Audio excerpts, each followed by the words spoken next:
Hello, this is Ashun. What if Naruto Uzumaki was never just a nine-tailed Jinchuriki? What if the hatred of Konoha awakened something hidden inside him? In this alternate Naruto story, a 6-year-old Naruto is brutally attacked by the villagers who see him as nothing more than a monster. But when Naruto reaches his breaking point, his eyes awaken. The Sharingan, a power that should never belong to him. And even more terrifying, the Nine Tails reveals a shocking truth. Naruto carries the blood of Madara Uchiha. Suddenly, the boy everyone hated becomes something Konoha never expected. Hiruzen is forced to confront secrets surrounding Naruto's birth. Itachi Uchiha is ordered to train him. Neko teaches him control. And Naruto begins mastering the Sharingan years before anyone believes possible. But power comes with a price. As Naruto grows stronger, he begins questioning his identity. Is he an Uzumaki, an Uchiha, or something entirely new? Then the Uchiha massacre changes everything. With Sasuke left alone, Naruto finally steps forward and claims the Uchiha name. But instead of becoming Sasuke's rival, he becomes his brother.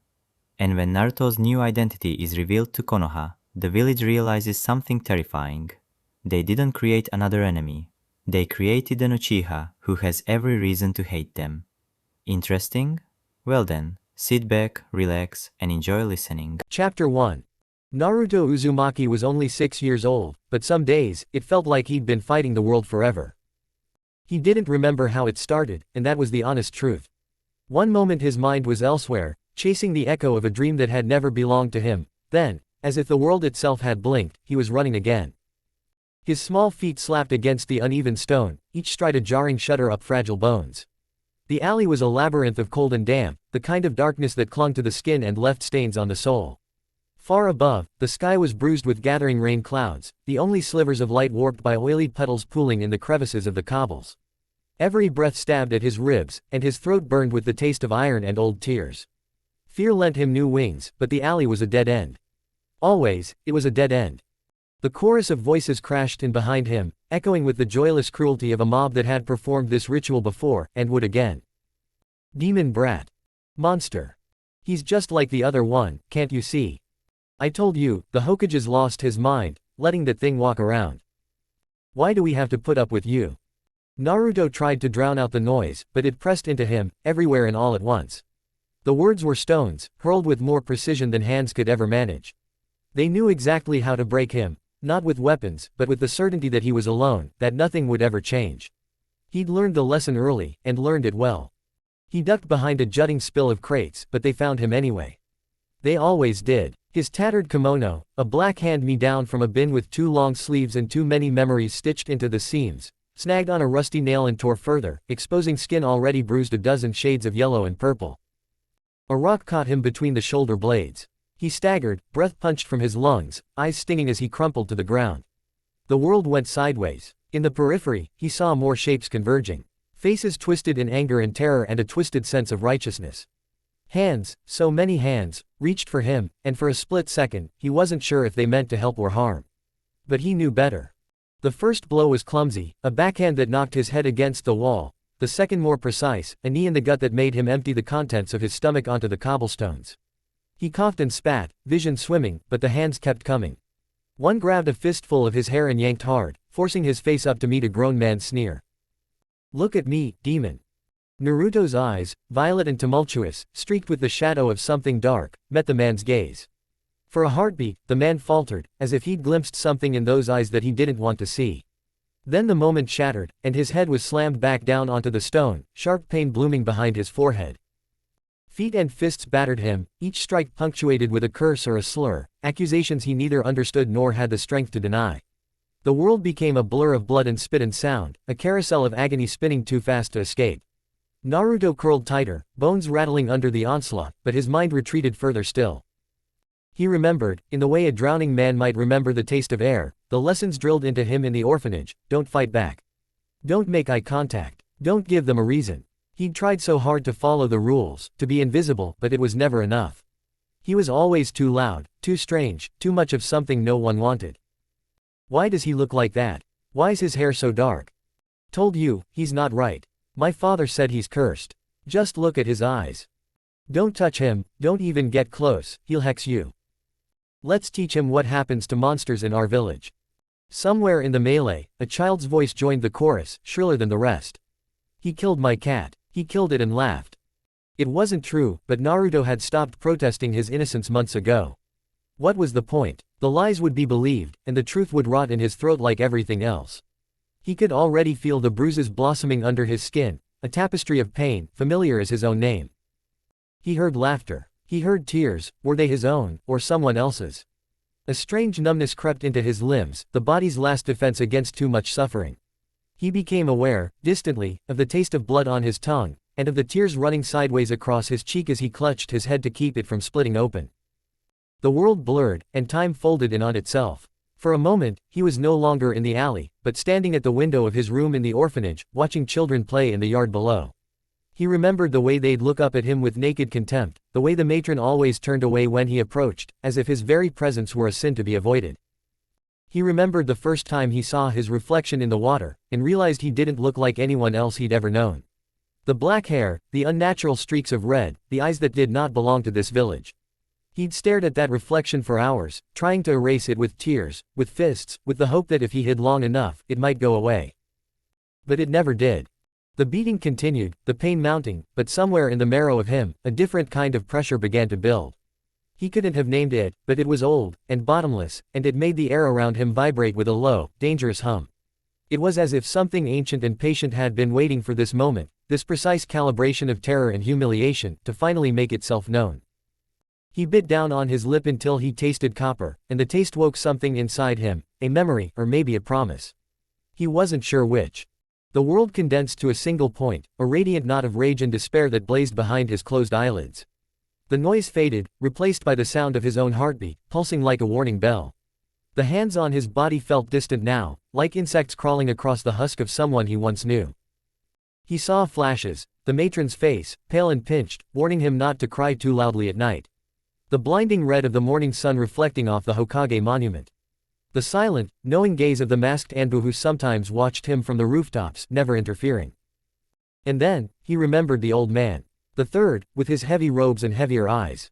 Once, long ago, the Hokage had placed a gentle hand on Naruto's head and told him, "You are not alone." Even as a child, Naruto had known this to be a lie, but it was the only kindness he'd ever been offered, so he held to it as tightly as he could. But now, alone in the alley, bleeding and broken, the lie was a splinter in his mind, and it hurt more than any blow. Something snapped. It happened quietly, with no warning at all, an inward shifting of tectonic plates, a silence so complete it deafened the senses. The world slowed to a crawl, each raindrop suspended in the air, every scream drawn out into an endless echo. He was weightless. He was infinite. He was angry. Naruto opened his eyes. They glowed, not with the hazy violet of shame or terror, but with a cold, crystalline red. At first, the villagers didn't notice, too caught up in the adrenaline of their own violence. But then he raised his head, and the red flashed bright and terrible, a signal fire in the night. The hands that held him recoiled, fingers burned by a heat they couldn't explain. The crowd stumbled back, afraid, but it was too late. They could feel the change, feel it in the air, see it in the light trembling in the alley's narrow walls. The bravest among them tried to rally, but their voices faltered, their courage collapsed. Naruto stood, blood streaming freely from his nose and mouth, kimono in rags, but standing. Taller, somehow. Older, even. He didn't speak, didn't need to. In that moment, the entire world was reduced to a single, undeniable truth: he was still there. He lifted his head, defiance igniting within him. His eyes glowed red, deep crimson, each pupil a single tomo spinning slowly like a vortex of power. The villagers froze, their faces morphing from anger to shock as their fury faltered in the face of something ancient and primal. The Sharingan, one of them whispered, stumbling back in fear. Naruto blinked, confused by their reactions, but somehow, clarity washed over him like a flood. He could see them, every breath they took, the tension coiling in their muscles, the next move they might make. It was as if the world had slowed down, and he was now a god among mortals. And then, with a collective gasp, they ran. Naruto stayed on his knees, trembling, his heart racing as he stared at his reflection in a puddle. The red eyes stared back at him, unfamiliar and strange, a symbol of power and fear. He didn't understand what had just happened, but he felt a raw, throbbing energy coursing through him. At that moment, exhaustion overtook Naruto and he collapsed, and the sleep didn't bring peace. He found himself standing in a sewer hallway of black water, the horizon swallowed by an inky abyss. In front of him loomed a massive gate, ancient and sealed, pulsating with an energy that sent shivers down his spine. Behind it, two monstrous eyes glowed in the dark, eyes filled with fury and hatred. A voice, deep and rumbling like thunder, rolled over him, echoing in the emptiness. I am the Kyuubi, the demon they confuse you with. Naruto froze, every muscle in his small body shaking. What do you mean? You bear his stench. Those eyes. They reek of Madara Uchiha, the Kyuubi continued. Its voice tinged with an unsettling mixture of authority and disdain. But make no mistake, little human. You are only my jailer.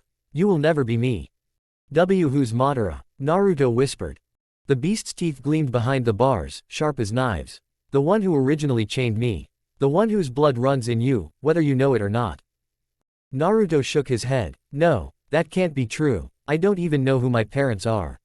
A low, bitter laugh echoed through the space. Foolish child. The one in the mask that night, he wasn't just after me. He was after you. You were marked by his master's will. You were never meant to be free. Naruto's fists clenched. Stop it. You're lying. But the fox's voice was cold, certain. Ask your Hokage. Ask your precious village. They know. Your blood will betray you soon enough. I'll watch as the curse of hatred blinds those eyes that see all and kills you, and I will laugh as I destroy everything you hold dear. And then the bars faded. The darkness vanished. Naruto woke, heart hammering, tears on his cheeks, the Nine Tails words burning in his mind. The room was cold when Naruto woke. His body ached everywhere, but it wasn't the pain that made his heart race. It was the unfamiliar ceiling above him, the crisp smell of antiseptic, the soft sound of breathing that wasn't his own. He shifted slightly, enough to turn his head. Two figures stood by the door. Both wore black cloaks that draped down to their boots. Both wore the stark white masks of the Anbu, carved and painted with the markings of their codenames. A cat mask, Neko. A tiger mask, Tora. The air between them and Naruto felt suffocating, each heartbeat hammering in his chest. He lay frozen, sweat cooling on his skin, tongue thick in a mouth too small for so many unanswered questions. When Tora shifted, Naruto flinched, but the Anbu turned on his heel and slipped from the room without a word. Naruto's voice came out rough, barely more than a rasp. Where's he going? Neko stepped forward, her armor whisper light, her own face hidden behind a mask that betrayed nothing. To inform the Hokage that you're conscious. You must remain in bed until he arrives.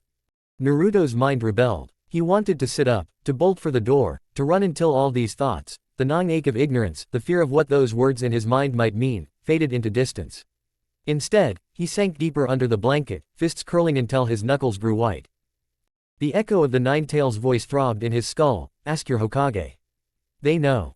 Minutes stretched into eternity. When the door opened again, Hiruzen Sarutobi moved in, a mountain of calm in decorated robes, eyes weighing heavy with secrets. Tora slipped behind him like a silent shadow. Two Anbu flickered chakra at the edges of the door, no one would breach this room. Hiruzen approached the bed, his gaze softer than Naruto expected. Naruto, he said gently, how are you feeling?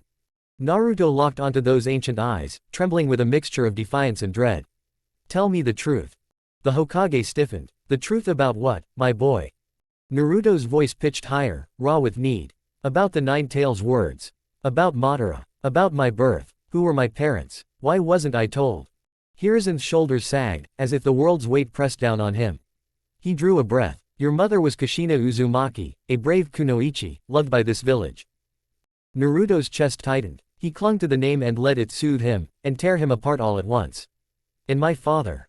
The old man's face clouded. We believed it was the fourth Hokage. Yet, there are questions we cannot yet answer. Your eyes, your bloodline. The one who attacked that night was Uchiha. Madara, perhaps, or someone else. We never discovered which. A surge of anger burned through Naruto.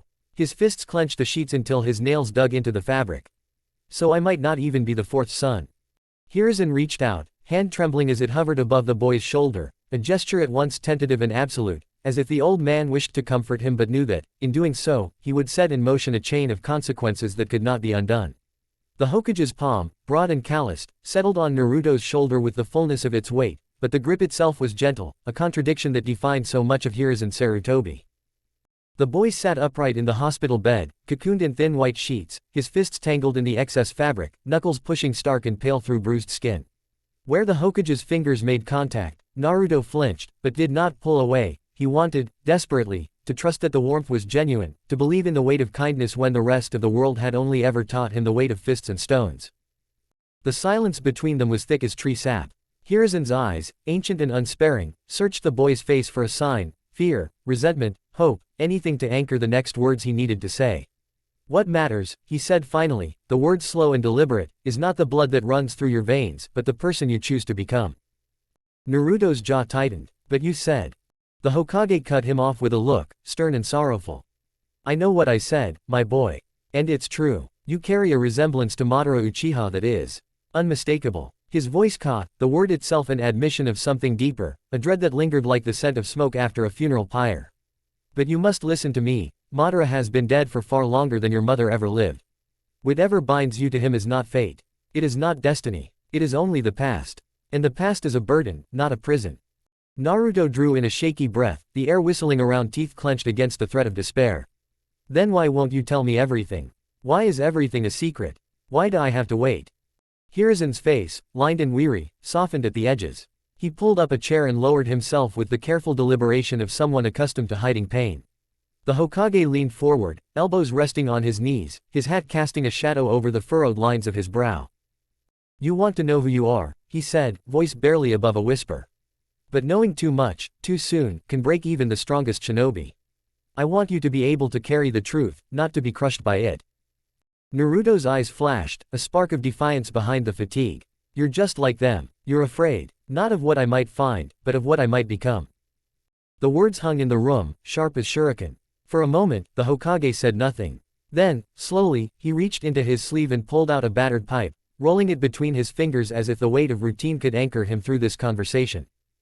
"I'm not afraid of you, Naruto," he said, but the lie was too obvious, too practiced. "I'm afraid for you. I have seen what can happen to those who grow up alone. Power without guidance becomes destruction. Pain without meaning becomes hatred. And the world does not need another Madara Uchiha." Naruto stared at the old man, the challenge in his gaze as unmistakable as the hunger. "So what do I do now? Keep my head down? Pretend I'm just another orphan?" Hiruzen shook his head. "You will return to the academy. But from this day forward, you will have mentors, people who can help you understand yourself, your gifts, and your limits. I will select the finest shinobi I know. You will not be left to wander in the dark." He gestured subtly, and the Anbu in the room straightened, their presence suddenly less ornamental and more vigilant. "Neko, with the assistance of Itachi Uchiha, will watch over you until you are strong enough to walk alone. And you will be trained by those who know your pain, who have survived their own darkness." Naruto looked down at his hands, turning them palm up as if searching for a secret tattoo, a sign that proved he was more than a vessel for other people's nightmares. "And if I fail, if I become like him?"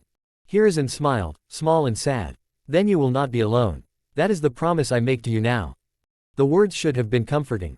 Instead, they wound around Naruto's heart like wire, tight and unremitting. He nodded, swallowing the answer he wanted to scream.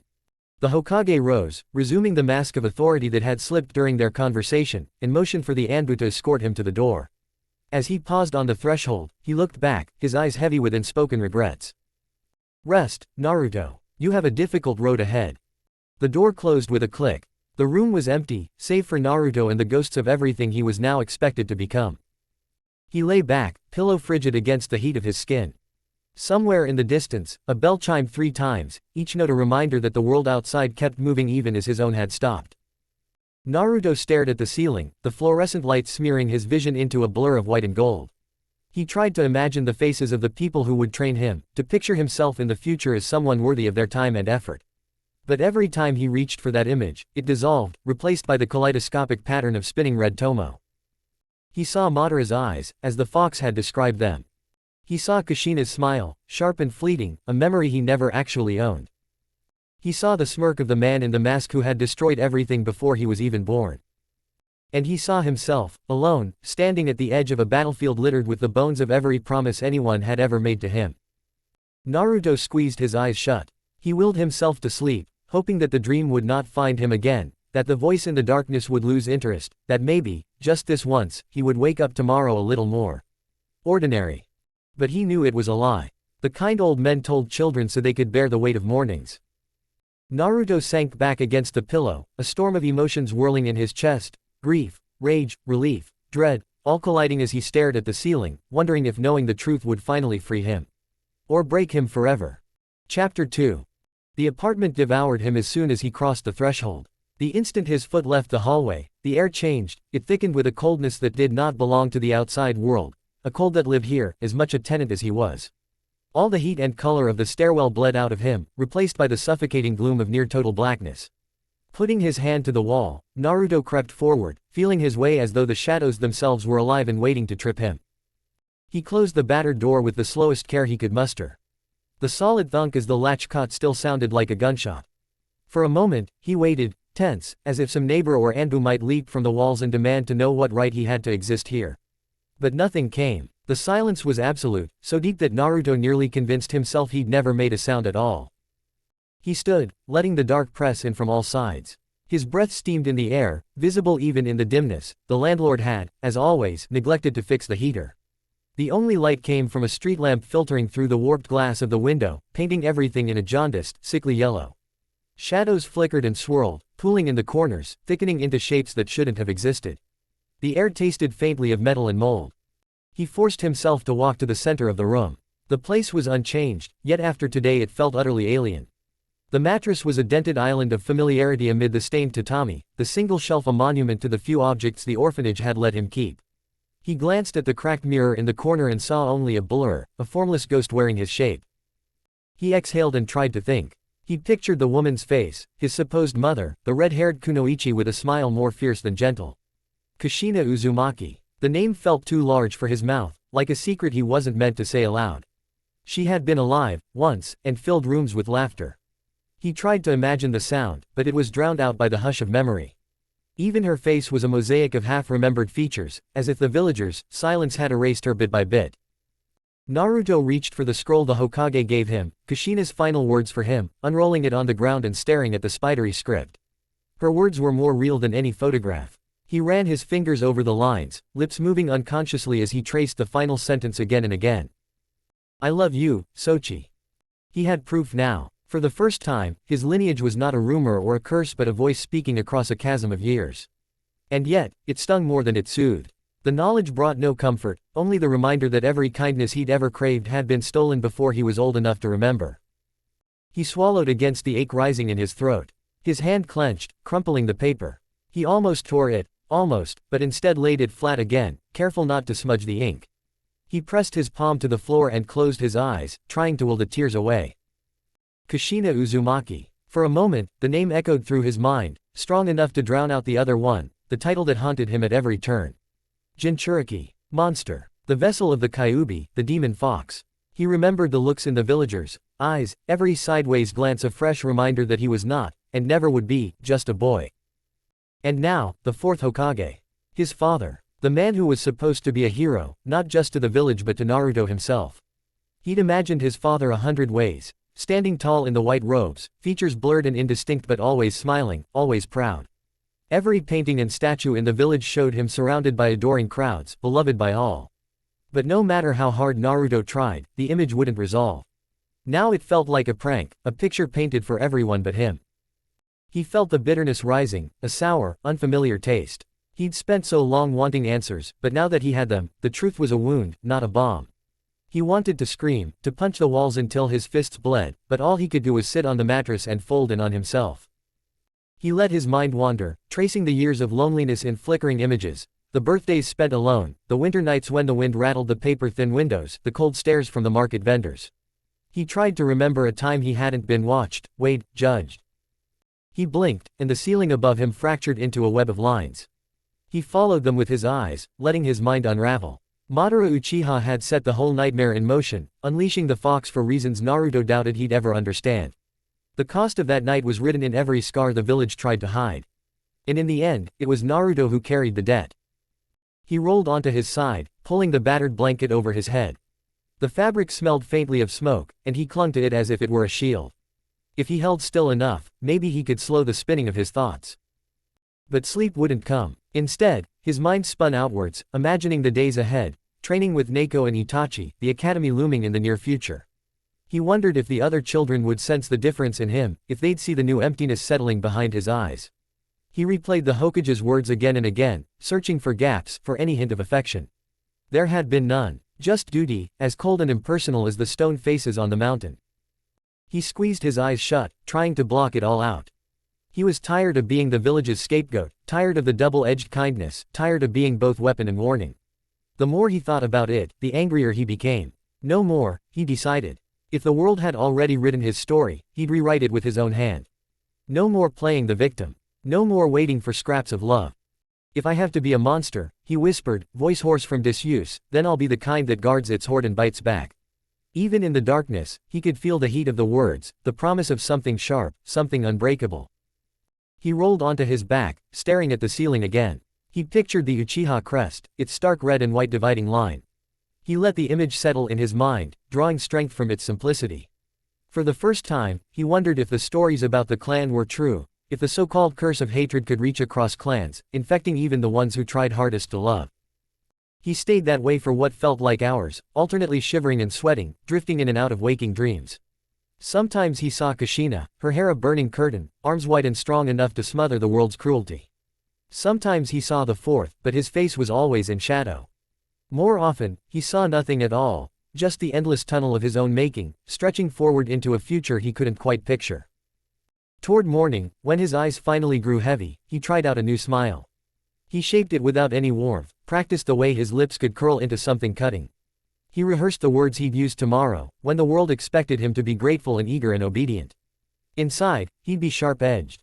Inside, he'd grow strong enough to make sure no one ever broke him again.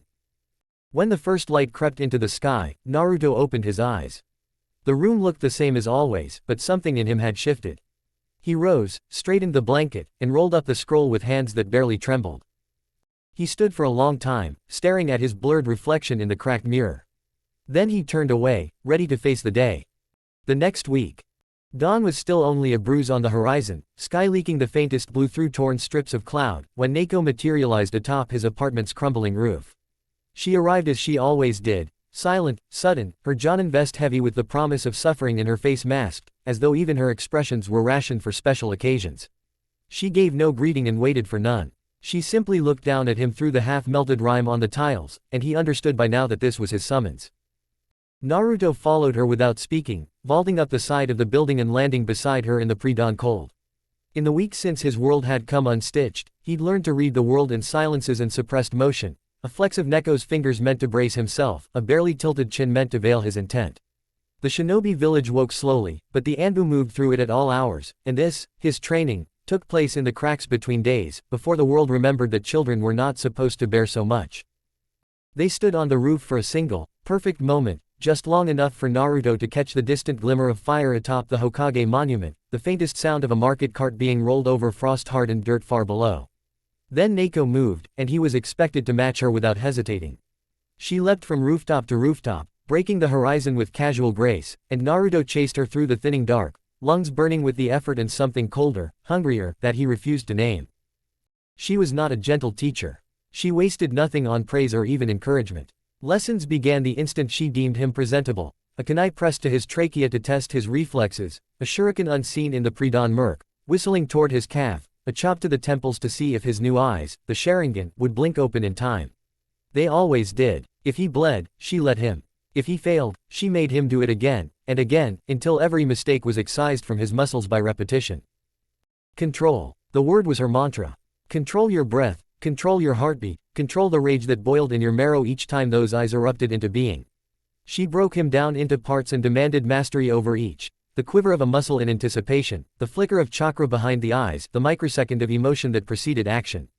On the banks of the Black River, she made him stand atop a row of slender poles for hours at a time, the water spinning beneath like a liquid saw, while she walked around him and hurled pebbles at his face, his ribs, his knees. Every flinch was catalogued, every misstep ridiculed, until his body learned that pain was malleable, nothing more than the cost of improvement. Power without control is a blade that cuts its wielder first, she said once, as he tottered for the 100th time and barely avoided tumbling into the current. Her voice was chill and clean, with no hint of malice. She did not hate him, nor did she particularly care for him. He was a task assigned, a vessel in need of refinement. You are not a beast, Uzumaki. No matter what the villagers say.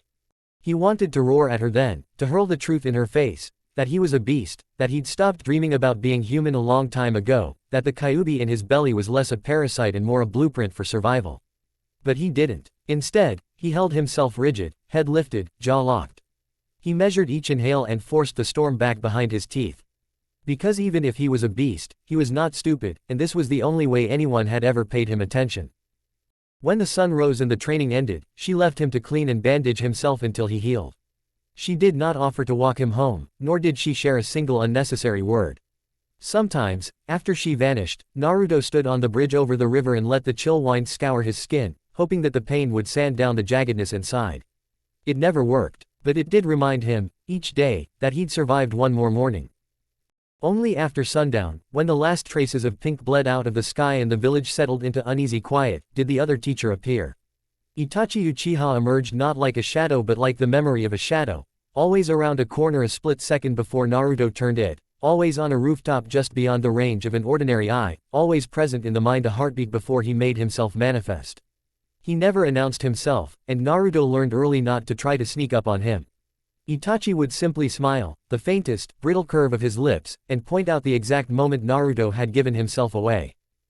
If Neiko was the blade, Itachi was the polish. He didn't waste time with drills, he expected Naruto to remember what he'd been taught that morning, and to arrive ready to build atop it.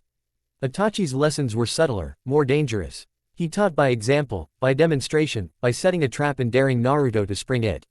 Beneath the cover of trees, or inside deserted training grounds, or, once, on the empty roof of the Hyuga's bathhouse, Itachi showed him how to use the Sharingan to read the intent behind a movement, how to spot a lie in the micro-twitch of an eyebrow, how to disappear from sight by tricking an enemy's brain into not seeing him at all.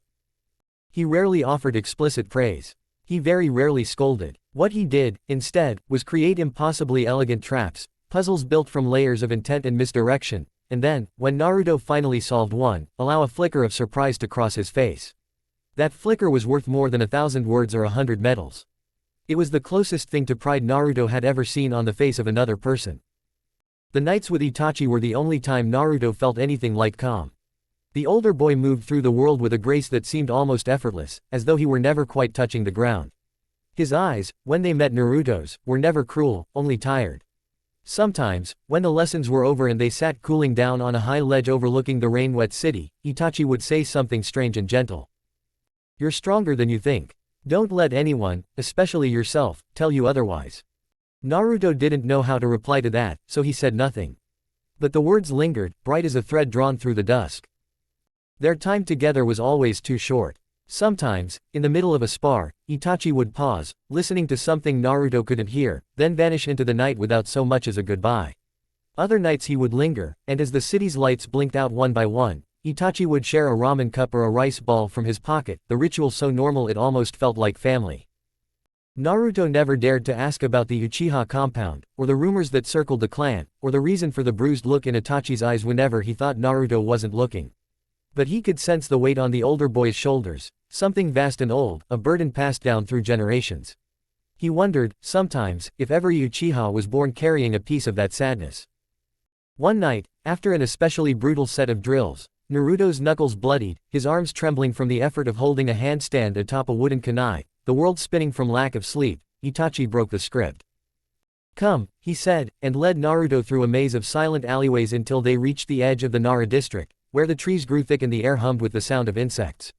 Itachi stopped beneath a sprawling oak and crouched, motioning for Naruto to do the same.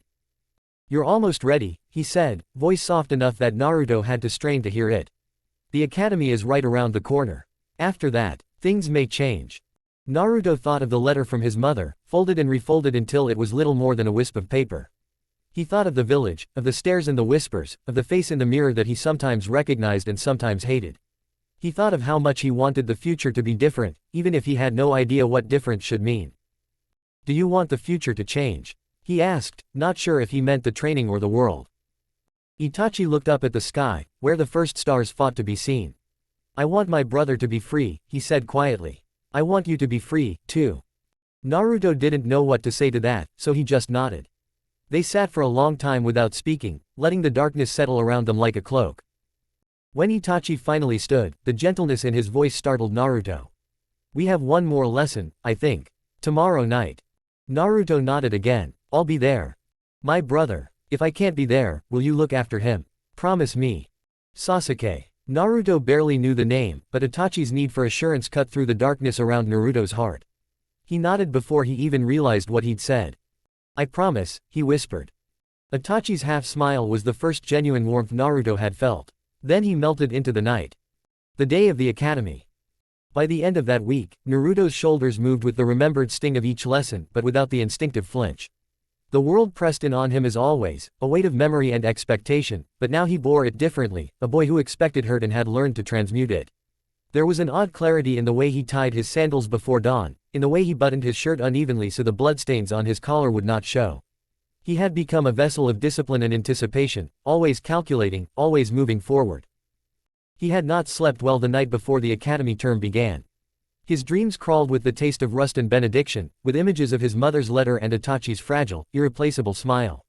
When the alarm in his head jerked him upright, he found the city outside his window limned in colorless frost, the roof slouched with exhaustion, the Hokage monument staring down with faces carved from both stone and regret.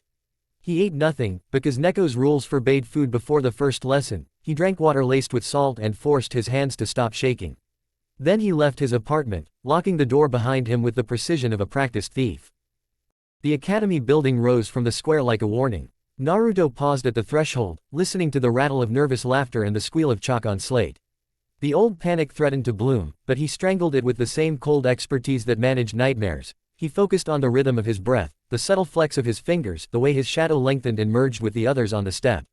He entered. Eyes, everywhere. 100 pairs, then 100 more as the upperclassmen filtered through. News had traveled fast: the weird orphan, the Kyuubi brat, the boy who bled and healed and never cried. The stares diverged into flavors: curiosity, contempt, fear, desperate hope that he would live down to their expectations. Naruto catalogued each face, mapping the room as if it were a terrain of threats. He recognized some of the other orphans, the way they huddled in corners, the way their laughter was always a little too sharp. He was careful, moving to his desk. Each step was deliberate, measured, neither slow enough to seem timid, nor fast enough to betray eagerness. He selected the seat farthest from the center aisle and nearest the window, because the glass offered two forms of escape, one through the pane, one through reflection.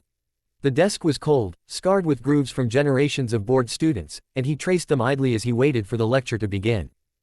He felt the gaze before he saw the man. Iruka Yumino, the first true test, Chunin instructor, wore scarred, famous among students for the way he could snap a chalk stick in half just by clenching it. Iruka watched Naruto from the front of the class, his expression a blend of calculation and something close to sympathy. The Hokage had warned him, Naruto realized, and the man was measuring him with the detachment of a scientist seeing which chemical would cause him to react. Naruto didn't mind. It was better to be weighed for one's danger than one's weakness. Iruka began the day's lesson with a recitation of the shinobi code. While the other children doodled or whispered or launched crumpled notes at one another, Naruto wrote down every word. He did this not because he needed to, but because it was the only way to keep his mind from replaying Neko's voice in his skull: control your impulses. Master your distractions. His handwriting was small, rigid, the print of someone who expected his belongings to be read or stolen. When he finished, he underlined the lines that made the least sense to him. A ninja must see through deception, and waited, eyes never leaving the board. Breaks came and went. Naruto watched the classroom social order assemble itself with the inevitability of a chemical reaction. The loud boys at the back, the girls clustered around the window, the sons and daughters of clan heads orbiting each other in careful, competitive gravity. He identified the alpha among the boys, a tall, broad-shouldered brute with a voice like a foghorn, and the king among the shinobi, a silver-eyed Hyuga with a manner so cool it verged on cruel. They would be the first problems, if not the last.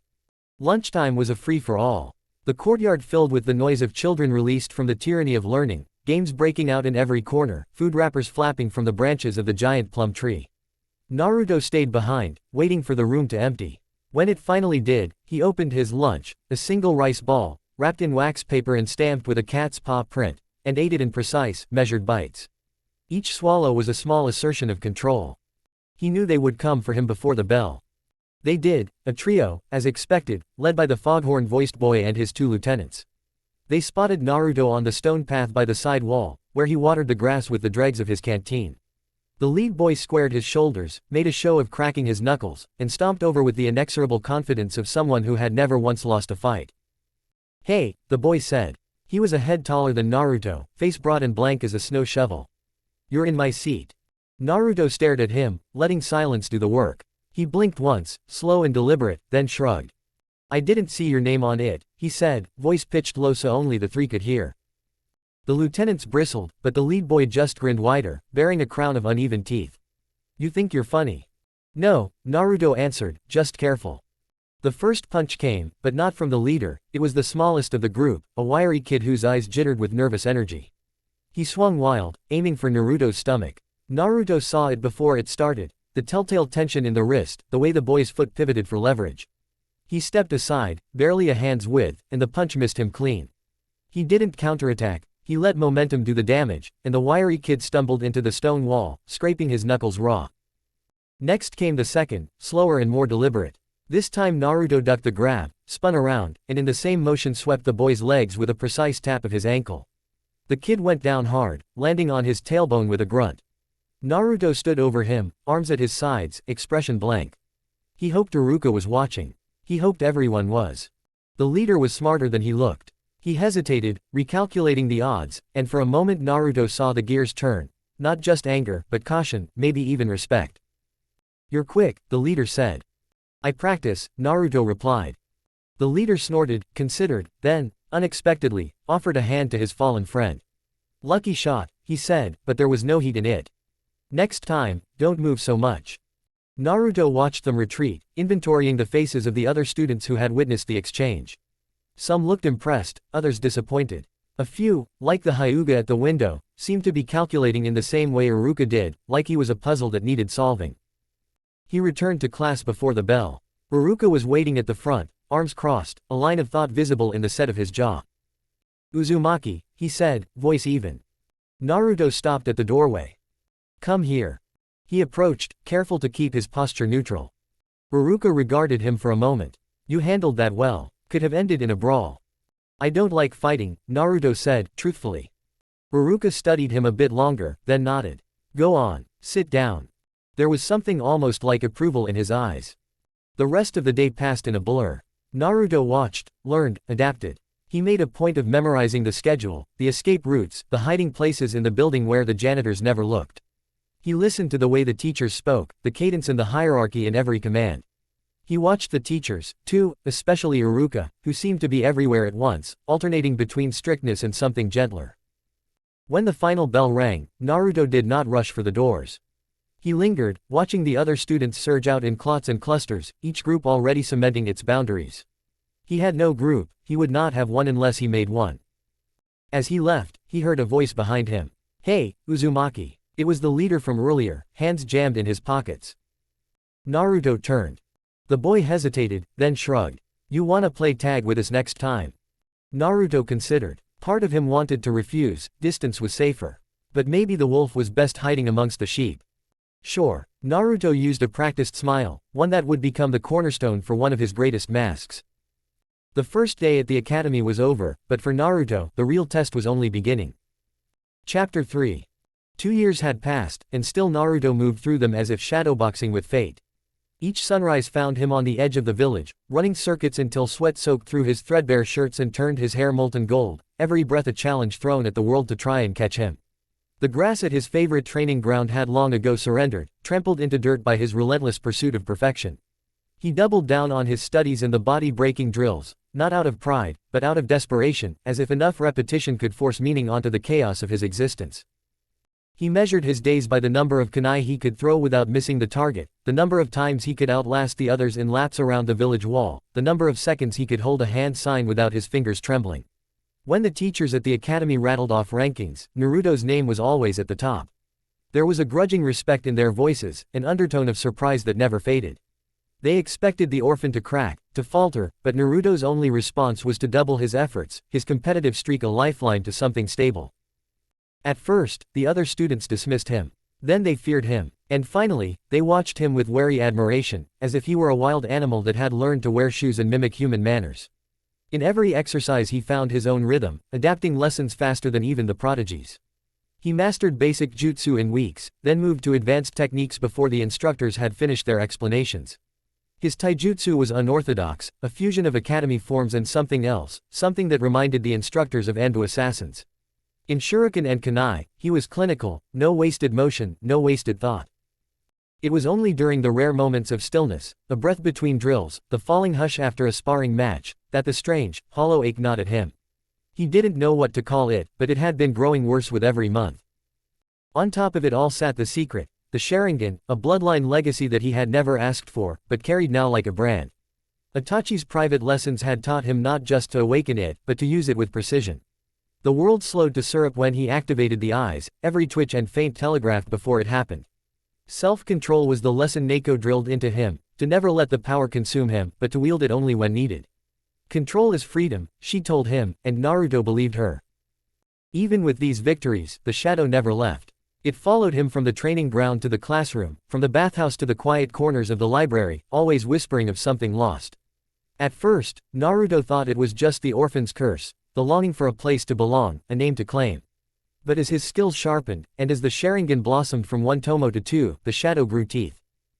At the start of his private training, Itachi had set 2 rules. The Sharingan was not to be used outside of their sessions, and there was to be no contact with the Uchiha clan. Not even a glance across the street, Itachi had warned, his tone so final that Naruto had never considered arguing. He understood, dimly, that there was danger in being seen, that if the clan knew he existed, it would bring only trouble, but he didn't realize the magnitude until much later. Last month, Itachi's lessons had grown stranger. Sometimes, after a grueling session, Itachi would sit in silence, gazing at the dusk as if trying to memorize the color of the sky. Other times, he would ask Naruto questions, about loyalty, about honor, about what it meant to choose your own path when the world was determined to choose for you. Do you believe in protecting the ones you love, even if it means hurting others? He asked, once, voice barely audible over the wind. Naruto didn't know how to answer, but the question haunted him. Then, just 2 nights ago, Itachi appeared at Naruto's door. It was late, the village wrapped in a hush so complete that the sound of Itachi's sandals on the porch seemed to echo for miles. Naruto opened the door and found him standing there, eyes tired and face shadowed in a way Naruto had never seen before. Treat my brother as if he was your own, Itachi said, each word weighed down by some private grief. Wait a few days, then use the Uchiha name. Be proud of who you are. Naruto had felt his heart clench. He had heard of Sasuke, of course, the Uchiha heir, always top of his own class, the golden child everyone whispered about but few ever saw. If Itachi could feel like family, maybe Sasuke could too. If they both carried the clan's legacy, maybe it didn't matter how different their mothers were, or whether the rest of the Uchiha even acknowledged him. Maybe a bond could be chosen, not just inherited. But the weight of the clan's fate pressed down on him even heavier that night. It happened with no warning. News swept the village like wildfire. The Uchiha compound, once the pride of the police force, had been transformed overnight into a silent mausoleum. Every member, save for Sasuke, was gone, their faces already fading into the murals of the memorial stone. The adults whispered, trying to keep their voices from the children, but Naruto heard every word. Massacre, annihilation, genocide, and behind it all, the name Itachi.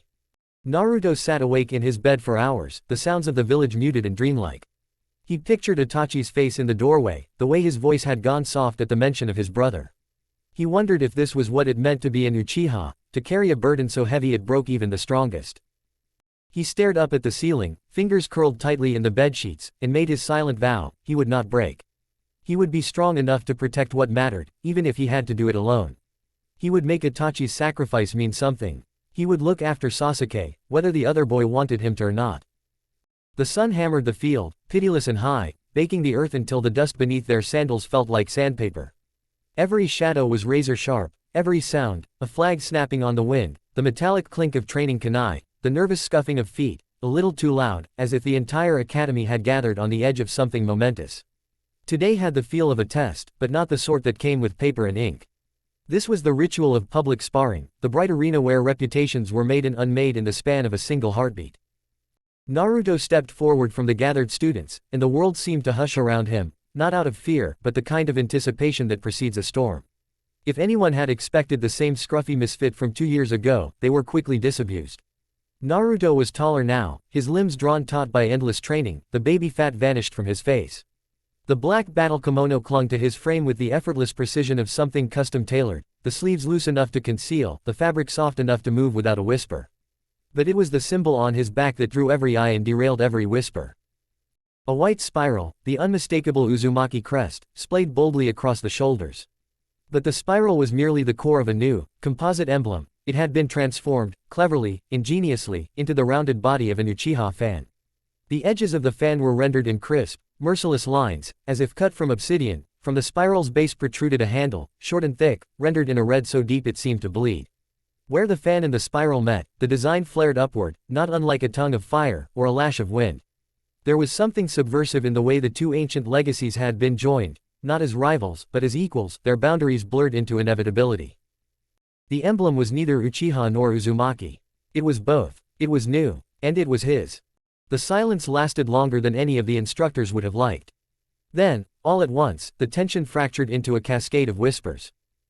Is that the Uchiha fan? But that's. He's just an orphan, right? He can't just. That's the Uzumaki spiral too, look. I heard he's got the Sharingan. Can he even use it? Is that allowed? And beneath it all, a darker undercurrent, he's mocking the Uchiha. He's making fun of Sasuke. He's disrespecting the dead. Naruto stood rooted in the sun, arms loose at his sides, hair a wild black tumble streaked through with red. He said nothing. He waited, patient as stone, letting them look their fill. When Iruka called his name, he stepped forward with a measured, almost regal bearing, his eyes hooded and watchful, his face set in an expression that dared anyone to challenge him. Across the field waited Hiroshi Hyuga, a second-year prodigy, scion of a branch house nobody talked about in polite company, but whose reputation in the ring was already cemented. Hiroshi was built like a reed, all elbows and angles, but his Byakugan was the real terror. Even activated at half strength, he could track a hummingbird's wings in flight. The boy squared his stance with a precision that bordered on arrogance. Iruka hesitated, clipboard in hand, as if unsure whether to read from the official match list or just let the contest proceed. Hiroshi Hyuga will spar with Naruto. Uzumaki Uchiha, he said, the new name hesitant and heavy on his tongue. Hiroshi's gaze flickered up, and for a brief moment Naruto saw what he'd been waiting for. Not contempt, but real curiosity, tinged with something darker. Jealousy, perhaps, or the old, familiar dread of encountering a force you might not outrun. The rest of the students lined the boundary posts, the outer ring of the dirt pit. Naruto could feel their eyes on him, some hungry for spectacle, some rooting for him to be humiliated, most just eager to see a new legend in the making. 2 years ago, they would have jeered. Now, they simply watched. The match began with a single, clipped command from Iruka, begin. Hiroshi moved first. He went for the classic Hyuga opening, a staggered step, a half fake to the left, then a three-point palm strike aimed at the chest. Even prepared, even braced, Naruto barely saw the movement. The air whistled with the force of the blow. But Naruto was already gone. He ducked under the Hyuga's arms, slipped around his flank, and with a flick of his wrist sent the first of his kunai whistling past Hiroshi's ear. Not to hit, to distract, to measure the boy's reflexes, his angles of retreat. Hiroshi snapped around, eyes wide in surprise, then narrowed with determination. The boy returned the favor with a volley of his own, a handful of shuriken aimed not to wound but to corral Naruto's steps, to force him toward the edge of the ring. Naruto sidestepped effortlessly, movements economical, the picture of surgical calm. Every step he took drew Hiroshi further out of position. It was a dance, but not the kind with a happy ending. The murmurs among the students grew louder. His speed is insane, someone muttered. He's not even sweating. Hiroshi pressed the attack, abandoning subtlety in favor of brute force. The Byakugan's veins bulged around his eyes, and his fingers became needles. Naruto smiled, not cruelly, but with the cold acknowledgement of a predator recognizing another. When Hiroshi lunged, Naruto let it happen. At the last instant, he pivoted, grabbed the Hyuga's wrist, and used his momentum to send Hiroshi tumbling into the dirt. The crowd gasped. Hiroshi bounced back to his feet instantly, pride flaming red across his cheeks. You're just showing off, Hiroshi spat, voice shaking. If you want to end this, do it. Naruto's response was a tilt of the head, almost apologetic. You want the truth? He asked, and for a moment his voice carried beyond the boundaries of the ring. You couldn't handle it. That did it. Hiroshi's restraint snapped. The air crackled as the Hyuga launched his ultimate move, a high-speed palm thrust aimed at the heart. Even Iruka stepped forward, alarmed, hand half raised in a gesture that said, enough. Naruto's eyes flashed red. The world seemed to slow. The Sharingan was not a rumor, not a trick, it was a fact, a burning certainty that filled the sockets of Naruto's face and made him, for an instant, more than human. Two tomo in each eye spun counter to one another, dissecting Hiroshi's movements, mapping every muscle twitch, every microsecond of intent. To the crowd, it looked like Naruto simply glided into Hiroshi's blind spot, a blur so fast there was no afterimage. With chilling precision, Naruto brought his fist around in a tight arc, striking Hiroshi just below the solar plexus, a spot universally agreed upon to hurt like hell and incapacitate without lasting harm. The impact echoed across the field, a dull, wet thud. Hiroshi folded instantly, blood spraying from his mouth, his body sliding several feet before coming to rest, motionless, in the dirt. Silence, sharp as broken glass, fell over the training ground. Naruto exhaled. The red faded from his eyes, replaced by the violet gaze everyone was used to. He stepped over Hiroshi's crumpled form without so much as a glance, moving back to his place in the ring of students, the custom emblem on his back glowing bright in the afternoon light. Iruka hurried to Hiroshi's side, checking his pulse with hands that trembled just a bit. When he looked up, his gaze lingered on Naruto, a mixture of fear, shock, and reluctant respect. For a moment, the mask of teacherly authority slipped, and Iruka's uncertainty registered for all to see. Winner. Naruto Uzumaki Uchiha. Naruto didn't react. He just stood, breathing slow, his silhouette framed against the backdrop of the academy's battered sparring posts. He knew what would come next. The rumors, the accusations, the hours of being summoned to the Hokage's office for explanations and apologies. But none of that mattered, because for the first time in his life, he felt it, the weight of a name, and the freedom that came with redefining it. The symbol on his back was no longer a mockery. It was a promise. The sun had begun its slow, downward crawl behind the Hokage monument, carving deep latticework shadows across the winding footpaths and rooftops of the village. In the hush that followed the afternoon's uproar, Sasuke found himself wandering the maze of back alleys and mossy stone steps that led away from the academy, its memory as raw as the skin on his knuckles. He did not remember leaving the grounds, or how his feet had carried him home, or why he could not bring himself to go inside.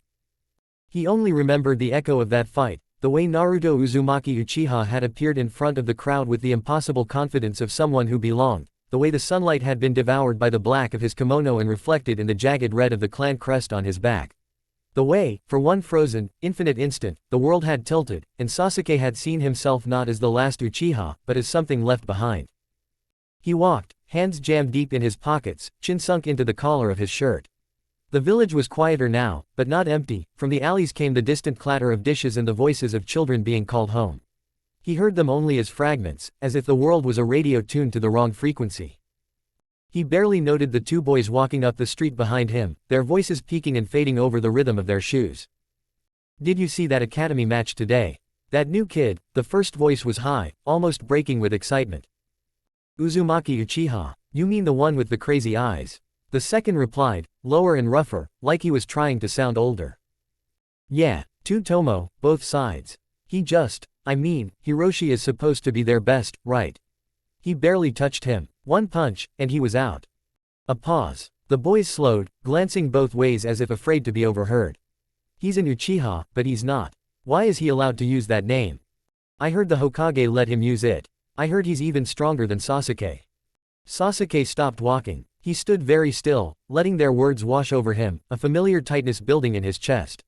He waited until their footsteps faded, then started moving again, now quicker, directionless anger and something else, something sharp and unfamiliar, propelling him toward the outskirts of the village. He found himself at the edge of the Naka River, staring at the water, remembering how he and his brother used to come here to skip stones and talk about the day's training. It was strange to look at the current and realize that, for the first time, he did not know how to go forward. He stood there a long time, his shadow growing thinner with the fading light, until he could bear the stillness no more. He turned upstream, following the riverbank through the tangled undergrowth, letting the brambles scratch his shins and the burrs nestle in his socks. His lungs burned, but it was a good pain, it made him feel real, at least.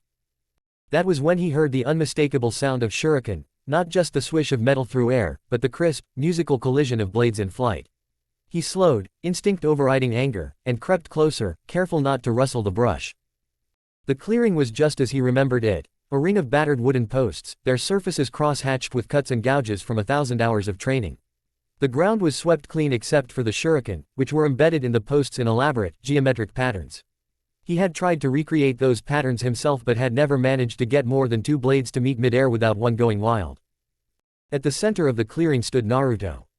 He was not alone in the traditional sense, but there was a completeness to his posture that made Sasuke feel like an intruder, as if he had stumbled into the den of something wild and private. Naruto stood with his back to the world, shoulders relaxed, hands at his sides, not even looking at the results of his throw. It was only when Sasuke shifted, a single leaf crunching underfoot, that Naruto turned. Sasuke caught his breath. In the dying light, the streaks of red in Naruto's hair caught fire, framing his face in a way that made him look older, not like a boy at all, but like the ghosts that haunted the clan district's empty streets at night. The black kimono hung loose, but it did not disguise the coiled muscle beneath. The way Naruto moved was pure readiness, as if every joint and tendon had been trained for a single, perfect purpose. Sasuke's gaze fell to the symbol on Naruto's back, and he felt his fists clench without conscious thought. The fusion of the spiral and the fan was an insult and a declaration, a challenge to everything Sasuke had been raised to believe about blood and legacy. It was wrong, and yet, looking at it, Sasuke felt a hollow tug in his stomach, as if a part of him recognized the image and ached for what it promised. Naruto's eyes met his, and for a heartbeat Sasuke saw twin orbs of red, spinning slow and inevitable, like the hands of a clock ticking down to some cataclysm. The Sharingan. Real, alive, undeniable. Naruto smiled. It was not the smirk of a bully or the sneer of someone who wanted to humiliate. It was worse, it was the smile of someone who wanted nothing from Sasuke except for him to be. "You must be Sasuke," Naruto said, voice low, calm. "Looks like I just found my little brother." The words hit like a slap. Sasuke recoiled, heat rising in his cheeks. "What are you talking about? You're not an Uchiha. You're not even, there isn't anyone like you in the clan. Where did you come from? Who gave you that name?" Naruto tilted his head, the gesture oddly familiar, and took a slow, deliberate step forward. "Does it matter? I have the eyes, I have the blood, and I have the name. That makes me as much a brother as anyone." Sasuke shook his head, wanting to shout, but the words tangled up in his throat. "You're lying. You're just a fake. The clan is gone. I'm the only one left." Naruto's gaze softened, the lines around his mouth drawing down not in pity but in understanding. "I know what it means to lose everything. I know what it means to be the last." His voice did not waver, not even a little. "But we don't have to be alone." Sasuke spat the next words like a curse. "Then why didn't you show up before? Where were you when?" He cut himself off, anger breaking on the rocks of his grief. Naruto's eyes slipped away, staring past Sasuke at something only he could see. When he spoke again, his voice was almost a whisper. "I wasn't strong enough, but I made a promise. I'm here now." Sasuke wanted to hate him, to deny him, but the truth was that the ache in his chest was not anger but hunger. The hunger for someone to understand, to not look at him with the mournful eyes of the villagers or the careful, practiced concern of the teachers. He wanted to hit Naruto, to hit him and make him hurt, but also to see if he would stay. "Prove it," Sasuke said, stepping forward into the clearing, his hands curling at his sides. "If you're really Uchiha, show me." Naruto's smile flickered, almost fading, but then the red returned to his eyes, brighter than before. "All right," he said. The next instant, Sasuke felt a rush of air and a blur of motion. Before he could react, Naruto was beside him, his foot sweeping the ground in a perfect arc, catching Sasuke's ankle and sending him sprawling. Sasuke rolled, sprung to his feet, and launched a flurry of blows, each one blocked or redirected with infuriating ease. Naruto did not hit back. He absorbed every strike, every insult, every desperate, flailing attempt to land just one blow, and gave only the minimum in return, a gentle touch at the wrist to off balance, a slight nudge at the shoulder to redirect momentum. It was infuriating, humiliating, and strangely exhilarating. Sasuke found himself grinning, wild and unrestrained, for the first time since that night. After what felt like forever, he stood panting, arms trembling, sweat running down his temples. Naruto stood across from him, breathing steady, not a hair out of place as his eyes reverted back to violet. "Well?" Naruto asked, voice soft but edged with challenge. Sasuke glared at him, then, against all reason, started to laugh. A sharp, jagged laugh, but real. "You're not better than me," he said. Naruto shrugged. "Maybe not. But I'm not leaving, either." They stood in silence, the weight of the forest pressing in, the shuriken glinting in the twilight. For the first time, Sasuke did not feel alone. Chapter 4. Hokage's Office. The Hokage's office brooded with the kind of silence that follows a lightning strike, thick with the scent of ozone and the threat of another flash. The high, arched windows led in a pale, wintry light, and beneath that thin illumination sat Sarutobi Hiruzen, the third Hokage, a living monument to Konoha's survival instincts. His desk, broad and battered by decades of negotiations and executions, was cleared of all but a single, sealed report and a cold cup of tea. Everything else in the office, the scroll racks, the great map of the 5 nations, the wall of commemorative pipe stems, seemed poised, watchful, as if awaiting the outcome of the war of words about to be waged. Naruto stood before him in perfect, unchildlike stillness. For the first time in years, no one had to tell him to stand up straight. His uniform was crisp, the Uchiha fan stitched in red on the back, and his hair, black as a starless sky, with streaks of living red, was bound tightly at the nape. His face was the same one Hiruzen had seen streaked with tears and ramen broth just years ago, but the lines of pain, of need, had been welded into something new, a boy with a spine of steel and eyes that, while violet, looked as old as the Hokage himself. Uzumaki Uchiha, Sarutobi spoke at last, rolling each syllable between his teeth as if they might shatter. A name as heavy as the stone on our gates. Do you understand what you are doing? Naruto's eyes flickered briefly to the left, as if catching the phantom of another presence, then returned to the Hokage's with unwavering, almost surgical focus. I do. I don't want the name for what it gets me, but because it's true. And because the truth shouldn't be something we hide from, even if it hurts. The Hokage exhaled, the smoke from his unlit pipe curling up in his memory. You chose this. Not just the name, but the fight that comes with it. Naruto nodded once, a movement so precise it might have been rehearsed. It's not really a choice if the alternative is pretending to be something smaller than you are. Sarutobi watched him, seeing for the 1000th time the ghostly overlay of another boy, dark-haired, beautiful, doomed, standing in this very spot, carving his future with the same ruthless precision. And what about the Sharingan? You know what will happen now that it's no longer rumor or wishful thinking, but fact. Naruto's lips twitched. I won't use it unless I have to. There's no advantage in showing my cards too early, Hokage-sama. He paused, and something sharper, almost predatory, passed over his features. Besides, just because I have it doesn't mean I want to be the next Itachi. The Hokage's jaw set. The name hung in the air like a curse. Don't waste your breath convincing me you aren't him, Naruto. Convince yourself. Convince the council, the villagers, Sasuke. Those are the battles you fight now. Naruto crossed his arms, not in defiance but as if bracing himself against a coming gale. They already hate me. If I'm going to be the village outcast, I'd rather it be for something real than just rumors in the shape of my face. The Hokage almost smiled, a ghost of pride etching his wrinkles. And what do you think the council is going to do when they realize there's a new Uchiha heir, one who isn't tied to their leash? Naruto shrugged, and Hiruzen marveled at how much of Madara's fatalism he had inherited, buried beneath layers of Kushina's impossible defiance. They'll try to use me, or break me, or turn me into a tool. I know this story, old man. Sarutobi's hands flexed atop the desk. And yet you come here to demand a place not just at the table, but at the head of it. Naruto shook his head, just once. I'm not here to take anything. I just want to protect what's left. That's what Itachi asked me to do. Protect Sasuke, no matter what it costs. The Hokage closed his eyes briefly. In that moment, he looked every day of his 70 years, every life he'd failed to save, every compromise etched deep into the bones of his face. You understand what you're claiming ties you to. Naruto's next words were softer, but sharper than any kunai. I know the Uchiha massacre wasn't just about one boy's madness. It was a village decision. A necessary one, maybe, but not a clean one. Sarutobi's eyes snapped open, alight with a flare of something Naruto thought was shame. Necessary or not, we have to live with it. All of us. Naruto inclined his head, acknowledging the truth without forgiving it. As long as Sasuke doesn't have to pay for it alone.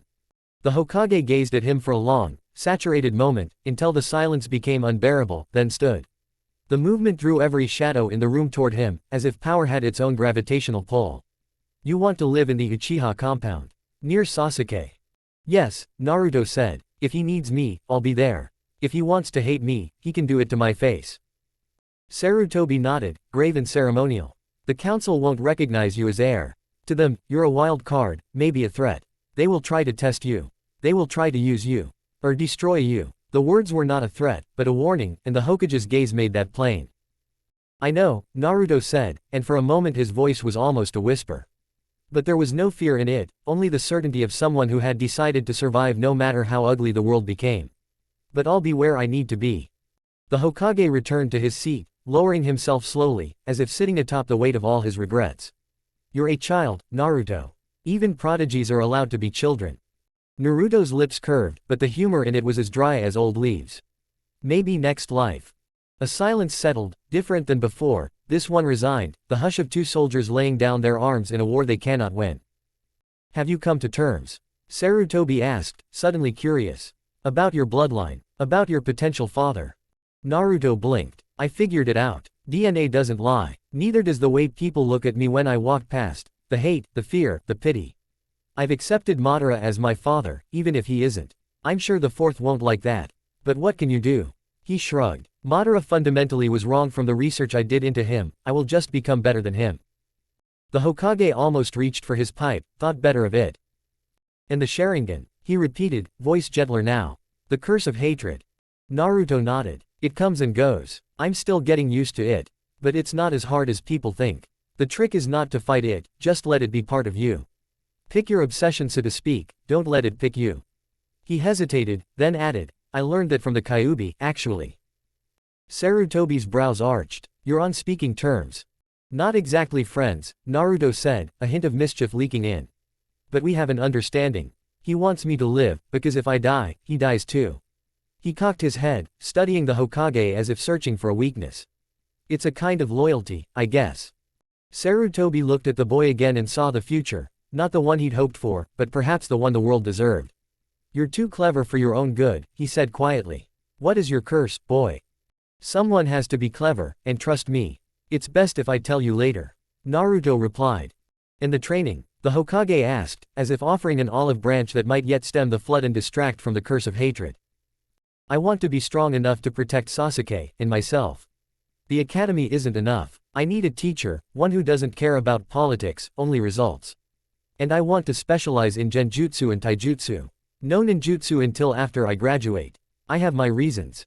Sarutobi nodded slowly, as if he'd expected nothing less. I'll find someone suitable. Someone the council won't notice. But if you betray their trust, or mine. Naruto didn't let the threat finish. Then I don't deserve the name. The Hokage smiled, and this time it was genuine, if exhausted. If only the rest of us lived by that standard. Naruto started for the door, his movements smooth and deliberate. At the threshold, he paused, half-turned, silhouette sharp against the frosted light. I guess I'll see you around, old man. And then he was gone, leaving behind only the echo of his words and a faint, spiked tension that seemed to rattle even the stone of the tower.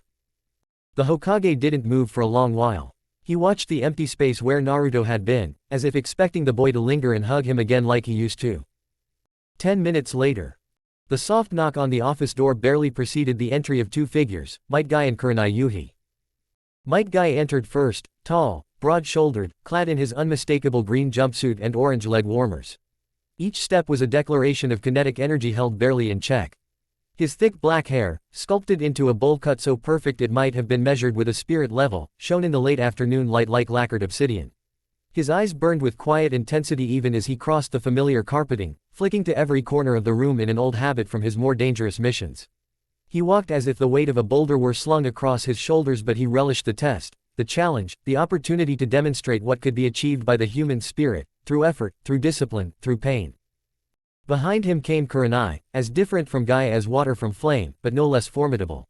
Where Guy's power radiated outward, Kurenai's gathered in, filling the room with an eerie stillness that made the air feel suddenly thick, as if reality itself were bracing for a genjutsu. Her long black hair spilled over her shoulders in loose, deliberate waves, her red eyes, her most famous feature, were calm, unblinking, and almost hypnotic. She wore her signature mesh armor beneath a sleeveless white and red overcoat, with bands of crimson circling her wrists. She moved with the unhurried grace of a predator that knows its prey cannot escape. If anyone noticed the tremor in her hand as she closed the door behind them, no one said a word. The Hokage watched them approach, his face carved in stone seriousness. He did not rise, nor did he offer the customary words of greeting. The silence stretched, pregnant with the sort of secrets that could topple clans. Thank you for coming so quickly, Sarutobi said at last, his voice resonant but careful, as if every syllable might trigger an explosion. What I am about to ask of you is not a normal mission. This is an S-rank assignment. It will last for the foreseeable future. The words dropped like leaden weights, and neither Jonin flinched. Guy's hands flexed at his sides, knuckles whitening, but his face was the picture of controlled anticipation. He could smell challenge the way wolves smelled blood. Kurenai's expression barely shifted, but the sharpness in her gaze made it clear she was already mapping out the possible permutations, the risks and rewards, the branching future where this conversation could end in either glory or grave. Naruto Uzumaki, the Hokage began, then stopped himself, a faint smile ghosting his lips as if mocking the futility of secrecy in this place, even for old men at the top of the world. Or as he now claims, Uzumaki Uchiha.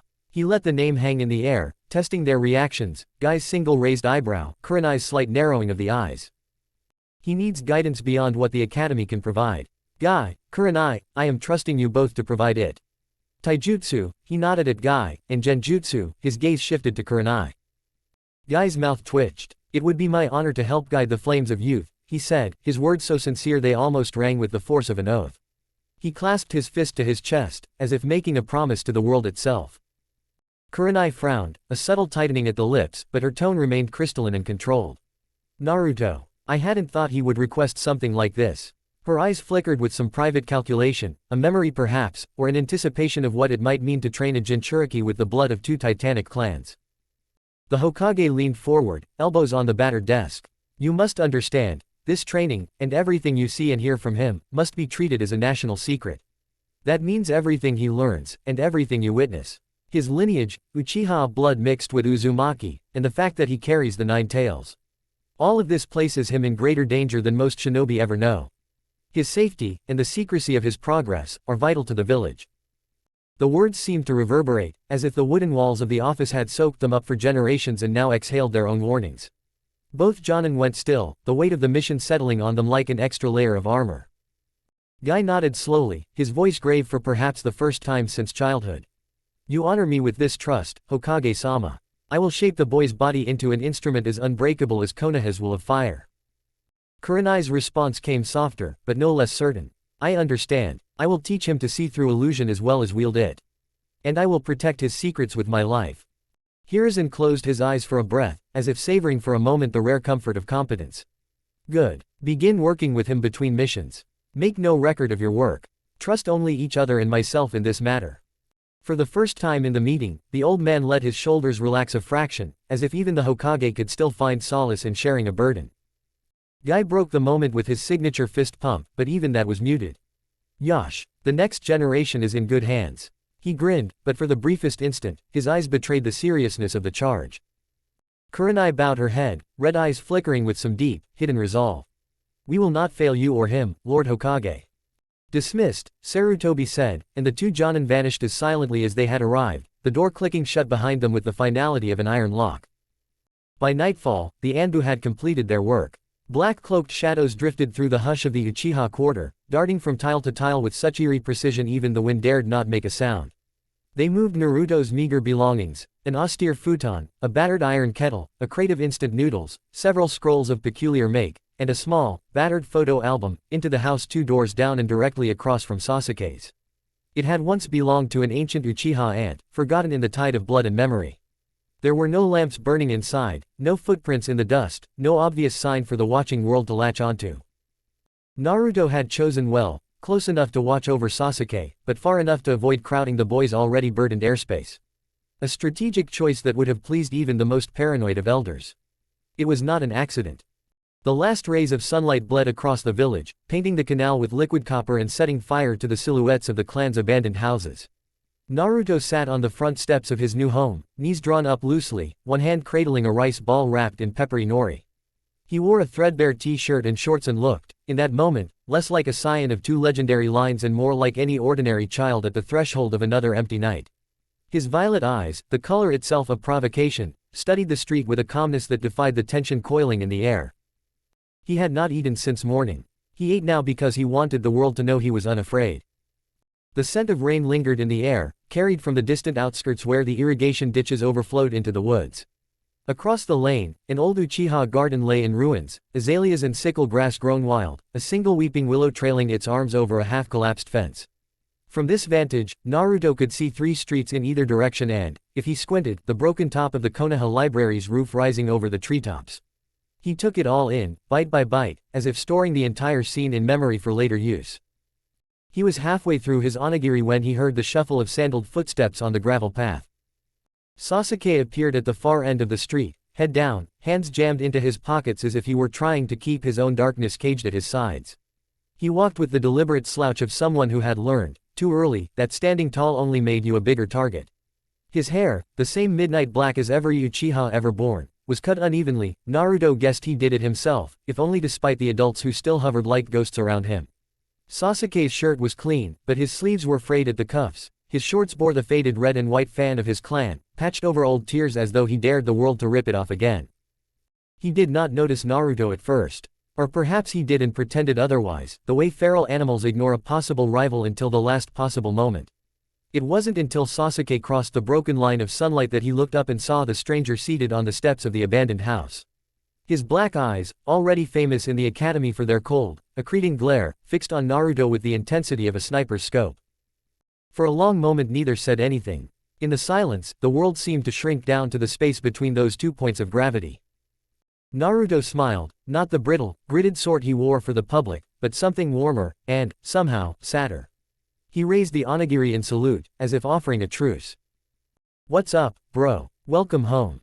The greeting landed with the soft thud of a thrown stone. Sasuke stopped dead. His eyes flicked over Naruto, taking in the details. The black hair shot through with red, the spidery lines around his eyes, the casual posture and the open, almost reckless friendliness. It was a performance, but one that did not feel calculated. More like a dare. Sasuke's expression did not change, but the angle of his head did, just enough to suggest wariness or disbelief. "We're not brothers," Sasuke replied, flat but not unkind. His voice was surprisingly soft, adolescent hoarse, as though he rarely used it for anything but necessity. He stared a moment longer, as if trying to place the source of this new, unwelcome intrusion. Naruto let the silence stretch, then shrugged, wolfed down the last of the onigiri, and stood up. He dusted his hands on his shorts, then pointed at the battered house behind him. "Lives 2 doors down from you, eats breakfast at 0600, hates talking to adults, loves Azuki bean mochi, top 3 in all the sparring drills. What else am I supposed to call you but, bro?" The answer was so quick, so precise, that for a heartbeat, Sasuke forgot to scowl. "That's called a stalker," he said, finally, but there was a faint, involuntary curl to the edge of his mouth. He did not move closer nor farther away, only watched. Naruto grinned wider, a flash of white teeth. "Nah, Itachi said to treat you like family. That means I gotta annoy you at every turn, right? It's the Uchiha way." His voice turned conspiratorial, almost gentle. "Besides, you look like you could use a brother." At the mention of the name, Sasuke's face darkened, just for a flicker, but enough for Naruto to see the wound behind the armor. He chose not to press, not yet. Sasuke looked away first, shoulders tensing under the weight of old memories. "Are you really gonna train me, then?" Naruto's eyes glinted. "If you want it, I'll help you bring out your Sharingan, and your taijutsu, and your kunai throws. Maybe even some genjutsu, if you're up for it." He paused, but not for effect, just to search Sasuke's face for a sign that the offer might land. "But you should know, the Sharingan is a crutch if you let it be. You want to get strong. You start with your feet and your fists. Not with magic eyes." The words were not what Sasuke expected. He bristled, then looked almost thoughtful. "You talk too much," Sasuke said, but now his voice was almost normal. "Most people don't listen enough," Naruto replied, and sat back down on the steps. A crow, somewhere overhead, cawed once and then fell silent. The air thickened with dusk. Sasuke lingered on the sidewalk, indecisive, then finally moved past Naruto, only glancing back once, a quick, sidelong flicker of the eyes, as if to check for a knife in the back or a joke at his expense. Naruto only waved, lazy and unconcerned. "See you tomorrow, bro." Sasuke rolled his eyes and kept walking. He did not slam his own door, but the sound of it shutting was crisp and final. Naruto waited until the house was quiet again before letting out a long, slow breath. He stared at the place where Sasuke had vanished, then at the empty street painted with the pale blue afterglow of the sky, and wondered if this was how it felt to have a family, awkward and lopsided and a little bit painful, but somehow inevitable. He could almost hear a voice in the back of his mind, telling him to go easy on the boy, that some hearts took longer than others to thaw. He rose, stretched, and stepped inside, heading for the kitchen. There was work to do. The house was cold, the air stale with disuse. Naruto switched on the single bulb in the kitchen, dug a battered pan from a pile on the counter, and started boiling water. He moved with the efficiency of someone who had lived alone for years, setting up tea, sorting out tomorrow's supplies, running through a mental checklist of everything he needed to fix or clean or reinforce before sunrise. The silence suited him. He paused, once, to glance out the kitchen window. Across the darkened lane, he could see the faint flicker of blue light from beneath Sasuke's door. He watched it, unmoving, for the count of 10, then 20. He wondered what the other boy was doing. Studying, maybe. Or sitting in the dark, like himself, trying to rewrite old nightmares into something new. Naruto finished making tea, poured a cup, and carried it to the tiny table by the window. He sat, sipping slowly, eyes never leaving the shadowed house across the street. He thought about their encounter. The way Sasuke's voice caught at the mention of Itachi. The way his body tensed and untensed, not like a civilian child, but like a shinobi already fighting a war with himself. Naruto understood that war. He had fought his own version every day since he could remember. He knew the loneliness, the hunger, the bone-deep need to prove something, to everyone, but mostly to yourself. He would help Sasuke. Not because the Hokage wanted it. Not because he was supposed to. But because, in this moment, Naruto wanted to be the family both Sasuke and himself needed. Chapter 5. Dawn unfurled above the Uchiha compound, painting the tiled eaves and silent alleys in pale gold, as if the village were a half-finished inkwash awaiting its final strokes. There were advantages to being awake at this hour. Naruto understood them intimately. Morning was the only time the Uchiha district could truly be called quiet, a stillness that felt less like absence and more like the tension of a held breath. The ghosts were quieter, then. The air, less oppressive. He stood in front of the modest single-story home that Sandaime had allowed him to occupy. It was near enough to Sasuke's that he could see the main entry, but not so close as to incite daily confrontation. The paint had faded on the doorframe, and the yard, such as it was, consisted of 3 stubborn azaleas and a rectangular patch of moss. Naruto adjusted the collar of his black kimono, smoothing imaginary wrinkles with ritual-like ease. He exhaled, watching the cloud of his own breath dissipate, and let his eyes drift down the empty street. He could sense her before the sound reached him, though he still tried to act surprised when the shadow detached from the perimeter wall and resolved into Neko. The Anbu's approach was a study in discipline, perfect verticality, no wasted movement, her mask all but floating above the suggestion of a human face. He wondered, sometimes, if Neko slept upright, tethered to a ceiling beam like a marionette in storage. Neko acknowledged him with her customary tilt of the head, the painted feline whiskers on her mask catching a glint of sunlight. "You're prompt." The voice, even softened by the ceramic, retained a crispness that made Naruto reflexively check his posture. He offered a small, lopsided grin. "Habit. Being late gets you pranked around here." He did not add, "especially if you were me." She gestured for him to fall in beside her, and together they cut across the compound in silence, their footsteps muffled by dawn's hush. The walk to the Hokage's tower was short, but Naruto felt the weight of every paver underfoot. Each one was a memory. The day he'd chased a stolen lunchbox all the way to the Nara greenhouses, or the night he'd tripped over a root and split his chin, bleeding so much the adults had whispered about unnatural healing. The compound might have been a dead city, but its streets kept meticulous record of every secret, every trespass. As they approached the tower, a pair of Chunin on early patrol snapped to attention, eyes darting from Neko's mask to Naruto's face and quickly away. The Hokage's office was a fortress of wood and paper, its doors always slightly warped by age and smoke. Neko knocked once, sharply, and pushed the door open without waiting for a reply. Hiruzen Sarutobi was already standing, his hands clasped behind his back as he studied a scroll beside the window. In the golden morning light, the third looked impossibly old, his hair gone silver, his face an origami of scars and crow's feet, but his posture never betrayed fatigue. He set the scroll aside, and his gaze flicked from Neko to Naruto with a warmth that bordered on familial. "Naruto," he said, voice low and measured. "Thank you for coming on such short notice." Naruto replied, "I live to serve," with a bow so shallow it bordered on irreverence, but the Hokage merely smiled. "Your new instructors are waiting," Hiruzen continued, and gestured to the far side of the room. There, in silent formation, stood Might Guy and Kurenai Yuhi. Guy looked like he'd been poured into his jumpsuit at the crack of dawn and then run several laps around the village just to keep the blood pumping. His arms were folded, but his eyebrows quivered with unreleased kinetic energy. Kurenai, by contrast, stood perfectly still, her wild black hair cascading over her crimson mesh undershirt and white haori. Her eyes were lined in a way that suggested either perpetual exhaustion or a deliberate effort to appear more intimidating.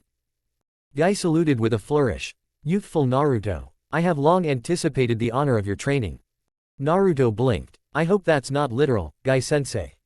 Guy did not miss a beat. "The flames of my passion never sleep." Kurenai allowed herself a small, nearly invisible eye roll before turning her attention to Naruto.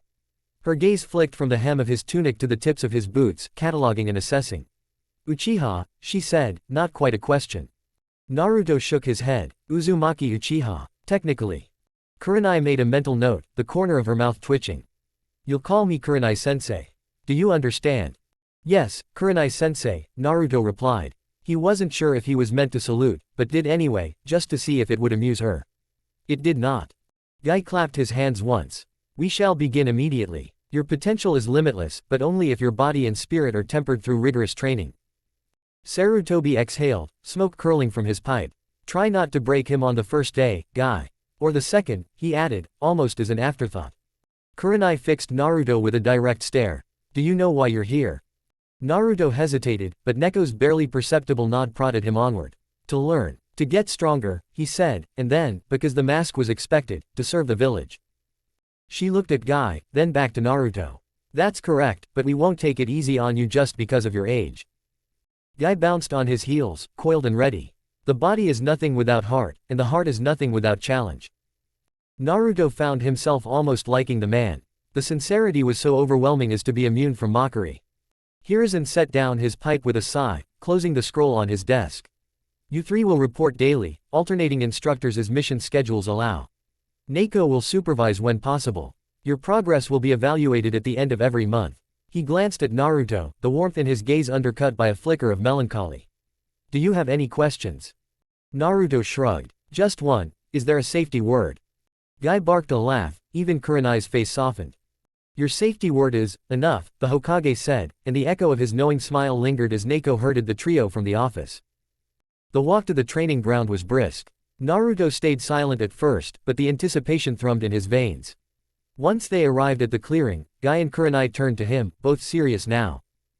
Kurenai's gaze, which just a moment prior had seemed almost chilly, clinical, as if she were observing a particularly curious beetle, now sharpened, the faintest blush of professional excitement coloring her cheeks.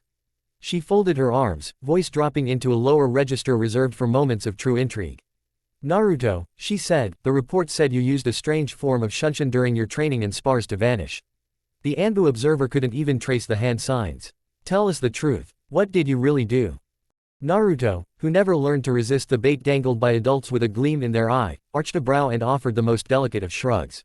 He let a few heartbeats pass, feigning uncertainty, then replied, I didn't use shunshin at all, Kurenai-sensei. I left an afterimage. I used speed and precision to be somewhere I'm not, and then I let them chase a shadow. His lips parted in a sly smirk. I've been learning to blend it with subtle genjutsu and taijutsu, so you never know if you're seeing the real me, or just a trick. I call it Zankyoken, afterimage fist. A hush fell. Even the birds in the trees seemed to stutter in their morning song. Guy, who had started the morning with an almost comical excess of energy, now leaned in, his entire body radiating rapt attention. A style that tricks not only the eye, but also the brain and the heart, he breathed, reverential. Naruto, you aim not merely to move fast, but to create illusions, illusions born of movement. Kurenai, always the analyst, nodded slowly, her eyes narrowing in admiration. Integrating genjutsu into taijutsu, that's rare. Most shinobi keep the arts separate, because of chakra flow. You're, what, 8, and you've designed a hybrid style. The sentence seemed too large to fit her mouth, but she pressed forward, hunger for knowledge flaring like a match struck in the dark. How do you manage the transitions between the two?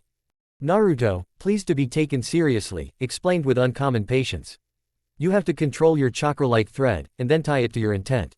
Most people, when they move, think about force or direction. But I think about how I want my opponent to feel. Confused, afraid, overconfident, each one needs a different thread. So I practice the movements until my body knows them perfectly, and then I add the genjutsu on top. It's less about power, more about timing and misdirection. Guy's fists clenched, not with anger but something like spiritual exhilaration. Astounding. A style that marries the truth of the body with the deception of the mind. This is the epitome, the very zenith, of youthful innovation. Naruto, if you will have me, I shall help you transform this style into something worthy of the ages. Kurenai's lips curled into a smile, not kind, never kind, not from her, but honest in its hunger. And I want in. If you're blending illusion with movement like that, I want to learn. To help you refine it, and maybe adapt it for my own techniques. She stepped forward, the gesture uncharacteristically eager. There are things I can teach you about genjutsu. And things you can teach me about movement. Naruto blinked. For a moment, he was unsure how to respond to this, being wanted, not as a project to salvage but as a peer in innovation. He reached up, brushing a strand of black hair behind his ear, and grinned. I'd like that. I can help you with the basics, the theory. And maybe we can help each other make it even better. The two Jonin exchanged a look, their unspoken pact hammered out in that instant. Guy nodded, solemn for once, and held out a hand. Kurenai mirrored the gesture. Naruto, uncertain whether he was being inducted into a cult or a family, placed his hand over theirs. Then it's decided. Guy thundered, voice echoing through the forest like the war cry of some ancient, joyful deity. Whenever we're not on mission, we train at dawn. Taijutsu and Zenkyoken refinement. Kurenai's eyes glinted red as blood in the first rays of sunlight. And we'll work on layered genjutsu, emotional triggers, and control. No half measures. Let's make it happen, Naruto said, simple as a prayer. And with that, a pact was forged. They trained for hours. Guy started with body conditioning, but quickly realized Naruto's stamina was unnatural even for a child, Uzumaki blood, or perhaps the monster inside of him. He ran the perimeter of the training grounds, then leapt over obstacles, then did it blindfolded, then did it while Kurenai peppered him with illusory distractions, flickers of movement at the edges of his vision, phantom kunai whistling past his head, the taste of copper on his tongue. Naruto adapted, sometimes stumbling, but always recalibrating. He learned to listen to the subtle change in air pressure before Kurenai's genjutsu struck. He learned to anticipate the way Guy's presence seemed to bend the very earth beneath his feet. They sparred, Guy and Naruto first. The man was faster, of course, and stronger, but Naruto was slippery. Even when pinned, he would slide out of holds with the bonelessness of a cat. Guy would laugh, delighted, and toss him into the sky, only for Naruto to land on the balls of his feet, spinning with impossible grace. With Kurenai, it was cerebral combat, mind against mind, will against will. She layered her illusions like paint, and Naruto learned to spot the joins, first by accident, then by intent. He countered with his own, crude but growing more sophisticated as the morning wore on. Sometimes, Neko would appear, watching from the treetops, silent as the second hand on a clock.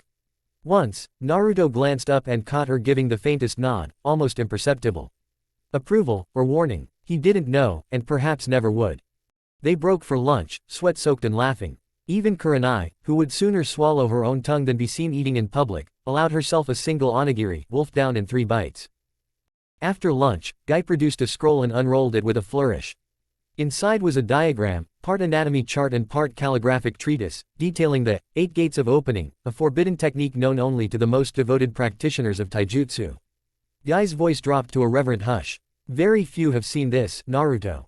Fewer still have survived its teachings. But you, he paused, uncertain whether to invoke the name of the demon, or the clan, or the orphan. I have a weird and youthful feeling you can develop your style with this. Naruto stared at the scroll, entranced by the beauty of the script as much as the promise of power. Can I adapt my Zenkyoken to mirror these gate activations instead?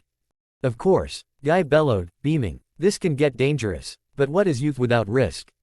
Kurenai, though skeptical, did not object.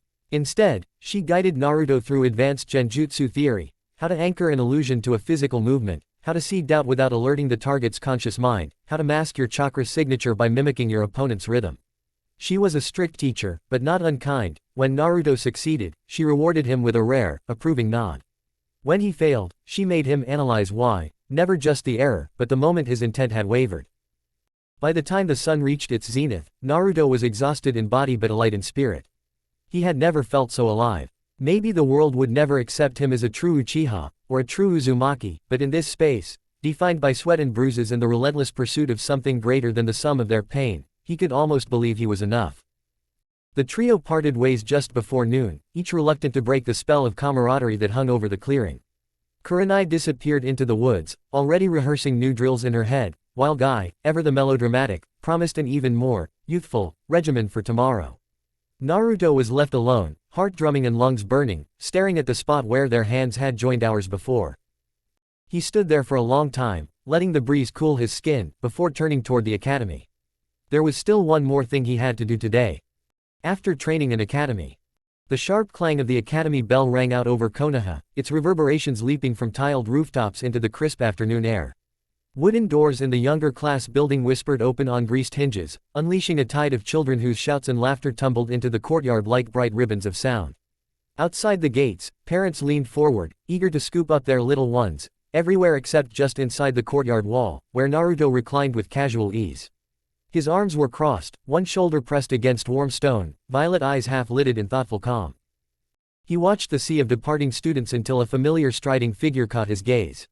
Sasuke emerged, slender, dark-haired, his black eyes cast downward as he hoisted his bag over one narrow shoulder.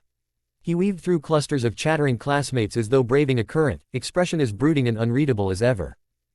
Trailing behind him came an enthusiastic chorus of admirers. At its head, Sakura and Ino moved like flashy heralds. Ino's electric blue eyes glittered with dramatic zeal as she clasped her hands under her chin, turning toward Sakura with a gasp.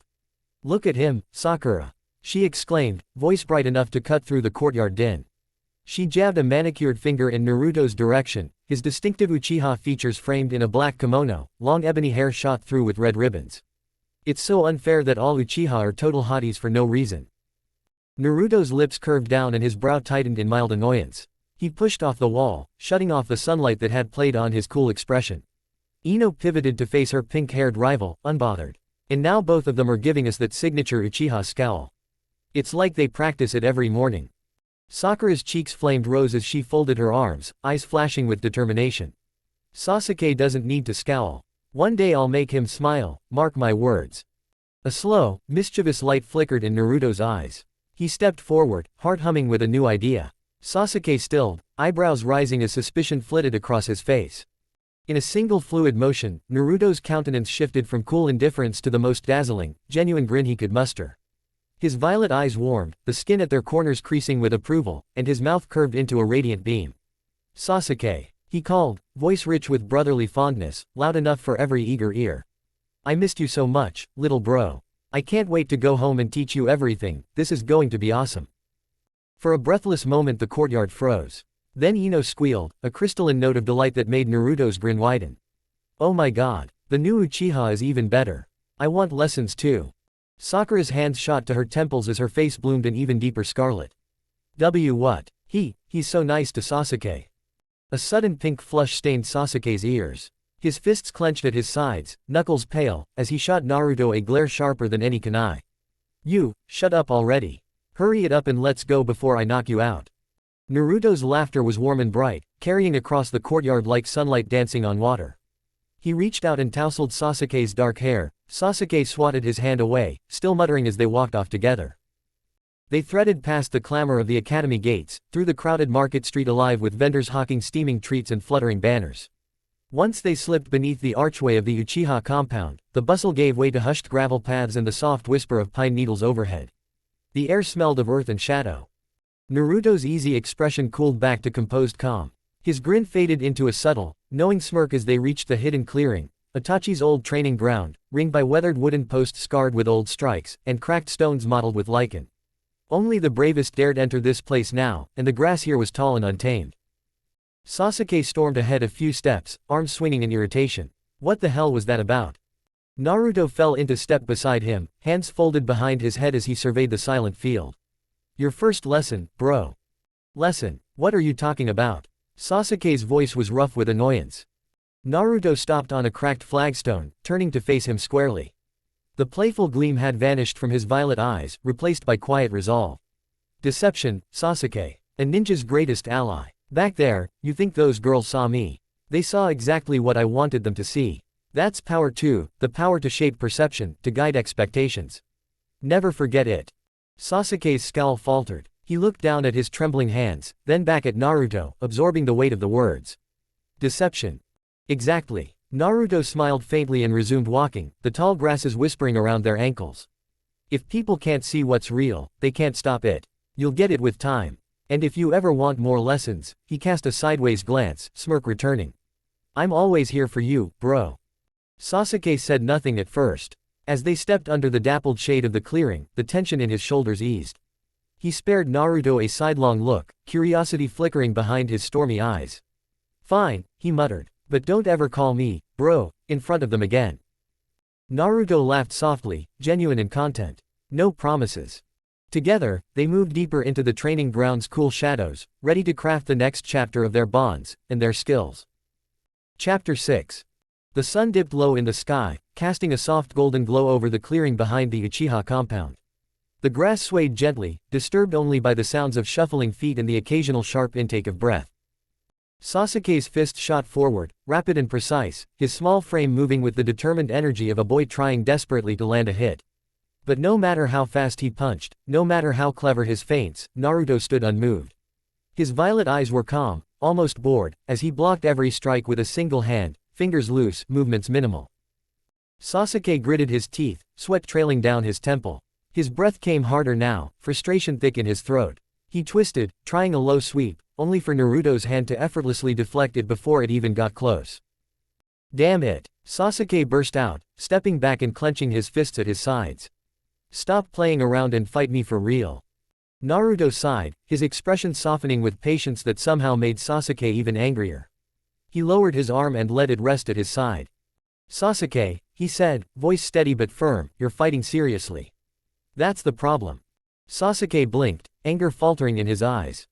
Naruto met his gaze fully now, his tone shifting into something quieter, something that carried the weight of experience far beyond his years. What's the first thing I taught you today? Sasuke scowled but forced himself to think, panting as he tried to calm down. Deception, he muttered. Exactly. Naruto took a slow step forward, his presence somehow feeling larger despite his relaxed stance. If you're angry, if you show frustration, or pride, or even hope, the enemy sees it, and once they see it, they know how to break you. Never give them that. Never give anyone that, not even me. Sasuke stared at him, chest still rising and falling. There was something about Naruto that always unsettled him. Maybe it was the way he spoke, like someone who'd already seen too much. Or maybe it was because, despite only being a few years older, Naruto felt untouchable. Like he wasn't a kid at all. Naruto motioned to the grass beneath a tall tree. Come sit. We need to talk about something more important than your punches. Sasuke hesitated, torn between his pride and his curiosity. But the way Naruto looked at him, calm, steady, unshakable, made him nod. Wordlessly, he followed, sitting down in the grass beside him. For a moment, they sat in silence, the breeze carrying the smell of the trees and the soft rustle of leaves. Sasuke glanced at Naruto from the corner of his eye, his mind racing. How is he this strong already? Why does he feel so old? Naruto let the quiet settle before he spoke. When he did, his voice was soft but serious. Sasuke, no matter what path you choose, I'll support you. I'll help you the best way I can. But I need to know something first. Sasuke tensed, sensing the shift in tone. Naruto turned to him fully now, his violet eyes locking with Sasuke's dark ones, sincere and unwavering. That night, the night of the massacre, what did you see? What did Itachi say to you? Sasuke froze. His breath hitched. His small body shivered, and he hugged his knees to his chest without thinking. The question, so direct, tore open a wound he worked hard to keep sealed. Naruto, why? Because it matters, Naruto said gently. Because I need to understand, so I know how to protect you the way you want. Please. For a long moment, Sasuke said nothing. Then, with a shaky breath, he began. Flashback. Uchiha compound. The compound had been silent that night, unnaturally silent. Sasuke had run through the streets, eyes wide, heart pounding, the smell of blood thick in the air. Every house, every door, every corner. Bodies. His parents, his cousins, his neighbors, all of them, lifeless. He'd found them, lying there, and his mind refused to accept what he saw. And then, the worst part. The figure standing above it all. His brother, his hero, his everything. Itachi. His Sharingan glowed in the dark, cold and unfeeling. His voice was calm, like nothing had happened at all. You are weak, Sasuke. That is why you lack hatred. If you wish to kill me, then hate me, detest me, and survive in an unsightly way. Run and cling to your pitiful life. Sasuke remembered the way Itachi's eyes had looked, empty, cruel. The way his voice had sliced through him like a blade. He'd run. What else could he do? Flashback end. Sasuke's voice broke as he finished. He wiped at his face, though no tears fell. His eyes burned with the memory. Naruto sat quietly, letting the weight of the story settle. His expression was unreadable, but his mind raced. Itachi told me to stay away from the Uchiha. Said they were dangerous. But he spared Sasuke, told him to live. Why? Naruto looked at Sasuke again, his voice thoughtful now. Does any of that seem strange to you? Sasuke blinked, caught off guard. What do you mean? The way he acted. What he said. The fact that he let you live when he could have. Naruto stopped himself, choosing his words carefully.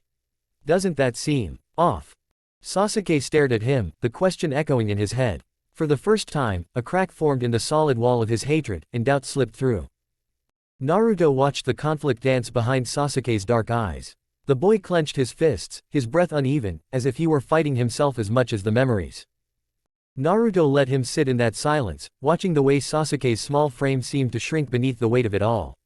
Then, with a steady breath, Naruto spoke again, calm, unwavering, his voice low so only Sasuke could hear. Sasuke, I want you to think about something else. Sasuke looked at him, brow furrowed. You said what Itachi told you. But, do you want to hear what he told me? Sasuke stiffened. What would he have said to you? Naruto's violet eyes didn't waver. When I started learning about my Sharingan, when I started training. Itachi sought me out, told me to stay away from the Uchiha. Said the clan was dangerous. Said, the hatred of our blood would ruin me. Sasuke's breath caught, his mind scrambling for a way to dismiss Naruto's words. No, he wouldn't say that. You're lying, you're trying to confuse me. But the look in Naruto's eyes didn't change. There was no smugness, no trick. Just truth. You want to deny it because it hurts to hear, but you know I'm not lying. Sasuke's lip trembled in frustration, his heart pounding against his ribs. Naruto tilted his head slightly, watching him. Sasuke, have you ever met the Council of Elders? Not the Hokage, the Council. The question blindsided Sasuke. He blinked, the fire in him flickering under confusion. The Council? No. Why would that matter? Naruto exhaled slowly, turning his gaze up toward the sky, watching the soft drift of clouds. I promise it's important. Just, let me tell you about me for a minute. Then you'll understand. Sasuke hesitated, but something in Naruto's voice kept him still. I didn't have a clan behind me, Sasuke. I didn't have anyone. When I was little, people would glare at me, whisper about me. I'd get shoved in the streets, tripped, beaten. And I didn't even know why. Naruto's tone stayed even, but there was a distant sadness in it, as if he'd long since accepted this truth. The Hokage always watched out for me in his way, but I realized something fast. He's only one man. There had to be someone else letting it happen. Someone powerful enough to make my life that miserable. Naruto glanced sideways at Sasuke, who listened, quiet now. The Elder Council. They're the ones. They didn't want me in the academy. When I finally got in, they told the parents to keep their kids away from me. Told them to let their kids push me around, isolate me.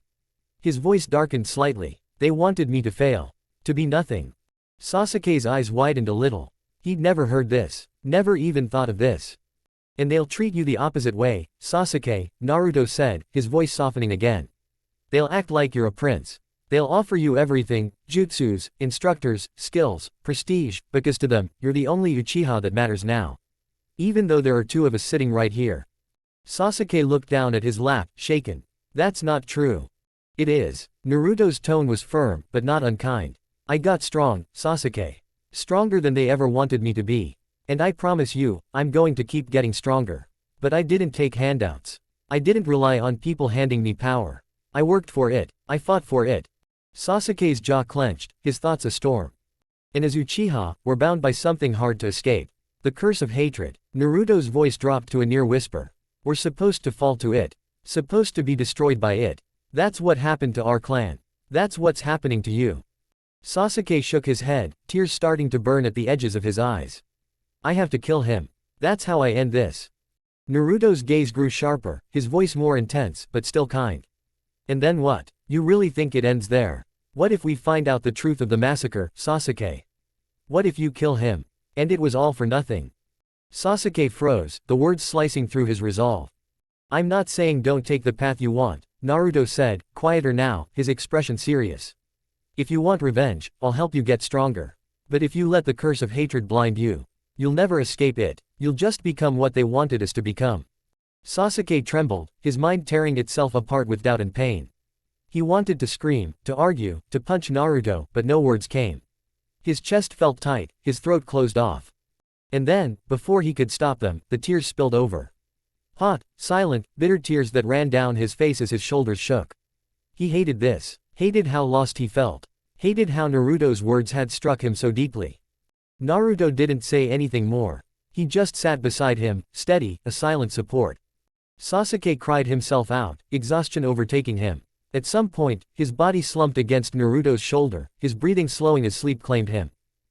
Naruto glanced down at him, a small, almost sad smile touching his lips. You'll figure it out, bro, he murmured. Carefully, he lifted Sasuke into his arms and carried him home through the quiet night. He laid him gently in his bed, pulling the blanket up to his chin. The younger boy didn't stir, lost in the depths of sleep. Naruto stood there for a moment longer, watching him. I'll protect you, even from yourself if I have to. With that, he turned and slipped out into the night, the weight of his promise settling on his shoulders as surely as any mission. Chapter 7. The early morning sun cast a soft golden light across the quiet streets of the Uchiha compound.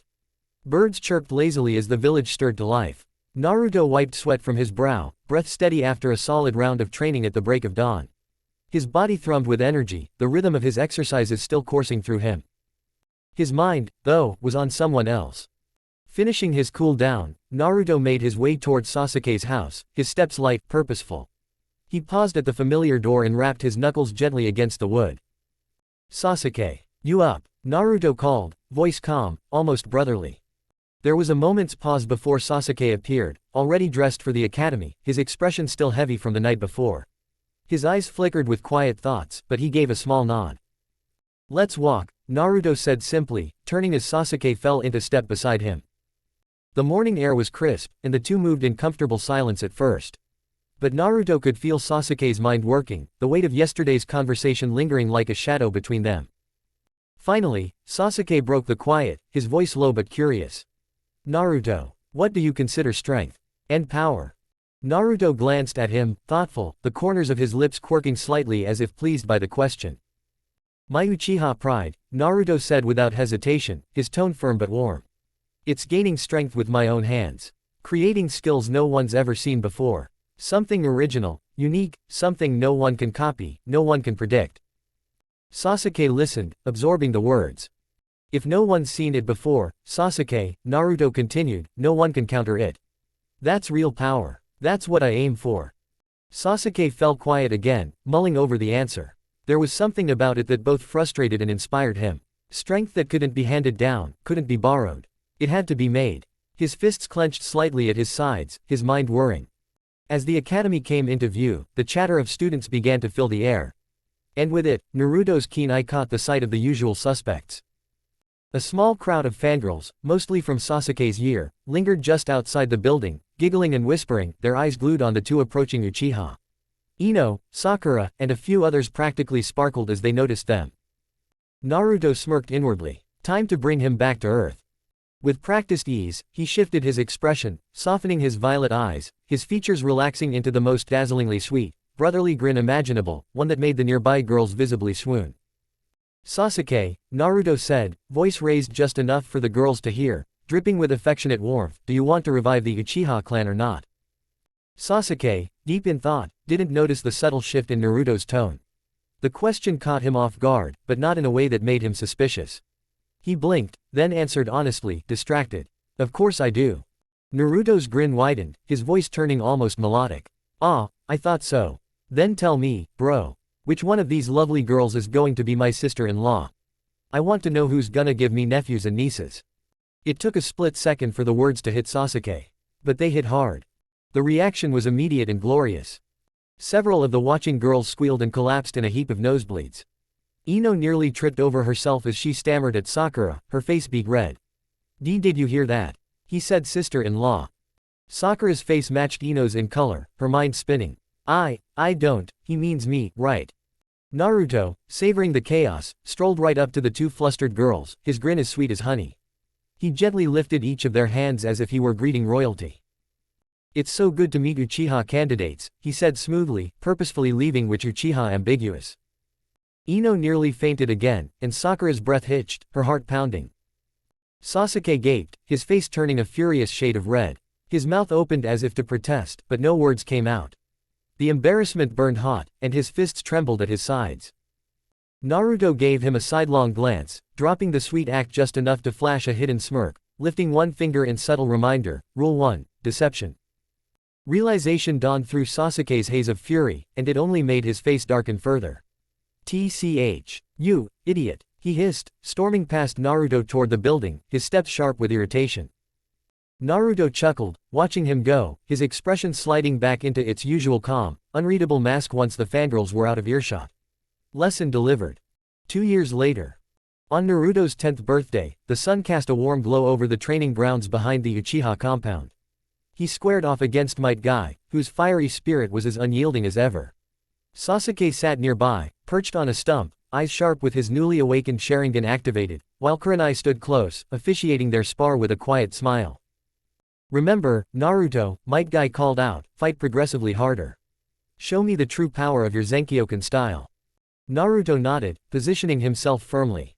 As Guy moved in with a quick jab, Naruto raised his hand in front of his face and slowly lowered it to his side, his voice steady as he spoke the activation mantra.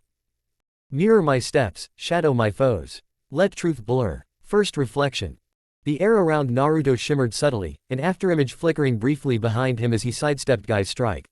His movements seemed slower, more deliberate, yet every block and counter felt precise, effortless. Guy's eyes widened. Excellent. The first reflection already confuses even me.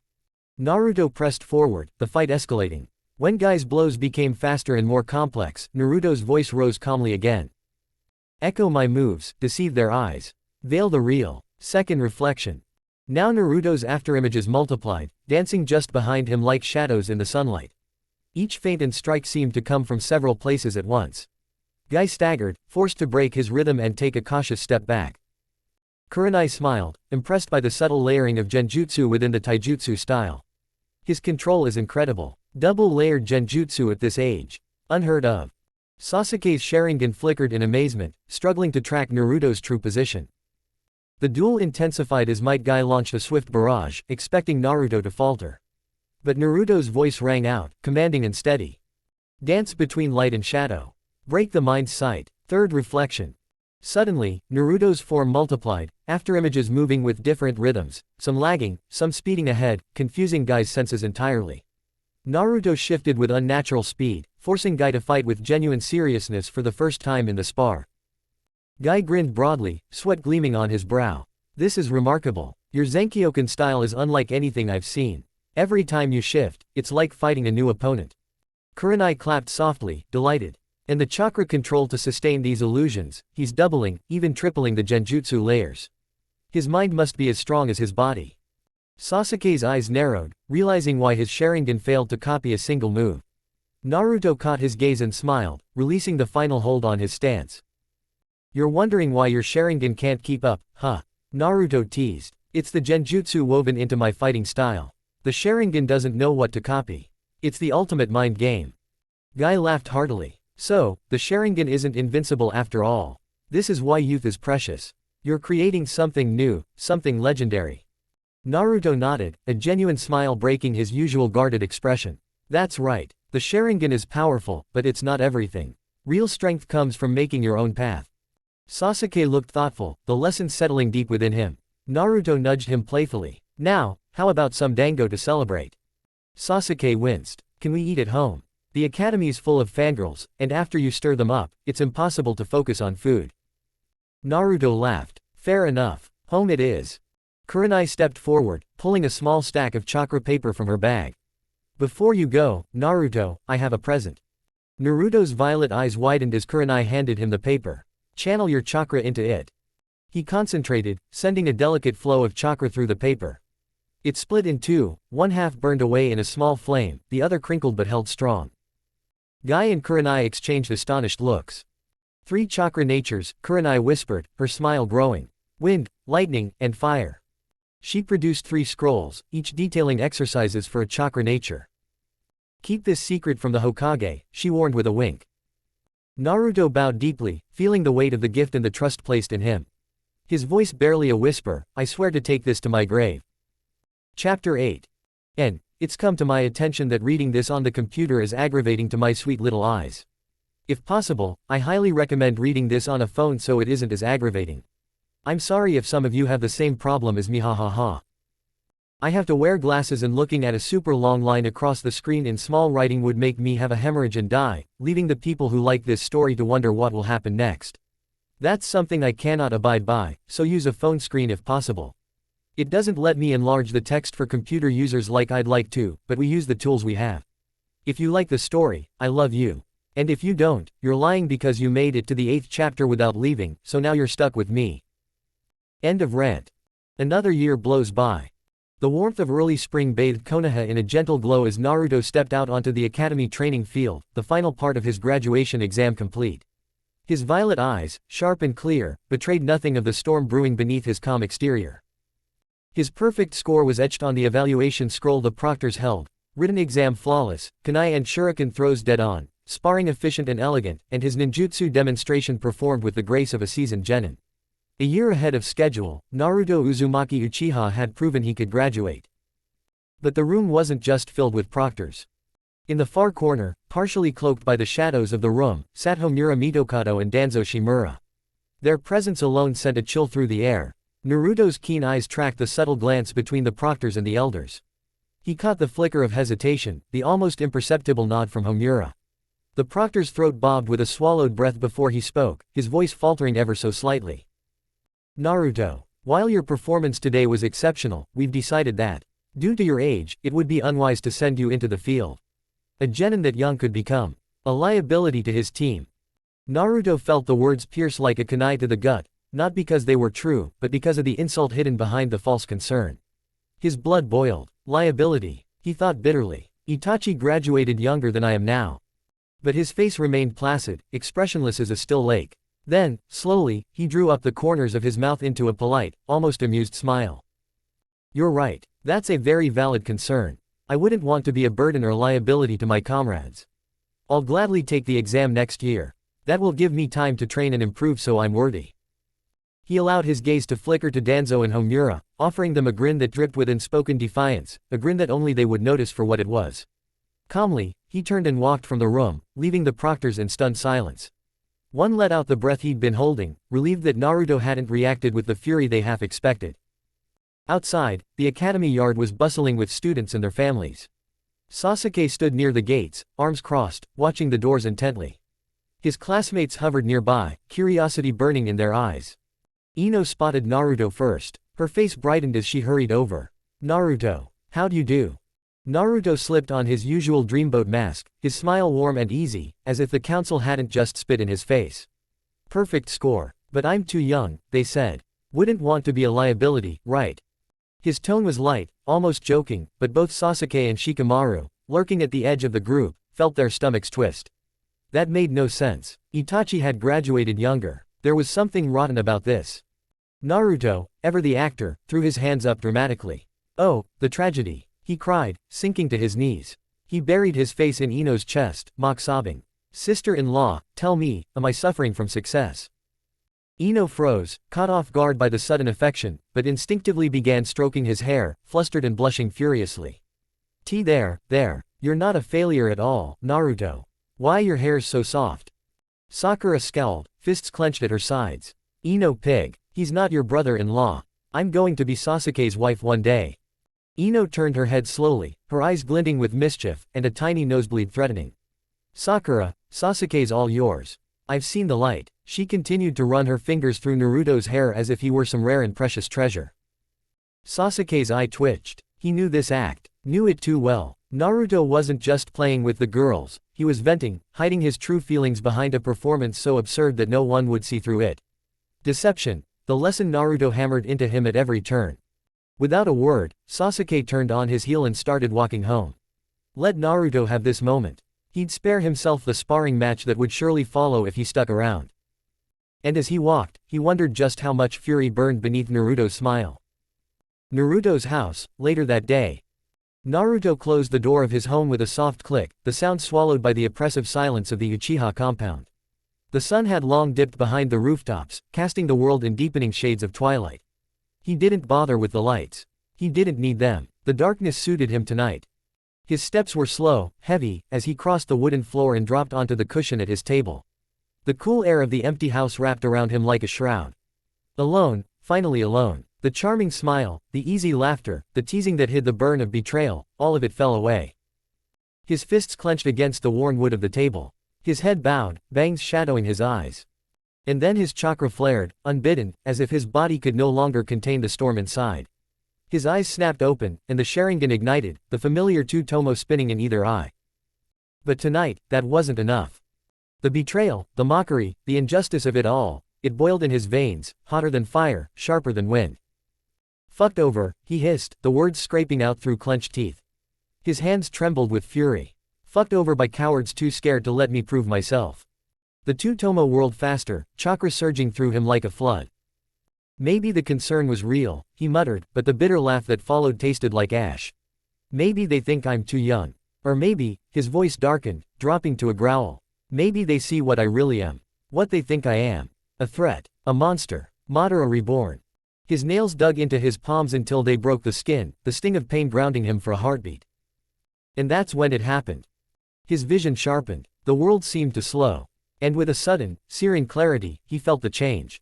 A third tomo bloomed in each eye, the Sharingan fully awakened at last, a perfect, deadly mirror of his turmoil. Naruto froze, breathing hard, the crimson glow of his eyes casting warped shadows on the walls. He rose slowly and crossed to the polished mirror that hung near the door. What stared back at him was a stranger, and yet not. Long black and red hair framed a face twisted in anger, the three tomo Sharingan gleaming like twin wheels of blood and fury. He looked so much like him. Like the ghost that haunted Konoha's history. Like Madara. I'm not him, Naruto whispered, forcing the words through the lump in his throat. I'm not. But the reflection said nothing. And then the voice came, low and dark, curling through his mind like smoke. A beautiful sight, boy. Power, at last. You could crush them all. They fear you because they know what you could be. Naruto's hands trembled, but his jaw set hard. You could end it. Their plotting. Their cruelty. All of it. I can help. You know it. Just reach for it. Just once. The strength is already yours. I'll help you wield it. The Nine-Tails' voice was smooth, patient, coaxing like a serpent offering shelter from the storm. Naruto closed his eyes, willing the Sharingan to fade. But it clung to him, the third tomo spinning as if alive. No, he said softly. But the fury still burned. The temptation still clawed at him. Not your way. Not now. Not until there's no other choice. The beast chuckled, low, rumbling, amused. So sure. So proud. Like the other one. You'll come to me in time, little Uchiha. When the world shows you its true face. The presence withdrew, leaving him alone with his reflection. Naruto stared at himself for a long time, watching the red fade back to violet, the Sharingan's glow dying like embers in ash. He exhaled a long, shaky breath and turned from the mirror, sinking back onto his cushion. They'll see me, he swore into the dark. Naruto. Not Madara's ghost. Not the council's puppet. Me. And in the silent house, under the watchful eye of the moon, Naruto clenched his fists and began to plan. Not how to destroy, but how to rise so high that no one, not Danzo, not the council, not even fate itself, could pull him down again. Chapter 9. Same night, meeting of the council. The Hokage's office was thick with tension, the low glow of paper lanterns casting long shadows along the walls. The great round table at the center was filled with the most powerful figures in the village, but tonight even they seemed wary, their faces half lit, half hidden in the gloom. Hiruzen Sarutobi sat at the head of the table, his hands steepled beneath his chin, eyes half lidded in a look of practiced patience. But inside, the storm was already brewing. He exhaled a soft plume of smoke from his ever-present pipe before setting it down on its holder. I've called you all here tonight, he began, his voice low but resonant, because we must address an issue I cannot in good conscience let stand. Earlier today, Naruto Uzumaki Uchiha passed the Genin exam with the highest scores the academy has recorded since Itachi Uchiha. Every test, every challenge, perfect. And yet, he was failed. The silence that followed was heavy.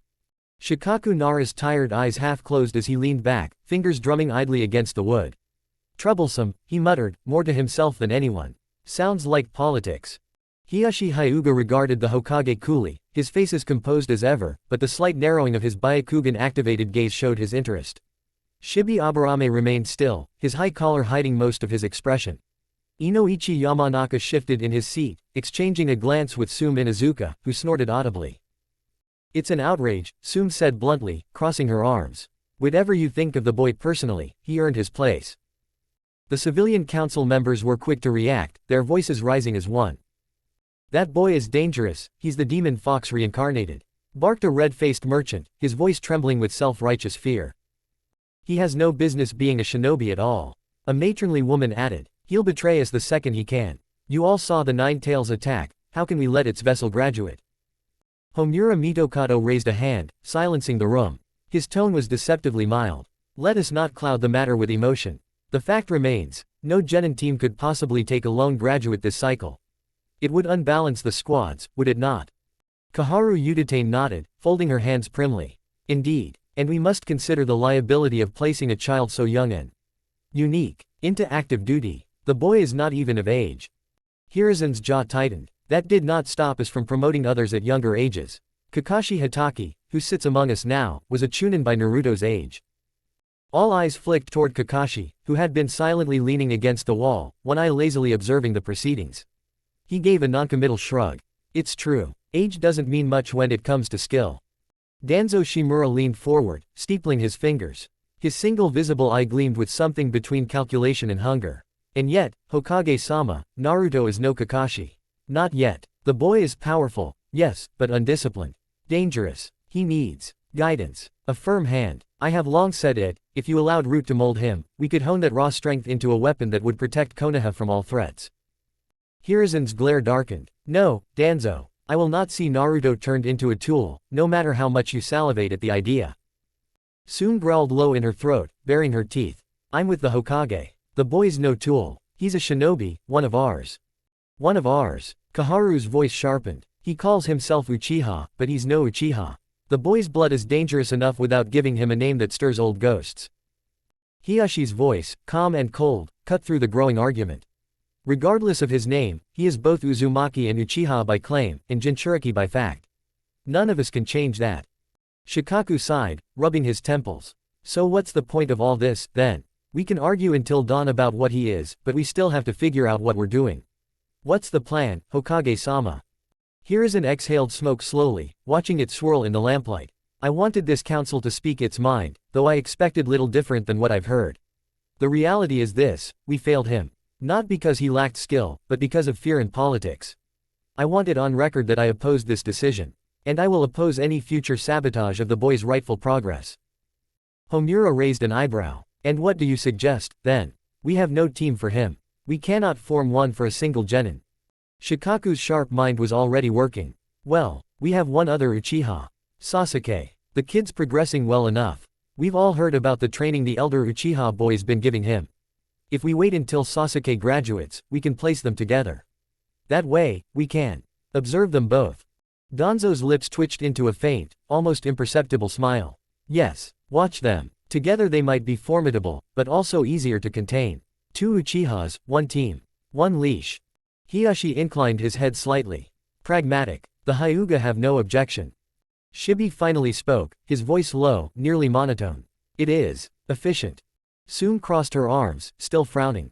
Doesn't sit right. Feels like we're corralling the kid like a rabid dog instead of giving him what he earned. Kakashi's eye half-lidded. It's not about what he earned. It's about what everyone here's afraid of. There was a long pause as that truth hung in the air. Inoichi spoke at last, voice gentler than most. Naruto's not his burden alone. He's ours, too. Maybe pairing him with Sasuke will give him what he needs. A bond. A reminder of where his loyalties lie. Danzo smirked faintly. And if that fails, I will be ready. We must be. Hiruzen's eyes narrowed at him but said nothing more. He knew this was as much concession as he would wring from the council tonight. Very well, the Hokage said at last. We will wait. When Sasuke graduates, Naruto will be placed with him. Until then, I expect no further interference in his training or progress. Am I clear? Grudging nods answered him. The meeting dispersed, the elders lingering longest, whispering among themselves as they left. Hiruzen remained seated, alone but for the embers of his pipe, watching the last of the smoke curl toward the ceiling. And in his heart, the weight of unease settled deeper. At the same time somewhere else. Rain lashed against the high windows of a Megakure's council chamber, the sound a steady, endless drumbeat that filled the silence between voices. Inside the dim, cavernous room, the core members of Akatsuki gathered in a loose circle beneath the flickering glow of chakra-forged lamps. The air smelled faintly of ozone and iron, the scent of storm and steel. At the center, Pain's Rinnegan eyes glowed softly in the gloom, unreadable and unblinking as ever. He raised a hand, and the murmur of side conversations died instantly. We've had scattered reports regarding the remaining Jinchuriki, Pain began, his voice cold as the rain itself. We must update our plans. Zetsu, report. From the shadows, Zetsu emerged, half black and half white, as though the room itself had birthed him from the void. His voice was a strange harmony of 2 tones as he spoke. The 2 tails, Yugito ni, remains within Kumo, closely guarded after an attempted abduction last month. The 5 tails is mobile, wandering the mountain regions, difficult to pin down. The 6 tails location is unconfirmed, but our agents are narrowing it. The 8 tails, still within the fortress of the Raikage. Pain nodded once. And the 9 tails. There was the barest flicker from Toby, a tightening of his single Sharingan, a glint of something beneath the mask. Pain caught it at once, and his head turned fractionally, gaze heavy with suspicion. Well, he prompted, tone sharpened. Zetsu seemed to enjoy the tension as he continued, voice low, almost reverent. Ah, the Nine-Tails Jinchuriki. Naruto Uzumaki Uchiha. The name echoed in the chamber, strange on the tongue even here. Zetsu's grin widened. He's fascinating. Claims both names openly now, Uzumaki and Uchiha. And not without cause. His appearance is uncanny. The boy is the spitting image of Madara Uchiha in his prime. But younger. His hair dark as night, streaked with red, his eyes a deep violet that hints at his Uzumaki blood. If I didn't know better, I'd think I was watching Madara reborn. Itachi's eyes narrowed slightly, something cold and thoughtful flickering across his face. Toby was utterly still, though that single eye seemed to burn brighter beneath the mask. Pain's interest was piqued, his voice soft but firm. Explain. Zetsu obliged, savoring his moment. The boys developed a strange fighting style. A mix of taijutsu and genjutsu. But woven together so tightly that the Sharingan wouldn't know what to copy, wouldn't know what was real. I've seen glimpses of it, his movements create layers of deception. He could bring down a Sharingan wielder with ease if they weren't prepared. That drew true surprise. Itachi's lips parted slightly, a breath of disbelief. Even Toby shifted minutely, eye glinting in the half-light. Impossible, Toby said at last, voice low and edged. But Zetsu only chuckled. Oh, but it's true. He calls it Zankyoken, the style of mirrored echoes. His chakra control is precise for his age, very precise. And now, he's begun to study Fuinjutsu. Sealing arts. He started just last week. Pain absorbed the report in silence for a beat. Then, in the exam. Perfect score, Zetsu said. Flawless. Written test, throwing weapons, taijutsu, ninjutsu. All of it. And still, they failed him. Said he was too young. Said he'd be a liability. But I watched. It wasn't his age. It was fear, politics, and his heritage. Pain pressed, his gaze flicking briefly toward Toby, whose mask seemed heavier now in the flickering light. Zetsu's voice grew softer, more dangerous. If he were Madara's grandson, perhaps some resemblance. But this, I've seen Madara. I've served Madara. This boy, he's his son, or something damn close. The hair, the bearing, the look in his eye. It's too perfect to be otherwise. The room stilled. Even Kisame, who had been leaning lazily against a pillar, straightened at that. Pain's gaze lingered on Toby a second longer than polite. Then he turned back to the group. If what you say is true, this boy, this Jinchuriki, is more than just a vessel. He's an heir. Toba's voice was quiet, but laced with iron. He is dangerous. And that, Pain said smoothly, is precisely why we must monitor him carefully. Konan, silent until now, spoke at last, her voice soft as paper but no less sharp. He has suffered betrayal at the hands of his own. That makes him vulnerable. We could offer him the acceptance his village denies him. Pain nodded once. Indeed, sabotage breeds resentment. If we strike at the right moment, we could turn him. A Jinchuriki of the Nine Tails. And a potential heir to Madara's power. Such a piece on the board would tip the balance. He gestured toward Zetsu. You will continue to observe him. Watch for cracks in his loyalty. If he leaves the village, report immediately. Then his gaze shifted to Konan, the weight of command clear in his tone. If opportunity arises, you will be the one to approach him.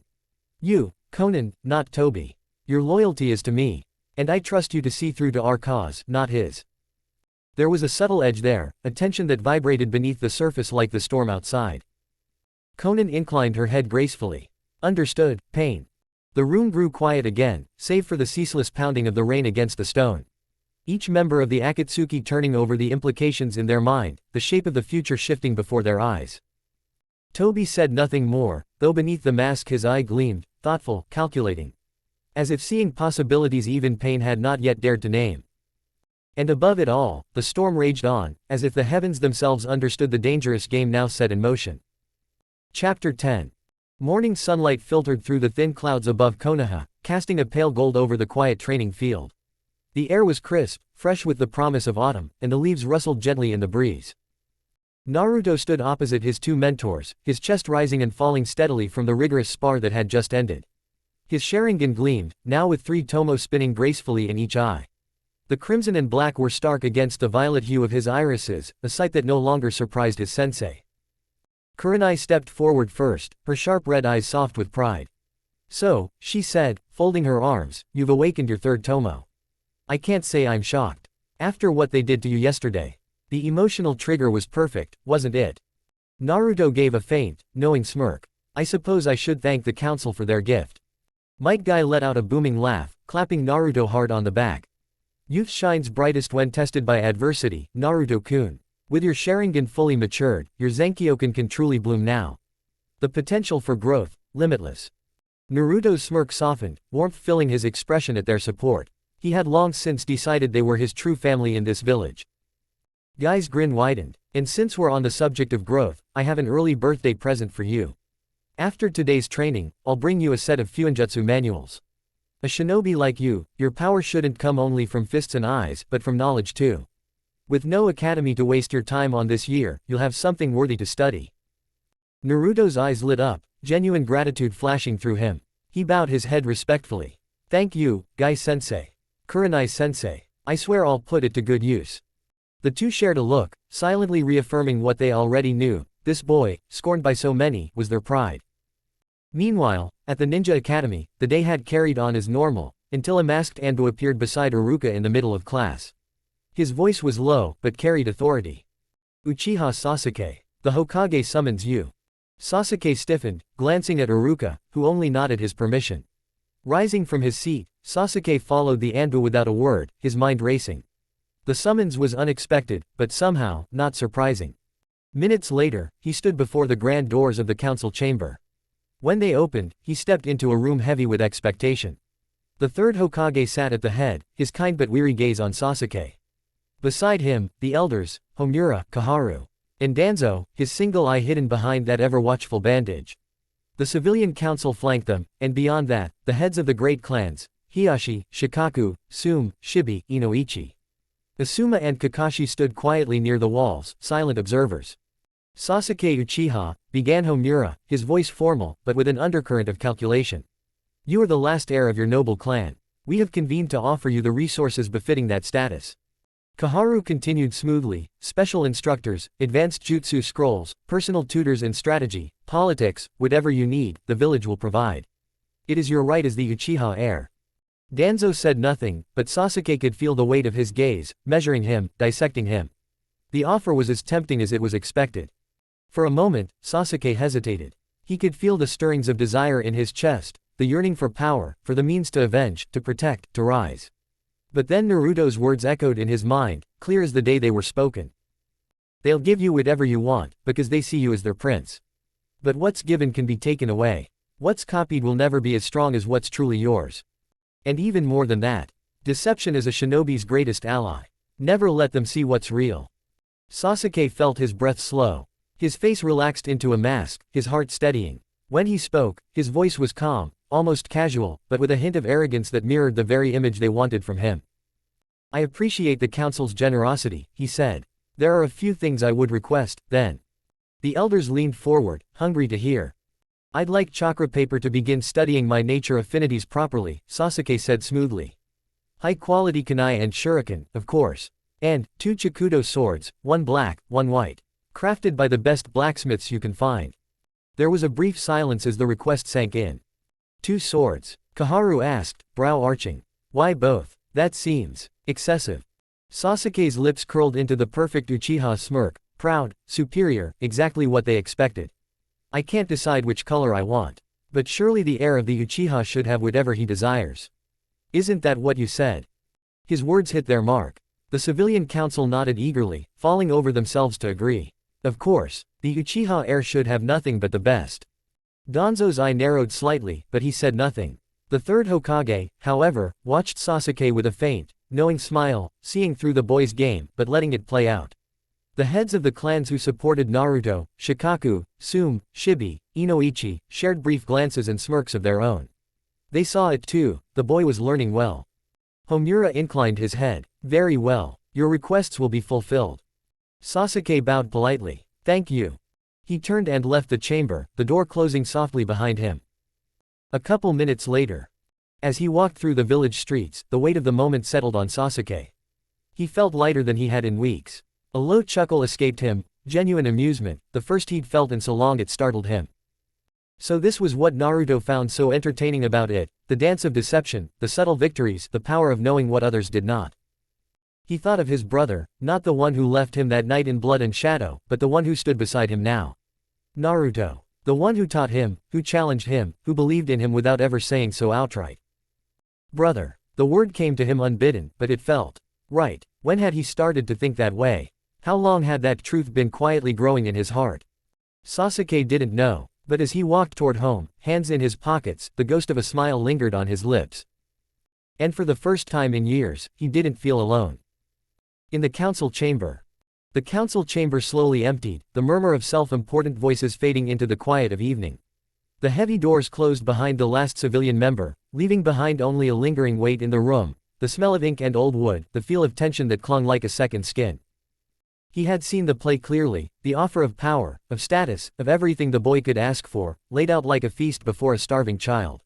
He'd seen the flicker of temptation in Sasuke's dark eyes, that brief, unmistakable hunger. And then, the shift, the mask sliding into place, the words chosen so carefully, the perfect balance of pride and manipulation. A performance worthy of the Uchiha name. Kakashi had to admit, it was impressive. Deception, he thought. He's learning it well, maybe too well. He didn't miss the subtle glances exchanged between the clan heads or the Hokage's quiet smile of approval. And he certainly didn't miss the way Danzo's single eye followed Sasuke as he left, calculating and cold. That one always saw opportunity in children, in their anger and ambition. It made Kakashi's skin crawl. Leaning back against a pillar, Kakashi exhaled softly, as if letting out some of the heaviness he felt. His gaze shifted to the window, where the last streaks of sunlight were dying behind the mountains. But while Sasuke had performed well, it wasn't Sasuke who weighed on Kakashi's mind most. No, it was the other boy, the one the council hadn't even thought to mention tonight, except as a problem to be managed. Uzumaki Naruto. Uchiha Naruto. Kakashi closed his eye briefly, memories rising unbidden. The way the boy moved when he thought no one was watching, calm, precise, always aware. The way his eyes burned with the weight of knowledge and purpose far beyond his years. The way he looked at the council with that small, polite smile that hid so much, and the way Danzo's presence seemed to ignite something dangerous behind that mask. He sees through all of them. Even me, I think. And that, perhaps, was what made Kakashi both respect and worry for the boy. Naruto's strength wasn't just in his Sharingan, or the strange, evolving Zankyoken, or the raw potential of his bloodlines. It was in his mind, the way he refused to be shaped by what they tried to make him. The way he built his own weapons, his own truths, piece by piece. Quietly, steadily, as if he had all the time in the world. But he doesn't, Kakashi thought, his gaze darkening slightly. The council will push. Danzo will try to claim him. And one day that boy's patience might run out. There was something about Naruto that reminded Kakashi of ghosts he would rather not think about.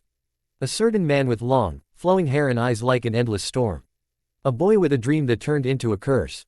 A comrade who died too soon, leaving behind promises Kakashi had never been able to keep. He's not Madara, Kakashi told himself firmly. He's Naruto. But how long will he be allowed to stay that way? The thought lingered, unwanted. He pushed off the pillar, hands sliding into his pockets as he crossed the empty room. His mind replayed Sasuke's smirk, the words that had so cleverly turned the council's own logic against them. He thought of Naruto's quiet fury at his own so-called failure, the storm hidden beneath that polite veneer. They were both walking dangerous paths. Different, but no less treacherous. As Kakashi reached the door, he paused, glancing back once at the empty council chamber. The space felt hollow now, stripped of its bluster, its authority, nothing but echoes in the rafters. They'll keep trying to control them both. And if they keep failing. He didn't finish the thought. Instead, he stepped into the fading light, the door clicking shut behind him. The village was quiet now, bathed in twilight. But Kakashi's unease remained, a shadow at his side. For now, he thought, I'll keep watching. And when the time comes, I'll protect them, both of them. Even if it meant protecting them from the village itself. Chapter 11. The soft clink of porcelain dishes and the sweet scent of grilled mochi and syrup filled the air around the small dango stand. Evening lanterns had begun to glow, casting warm amber light across the quiet street. Kakashi hadn't intended to stop, just to pass through on his way home, but something about the stillness of the moment drew him in. And there, seated on one of the benches outside the stand, was Naruto Uzumaki Uchiha. The boy sat quietly, nibbling on a skewer of dango, his dark hair with its crimson streak catching the lantern light in a way that made him look older than his years. His violet eyes, calm and distant, were fixed on the street as if waiting for something, or someone. Kakashi approached, hands tucked in his pockets. "Fancy seeing you here," he said, his voice mild. Naruto didn't so much as glance his way. Hitaki Kakashi, the copy ninja, Enko's old teammate, student of the 4th Hokage. Kakashi's brow arched, though his mask hid the slight twitch at the corner of his mouth. You know me. Naruto finally turned to look at him, a small, knowing smile on his lips. Of course, I make it a point to know everyone in this village who carries a Sharingan. It keeps the Nine Tails from getting too noisy in my head. Diligence keeps him quiet. That answer startled Kakashi more than he let on. The boy's tone wasn't boastful, just matter of fact, as if tracking the Sharingan bearers of Konoha was as natural to him as breathing.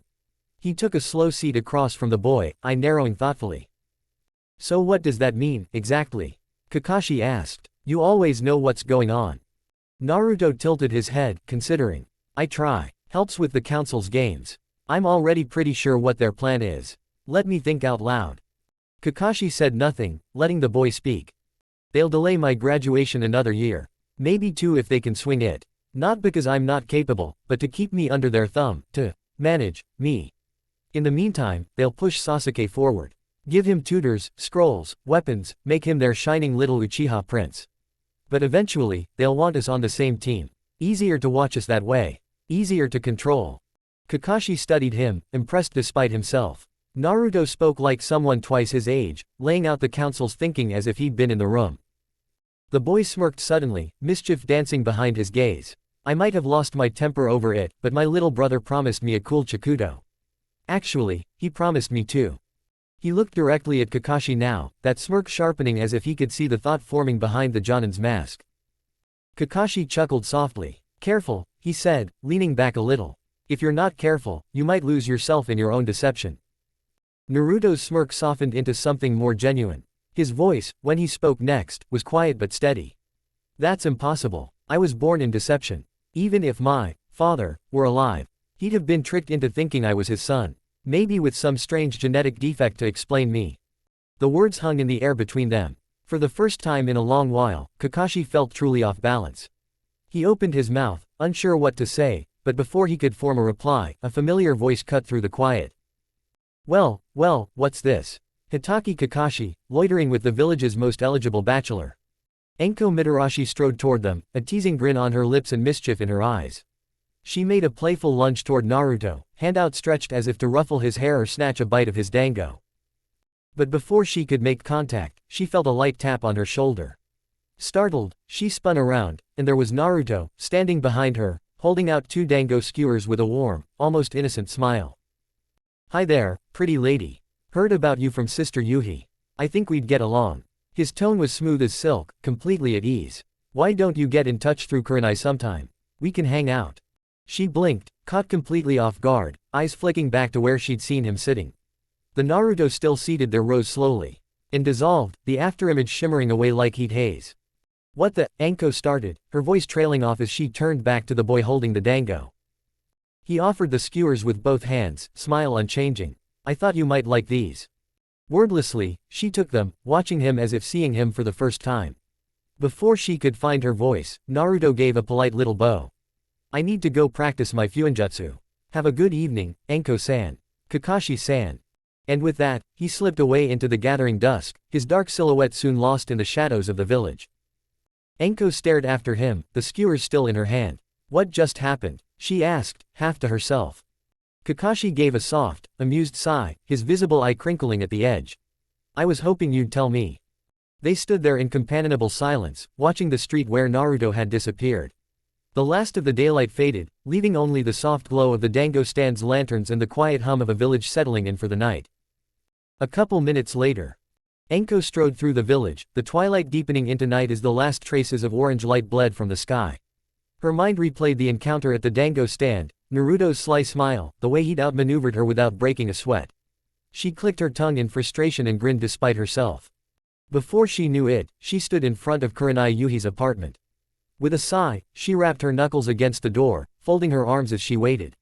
She didn't have to wait long. The door creaked open, revealing Kurenai, hair damp as if she'd just washed off the grime of a mission. Her crimson eyes looked tired, sharp and irritated, until they registered who stood on her threshold. Kurenai, Enko said, smirking. Rough mission. Kurenai exhaled, leaning against the doorframe. You could say that. What's up? I just ran into your favorite student, Enko said, stepping inside without waiting for an invitation. Naruto. At the dango stand. And I don't even know where to begin. He countered me before I even had a chance to tease him. Kurenai's expression softened, amusement flickering in her eyes as she shut the door. Let me guess. You tried to pounce, and he was already behind you, wasn't he? Enko threw her hands up. It's bullshit. What kind of kid thinks he can get away with that?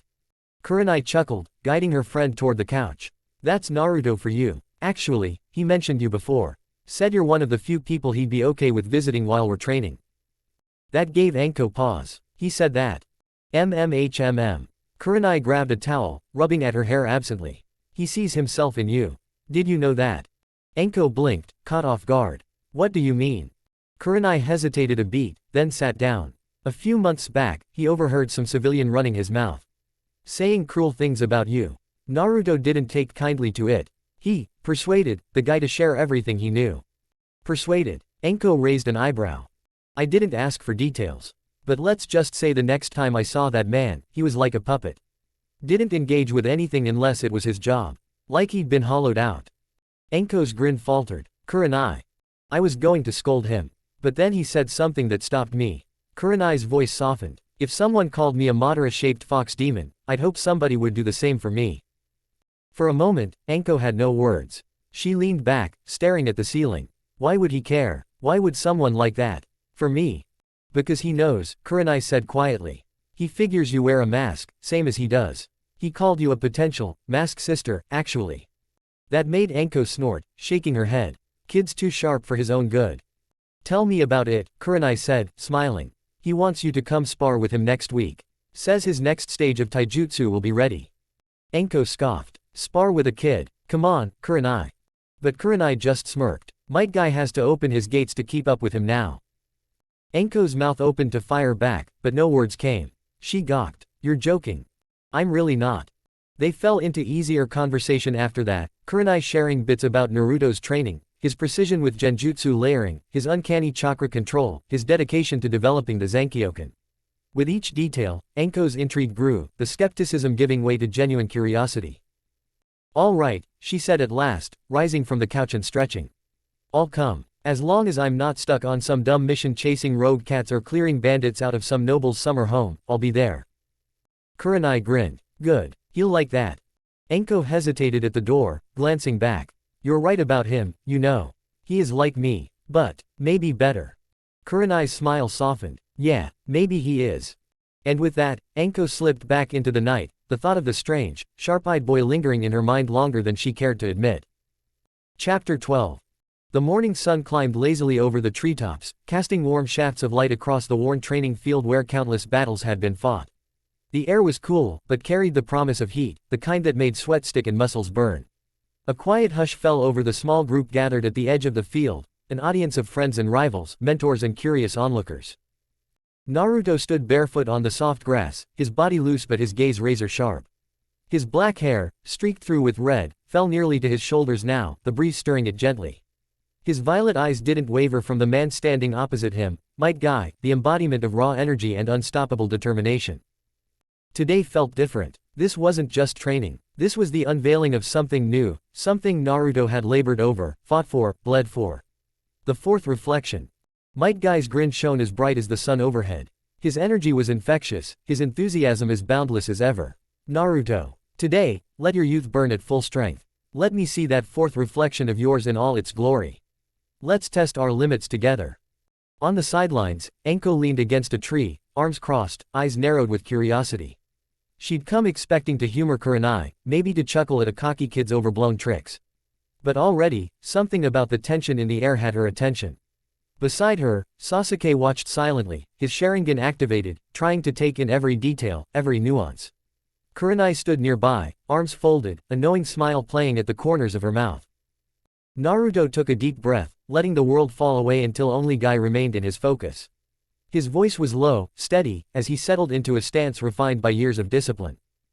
Mirror my steps, shadow my foes. Let truth blur. First reflection. The shift was subtle, a small adjustment of his posture, a grounding of his weight. But the effect was immediate. His movements became smoother, sharper, like a blade newly honed. My motion splits, the false shall strike is true. Second reflection. There was a ripple now, as if the air itself trembled around him. His motions doubled, each action layered with another, like watching two versions of him move at once, one a heartbeat behind the other. The air bends, my shape deceives. Let the mirage dance. Mirage step. The heat of his chakra warped the space around him. His outline shimmered, distorted, as if the world couldn't quite decide where he stood. Might Guy laughed, delighted. Splendid. The fire of your youth lights the path, Naruto. Very well, second gate, gate of healing, open. A roar of chakra exploded from him, green energy enveloping his frame. The ground beneath his feet cracked from the sudden pressure. His eyes burned with exhilaration. The two charged, the sound of their clash ringing like thunder through the clearing. Naruto's form flickered and danced, always just beyond Guy's strikes. Each blow from the older man met only empty air, the briefest touch of cloth. The boy's body moved as if it anticipated not just Guy's strikes, but his very thoughts. Enko blinked, stunned. What is this kid? Kurenai chuckled softly. That's Zenkyoken. The first reflection perfects his stance. The second splits his motion, he's never where you think. The third warps what you see. He fights with truth and illusion together. Enko shook her head, unable to look away.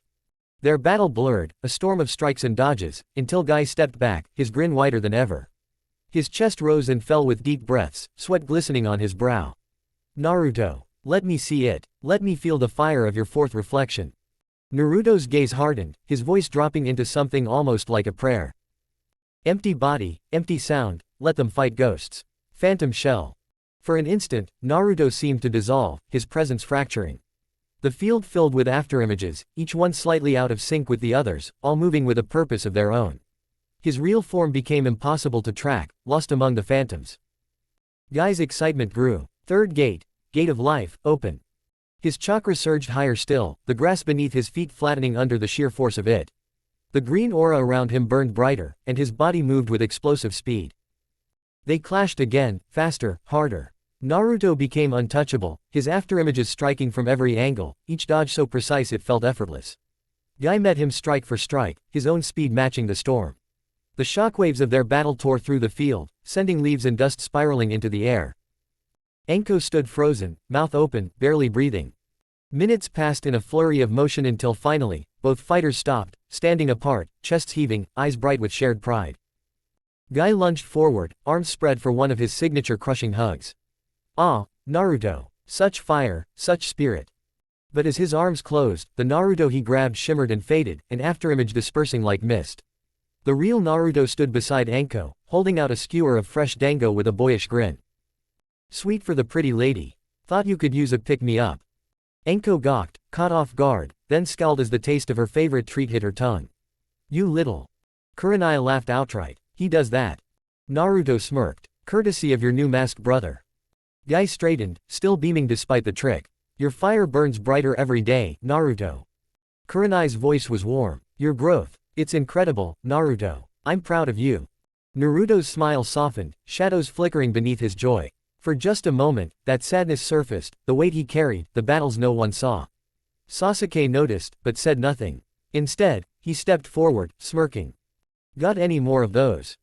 Naruto rolled up his sleeve, just enough for Sasuke to catch sight of the intricate storage seal inked along his inner wrist. Sasuke's eyes widened as understanding dawned.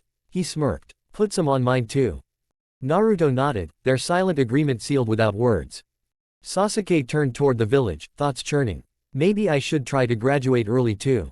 Let them say no, just like they did to Naruto. But then he shook his head, scowling inwardly. No, I'm not getting stuck with any of the morons in that class. They'd call it the Uchiha heir's privilege and saddle me with fools. Fuck politics. Naruto watched his brother go, the weight in his chest easing as he turned back to his friends, already planning his next move. Let them try to hold him back. Let them plot and scheme. He would climb higher. Always higher. The sun hung high over Konoha's rooftops as Naruto bid farewell to his mentors at the training field. His muscles still hummed with exertion, his mind sharp and restless after the intensity of the day's sparring. Guy had gripped his hand in an iron handshake that nearly dislocated Naruto's shoulder, all while grinning like a fool. Kurenai had simply ruffled his hair and told him to take care. Enko had given him a playful glare, but he'd caught the faintest twitch of a smile as she turned away. Now, alone and at ease, Naruto made his way home, feet light on the cobbled streets, mind racing ahead of him. Fuinjutsu today, he decided. The thought made his pulse quicken with excitement. There was something about seals that stirred his blood, a deep satisfaction when ink met paper, when precision and power flowed from his hand to the fragile sheet. From the moment he'd first picked up a brush, his calligraphy had been perfect. Not flawless through practice or patience, but effortless, as natural as breathing. The brush simply obeyed, the symbols forming with exacting clarity. He'd been wary at first, half expecting some misstep to blow his house to kingdom come. But no, every stroke had landed true, every line clean and balanced. He'd chalked it up to his Uzumaki blood. Maybe there really was something to that ancient legacy of seal masters. He chuckled to himself. Maybe I'm born for this. An Uchiha with sealing arts. The idea made him pause, leaning against his front door as the possibilities flooded his mind. Sharingan to subdue. Sealing to bind. No need to kill. No need to leave enemies breathing, either. Just gone. His eyes narrowed, a wicked glint in them. If the Sharingan worked on the Nine Tails once, imagine combining that power with seals. The other tailed beasts wouldn't stand a chance. A deep, rumbling chuckle echoed in his mind. Hey, you think the others would dare act out if they knew that? You really want to make them behave, kid, just keep thinking like that. Naruto smirked, amused at the rare comment from the fox. But the next words wiped the grin from his face. I don't like inflating your ego. But sealing arts with that eye of yours. You'd make Madara look like an amateur. Worse than him in some ways. Naruto winced, the name hitting him like a slap. Madara, the ghost that hovered over him, the specter everyone seemed to fear he'd become. But beneath the sting, pride glowed faintly, undeniable. Worse than Madara, huh? Dangerous in ways the world hadn't seen. For a heartbeat, a wicked idea tickled his mind. Maybe I should just seal up the elders. All of them. One scroll, a few brush strokes. No more Danzo, no more Homura, no more of their games. I could kick my feet up, hand the Hokage a report, tell him the village's biggest problems are tucked safely in my closet. The thought sent him into a fit of laughter that bent him double right there on his porch. Even the Nine Tails gave a soft rumble of amusement, as if the boy's mischief was finally starting to rub off on him. Feeling lighter than he had in days, Naruto pushed open the door, grabbed a fresh sealing scroll, and tucked it into his sleeve. Time for a little fun. Without a sound, he faded into an afterimage, his body already halfway to its next destination. The academy. The classroom was stifling in the mid-afternoon heat, the kind that made even the most diligent students fidget and yawn. Sasuke sat at the front, something he rarely did, but today's circumstances left him little choice. His usual seat in the back had been rendered uninhabitable thanks to Kiba and his mutt. Sasuke scowled, glancing back toward the pair of them. Idiots. Probably licked each other's asses and now the whole room's paying the price. The thought made him snort softly, amusement flickering in his dark eyes. He shook it off, focusing on the chalkboard.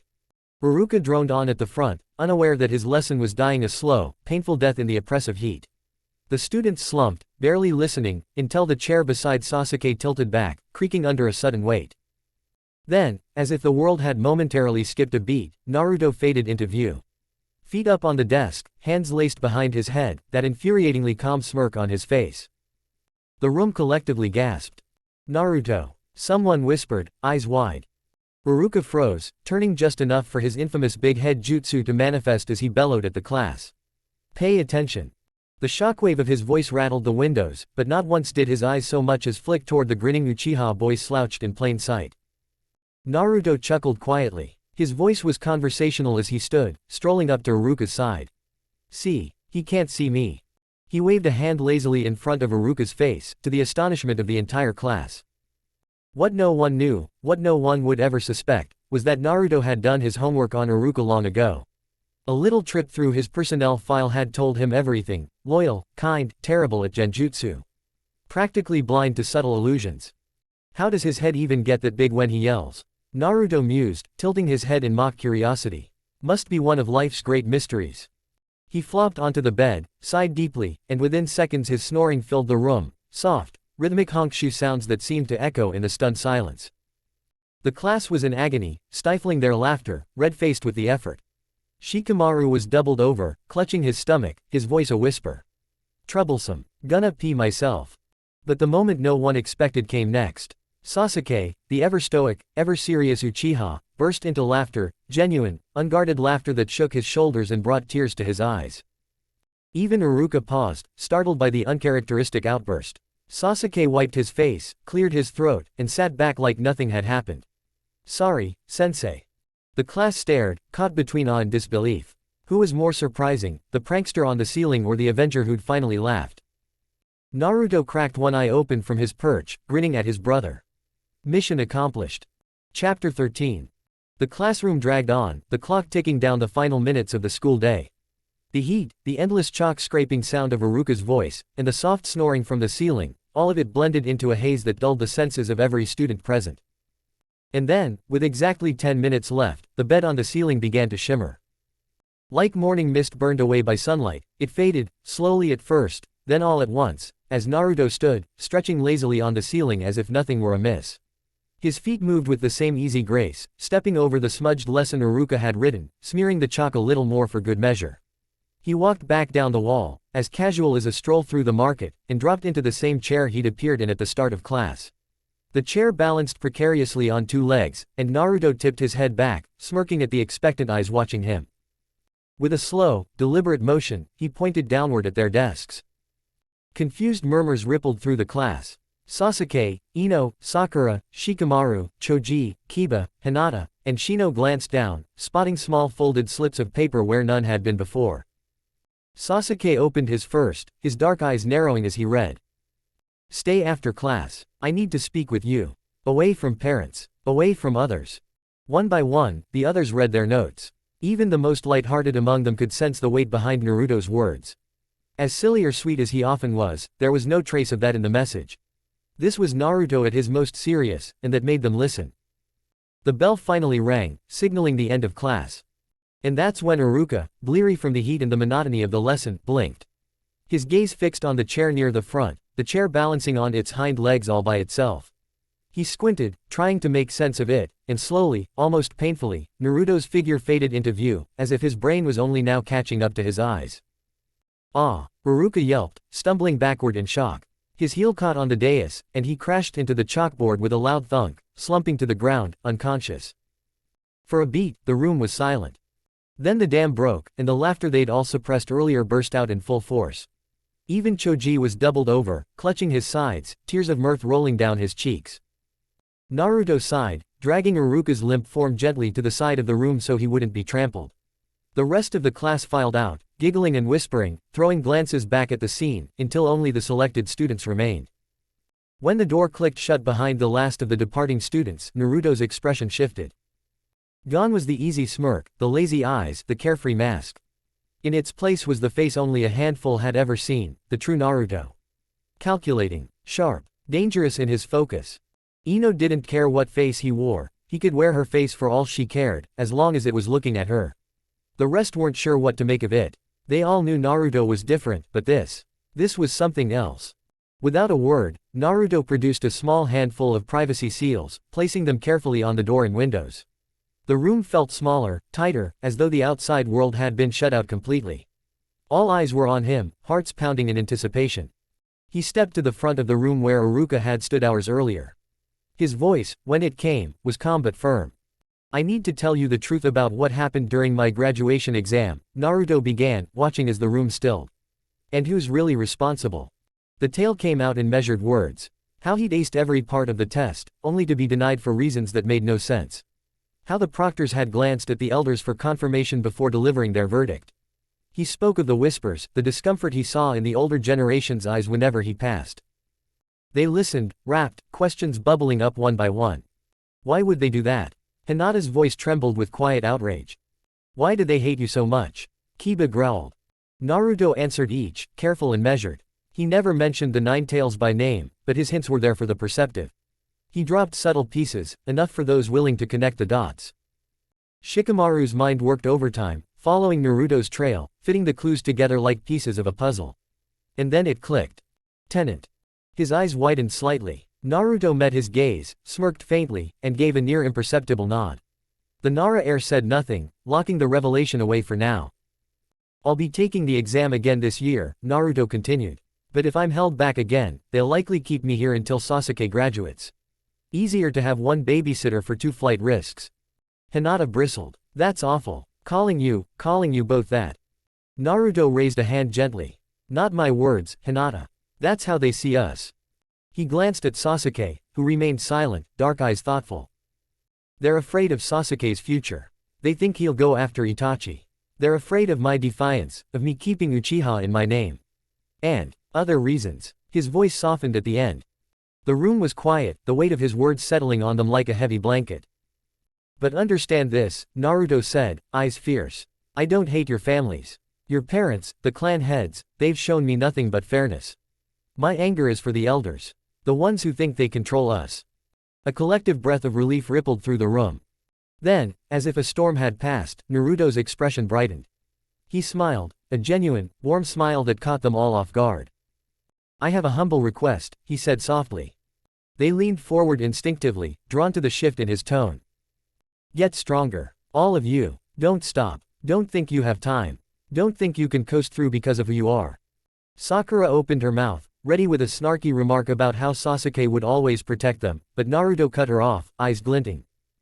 Sasuke, he said, voice light but deliberate. Tell me, what do the Uchiha value in people? Sasuke caught on immediately. His face shifted into mock contemplation, playing his part in the dance of deception. Strength, he answered, voice steady. Nothing would make me happier than having comrades strong enough that I don't have to protect them. Strong enough not to hold me back. The girls stared, hearts pounding. Naruto grinned, eyes twinkling mischievously. Exactly. Nothing's more attractive to an Uchiha than strength. He put special emphasis on the word attractive, letting it sink in. Ino blushed, almost swooning. Even Sakura felt her cheeks warm, despite herself. The message hit home. If you want them, Naruto's words said without saying, you'd better earn them. Shikamaru sighed, rubbing the back of his neck. So troublesome. How just hearing it from him made them actually listen. But maybe that's what they need. Maybe that's what'll finally change this stupid fangirl nonsense. Then he shivered slightly, thinking about what those girls might do now. Or maybe it'll make them terrifying. Naruto glanced around the room, satisfaction in his eyes. The seeds were planted. Now it was up to them to grow. Chapter 14. The room was quiet, stifling, filled with that same heavy air as the year before. Naruto stood once again before two proctors, hands casually tucked behind his back, the image of calm politeness. The proctors stared at the test results in front of them, perfect scores, every mark earned with precision and undeniable skill. And, just like last year, the elders lurked in the corner of the room like ghosts that refused to leave. Homura, Kaharu, Danzo, watching, judging, waiting. Naruto's sharp violet eyes, so reminiscent of another era, caught every flicker of movement. The glance from the proctors to the elders. The subtle nod from the old men. The slight hesitation in the proctor's voice before he spoke, as if choking on the lie he was about to deliver. There were, too many genin who passed this year, the proctor managed, avoiding Naruto's gaze. We don't have enough teams. It would be impractical. Naruto's polite smile didn't waver. But inside, he seethed. Liars. He had counted. 5. 5 had passed before him. With him, it would have made 6. 2 perfect teams. No overflow, no complication. The excuse was paper thin. But the 12-year-old masked his fury with grace. I understand. Thank you for your time. He bowed, turned, and walked out, leaving behind the suffocating room, and 3 elders who suddenly found themselves deeply unsettled. Twice they'd denied him. Twice he'd accepted it without so much as a crack in his mask. Danzo's single visible eye narrowed, mind racing. What is this brat up to? What game does he think he's playing? He's just a child. There's no way he could deceive us. And yet, something gnawed at the edge of his thoughts. Something didn't add up. Outside, the sun warmed Naruto's skin as he descended the academy steps. Waiting below, as if by ritual, were Sasuke's friends. Ino was the first to rush forward, hope shining in her eyes. Naruto shook his head once, the barest movement, and the light in their faces dimmed. But before the disappointment could settle in, he grinned and threw his arms up dramatically, staggering toward Ino with mock tears. Denied. Again. Sister-in-law, will my suffering ever end? Ino squeaked, caught off guard, as Naruto buried his face against her shoulder. She patted his head awkwardly, torn between flustered affection and bewilderment at his theatrics. Sasuke smirked, the same as last year, seeing through the act. He knew. Naruto was furious, but this was how he coped. The mask. The show. The deception. I need to see the Hokage, Naruto said suddenly, straightening. His tone softened, serious again. I'll catch up later. Without waiting for a reply, he turned and made his way toward the towering office of the third Hokage. The door to the Hokage's office creaked open. Hiruzen Sarutobi sat behind his desk, as if expecting Naruto's arrival. His pipe was absent today. Instead, a familiar orange book lay on the desk before him. One glance at Naruto's face, and the old man sighed, sliding the book aside. Naruto crossed his arms. We need to come to a compromise, Gigi. If they're going to keep me here for 2 more years, I'm not going to waste that time. Hiruzen blinked, taken aback by the directness. Then he chuckled softly, leaning back in his chair. I suppose it was inevitable that you'd figure it out. You've deduced their plan, haven't you? It wasn't hard. They want me to graduate with Sasuke. 2 risks, on one team. Easier to monitor. Less chance of slipping through the cracks. The third Hokage's expression softened, pride mingling with sorrow. What do you want, Naruto? Naruto didn't hesitate. I want a way to learn faster. As close to Fuinjutsu mastery as possible in 2 years. I want permission to practice Kenjutsu, even if I'm technically still a student. And I want jutsu for my affinities, lightning, wind, and fire. I won't waste these years. Hiruzen tapped his fingers against the desk, thinking. The requests weren't unreasonable, considering the injustice Naruto had endured. But the boy was shrewd, asking for the most direct path to power. A slow smile spread across the Hokage's face, mischief glinting in his old eyes. You know, Naruto, it occurs to me. You've been denied graduation twice now. And I have yet to formally apologize for failing to inform you of the council's decisions. As Hokage, I should rectify that, don't you think? Naruto's eyes widened slightly. He could see the wheels turning behind Hiruzen's gaze. From a locked, decorated cabinet, the Hokage withdrew a massive, ancient scroll, the Forbidden Scroll. He unrolled it carefully, scanning its contents, before copying down a single technique onto fresh parchment. When he finished, he sealed the great scroll once more and passed the new one to Naruto. This is the Shadow Clone Jutsu, Hiruzen said quietly. Not the basic clone, the real one, the one that shares its knowledge, its experiences, its memory with the original when it disperses. With your chakra reserves, it's safe enough. But burn this when you've learned it. Tell no one where it came from. Naruto stared at the scroll as if it were a treasure beyond price. His mind raced, this was it. The tool he needed, the key to his ambitions. The best and most efficient path to his goals. Thank you, he whispered, his voice cracking. Tears welled in his eyes, genuine and raw, slipping down his cheeks. Thank you for always being on my side. Hiruzen had to look away, his own throat tight. This boy who bore the weight of so much with so little complaint. Who smiled through betrayal. Who fought to grow stronger not out of selfishness, but because he refused to be crushed by their machinations. The Hokage clenched his fists. For too long, he'd let those damn elders dictate terms, manipulate from the shadows. No more. Take these, too, Hiruzen added, tossing over several scrolls. Jutsu for your affinities. Kenjutsu forms. Everything I can give you without alerting the council. There's no reason, Naruto, that by the time you graduate with Sasuke, you shouldn't be at least high Chunin, if not low Jonin level. Naruto wiped at his face, grinning through the tears. His heart swelled with gratitude. You're the best, Gigi. As the boy turned and left, Hiruzen remained seated, staring at the closed door. For the first time, he thought, Konoha doesn't deserve him. Not this child who gives so much and asks so little. And for the first time in a long while, the will of fire burned hot in his veins, promising that the day would come when those elders answered for what they'd done. A walk home later. Naruto shut the door of his home behind him, the quiet click echoing in the small space. The weight of the scrolls, tucked safely within his clothes, seemed heavier now, not with burden but with possibility. He didn't bother lighting a lamp. The moonlight filtering through the window was enough. He slid down to the floor, crossing his legs at the low table, fingers drumming against the wood in thought. No distractions, he decided. Time to have that conversation. Closing his eyes, he focused inward, breathing steady and slow. The world faded, and soon the familiar darkness of his mindscape wrapped around him like a storm cloud. When his eyes opened again, he stood before the towering gates. The ancient seal glowed faintly on the iron bars, keeping the monstrous chakra contained. And beyond the bars, twin crimson eyes opened in the dark. The nine tails stirred, a ripple of power flowing outward, making the water beneath Naruto's feet shudder. Well, well, rumbled the great fox, voice like thunder wrapped in silk. To what do I owe this visit, boy? Come to rant about your precious counsel again. Naruto smirked, unafraid. Not today. I came to make a deal. The fox's ears pricked forward, and the massive head lowered until those blazing eyes filled Naruto's view. A deal? You, cautious little thing, aren't you? Careful of traps, careful of promises. And now you come here, alone, seeking me. I'm not a fool, Naruto said evenly. I know you want out. I know you want freedom. But I also know that if I fall, you fall. We're stuck together. Might as well make use of it. The Ninetales chuckled, deep and resonant, the sound vibrating through the air like the growl of a mountain. You've grown bolder. I like that. Tell me, boy, what is it you want? Naruto folded his arms, lifting his chin. Power. Control. The ability to protect what's mine. And to terrify those who think they can control me. The fox's teeth gleamed in the dark. Ah, there it is. The hunger. I smelled it on you the day you were born. The same fire as him. And here I thought you were better than Madara. I am better than Madara. Naruto's voice was sharp now. Because I'm not going to fall for my own ego.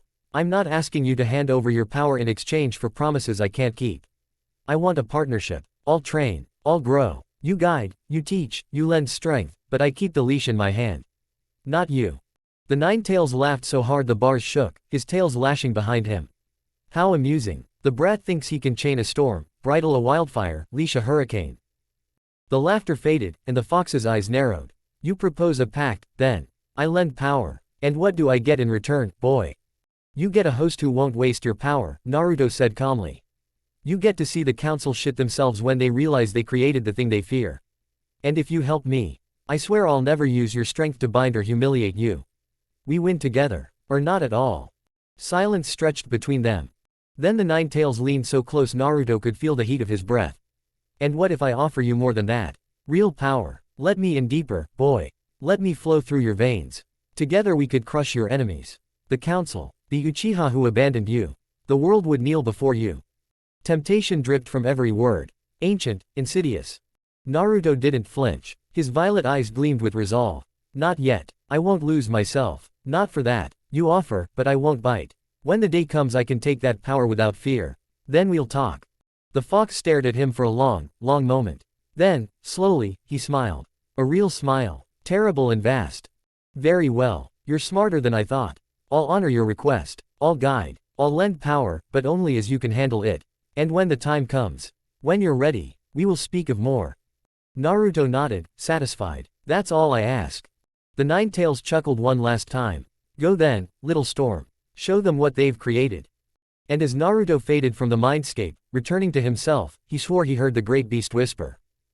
You're more dangerous than Madara ever was. And you don't even know it yet. Chapter 15. The next 2 years passed like the winds before a storm, quiet to those who didn't look closely, but fierce and unrelenting for those caught in its path. From the moment Naruto learned the Shadow Clone Jutsu, his world transformed. Gone were the days of slow progress, of fighting for scraps of knowledge. Now, the forests around Konoha became oceans of Narutos, each clone bent over scrolls of seals, blades in hand, or locked in combat. Where one boy once stood, an army rose in his place. The white Chikudo came first. A gift from Sasuke, forged by Konoha's finest blacksmiths, its steel-kissed with chakra-conducting properties. Sasuke kept the black twin blade. In the quiet of the training grounds, their swords would clash, steel ringing like chimes in the wind, katas unfolding with disciplined grace.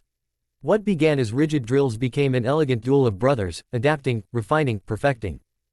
Sasuke folded the blade into the Uchiha's ancient taijutsu, his strikes precise as lightning, his movements sharp as his clan's pride. Naruto, ever the innovator, weaved the Chikudo into his Zankyoken. Every movement became a deception. Every strike, a reflection. And together, they grew into warriors the village could no longer ignore. By the end of their first year, they were no longer boys swinging swords. They were swordsmen, warriors in spirit, if not yet in title. Mornings belonged to Might Guy.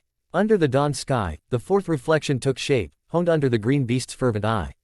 Naruto's speed and precision forced Guy to go further, higher. The fifth gate became Guy's answer to his students' rise. And when Naruto unveiled the beginnings of a fifth reflection, fluid, unpredictable, devastating, Guy wept. Great, heaving sobs that echoed from the cliffs of Konoha. Rock Lee's eyes burned with admiration. Please, Naruto-kun, Lee had begged, bowing so low his forehead touched the dirt. Let me join your training. Let me feel the fire of youth beside you. Naruto, grinning, welcomed him. And so, the mornings became a storm of fists and feet. Naruto, Guy, and Lee, a trio of unyielding force, the fields around them scorched by their passion. The day Naruto agreed to spar both of them at once, Guy and Lee embraced, tears streaming, their bond so strong it seemed to warp reality. A sunset illusion bloomed behind them, waves lapping at an unseen shore, flutes and birdsong filling the air. Am I dying? Naruto squinted at the golden haze. Is this the power of youth? What kind of genjutsu is this? When the vision faded, Naruto made a mental note to wear sunglasses whenever Guy and Lee hugged again. But where his body fought, his mind forged empires. Shadow clones filled the forests, each bent over Fuinjutsu scrolls, their brushes etching complex seals with flawless calligraphy. The art of the Uzumaki sang in his blood. It felt right. Hours blurred into days, days into weeks. Knowledge once guarded by the passage of decades now flowed into his mind in a fraction of the time. One by one, the stages fell.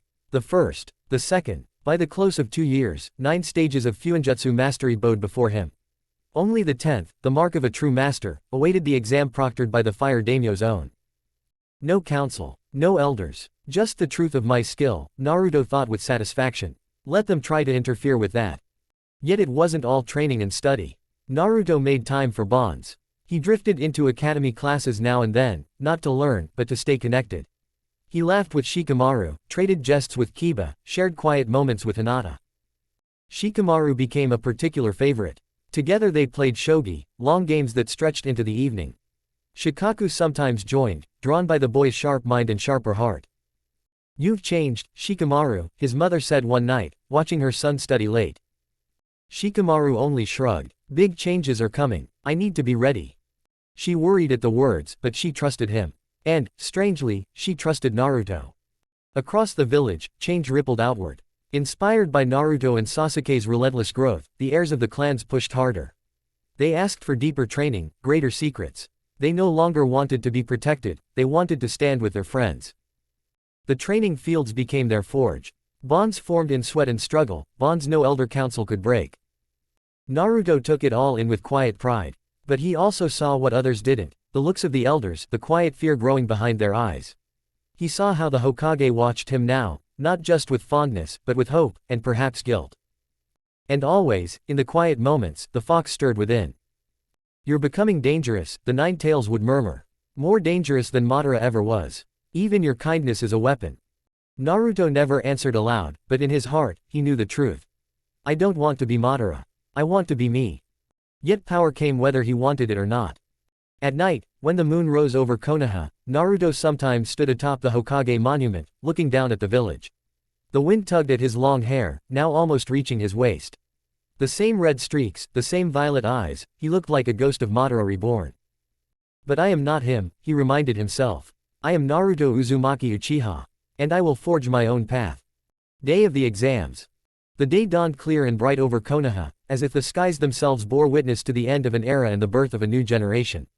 The academy courtyard buzzed with excitement and nervous energy. The final exam had concluded, and the freshly minted genin sat together, awaiting the results. Iruka stood at the front of the class, clipboard in hand, his warm gaze sweeping over the students he had guided for years. There was pride there, but also relief. These kids, they'll change the world. He cleared his throat. All right, listen up. I'm proud of all of you today. Every single one of you passed. A cheer broke out across the courtyard, fists pumping into the air, grins blooming on every face. Kiba barked in excitement, Akamaru yipping beside him. Even me. Iruka smiled. Yes, Kiba, even you. You scored higher than you thought, you should be proud of yourself. Kiba puffed out his chest. Guess all that training with Naruto paid off. Iruka continued, his voice ringing clear. Now for top honors. The highest test score this year belongs to Naruto Uzumaki Uchiha. There was a moment of stunned silence before the crowd erupted. Shikamaru smirked lazily, Choji clapped his hands enthusiastically, and even Hinata let out a soft gasp of happiness. Naruto simply smiled faintly, arms crossed. I knew what I had to do. It's just the start. Iruka went on. The highest overall grades, however, go to Shikamaru Nara. Shikamaru sighed, rubbing the back of his neck. What a drag. Now my mom's gonna expect me to try all the time. There were scattered laughs, but Iruka didn't pause. The top ninja this year, Sasuke Uchiha. Sasuke nodded once, hands in his pockets, his face neutral. But inside, he felt the quiet satisfaction of living up to his family's name, and perhaps, of making his brother proud. And the top kunoichi, Iruka concluded, is Ino Yamanaka. Ino beamed, her hands on her hips. That's right. And I owe it to Naruto's tutoring on the side. He's the best teacher. Sakura's eyes widened, and her cheeks flushed with frustration. What? I asked Sasuke for help and he wouldn't even answer. Ino laughed, tossing her hair back. That's because you should have sucked it up and asked Naruto. He actually helps people who ask. Guess you were too busy fawning over Sasuke-kun. Sasuke let out a soft chuckle. I didn't even mean to start that bit of subterfuge. Naruto's rubbing off on me. Iruka, trying to regain control of the class, raised his voice slightly. Alright, settle down. Your Jonin team assignments will be announced next week. Until then, rest up. You've earned it. The new genin cheered again, the group breaking up into pairs and trios, already speculating about their future teams. Chapter 16. The circular chamber of Konoha's council room was heavy with expectation. Shadows cast by the flickering lanterns seemed to dance across the faces of the village's most powerful figures. Clan heads, Jonin instructors, civilian representatives, and the elder council sat in their appointed places, the air thick with tension. The third Hokage, Hiruzen Sarutobi, sat at the head of the chamber, his weathered hands folded over his pipe, which tonight remained unlit. His eyes were clear, sharp, as he surveyed the assembly. There was no room for weariness today. We're gathered, Hiruzen began, to finalize the team placements for this year's graduating class. We have before us a generation of remarkable promise. I ask that we proceed without bias, keeping the welfare of Konoha above all. If only that request would be heeded, Hiruzen thought bitterly. Hiyashi Hyuga inclined his head slightly, always the composed diplomat. Sume Inuzuka yawned, bored already. Shikaku Nara leaned on one hand, gaze half-lidded but alert in the way only a Nara could be. Shibi Aburame sat quietly, the hum of his kikaichu barely perceptible. Among the elders, Homura's lips were pressed in a thin line. Kaharu's eyes gleamed with suspicion. Danzo, as always, was silent, his lone visible eye unreadable. Jonin instructors lined one wall, Kurenai, arms folded, eyes sharp, Asuma, puffing on his cigarette, watching the proceedings with wary calm, Kakashi, slouched and seemingly inattentive but noting every word beneath the veil of his Hitai-8. Shikaku spoke first, his tone mild but firm. Shall we begin with the standard teams? 8 and 10 are clear enough.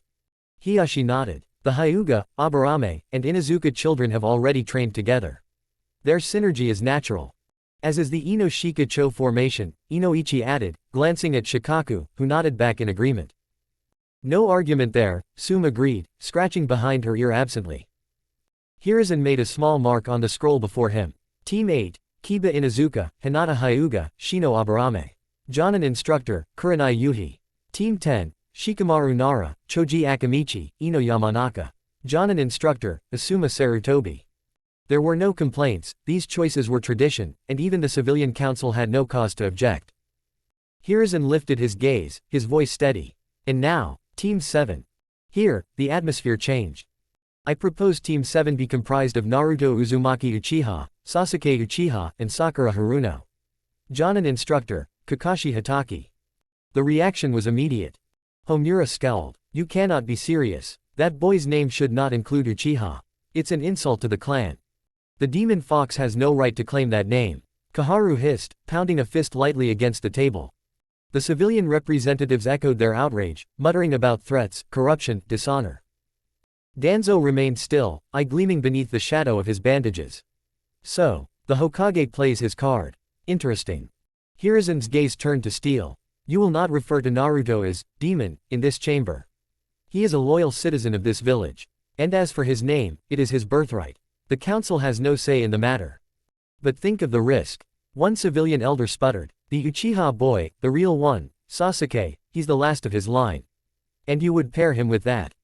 He's a stabilizing force for Sasuke, Shikaku said suddenly, surprising several at the table. His tone was deceptively casual. Those two have trained together for years. Their teamwork is natural. Besides, even if they weren't, separating them would be a bigger risk. Hiyashi gave a small, almost imperceptible nod. Agreed. From what I have observed, the bond between them is genuine. They temper one another's weaknesses. Homura sneered. You would trust the Uchiha blood mingled with that thing to temper anyone. Danzo finally spoke, his voice low but carrying. Perhaps the real question is whether this pairing strengthens Konoha's military potential. Together, the two could be formidable. Dangerous, yes, but if controlled properly, a powerful asset. Or a weapon, he added silently. If I can get to the boy first. Kurenai's red eyes glinted. Naruto has demonstrated greater self-control than many adult shinobi I've seen. And his loyalty to Konoha is unquestioned, unlike some others we've given chances to. Sume smirked. She's right. The kid's got guts. And brains. The dog likes him, too. Kaharu's hands curled into fists. You would gamble the safety of the village on sentiment. Hiruzen slammed his palm on the table, his voice booming through the chamber. Enough. You speak of sentiment, but it is you who are blinded by it, blinded by old grudges, old fears. Naruto is no threat to this village. He is one of its greatest protectors. Shall I list his accomplishments, so that you may finally see what you refuse to acknowledge? A heavy silence fell. The Hokage rose to his feet. In the past 2 years, Naruto Uzumaki Uchiha has achieved the highest academic scores since Itachi Uchiha, mastered advanced chakra control beyond his peers, excelled in taijutsu, kenjutsu, and fuinjutsu to a degree unseen in a genin in living memory. Might Guy reports that he now forces him to open the 5th gate to match his reflection style in sparring. He has mastered 9 stages of fuinjutsu, and his loyalty to Konoha is beyond reproach. He has forged bonds with every major clan heir of his year, trained them, encouraged them to grow. This is no demon. This is a child of Konoha. And you will honor that. The weight of his words pressed upon the room. Even Homura faltered, glancing away. Kaharu's mouth worked soundlessly. Danzo's eye narrowed, calculating. Kakashi, who had watched in silence, lifted his head, his visible eye thoughtful. So this is the boy Minato entrusted to us. The boy I failed to see until now. What kind of shinobi will he become, with this strength and resolve? Hiruzen let the silence linger before seating himself again. Now, does anyone here have an objection based on fact, not prejudice, not fear? There was no reply. Good. Team 7 is decided. He turned to Kakashi. Hitaki, will you accept this team? Kakashi gave a small, respectful bow. I will, Hokage-sama. Inside, Kakashi's thoughts were churning. 2 Uchiha. One bearing the name and the Sharingan of my sensei's line. Another, the heir, and a kunoichi who will need to find her strength to stand with them. What a team I have inherited. Danzo spoke at last, breaking the quiet. If this is the will of the Hokage, so be it. But mark me, I will watch this team closely. For the safety of Konoha. Hiruzen met his gaze. As will I, Danzo. As will I. Chapter 17. The day of team assignments arrived, and the air around the academy was thick with anticipation. The new genin stood in clusters, nerves and excitement blending into one. Uruka, now healed from his earlier tumble, stood at the front of the class. His voice was steady. Team 8, Kiba Inuzuka, Hinata Hyuga, Shino Aburame. Jonin instructor, Kurenai Yuhi. There were nods of satisfaction from the trio. Team 10, Shikamaru Nara, Choji Akamichi, Ino Yamanaka. Jonin instructor, Asuma Sarutobi. Shikamaru sighed, Choji grinned, and Ino winked at her teammates. And finally, Team 7, Naruto Uzumaki Uchiha, Sasuke Uchiha, and Sakura Haruno. Jonin instructor, Kakashi Hitaki. Sakura gasped, eyes wide with glee at being with Sasuke. Sasuke gave a small smirk, glancing sidelong at Naruto, who simply grinned. We're right where we need to be, Naruto thought. Let's see what happens now. Uruka closed his roster. Your Jonin will meet you shortly. Dismissed. As the genin began to file out, the air was alive with chatter, excitement, and the unspoken weight of the future. An hour later. The classroom felt heavy with silence as the last of the other genin teams were whisked away by their assigned Jonin. Naruto leaned back in his chair, arms crossed behind his head, watching with mild amusement as Kurenai entered to collect her team. She caught his gaze and smiled, giving him a subtle wave that he returned lazily.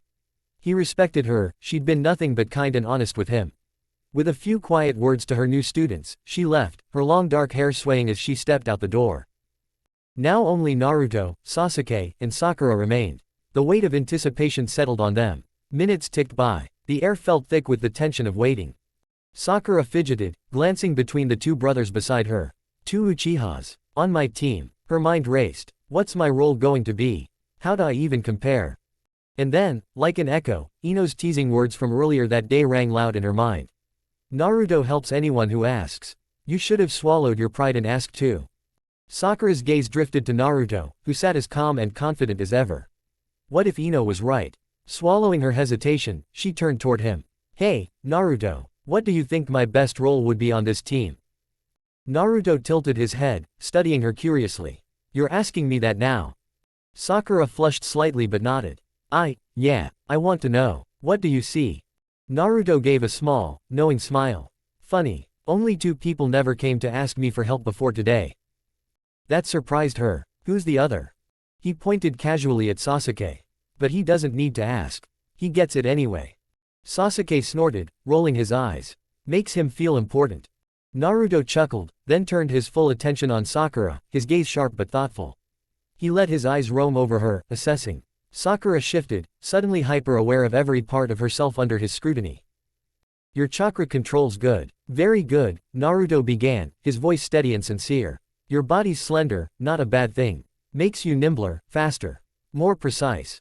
Sakura blinked. Is that a compliment? She felt oddly conflicted. Sure, she and Ino had their petty spats about looks, but hearing this made her painfully aware of how she hadn't filled out like Ino yet. The comparison stung. She opened her mouth to protest, but Naruto kept going. You're kind. And despite your silliness around Sasuke, you've got a sharp mind when it counts. Analytical. Quick. You'd make a fantastic medical ninja, Sakura. That stopped her short. Medical ninja, she echoed.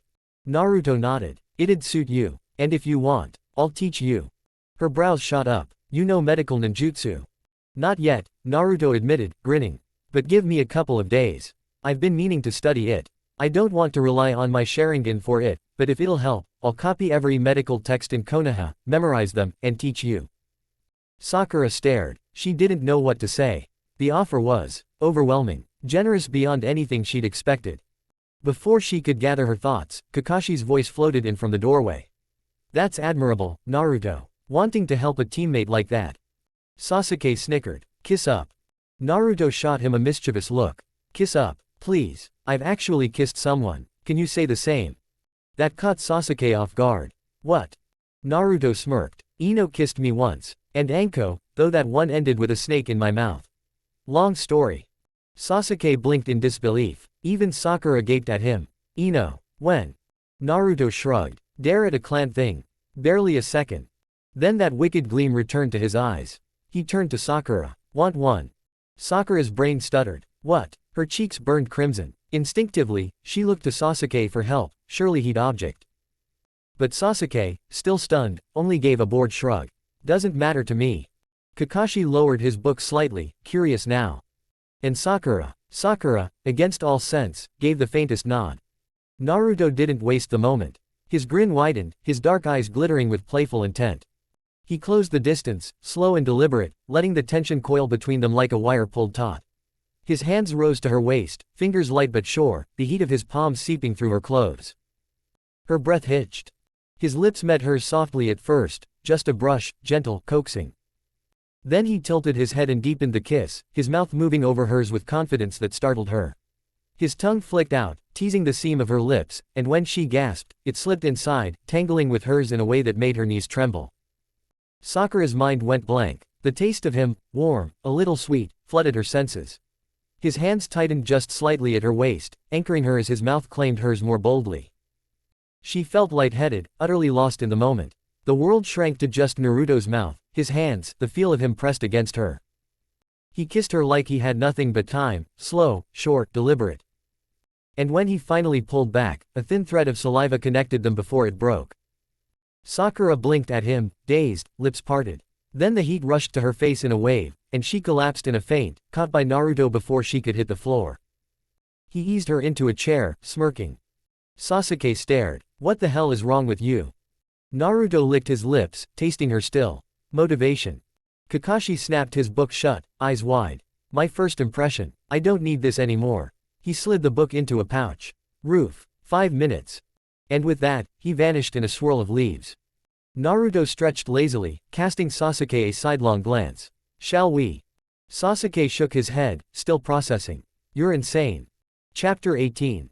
The air on the rooftop was crisp, the afternoon sun casting long shadows across the tiles. Naruto, Sasuke, and a still-dazed Sakura stood facing their new Jonin-sensei, Hitaki Kakashi. The village stretched out behind him, a sea of rooftops, the great stone faces of the Hokage monument watching silently over them.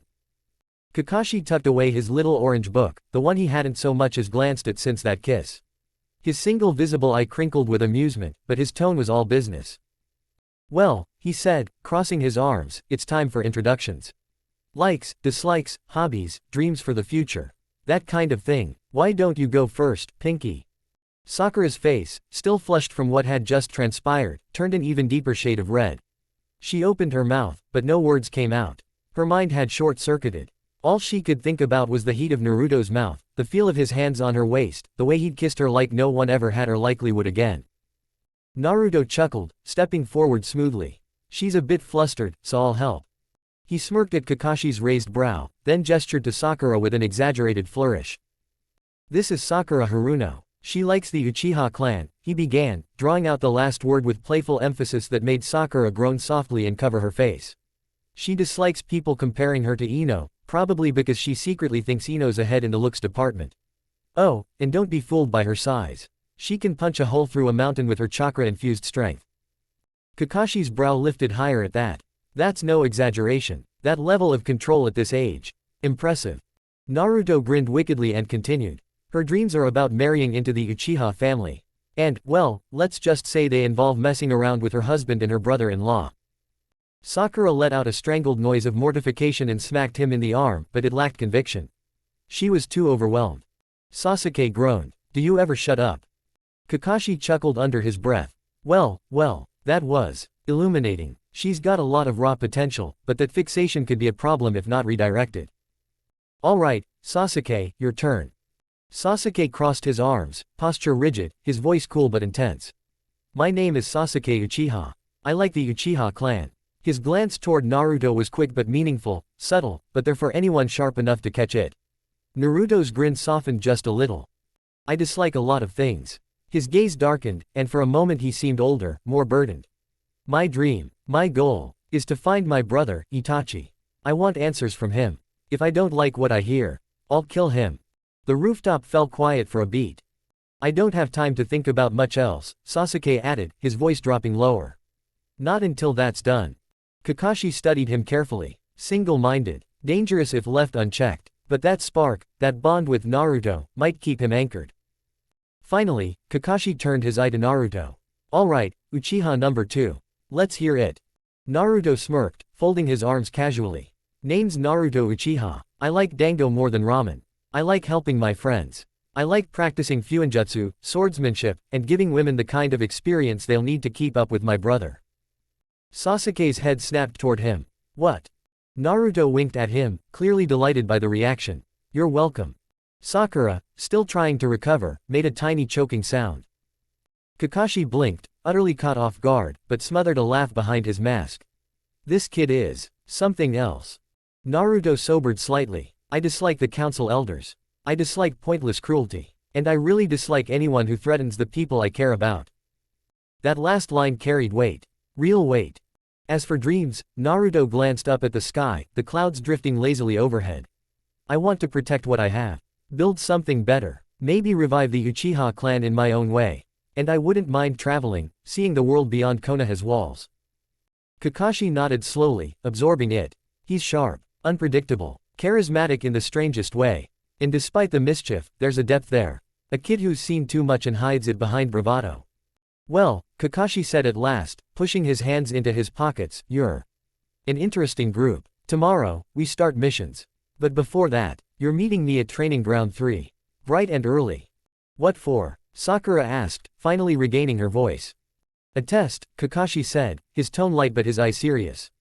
A survival exercise. Don't eat breakfast, you'll just throw it up. Naruto and Sasuke exchanged a look. Kakashi gave them a little wave. See you at dawn. And in a swirl of leaves, he was gone. Kakashi's thoughts. This is going to be the most challenging team I've ever led. Sakura, sharp mind, but emotionally tangled up in those two. I'll have to break through that. Sasuke, driven to the point of obsession, but not beyond saving. That bond with Naruto might be the key. And Naruto. Kakashi smiled beneath the mask. Brilliant, infuriating, hilarious, and so much more dangerous than anyone on that council seems to realize. This might just work. Later, Hokage's office. The sun had dipped below the horizon, casting the Hokage's office in warm orange light. The village outside glowed softly with lanterns, but inside, the air was heavy with the scent of old tobacco and ink. The third Hokage, Hiruzen Sarutobi, sat behind his massive desk, his hat set aside, pipe smoldering gently at his side. A mountain of paperwork loomed nearby, untouched for the moment. A knock at the door. Come in, Kakashi, Hiruzen said before the Jonin even finished raising his hand. Kakashi entered, casual as ever, but his visible eye was sharp. He shut the door behind him and stepped forward. Hiruzen motioned for him to sit. Kakashi did, slouching, but thoughtful. So, Hiruzen began, tone light but expectant, you've met your team. Kakashi gave a soft chuckle, rubbing the back of his head. Met them, Hokage-sama, I think I just survived them. Hiruzen smiled around the stem of his pipe. Tell me. Kakashi leaned forward, all humor slipping from his voice. First, Naruto. I've seen his file. I've read every report, but nothing prepared me for that boy. He's sharp, dangerously sharp, and he knows exactly how to command a room. Sakura couldn't even introduce herself, he did it for her. And somehow, he made it sound like he was showing off her strengths while teasing her at the same time. Hiruzen's smile deepened, eyes glinting. Yes, that sounds like him. He reads people like an open book, Kakashi continued. And Sasuke, he's got that edge, sure, but it's Naruto who keeps him from falling over it. He's the only one Sasuke reacts to, and not always with annoyance. There's respect there, maybe even admiration, though Sasuke wouldn't admit it. Hiruzen let out a low hum, steepling his fingers. And the kiss, Kakashi added, voice turning wry. Let's just say Naruto has a talent for making an impression. Hiruzen chuckled, eyes twinkling. Ah, I imagine Sakura wasn't expecting that. No one was. Kakashi's eye narrowed, thoughtful now. Hokage-sama, I have to ask. What is he really? I mean, I see the records. I see the training logs, the academy scores, the suppressed reports of his abilities. But being in the same room with him, it's like standing next to a storm that hasn't decided where to break yet. He's dangerous, but not because he wants to be. Because he can be. And because no one's taught him where to aim that power. Hiruzen took a long pull from his pipe, exhaling slowly as he gazed out the window toward the monument. Naruto is unique, Kakashi. He's the child of two great clans, Uchiha by name, Uzumaki by blood. He's lived under scrutiny his whole life. And rather than let it break him, he's learned to wear masks within masks. Kakashi nodded slowly, absorbing this. I've given him what I could, Hiruzen went on, voice soft. Resources, knowledge, guidance where the council's I couldn't see. But you're right, he is a storm, and storms can nourish the land or destroy it. Kakashi drummed his fingers on the desk. He took the lead up there. Without hesitation, and not just bravado. He understood Sakura. He steadied Sasuke without even trying. I was just watching. Hiruzen smiled. Good. Then you saw what I hoped you would. Let him lead. Kakashi blinked. You're recommending that? I am. Hiruzen's gaze sharpened. Officially, you're the sensei. But unofficially, Naruto has already spent the last 2 years shaping his peers. He trained alongside them, tutored them, inspired them to push past their limits. The reason the other graduates were stronger this year wasn't coincidence. It was him. Let him take that role on your team, Kakashi. Let him keep them sharp. He'll know how.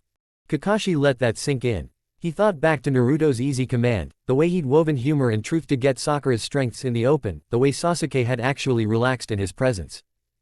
And that kiss. Well, Kakashi thought dryly, maybe not everything needs to be part of his leadership training. Do you think the council would support this if they knew? Kakashi asked after a beat. No, Hiruzen said simply. Which is why they won't. You report to me. If Naruto oversteps, you'll check him. But I trust your judgment, and his. Kakashi exhaled. You're really putting a lot on his shoulders, Hokage-sama.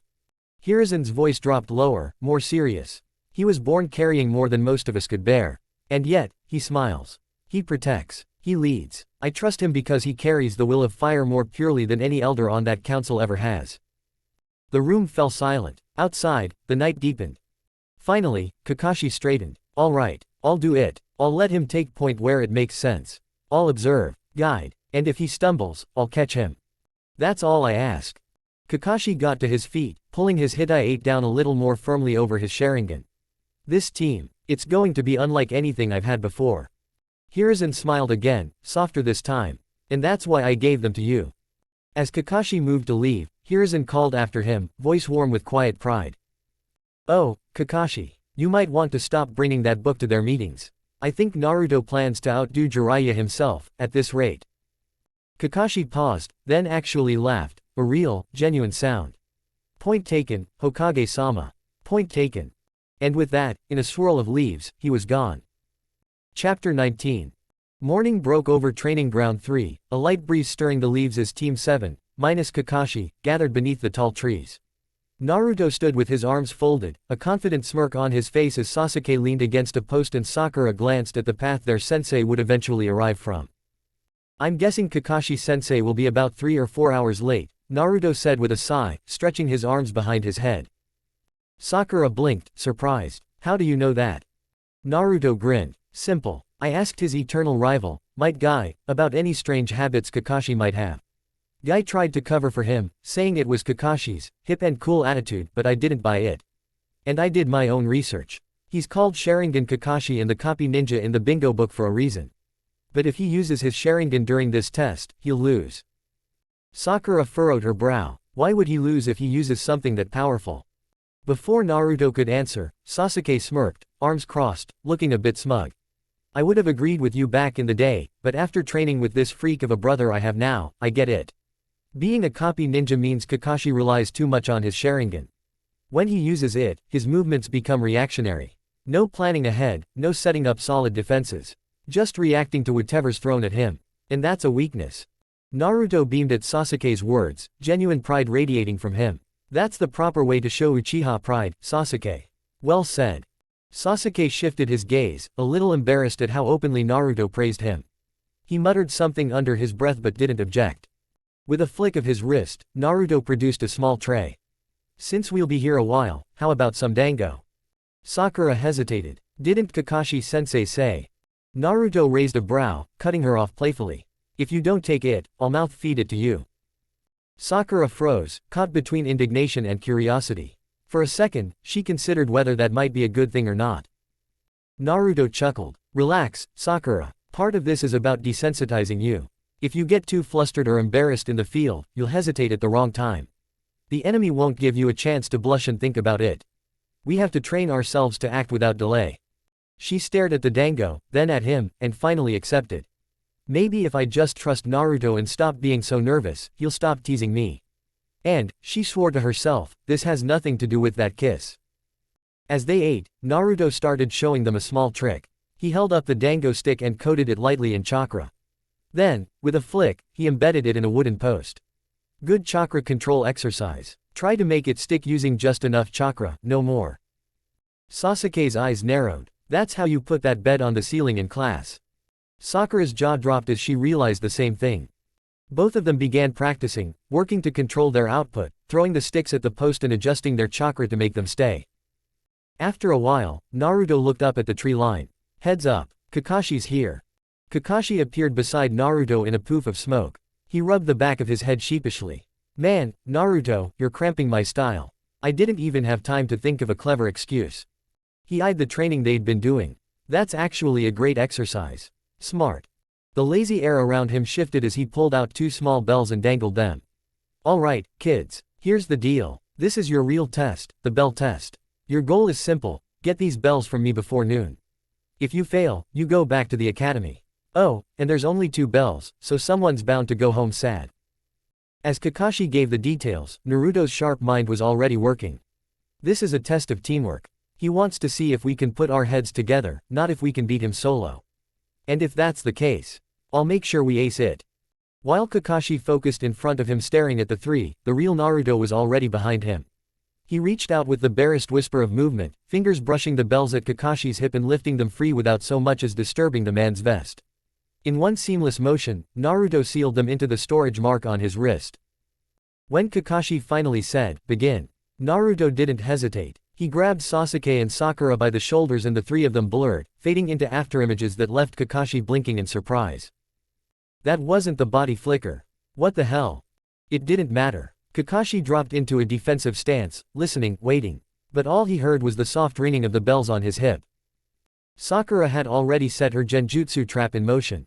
A subtle auditory genjutsu, false sound, chime echo, that made it seem like every one of Kakashi's movements set the bells ringing. Kakashi frowned. Why am I hearing them even when I'm not moving? Sasuke struck fast from the left. Kakashi dodged effortlessly, parried with a kunai, and countered, but a bell chimed near his right ear. His Sharingan flickered as he lifted his Hitai-8, trying to dispel whatever was at play. But nothing changed. The sound followed him everywhere. From the shadows, Naruto smirked. Hook, line, and sinker. Layered atop Sakura's illusion, Naruto's own genjutsu wove deeper into Kakashi's senses, illusion bell symphony. Now every move Kakashi made, every shift, every breath felt accompanied by the phantom sound of the bells. Misleading. Distracting. The fight continued as Kakashi kept countering attacks, believing the bells were still at his side. Sasuke pressed harder with a kunai, forcing Kakashi to block, while Sakura circled for an opening. Nearly 30 minutes later, Kakashi finally leapt onto a branch and called the fight. Alright, let's see who got the bells. He patted his hip, and froze. Empty. Naruto emerged from the trees, bells twinkling between his fingers. Looking for these. Kakashi blinked. When did you? Naruto laughed. When you said, begin, I already had them. I layered an auditory genjutsu over you, so you thought you kept hearing them every time you moved. You've been chasing ghosts this whole time. Sasuke smirked in amusement. Show off. Sakura stared, amazed. You got them that fast. Kakashi chuckled, shaking his head. You're a scary one, Naruto.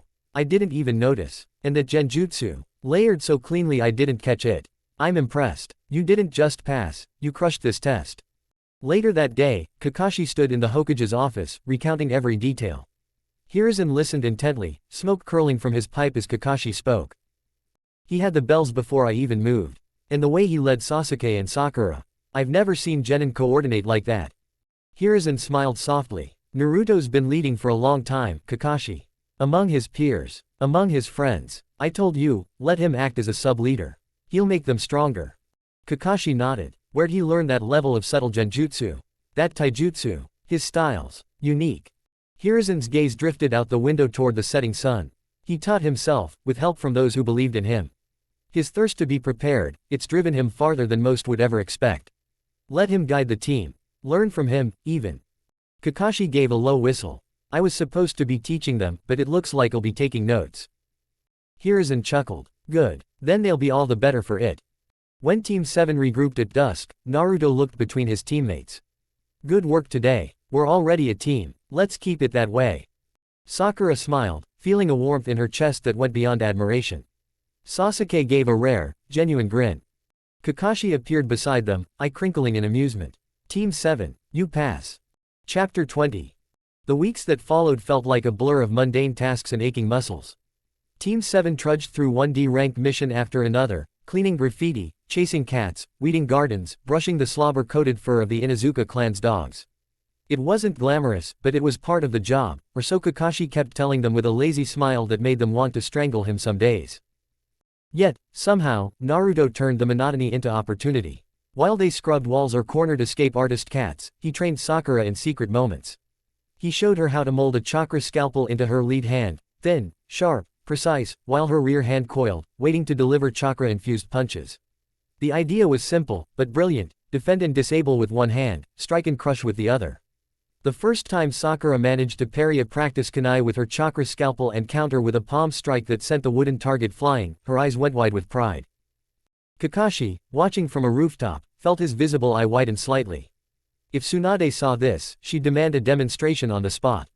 The creativity of the style, the practicality, it was unlike anything he'd seen from a genin team. Sasuke, for his part, begrudgingly accepted Naruto's push to study genjutsu. At first, he scoffed at the idea. Uchiha were warriors, their Sharingan did enough on its own. But Naruto didn't let him off so easily. You've got a bloodline that's literally made for genjutsu, Naruto told him one afternoon as they sparred behind the academy. And you're wasting it. Even Kakashi-sensei's got a Sharingan and he never uses it properly. What a waste, huh? Kakashi, who was eavesdropping from a tree branch, almost slipped and fell from embarrassment. Even my own students calling me out. Obito, Rin, you'd both laugh me into an early grave if you saw this. To Kakashi's surprise, Naruto's barbs actually worked. Both he and Sasuke dedicated themselves to practice. Kakashi revisited long-ignored genjutsu scrolls, and Sasuke honed illusions that made even Kakashi pause during their sparring. What the hell, Kakashi thought dryly. I'm training again, and learning from a genin. What timeline am I in? Meanwhile, Sakura transformed. Naruto had started teasing her less cruelly, but with the same intent, to harden her spirit. When she'd blush or fluster during training, he'd call her on it. Sakura, either tell me to stop or accept the advance already. There's no room for indecision out there. At first, she floundered, but then, she began to push back. She'd swat his hand, glare, or, occasionally, if she decided she didn't mind, she'd let him get away with it. And in doing so, she stopped freezing up during sparring. Her reflexes sharpened, her mind steadied. Kakashi couldn't help but marvel at the transformation. Whatever witchcraft Naruto's pulling, it's working. A woman's resolve is scarier than 100 jutsu. By the end of those weeks, Kakashi knew they were ready. He walked with them to the mission office, filing away another D rank with a yawn. Let's ask for something more challenging, Naruto suggested, glancing at his team. Sasuke nodded. Even Sakura seemed eager for something new. Hiruzen was waiting behind the desk with a new mission scroll, and a man who reeked of sake and cheap tobacco leaned lazily against the wall. His clothes were worn, and his eyes half-lidded, though sharp enough to take them in. This is Tazuna, Hiruzen introduced. He's requested an escort to the Land of Waves. It's a C-rank mission. Tazuna hiccuped and snorted, eyeing the three genin. These brats are my protection. I'm doomed. Sakura bristled, fists clenching at her sides. Before she could open her mouth, Naruto's hand came down gently on her shoulder. His voice was calm, but firm. Don't. People out there will act far worse than this, some will come for your life, not just your pride. Focus. We'll finish the mission, and if, when we're done, you still want revenge, I'll help you figure out a way. But not now. Sakura froze, the fire in her chest doused by the weight of his words. She nodded slowly, eyes narrowing at Tazuna but saying nothing. Sasuke, watching the exchange, smirked. Fair enough. Kakashi clapped his hands. All right, team, meet at the main gate at dawn. Pack for at least a week. We move out. As the team filed out, Kakashi lingered, glancing back at the third Hokage. You're not sure how to feel about what Naruto told Sakura, Kakashi guessed, slipping his hands in his pockets. Hiruzen chuckled, pipe smoke curling lazily toward the ceiling. Sharp as ever. I suppose I'm impressed by his maturity. But I worry about what kind of promises he's willing to make. Kakashi shrugged. He said it to calm her. He'll de-stress her later, like he always does. That kid's got a talent for managing hearts. The third grinned, a twinkle in his eye. Funny, isn't it? Sasuke's the one meant to revive the clan, yet at this rate it'll be Naruto who fills the entire Uchiha compound. Kakashi laughed quietly. Naruto claims he'll settle down with one woman, eventually. Says all this is just to calm people, make sure no one's distracted in the field. Hiruzen arched a brow. Let's hope there's a limit to the lengths he'll go to calm them down. Kakashi's visible eye twitched slightly, sweat beating at his temple. Kami, I hope so too. If not, I'll have to give up on these missions and go back to reading Ika Ika. Decisions. Hiruzen's laughter echoed down the hall as Kakashi finally exited, heading off to prepare his team for what promised to be their first real taste of shinobi life. The next day. The morning sun spilled golden light across the trees as Team 7 set off from Konoha's gates, the dirt road stretching ahead toward the Land of Waves. Birds called from the branches, and the rustling of leaves accompanied their steady footsteps. Tazuna, still reeking faintly of sake, trudged ahead, his pack creaking with each step. At first, the journey was quiet, save for Kakashi reading his book and the occasional chatter between Sakura and Naruto about chakra exercises or formations. Sasuke kept pace beside them, hands in his pockets, eyes scanning their surroundings. Hours passed, and tension began to settle in the air like a fine mist. The road grew quieter. Too quiet. Even the birds had gone silent. Naruto's eyes flicked toward the nearby puddle in the middle of the path. His sharp gaze darkened.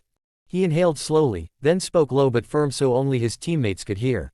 When the enemy comes, and they will, I'm going to show you both my resolve. Sakura and Sasuke both glanced his way, surprised by the sudden steel in his voice. If someone comes at us to kill, I'll respond in kind. If it means protecting this team, I won't hesitate. His violet eyes shifted toward Tazuna, now nervously glancing back at the sudden weight of Naruto's words. Naruto locked eyes with the old man, his stare cold and unwavering. And you, Tazuna, you're the reason I'll have to take a life today. I hope you're ready to own that. Tazuna swallowed hard, unable to look away. In that instant, water exploded from the puddle as two figures shot out, chains glinting in the sun. The demon brothers. Their claws slashed through the air, wrapping Kakashi in their weapon, the chains tightening, slicing, and with a sickening sound, his body crumpled, torn apart in an instant. Sakura gasped, heart pounding. Sasuke tensed, ready to move. But Naruto was already gone, his form blurring into an afterimage. The demon brothers, landing and turning toward Tazuna with wicked grins, didn't even register him until it was too late. Naruto reappeared behind the nearest brother, fingers coated in chakra, hand shaped into a claw. Without hesitation, he rammed his hand forward, fingers tearing through muscle and bone, bursting from the man's stomach in a spray of blood. The demon brother gasped, eyes wide, blood bubbling at his lips. The life faded from his gaze as Naruto yanked his hand free and let the corpse collapse. Naruto's Sharingan spun to life, his violet and red gaze locking onto the second brother, whose face twisted in horror. Before the man could scream, Naruto's hand snapped up, hurling his dead partner's limp body at him. The corpse slammed into the twin, knocking him to the ground. In that moment of fear, that raw, unguarded terror, Naruto's Sharingan bore into the man's soul, casting him into a seamless genjutsu. The twin's eyes glazed, his mind caught in Naruto's snare. "Why are you here? Who hired you?" Naruto's voice was low, commanding. The man spoke like a puppet, hollow and empty. "Hired by Gato. To kill the bridge builder. Zabuza will come. We track the bridge builder's path." Naruto's eyes narrowed. "Zabuza Momochi." "Yes," the brother droned. Without breaking eye contact, Naruto slid a sealing tag from his wrist seal, weaving a quick series of hand signs. The paralysis seal flared to life, binding the man where he knelt. Naruto exhaled slowly, suppressing his bloodlust. He withdrew another scroll, unrolling it with practiced ease. He placed both the corpse and the frozen brother atop it, weaving another sign as they disappeared into the scroll with a soft poof of chakra. He resealed it, slipping it back into his wrist storage with methodical precision. His gaze softened as he turned to his team. "We'll take a break once Kakashi returns," he said quietly. "Sakura, I need to talk with you. You just saw your first kill. It's not the same as taking a life yourself, but it matters. I want you steady for what's ahead." Sakura stood frozen for a heartbeat, hands trembling slightly at her sides, her mind replaying the violence she'd just witnessed. But as she met Naruto's steady, almost gentle gaze, she felt herself breathe out. "He's thinking of me, of us." She nodded, swallowing hard. "Thank you, Naruto." Sasuke watched it all in silence, a flicker of respect, and perhaps relief, passing through his mind. He did what needed to be done without flinching. "That's the resolve I have to match." Just then, Kakashi appeared in a swirl of leaves and a quiet puff of chakra, his single eye studying the scene. His gaze fell on Naruto, and his lips quirked beneath his mask. "Well done," Kakashi said softly. "I was waiting to see what you'd do. I'll talk with Tazuna. Naruto, see to Sakura." Naruto nodded, and the team settled for a brief rest by the roadside, the weight of what had just happened hanging in the air, a reminder that the shinobi path was never just about missions or ranks, it was life and death, and the will to protect. Chapter 21. The forest was quiet, too quiet after the clash. The air felt heavy, the smell of blood hanging thick as the breeze stirred the leaves. Naruto stood still for a moment, his hands slick with the blood of the enemy he'd just killed. His heart pounded in his chest, not from the fight, but from what he had done.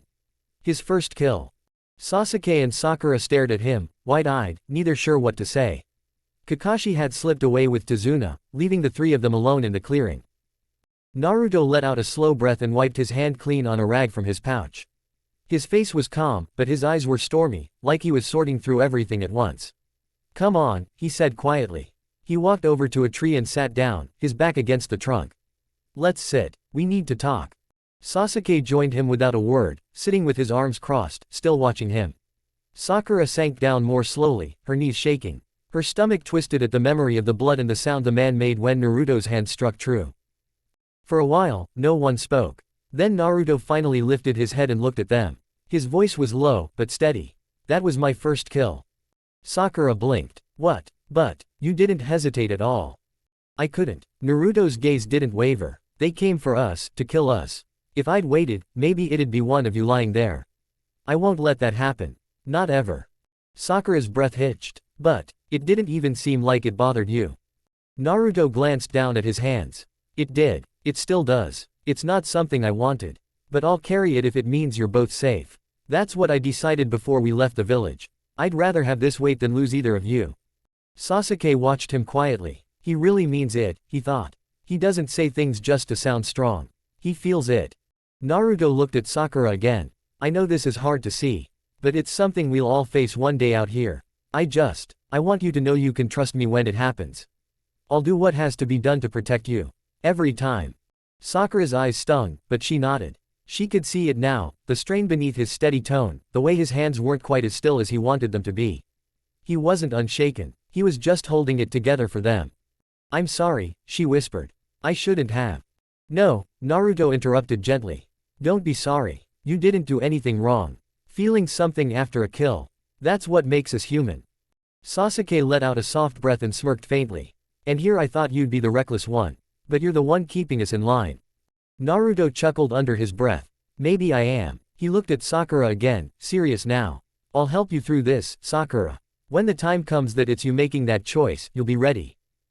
She nodded again, feeling steadier now. She wasn't alone. That was what mattered most. While Naruto calmed his teammates, Kakashi stood apart with Tazuna, his one visible eye narrowed. All right, old man, Kakashi said, tone sharp. Let's hear it. No more lies. Why were those men really after you? Tazuna looked down at the ground, shame clear in his face. I didn't tell the whole truth. Gato, that shipping magnate, he hired thugs to kill me. If I finish the bridge, he loses control of the region. I didn't have the money for a higher ranked mission. I thought, maybe if I could just get you to come this far, you'd see it through. Kakashi sighed, long and low. You put my team in danger without telling us. That could have cost them their lives. I know. I'm sorry. I was desperate. I didn't know what else to do. Kakashi stared at him for a long moment, then nodded slowly. Fine, but no more lies. You tell us everything from here on out. You have my word. Kakashi returned to the team, watching Naruto quietly as he spoke to Sakura. You handled yourselves well today, Kakashi said. His voice was steady, but his eyes softened just slightly. Sasuke, you stayed sharp. Sakura, you stayed focused. And Naruto, you protected your team. That's the most important thing. Naruto nodded. His face was calmer now, but inside he still felt the weight of what he'd done. This is what it means to be a ninja, he reminded himself. Protect the people who matter, no matter what. We'll keep moving, Kakashi went on. We'll rest soon, but I don't want to risk another ambush. The team stood and started forward again, moving through the forest in quiet. But something between them had changed. The danger, the fight, Naruto's choice, it had bound them tighter as a team.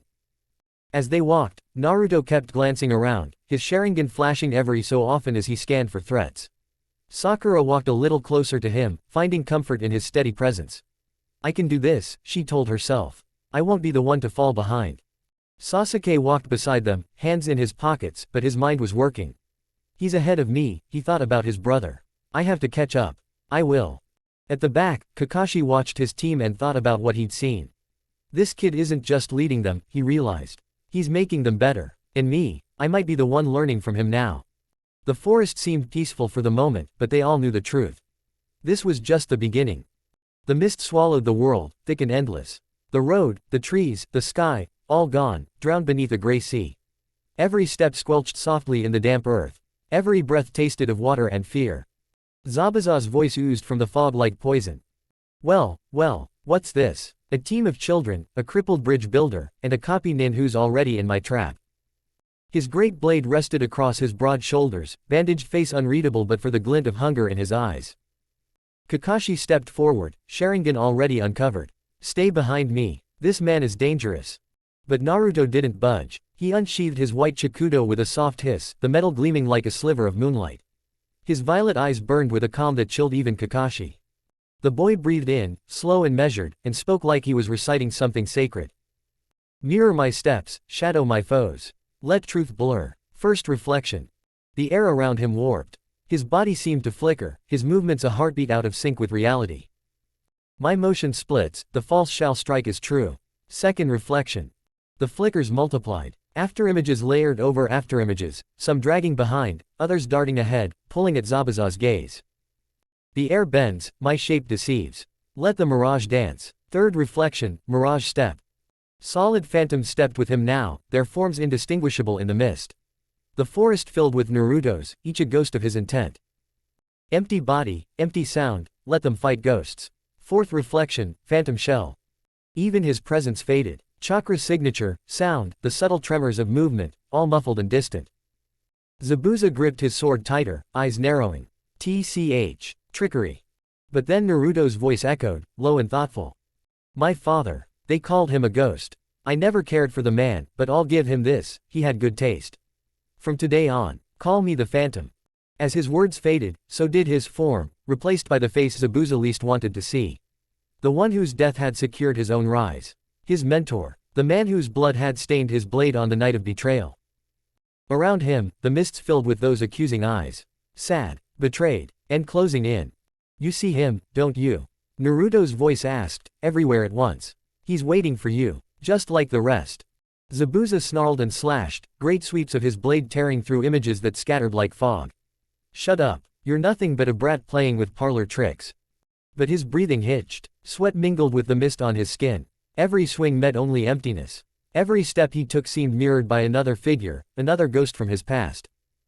Naruto moved within the storm, his Chikudo slashing silently, drawing thin lines of blood across Zabuza's side, his shoulder, his thigh. Nothing deep enough to kill, but enough to sting.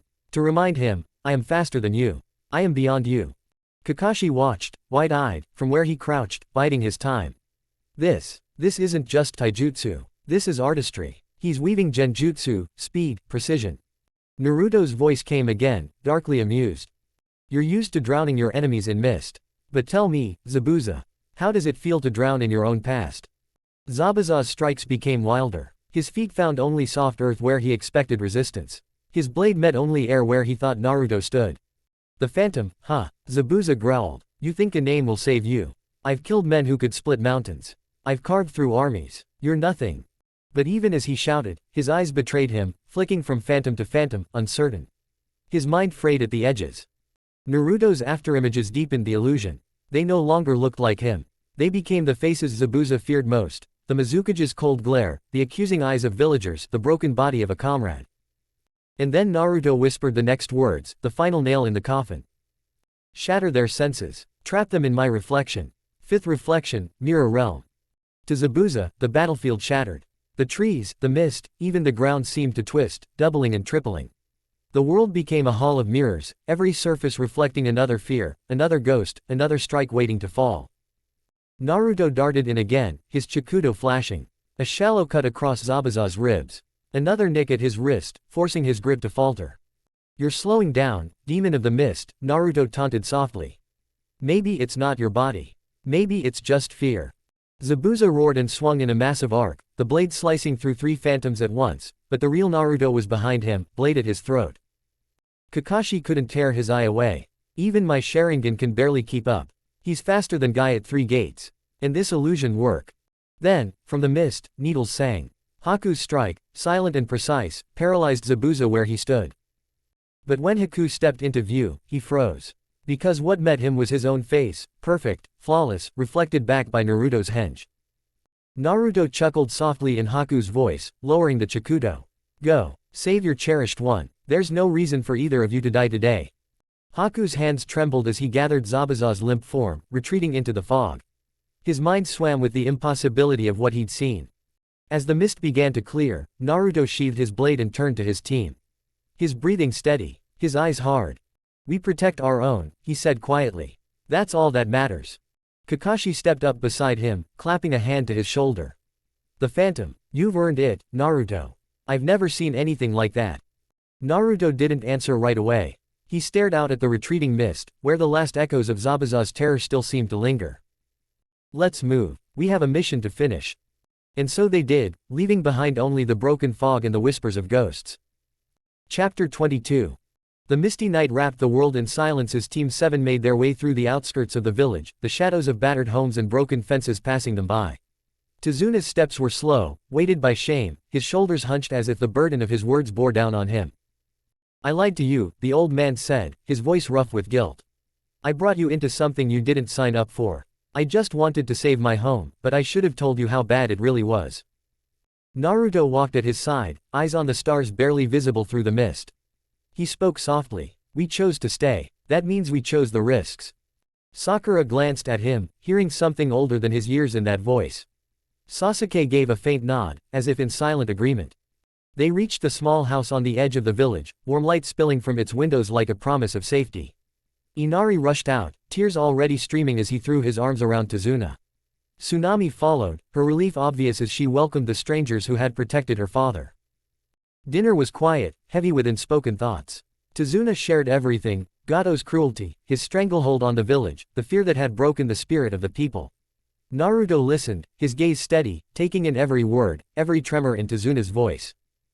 Later, on the porch beneath a sky clearing of mist, the three genin stood together, the ocean's breeze cool against their faces. I thought killing someone would feel worse, Naruto said at last, breaking the long silence. But all I feel is, sure, I did what I had to do. Sakura hesitated. That doesn't mean it was easy. No, Naruto agreed, but easy or hard doesn't change what's right. Sasuke leaned against the railing, arms crossed. You're right. And you shouldn't regret it. Just remember it. The three stood together, closer now than they'd been at the start. Whatever came next, they understood each other better, not just as teammates, but as comrades bound by blood spilled in defense of one another. Far away, in a quiet clearing hidden by trees, a small hut sat cloaked in darkness. Inside, the only light came from a single lantern, casting long shadows across the rough floor. Zabuza sat still, bare-chested, the bandages around his shoulder and ribs stained red. Hiku worked silently, his touch gentle as he cleaned and wrapped the wounds. Tell me what happened, Hiku said softly, worry in his eyes. Zabuza stared ahead, jaw clenched. The fight replayed over and over in his mind, the speed, the phantoms, the feeling of striking at air while the real threat hovered just beyond reach. That boy, that phantom, Zabuza muttered. I never want to fight him again. Hiku froze, shocked by the words. You don't mean that. Zabuza let out a low laugh, bitter and hollow. I do. I thought I'd seen everything. But him, it was like fighting ghosts. Like my past came back to haunt me, to drag me down. Kakashi didn't even lift a finger. That kid did it all. And I couldn't lay a hand on him. The room fell quiet, the weight of his words settling between them. Then, a soft knock at the door. Zabuza's breath hitched. His eyes went wide, and his fingers reached for a blade that wasn't there. I said his name out loud. Did I call him here? A voice, calm and low, came through the door. I mean no harm. I came alone. No weapons. I just want to talk. Haku's eyes narrowed. Zabuza gritted his teeth. Let him in, he said after a long pause. The door creaked open, and Naruto stepped inside. His hands were empty, his posture relaxed, his eyes clear and unthreatening. The white Chikudo was nowhere in sight. He looked at them both and inclined his head. Thank you. I didn't come to fight. Only to speak. Zabuza eyed him warily. You've got some nerve. Naruto smiled faintly. Some say that. Others call it honesty. Why are you here? Hiku asked quietly. Naruto leaned against the wall, folding his arms. Because I saw the truth in your eyes today, Zabuza. I've lived through lies. So many lies, for so long, that I see them everywhere now. But you weren't lying when you fought. You hated that it had come to that. You didn't want to kill for Gato. And that means there's still a choice in you. Zabuza's fists clenched on his knees. You don't know me. No, Naruto agreed. But I know what it's like to feel trapped. To think the only path left is the one that leads deeper into the dark. I also know it's never too late to change your future. Hiku blinked, surprised by the gentleness in Naruto's voice. Why would you offer us anything? Because I don't like seeing people throw their lives away for scum like Gato. Naruto met Zabuza's gaze. You're a killer, sure. So am I now. But killers don't have to stay tools. You could break free. Zabuza laughed again, but there was no humor in it. And what would you know about breaking free? Naruto's expression darkened slightly, shadows flickering in his eyes. Enough. I know enough. For a moment, none of them spoke. The wind outside rattled the shutters. Finally, Naruto pushed off the wall. I'll come back. 2 days from now. Same time. If you want out, if you want a way to take Gato down, I'll help you. If not, I'll leave you be. But think about it. He turned to go, then glanced back one last time. You don't have to die for a man who'd spit on your grave. With that, he slipped into the night, as silent as he'd come. Hiku stared at the door long after it closed. Zabuza-sama. But Zabuza didn't answer. He sat motionless, lost in thought, Naruto's words echoing in the quiet. It's never too late to change your future. In Omegakure, a few hours later. The endless rain pattered against the steel towers of Omegakure, turning the city into a world of shadows and reflections. From his chamber at the highest spire, Pain stood at the window, unmoving, as if carved from stone. His Rinnegan eyes stared out at the city he ruled, his kingdom of sorrow, where the storm never ended.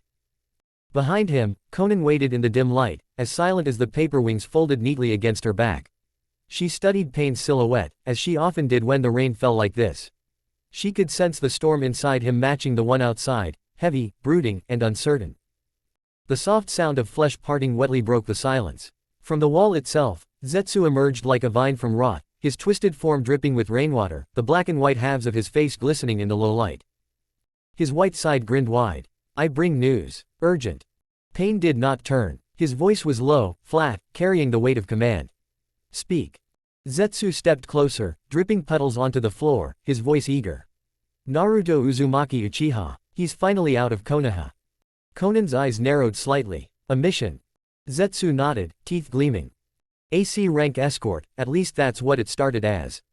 But it's already become more than that. Pain's gaze stayed on the rain. Go on. Zetsu's grin widened. He made his first kill today. A faint flicker of something crossed Conan's face. Pain gave no reaction, but inwardly, the words echoed. The boy begins his path. Zetsu relished the moment. 2 attackers. The demon brothers. He killed one swiftly, no hesitation. Claw of chakra, straight through the spine. Interrogated the second with genjutsu, then sealed both bodies without a second thought. Conan drew a slow breath. He did it to protect his team. Zetsu shrugged. So it seemed. Pain's fingers flexed slightly at his sides. He had expected bloodshed from the boy eventually, they all came to it, the Jinchuriki, the warriors, but not like this. Not with precision. Not with such calm. And Zabuza? Pain asked. Zetsu's grin grew feral. A disaster. For Zabuza. The boy played him like a fool. His technique, it's like fighting air and shadow. The fourth reflection, genjutsu, afterimages, speed. He broke Zabuza's mind first, then his will. Forced him into retreat. Hiku came to save him, but Naruto. Zetsu chuckled, the sound like rot.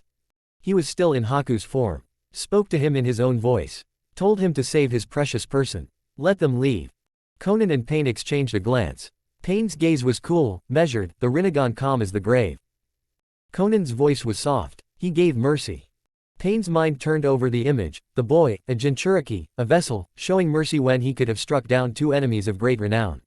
Why? Zetsu smirked. You think that makes him noble? No, Pain said at last, voice low. It makes him dangerous.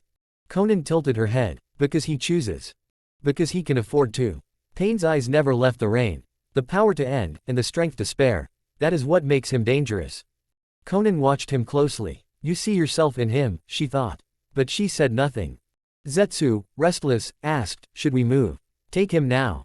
Pain turned, slow and deliberate, the piercings along his face glinting like dark iron. No, the 9 tails is still the goal. And that boy is still its cage. His mercy doesn't change that. Conan folded her arms. And yet.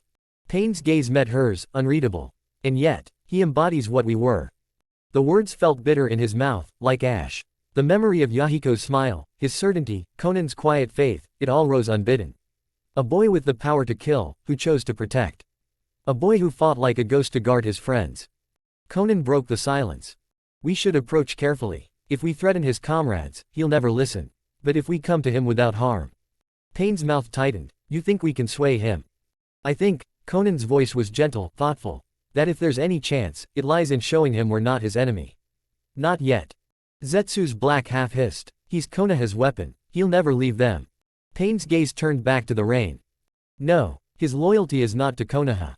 It's to the people who stand beside him. His bonds, not his village. Conan nodded slowly. She saw it too, in the way Naruto had fought, in the mercy he'd given, in the words Zetsu repeated. Save your precious one. That was not the language of a tool. That was the language of the boy they once were. Zetsu shifted, impatient. Do we use Itachi? Pain considered, then shook his head. No, the boy has claimed the Uchiha name. He bears that burden now. Seeing Itachi may stir what we don't want awoken. Conan stepped closer. Then what? Pain was silent for a long moment. The rain filled the chamber, steady and eternal. We wait, we watch. If the time comes, you will go to him, Conan. Offer him what he may one day need, a place beyond Konoha. A path beyond their chains. Conan's expression softened. You believe he would come? Pain's voice was cold, certain. No, but belief isn't required, only the offer. When the world turns on him, as it always does on those with power, let him remember who extended a hand. Zetsu grinned, teeth sharp as razors. And if he refuses? Pain's gaze darkened, the storm outside mirroring the storm within. Then he will fall like the rest. The room grew quiet, the weight of the future settling over them all. Conan turned at last, her paper wings rustling softly as she left to prepare.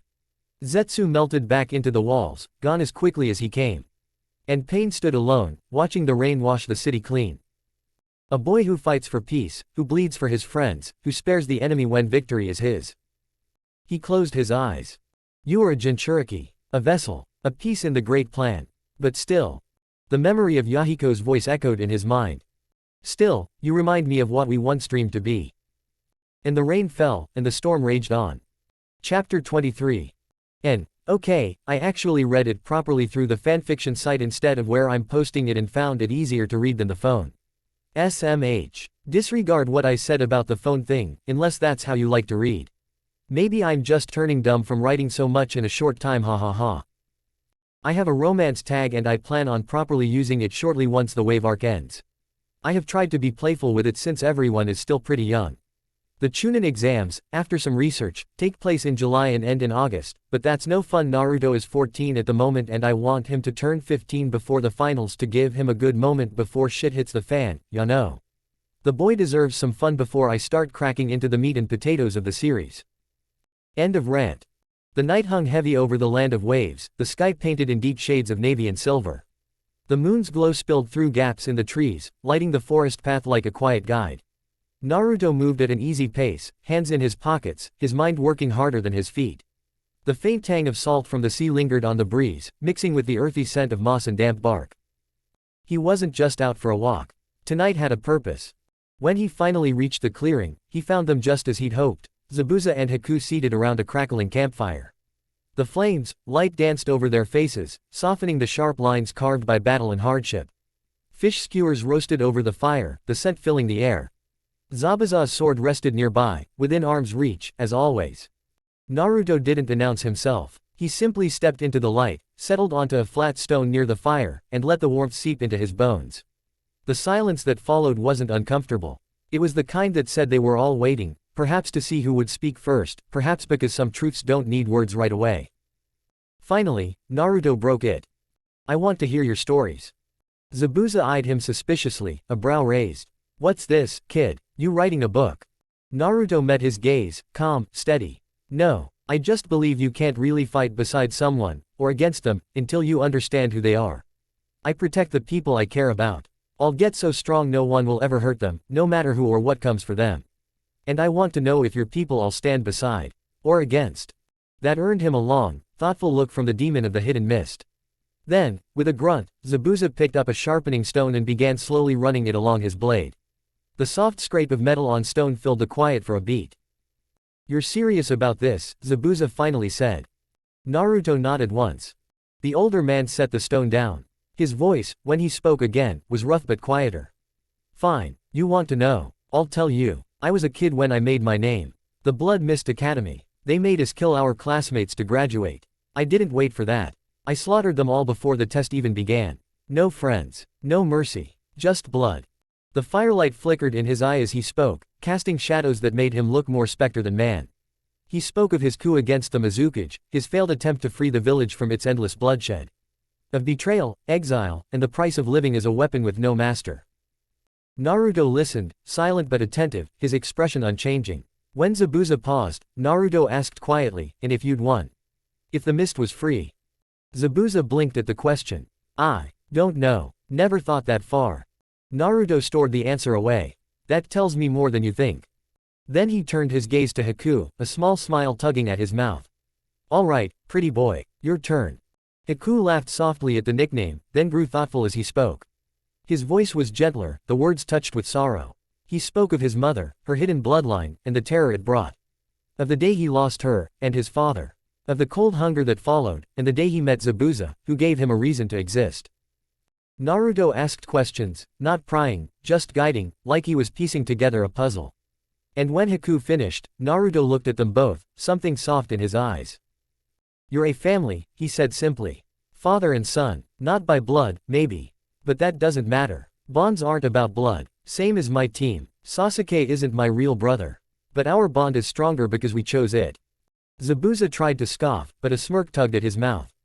Haku's gaze lingered on Naruto with something like wonder. Then Naruto's smile faded, replaced by purpose. The air seemed to shift around them.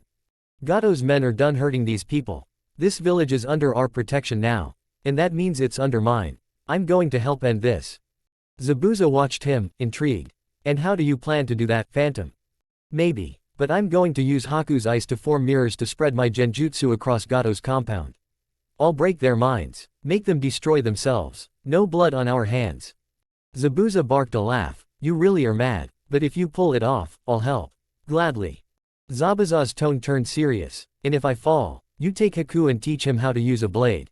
Then give him mine. Make him stronger. Naruto shook his head. No one I've bonded with is dying on my watch. That left Zabuza and Haku staring at him, as if they weren't sure what to make of him. Before they could respond, the softest rustle came from the trees. Konan stepped into the clearing, quiet and graceful, the firelight catching on the edges of her paper wings. Both missing nin tensed, ready for battle. Naruto raised a hand. Relax, she's not here to fight. Konan's voice was calm, even gentle. I can help with your hunter nin problem. Naruto folded his arms. Done watching me, huh? You and that aloe-looking guy. Surprise flickered across her face. You knew. Naruto shrugged. The fox keeps track of things he doesn't like. She gave him a small nod, impressed. Then you know I mean what I say. A Megakure can shelter them. With Gado's fortune, they could live in peace. Naruto tilted his head. Why? Why do you care? Konan hesitated. Then she took a breath, as if steadying herself. May I borrow him for a moment? She asked Zabuza and Haku. They looked at Naruto. He nodded. Reluctantly, they sat. The night wrapped around them like a dark cloak as Naruto and Konan walked deeper into the forest, leaving Zabuza and Haku behind at the campfire. The trees stood like silent watchers, their branches casting jagged shadows in the silver moonlight.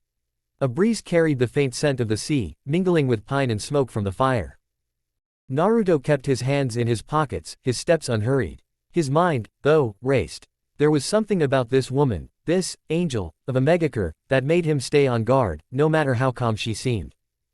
Konan walked beside him, her long paper flower tucked behind one ear, her face unreadable. But inside, her thoughts were anything but calm. What am I doing? She wondered. Pain would never have allowed this. Telling him anything was dangerous. But there's something about this boy. He carries himself like Yahiko did. Like Nagato once did too, before the world broke us. When they reached a small clearing where the moonlight spilled onto soft moss and scattered leaves, Naruto stopped. He turned to face her, his expression open, but with a sharpness in his gaze that made it clear, he wasn't as naive as he seemed. So, he said, his voice low but steady, why are you really here, Konan? You say you want to help them. But I don't believe that's the only reason. People like you, people who move in the shadows, don't just help out of kindness. Her lips parted slightly, but she didn't speak at first. She studied him, really studied him, the violet eyes that held more weight than a boy his age should bear. The subtle tension in his shoulders. The way he never fully let his guard down, even now. He's sharp, too sharp, and that presence, it's like standing in front of a storm just before it breaks. I'm taking a risk, even talking to you like this, Konan said finally, voice soft. But I believe in listening to my instincts. You remind me of what Akatsuki once was. Before the world twisted it. Before we lost ourselves to this war. Before we turned our dream into something dark. Naruto tilted his head, intrigued. What dream was that? She hesitated, but the truth slipped out in a quiet rush. Peace. We wanted to end the cycle of pain. That's why we founded Akatsuki. But somewhere along the way, we lost that path. Naruto gave a small, humorless laugh. And now you're here, watching me. Seeing if I'm a threat. Or if I can be used. Konan didn't flinch. We've been watching. I won't lie about that. And yes, my leader would want you to join us. You're powerful. More than you should be at your age. And you've captured the attention of people who don't give their attention lightly. Naruto's eyes narrowed slightly. Your leader. Tell me something. Is it that fake Madara? Or is it my father? Konan blinked, completely caught off guard. What? The man who appeared in the Uchiha compound the night of the massacre. It was the same chakra that controlled the Nine Tails when he attacked Konoha the night I was born.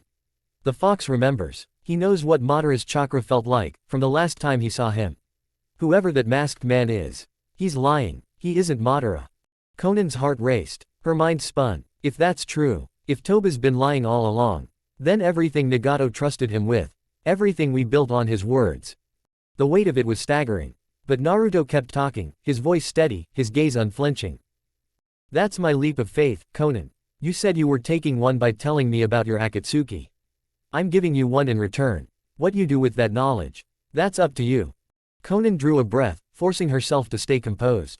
He's more dangerous than we thought. Not because of his strength, but because of how he thinks. How he sees through masks. Slowly, she nodded. Thank you for trusting me with that. I didn't expect this. A small, wry smile touched Naruto's lips. Neither did I, honestly. But you've been following me, and you haven't tried to hurt my team. That counts for something. Konan hesitated. Then, driven by something she couldn't name, maybe hope, maybe desperation, she spoke words she hadn't meant to say. You should know. Our true goal. We're gathering the tailed beasts. To make a weapon strong enough to force the world to stop fighting. To bring peace. Naruto's face didn't change. His eyes just softened, like he pitied her. That's what you're told. But peace through fear isn't peace. It's just quiet before the next storm.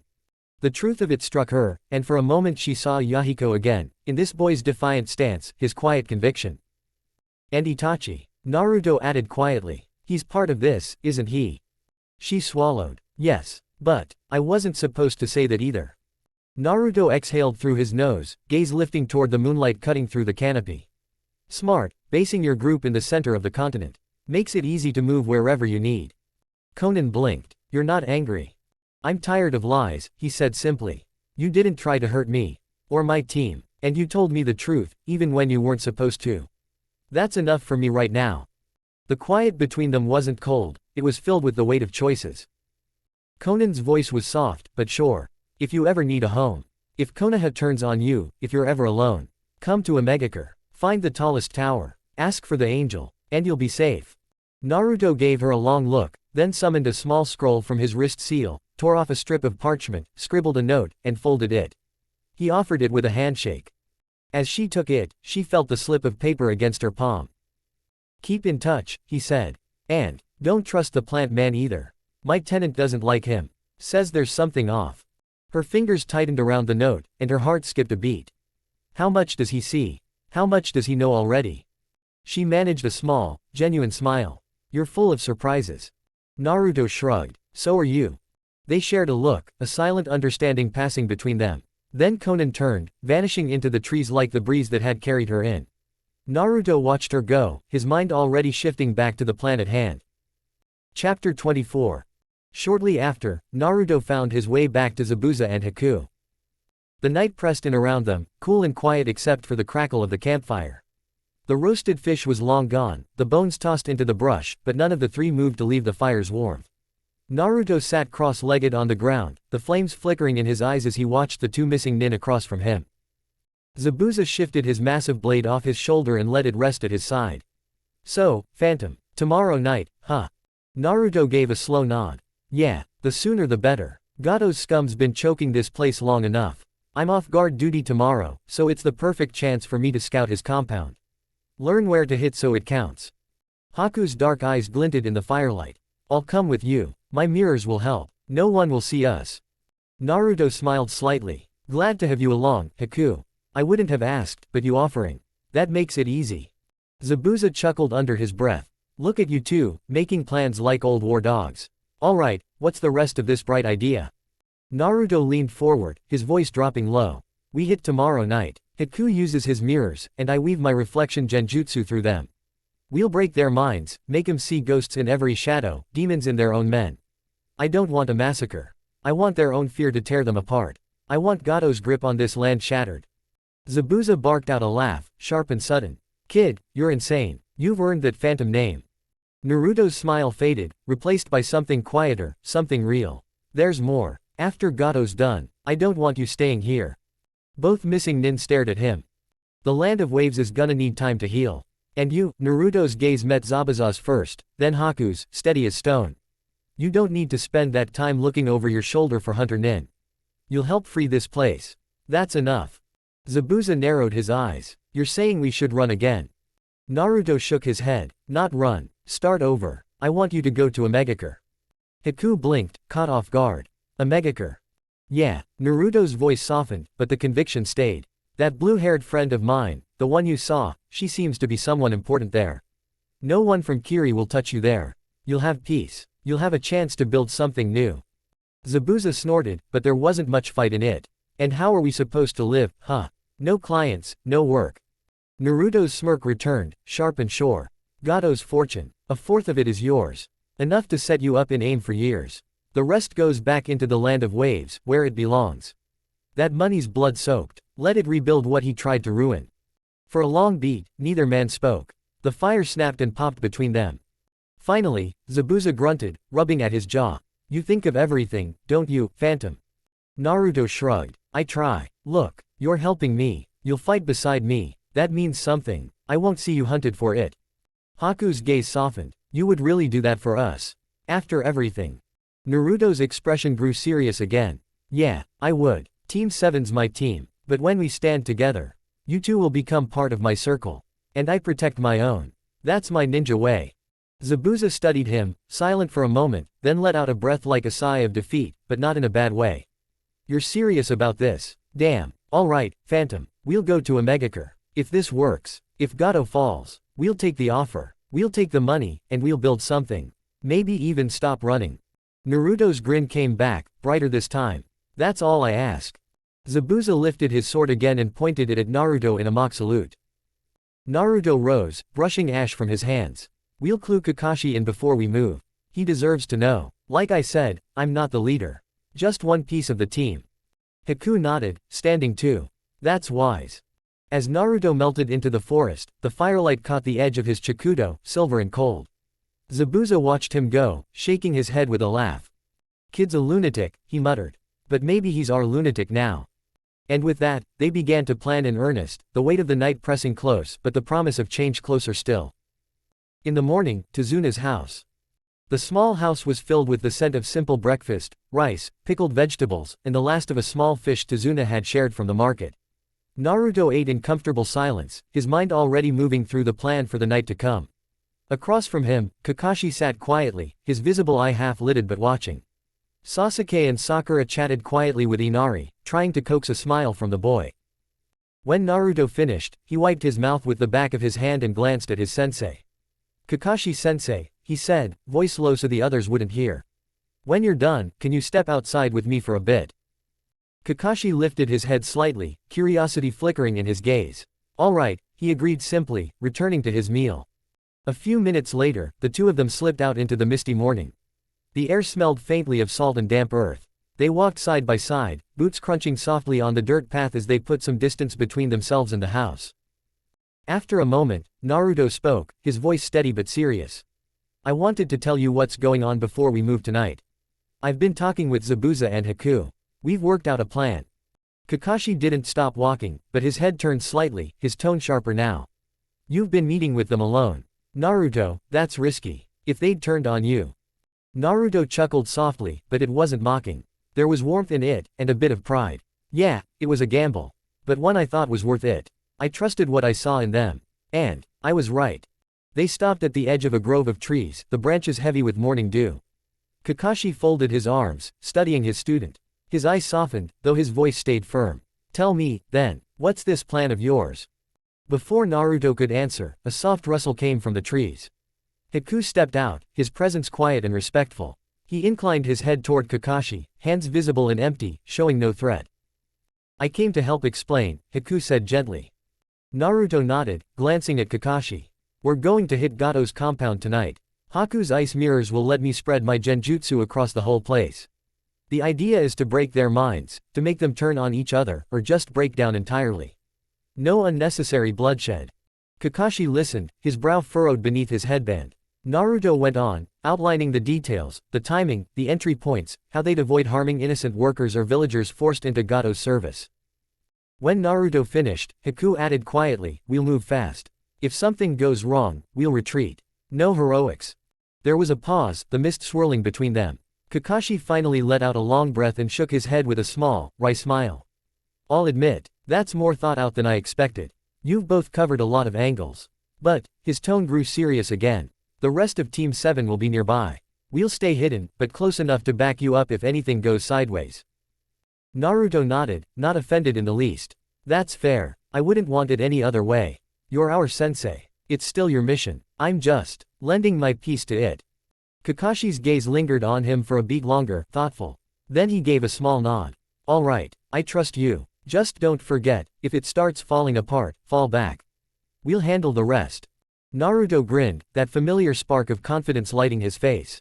Got it. We'll handle this clean, Kakashi-sensei. I promise. Kakashi glanced at Haku, then back at Naruto. Be careful. We will. Naruto turned slightly toward the woods. Come on, Haku, let's get started on that scouting. Haku smiled faintly and followed, the two disappearing into the trees, leaving Kakashi alone on the path, watching after them.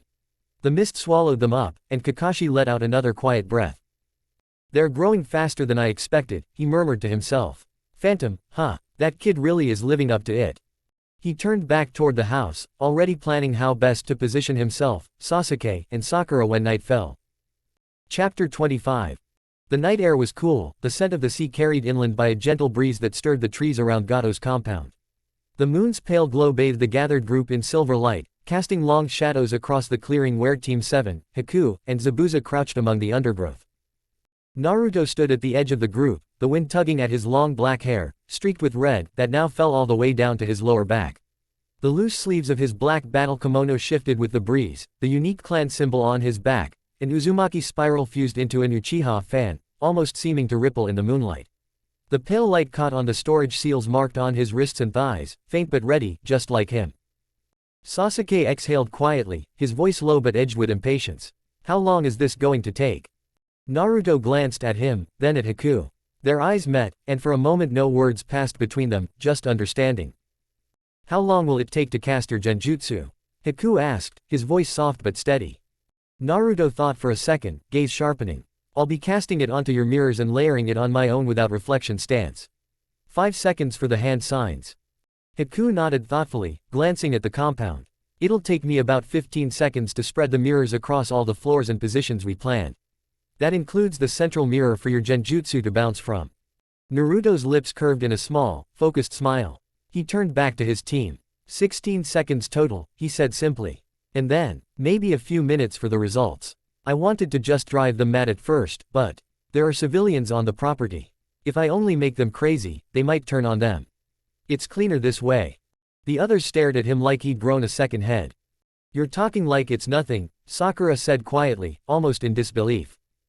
Naruto tilted his head slightly, genuinely confused at their reactions.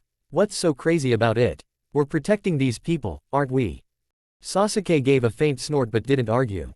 Kakashi, watching silently, just kept his eye on Naruto, reading him carefully but trusting him. Naruto gave Haku a nod. Let's begin. Without hesitation, Haku stepped forward, his hands forming seals as his chakra flowed out. A shimmering mist began to form, ice mirrors blooming one by one across the compound. Silent and graceful, the mirrors appeared like frost blooming in fast motion, spreading across the floors, along the walls, even hanging suspended in the air. At the 11th second, Naruto raised his hands and his fingers blurred through 50 precise hand signs.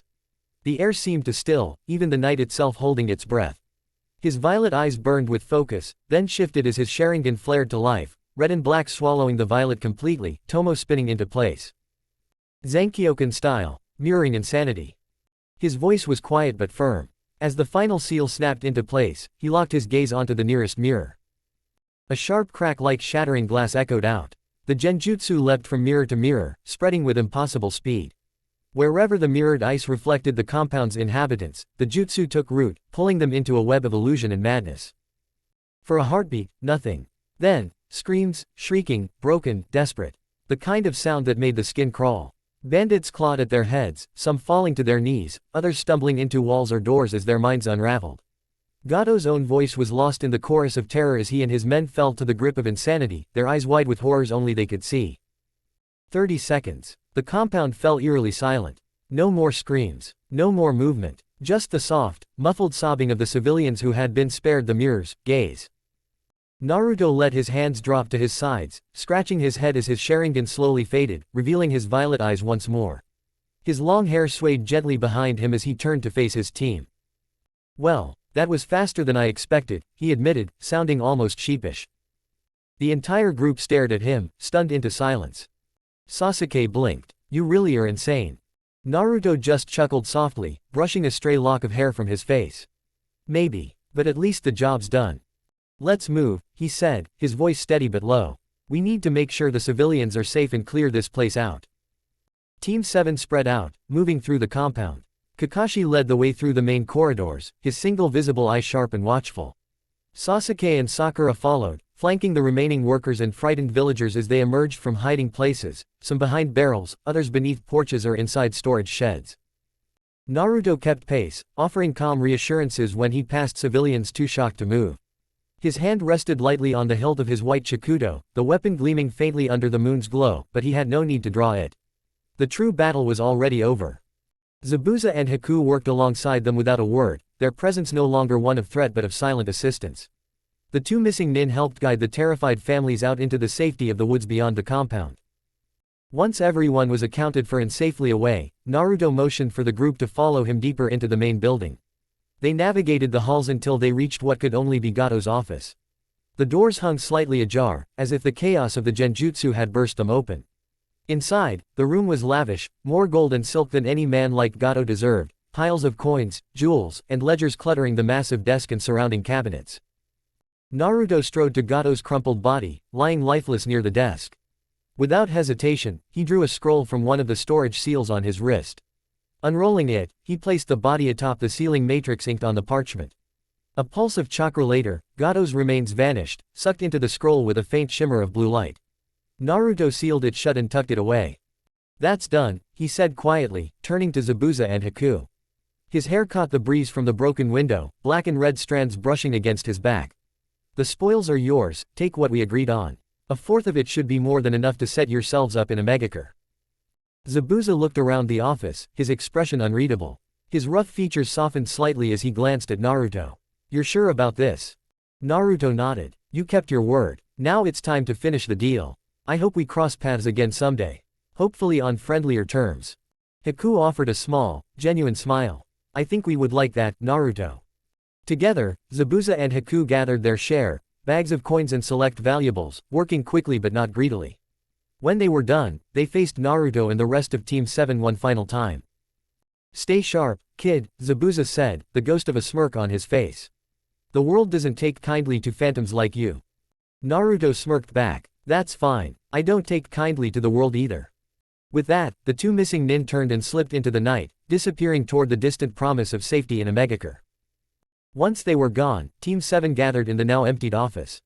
Kakashi rested his hands in his pockets, glancing between his students. That was quite the mission. Sakura let out a breath she hadn't realized she'd been holding. "So, what now?" Naruto stepped up beside them, brushing some loose strands of hair from his face. "Now we finish what we were hired for. We protect Tazuna until his bridge is complete. There could still be stragglers, bandits, mercenaries, whoever else Gato might have had ties to." Sasuke crossed his arms, giving a small nod. "Sounds reasonable. We can't leave it half done." Kakashi smiled beneath his mask, a rare glint of approval in his eye. "Agreed. We'll set up a rotation to guard the workers and Tazuna's family. We stay until it's done, then head home to report."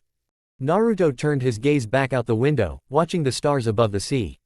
The night was quiet again, but he knew that wouldn't last forever. Still, for now, his team was safe, the village was safe. And that was enough. "Let's get to work," he said softly, and together, they stepped out into the night, ready for whatever came next. Chapter 26.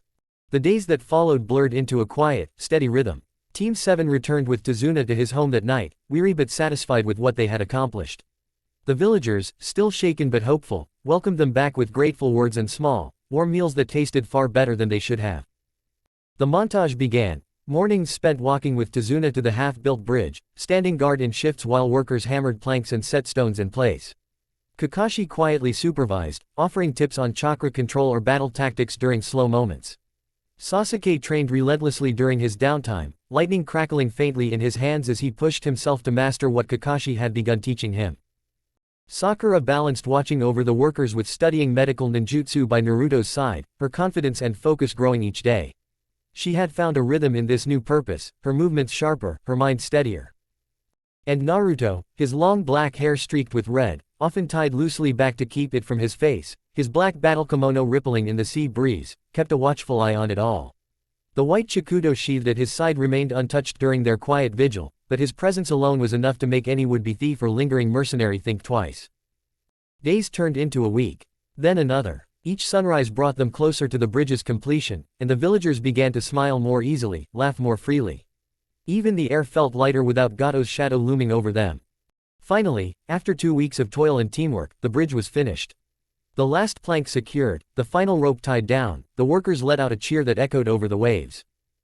The villagers gathered, watching as Team 7 prepared to leave. Tazuna stood at the head of the crowd, his arms crossed, his eyes following the young shinobi as they started their walk down the path home. One of the workers spoke up. "Tazuna, what are we going to call it?" Tazuna rubbed his chin, glancing at the bridge with pride. Well, they saved us. Saved this whole place from Gato's filth. Another worker nodded. The Phantom saved us, didn't he? That boy and his team. But mostly him. Gato and his men were terrified of him. Tazuna's eyes gleamed with approval as he stared at the bridge. The Phantom Bridge. That has a good ring to it. The workers all smiled, murmuring their agreement as they watched Team 7 disappear into the distance, the rising sun at their backs. Far away, in the hidden depths of AIM, Konan moved silently through the rain-washed corridors of their true sanctuary. She bypassed the main meeting chambers, the places where the rest of Akatsuki came and went. Instead, she headed to where Nagato's real body lay hidden, protected and sealed from the world's eyes. She entered the chamber softly, her paper wings dissolving as she stepped closer to the one person who still mattered most.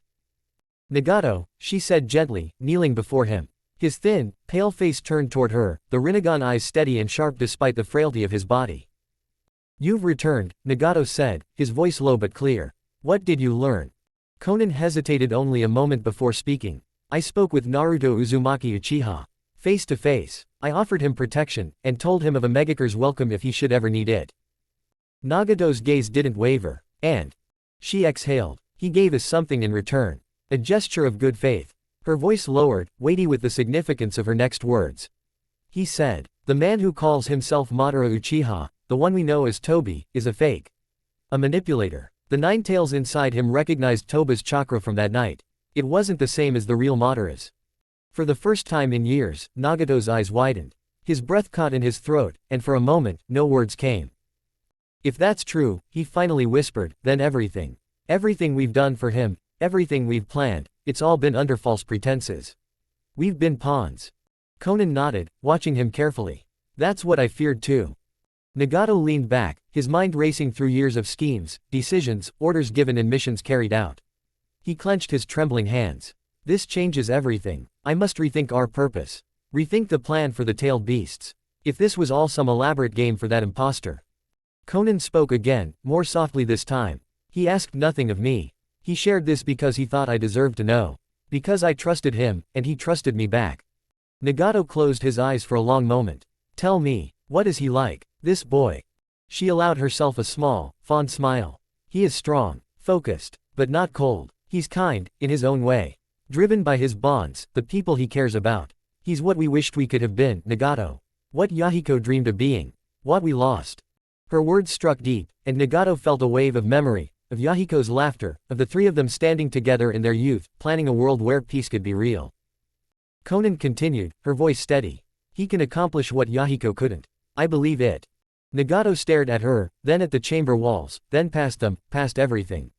I need time to think. To consider what comes next. If we've been deceived, then I can't follow this plan blindly anymore. Not until I know the truth. Konan bowed her head. What will you have me do? The Chunin exams will be soon, Nagato said, his tone more sure now. Go. Watch them. He'll be there, I'm certain of it. But don't reveal yourself to anyone but him. Don't wear our symbols. Don't draw attention. I understand, Konan said, rising to her feet. In Nagato, she paused, a rare lightness in her voice. It's good to have you back. He gave the faintest nod, his expression softening. Thank you, Konan. Be safe. And with that, she turned, leaving the chamber with purpose in her steps, hope flickering in her chest for the first time in far too long. Konoha Village. The warm afternoon sun bathed the great gates of Konoha in gold as Team 7 approached, travel-worn but triumphant. Dust clung to their cloaks and boots, but their steps were light, the weight of their mission lifted at last. The familiar sight of the village walls brought a small sense of relief to each of them, home, after everything. Standing guard as always were Izumo and Katetsu, lounging in their usual spots at the gate. Katetsu spotted them first, pushing off the wall and grinning. Look who finally dragged themselves back, he called, waving lazily. Team 7, in one piece. Izumo smirked and crossed his arms. And here I was worried we'd have to send out a search party. Naruto chuckled as they approached. His long black hair, streaked with red, swayed down to his lower back, loose and wild from the wind. His black battle kimono, marked with the red and white spiral fan symbol of his clan design on the back, fluttered lightly with each step. His violet eyes glinted with amusement. Katetsu leaned in, lowering his voice like he was sharing a secret.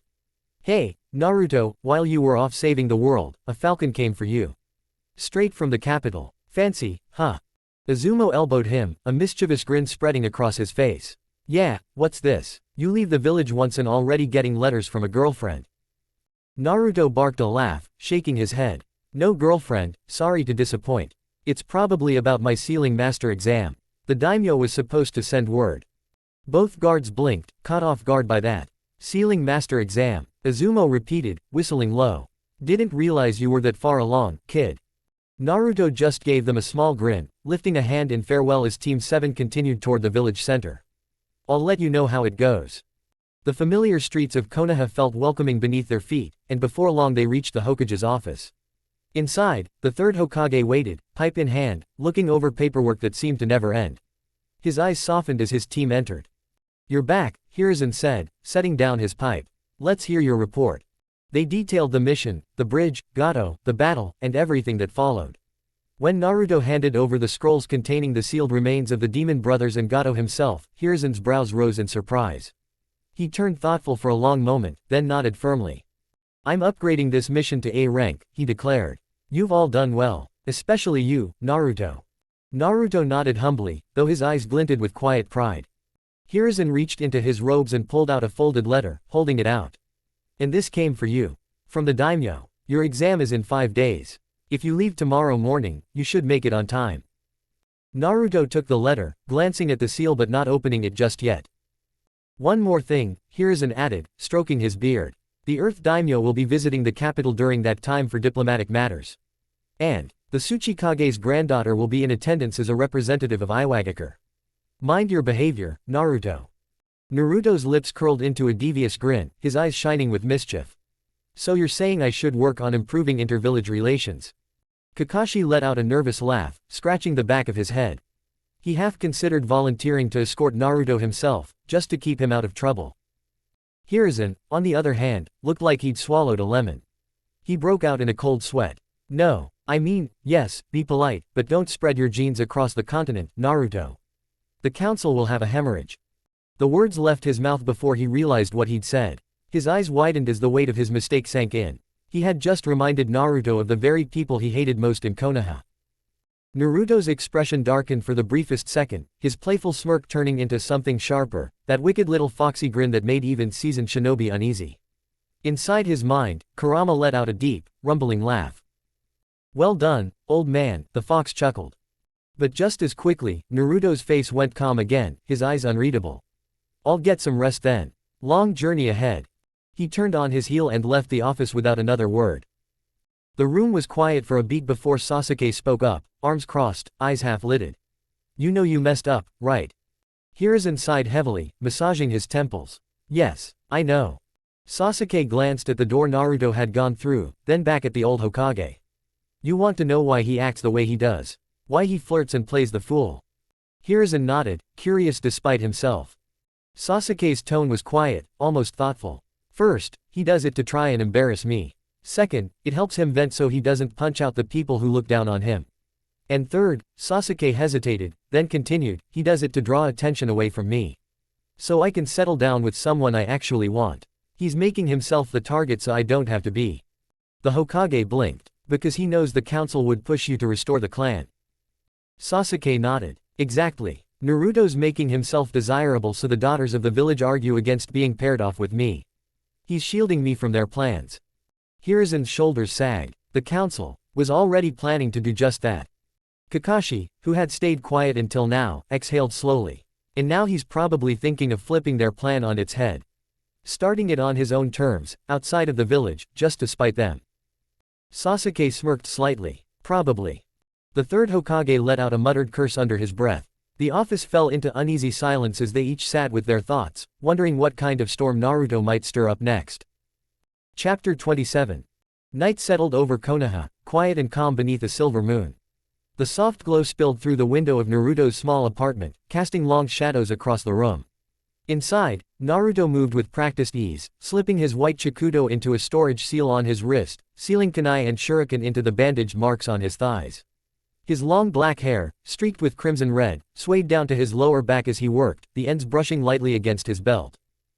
It only took a few minutes. Scrolls, tools, and supplies vanished into their seals, food rations, extra clothes, first aid kits, all packed in the space of a breath. Naruto smirked and flexed his fingers, watching the ceiling marks pulse faintly with chakra. Man, seals have made my life so much easier, he muttered, shaking his head with quiet amusement. I wonder people sleep on this art. They don't know what they're missing. The room was silent except for the soft creak of the floorboards as he crossed to the small mirror above his desk.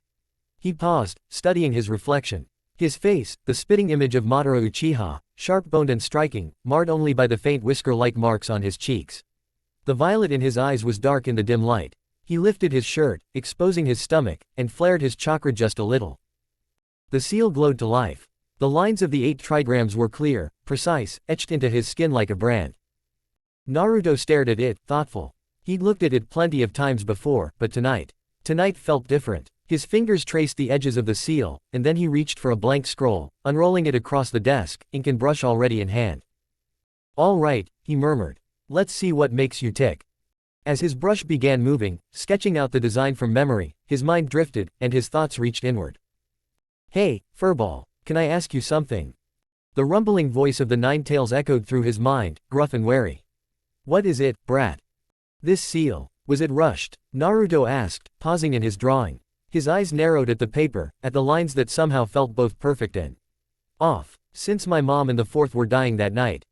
There was a long silence.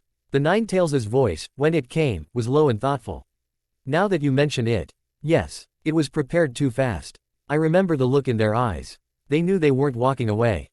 Naruto nodded slowly, his brush tapping against the scroll. I can tell. That's why my mindscape looks like a sewer. Damp, dark, depressing. It's like they threw the seal together just to hold you down.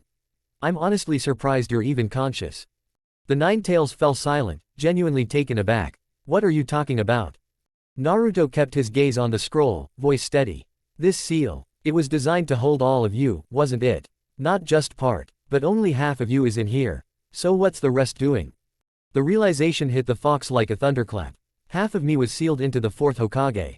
With that damned Reaper death seal. Naruto's eyes flickered with curiosity. What was it like, when the Reaper took that half? The fox's voice darkened. I felt it. My chakra, half of it, ripped from me like tearing off my own flesh. That seal, that damn thing. It demands a soul for a soul. That's what killed the 4th. Not me. Naruto's brush stilled. Soul, he echoed, tasting the word. His gaze lifted to the window, to the endless night beyond. I gotta ask, and I know it sounds dumb.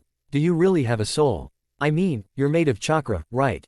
Old Man Third told me if I died, you'd just reform somewhere else. The Ninetales was about to bark out that of course he had a soul, but the brat's words gave him pause. HMPH. By that logic, half my chakra should be out there. Floating around, trying to join with this half. Naruto nodded slowly, a small grin tugging at his lips. Exactly. And if it hasn't, then maybe something's stopping it. Or maybe your soul's fractured too. The Ninetales fell quiet, turning over the thought in its mind. Why have I never thought of that? Naruto set his brush down, eyes gleaming with a spark of resolve. Listen, what if I overwrote this seal? Made it better. A 12 trigram seal. It could draw in that chakra, let you become whole again. And you could shape the mindscape however you wanted. No more sewer. The fox was stunned. Why would you do that? Naruto's voice softened. Because I take care of the people who matter to me. I've felt betrayal too, you know. From the council, the villagers. I get it, at least a little. There was a long pause. The Ninetales' crimson eyes stared at the boy through the bars of that rotten mental prison, and for the first time in centuries the beast felt something other than rage or hatred. It felt hope. You're a strange one, Naruto Uzumaki Uchiha, the Ninetales said quietly. Stranger than Madara, kinder than Hashirama, maybe even greater than the sage himself, someday. Naruto let out a low chuckle, rubbing the back of his neck as he gazed at the seal drawn on the paper. One day, I hope I will be greater than him, someone who can change this world for the better. His violet eyes reflected the faint moonlight, determination glowing within them. He took a deep breath, turning inward. I'll gladly do this for you. But before I do, I have 2 requests. Oh, the Ninetales sounded both amused and curious. Naruto's expression softened. First, I want to know your real name. I don't like calling you Furball or Fox anymore. I don't want to disrespect the one who's been with me the longest, no matter how it started. There was silence for a moment, deep and thoughtful. The massive presence in his mind shifted, as if considering the boy's words carefully. You're a strange brat, came the low reply at last, but there was no malice in it. Kurama. My name is Kurama. Call me that from now on. Naruto nodded, his smile small but genuine. Got it, Kurama. The connection between them shifted, subtle but unmistakable, a bridge built from understanding. What's the second request? Kurama asked, his voice calmer than Naruto had ever heard it. Naruto grinned, the kind of grin that always got him into trouble. Help me get a summon. I'm tired of having to walk across the continent every time I leave the village. It's a pain. Kurama snorted, a low rumble of amusement. Huh, a fair request. Besides, if you're going to be my Jinchuriki, you represent me. I'm not going to let you sign some dumb animal contract. His voice darkened with thought, as if weighing possibilities. I'll find you something worthy. After we leave the village, when we've put some distance between us and these walls. Naruto's grin softened. Thanks, really.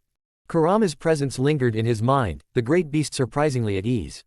You're better than the humans have known. Even if you do like messing with the ones you hate. I admit, I've enjoyed watching that. Naruto laughed quietly. Glad I could entertain you. Kurama huffed. How long will it take to finish this new seal of yours, brat? Naruto's face turned serious again. He stepped back from his desk, pulling out another scroll. His fingers moved quickly, forming the hand sign, and in a puff of smoke, 15 shadow clones stood ready, eyes bright with purpose. We need a key to the 8 trigrams first. That's step 1, Naruto explained, handing the sketched seal design to the nearest clone. Once that's done, I'll have to modify the existing seal, give it a chakra collecting property, layer in some fail-safes. When I apply the 12 trigram seal, it won't hurt. But when the other half of your chakra joins you, that's gonna hurt like hell. Probably for a few hours. Kurama was silent for a beat. You're willingly doing this knowing how much it'll hurt. Naruto smirked, a little sad, a little resigned. It's worth it. You deserve to be whole. The clones dispersed around the room, working in near silence except for the scratch of brushes on parchment. Naruto flexed his hands and rolled his shoulders, already feeling the weight of the all-nighter ahead. With these clones on the key, that'll take about an hour. The modifications and final seal should be done by morning. By noon, the seal will be applied, the pain will hit, and I'll probably be unconscious. HMPH. Kurama sounded both impressed and grudgingly fond. You're insane, but I'll reward this madness. When this is done, I'll guide you to a summoning contract that suits you, one that matches your power, your will. Naruto's smile softened again, more real this time. Thanks, Kurama. Get to work, brat. And try not to die in the process. Naruto laughed, gathering more ink and blank scrolls. Not planning on it, but if I'm lucky, maybe I'll pass out from the pain and get some good sleep afterward. A new seal, a proper summon, might even make up for lost time. The night deepened around him as brush met parchment, seals and keys taking shape beneath his hands. Outside, Konoha slumbered in peace, unaware that in one small apartment, a bond between boy and beast was being reforged, not through chains of hate, but through choice, trust, and hope. Chapter 28. Morning crept over Konoha like a soft golden wave, spilling light through Naruto's window just as he set his brush down for the final time. His long black hair, streaked with crimson, hung in loose strands across his shoulders, sweat dampening the ends after the night's work. Scrolls and ink littered the floor, but at the center of it all lay the freshly completed design, the 12 trigram seal, flawless and precise. One of his clones handed him a tightly rolled scroll, the key to the seal inscribed carefully upon it. The clone offered a tired grin before vanishing in a puff of smoke, followed swiftly by the rest. The room went quiet, the weight of the moment settling in. Naruto exhaled, rubbing at his tired eyes. Kurama, you there? Always, came the familiar low rumble, steady and alert despite the night's silence. Without hesitation, Naruto focused inward and slipped into his mindscape. The dark, damp corridors of the sewer-like domain stretched around him, but standing at the far end, massive and watchful, was Kurama. The fox's crimson eyes glowed in the gloom, his tails curling lazily behind him. Naruto approached, scroll in hand. We're ready. Kurama eyed him, sharp and curious. Explain it all, Kit. I want to hear it from you before you put that thing on me. Naruto nodded, lifting the scroll so Kurama could see. First off, I built in fail-safes. No one can overwrite, weaken, or strengthen this seal, except for me or you. Not even the smartest sealing masters or the most twisted dojutsu users will be able to mess with it. Kurama snorted in approval. Smart. And, Naruto continued, his tone more serious now, if someone ever tries to rip you out of me, this seal will trigger a genjutsu. A 10-layered genjutsu, strong enough to cloud even your mind for a short while. Kurama's ears twitched, displeased. You want to put me under genjutsu? Again. It's not to control you, Naruto promised, his violet eyes steady and honest. It's to protect you. The genjutsu will make you do one thing: destroy the people trying to take you. No one will be able to seal you into anything or anyone ever again. Once they're gone, you'll snap out of it, free and safe. If you want to level whatever place they lived in after that, fine, but it'll be your choice, not because someone forced your hand. Kurama let out a low growl, not of anger, but of deep thought. I hate genjutsu, but fine, I'll hold you to that promise, Naruto. Make sure it's what you say it is. Naruto gave him a small smile, exhausted but genuine. I swear it. This is so you never have to suffer someone else's control again. Kurama grumbled, but nodded. Go on. Naruto took another breath. You'll be the one deciding how much chakra I can use. I removed the part of the seal that would let me force your chakra out. Not that I ever have, but I don't want it there. It's your power. You choose. Kurama blinked, surprised. You're serious? Yeah, Naruto said with a soft laugh. That way when you help me, it's because you want to. Not because you have to. The great fox tilted his head, studying the boy, no, the young man, standing before him. There was no trickery in his gaze, only resolve. You really are something else. Naruto extended the scroll. Here, the key, the only one I'll ever make. Kurama stared at it, unmoving. Why give this to me? Naruto's smile deepened, sad and warm at the same time. If I'm dying, I want you to be able to free yourself. I don't want you hanging around, waiting for someone to ambush you as you reform. Kurama felt something tighten in his chest, a strange feeling, old and almost forgotten. This kid, this boy was giving him everything. Naruto. And one more thing, Naruto said, quieter now. I've placed a counter genjutsu on myself. If anyone tries to use genjutsu to control you through me, it'll trigger and trap them in their own illusion. They'll never control you, Kurama. Not again.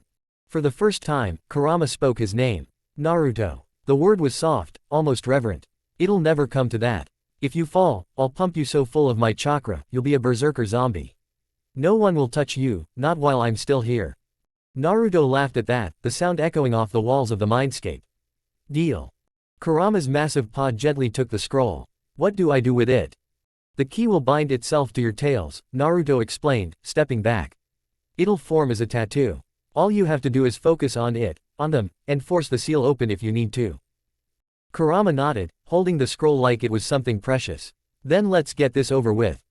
Naruto gave a last grin. Wish me luck. You won't need it, Kurama said, and then, in a quieter voice, but good luck anyway. Naruto faded from the mindscape, his consciousness returning to his apartment. Outside, the morning sun rose higher, casting gold across the village rooftops. Inside, the boy-turned-seal master rolled up his sleeves, gathered his tools, and began the final steps, knowing that the bond he was forging wasn't just ink and chakra, but trust, hard-earned and unbreakable. Kurama, deep within, stilled his own power, doing his part to let the boy work in peace. For once, the great beast wasn't filled with hate or anger, but hope. Naruto stood in the quiet of his apartment. He drew in a slow breath and tugged off his black battle kimono top, revealing the seal etched into his stomach, the mark of his burden and his bond. His long black hair, streaked with red, spilled down his back, swaying gently as he moved.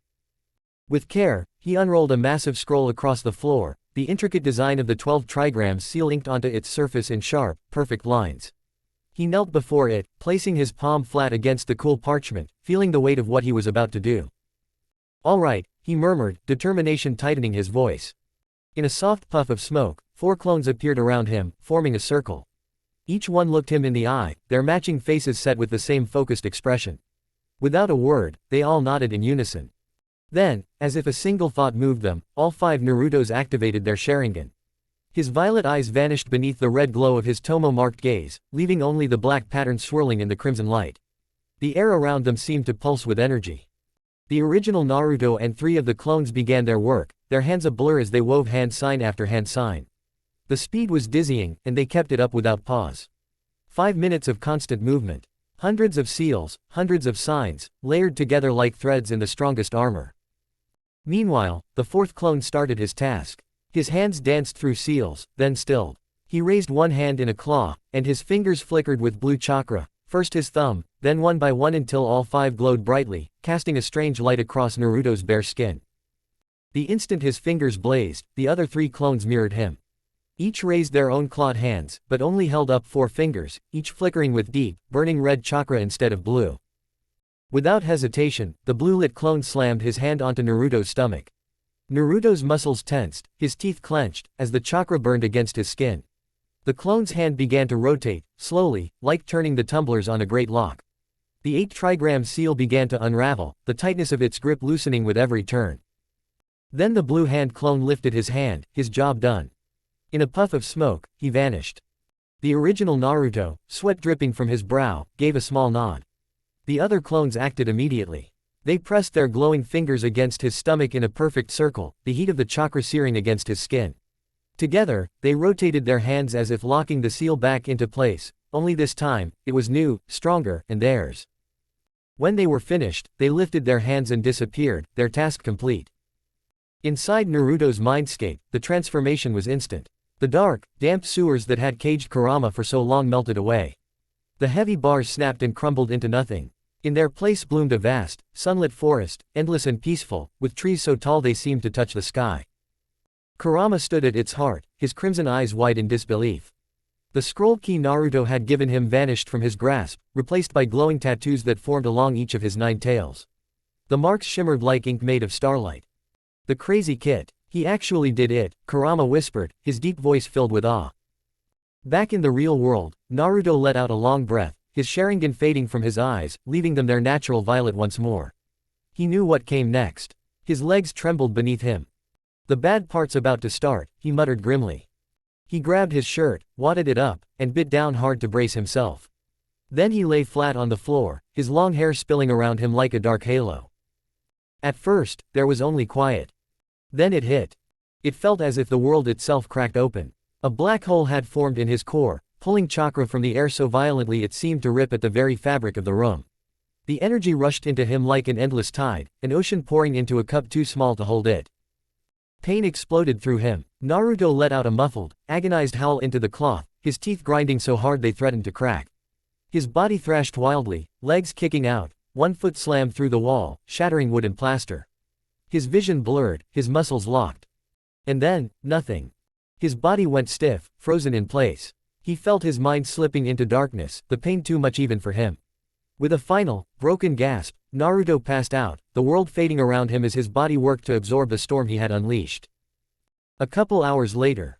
The first thing Naruto felt was the dull, throbbing ache that ran through every muscle in his body. His eyelids cracked open to see the noon sun spilling through the gaping hole he'd kicked into his wall. The pain was intense, but underneath it all, he felt better, rested, maybe not fully, but enough. Ah, he groaned, pushing himself up slowly. His black hair, long and tangled from thrashing during the ceiling, brushed against his bare back. He ran a hand through it, wincing as his sore body protested every movement. Naruto staggered to his feet and made his way to the bathroom. A long, steaming shower did wonders, washing away the sweat and grime of the night's ordeal. He stood there longer than he probably should have, letting the hot water soothe the tightness in his shoulders. Afterward, he dressed carefully, his familiar black battle kimono, loose dark cloth pants, and the bandage wraps over his thighs, marked with storage seal symbols where shuriken pouches would usually sit. He rolled his wrists, checking the seals hidden there, ready to summon weapons at a moment's notice. Finally, he tied his white Chikudo blade at his side, the cloth grip soft beneath his fingers. His clan's symbol, that blended spiral fan design, glinted on the back of his kimono as he straightened up. Satisfied, Naruto closed his eyes and entered his mindscape. The sewer was gone. Now, Naruto stood at the edge of a vast, beautiful forest, sunlight streaming through the canopy. The air smelled clean and wild. And at the center of it all sat Kurama, twice as large as before, his massive tails flicking lazily, his fangs bared in a wide grin. "You crazy bastard," Kurama said, his voice warm and amused. "You actually pulled it off. That was insane. And brilliant." Naruto couldn't help but grin back, his violet eyes sparkling with pride. "Thanks, partner." Kurama rumbled with laughter. "But as cool as this is, you're late. Let's get going, don't you want that summon already? No more dragging your feet across the continent." Right, Naruto said, chuckling. "Let's do this." He slipped out of his mindscape, did one last check to make sure he hadn't forgotten anything, and darted out of his house. The village gates were a blur as he passed, the guards barely having time to call out a farewell. Miles from Konoha, Naruto veered off the main road into a small clearing surrounded by trees. He dropped to the grass and crossed his legs, closing his eyes as he reached out to Kurama. When he opened them again, he was standing before the great fox once more.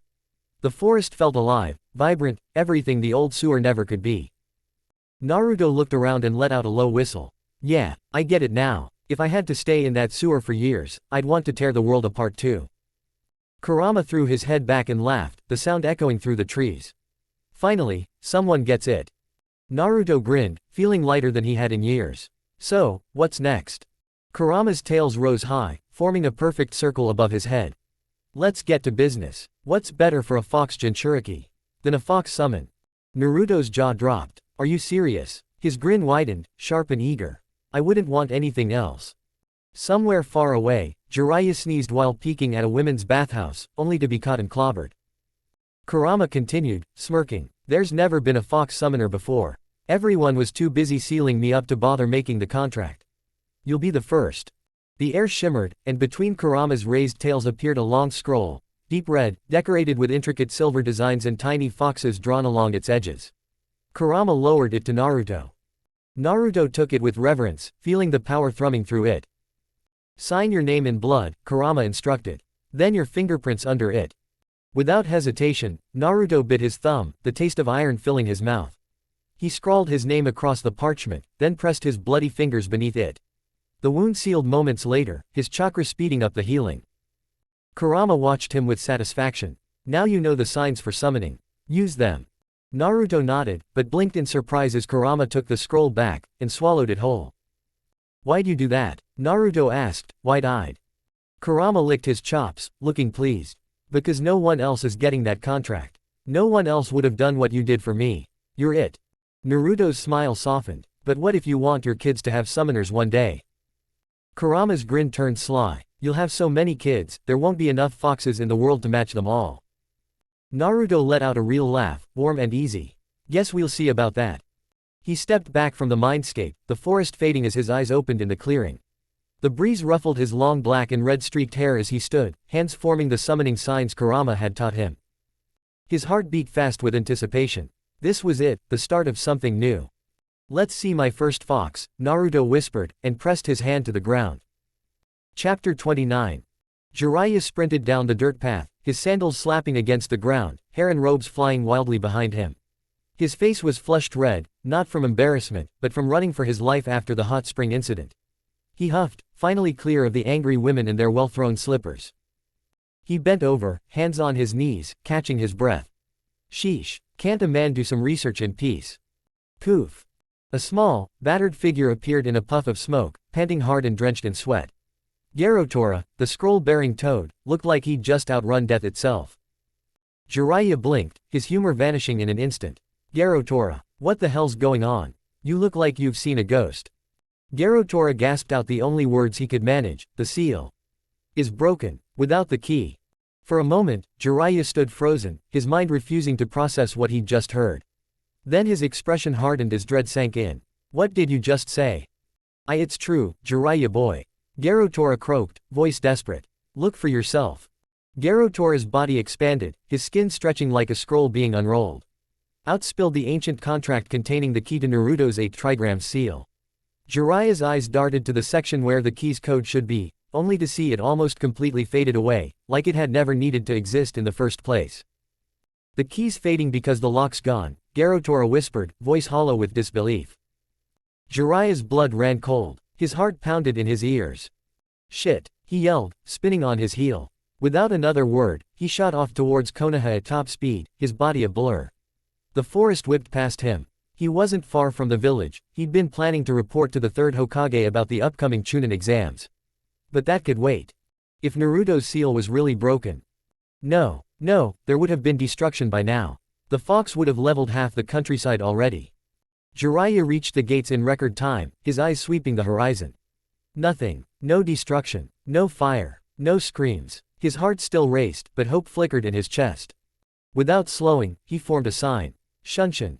In a blink, he appeared in front of Naruto's house. His instincts had guided him here, deep down, he'd always kept subtle tabs on the boy.